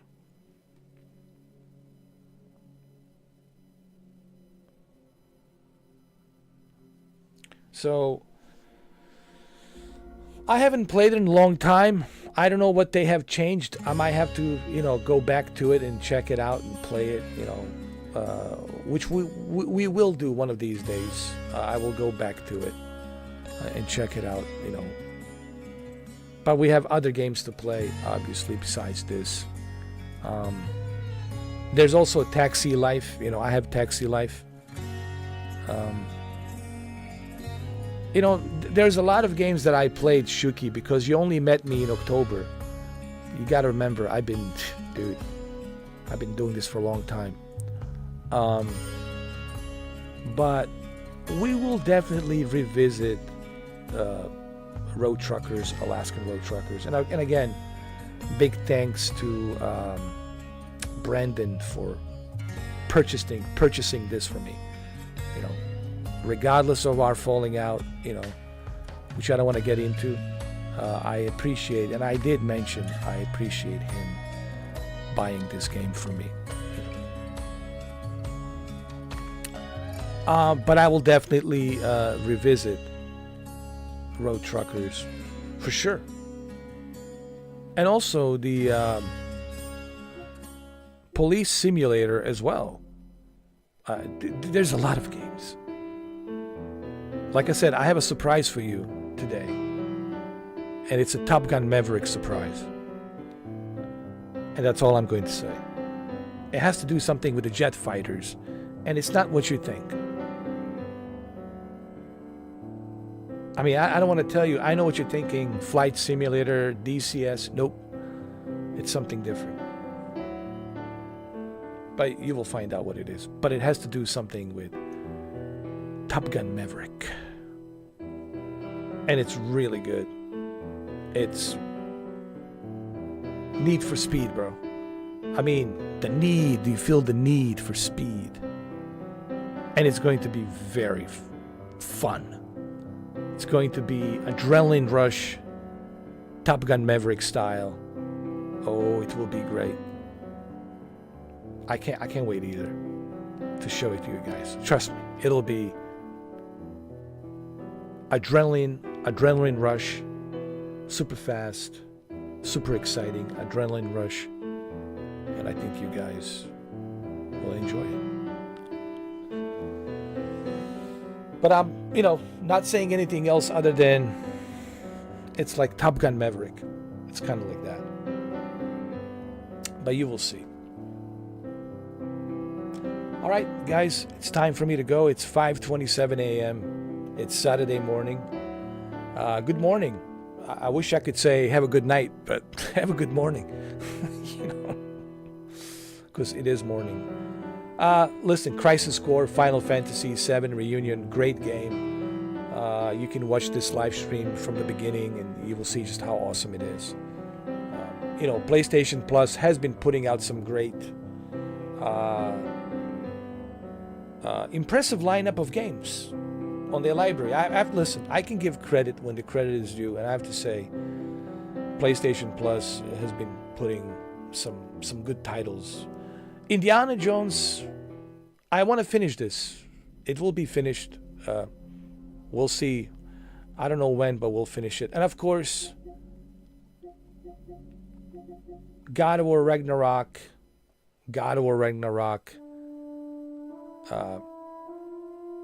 For sure. Needs to be finished. I'm hoping Sunday I can finish God of War Ragnarok. Because I'm so close to it, guys. It's been 3 years. I think on Sunday I need to get up early on Sunday or something and just finish the God of War Ragnarok. It's not going to be easy. It's going to be very tough. But I'll have to prepare myself and play God of War Ragnarok. Because I'm at the best part of the game. It is just epic. And I'm saving it probably for Sunday because I want to make this like epic God of War Ragnarok Sunday. Because where I'm at in the game, it is truly epic. And it's very close to the end of the game. Resistance 2, we'll see. One of these days, we'll play it.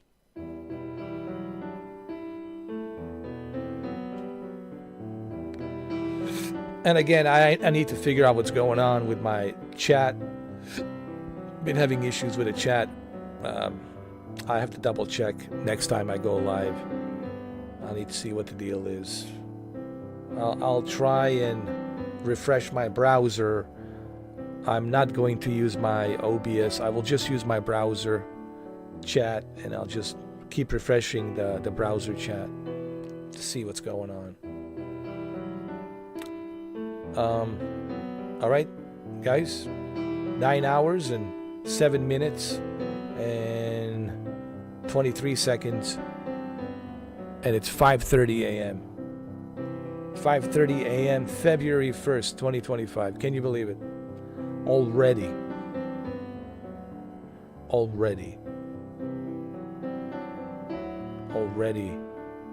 It's already February 1st, 2025. Wow, time flies by. It really does. Flies by. What a good way to end this live stream with this music. Very nice, melodic music.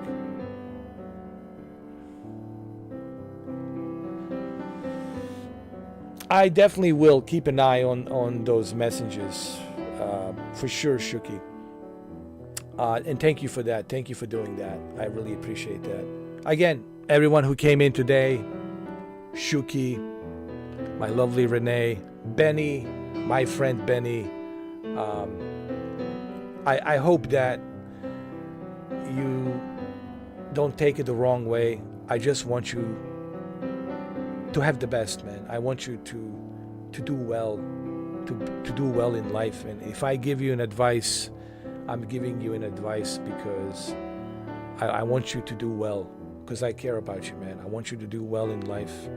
You know, I'm just here to help, man. I'm not here to judge you. I'm not here to, you know, to tell you how you should live your life. I just want you to know that I care about you, dude, and I want you to be the best that you can be. I want the best for you, man. Only the best. And I only give the best advice, you know, because I care. I don't think so. I don't think he did. Oh, Benny's he's a sweetheart, man. He's a sweetheart. But sometimes I have to have a real talk with him, you know, and because I care, you know, I do care about him, you know. And thank you, Benny, for being here. Always a pleasure, man. Thank you for being here. Who else? Jose. Thank you, Jose, from stepping from your tent, in this cold, chilly winter out there in Chicago, and thank you for, you know, spending time with us here. And I know you've been camped out there in the Micro Center and it's chill winds. I'm glad you got your 5090, and you know, now we can make pancakes on that 5090. Does it get hot? We'll make some pancakes, huh? We'll make some breakfast. We'll make some breakfast, huh? Oh, man. Actually, you got a heater. All you need is a 5090, man. You turn on that 5090, man, and you got yourself a heater, bro. In that tent with a 5090. There you go. We're just joking, man. We're just, listen. It's a comedy, all right? That's all. Just joking, comedy, you know. Jose knows that. He knows I'm just joking. It's just a comedy. Savage knows, you know. It's just comedy.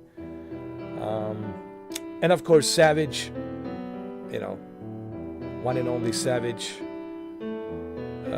Always a pleasure, man, to have you here, to be here. I respect your opinion and all that.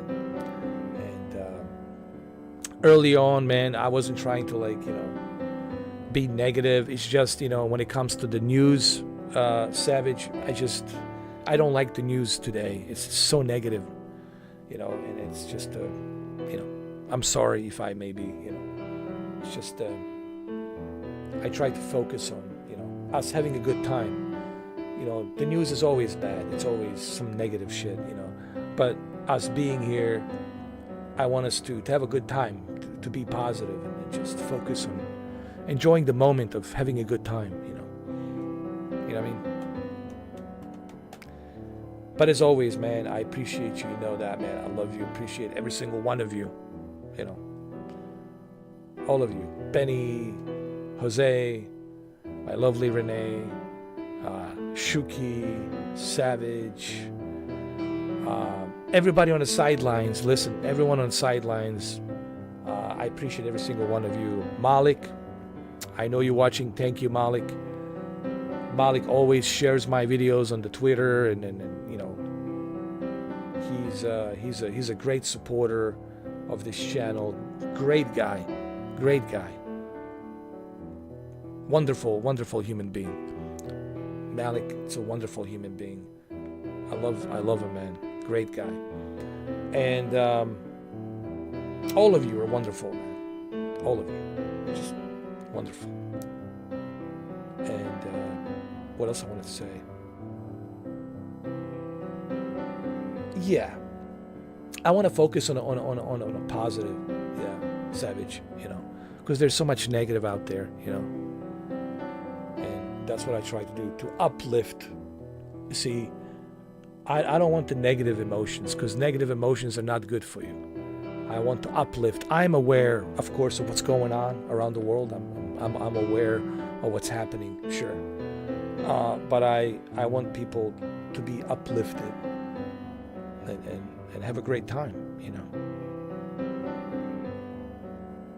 Thank you. Here we are, 5:36 a.m. in the morning, February 1st, 2025. And I'll be back today, later on today. I'll be back with Top Gun Maverick stream.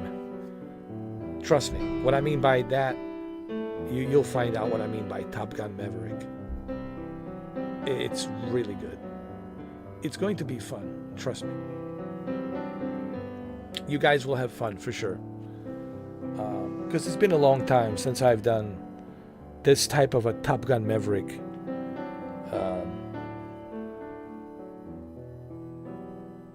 high adrenaline rush. And I don't know how else to say it other than high adrenaline rush Top Gun Maverick type stream. And it'll be high adrenaline rush. Okay? It'll be fun. Thank you. By the way, this Top Gun Maverick will probably be something that I will do.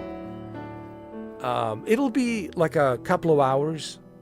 It's not going to be like a long live stream, but it'll be like a couple of hours of high adrenaline rush, like jet fighters, Top Gun Maverick type style. Extravaganza. And you'll see, it's going to be in the afternoon. But if you miss it, Shuki, you can always rewatch it. Don't worry about it. Same thing goes for you who are on the sidelines. If you do miss it, remember, there's always, on demand. You can rewatch it later. But tonight, we're doing something else. And you will find out what that is tonight.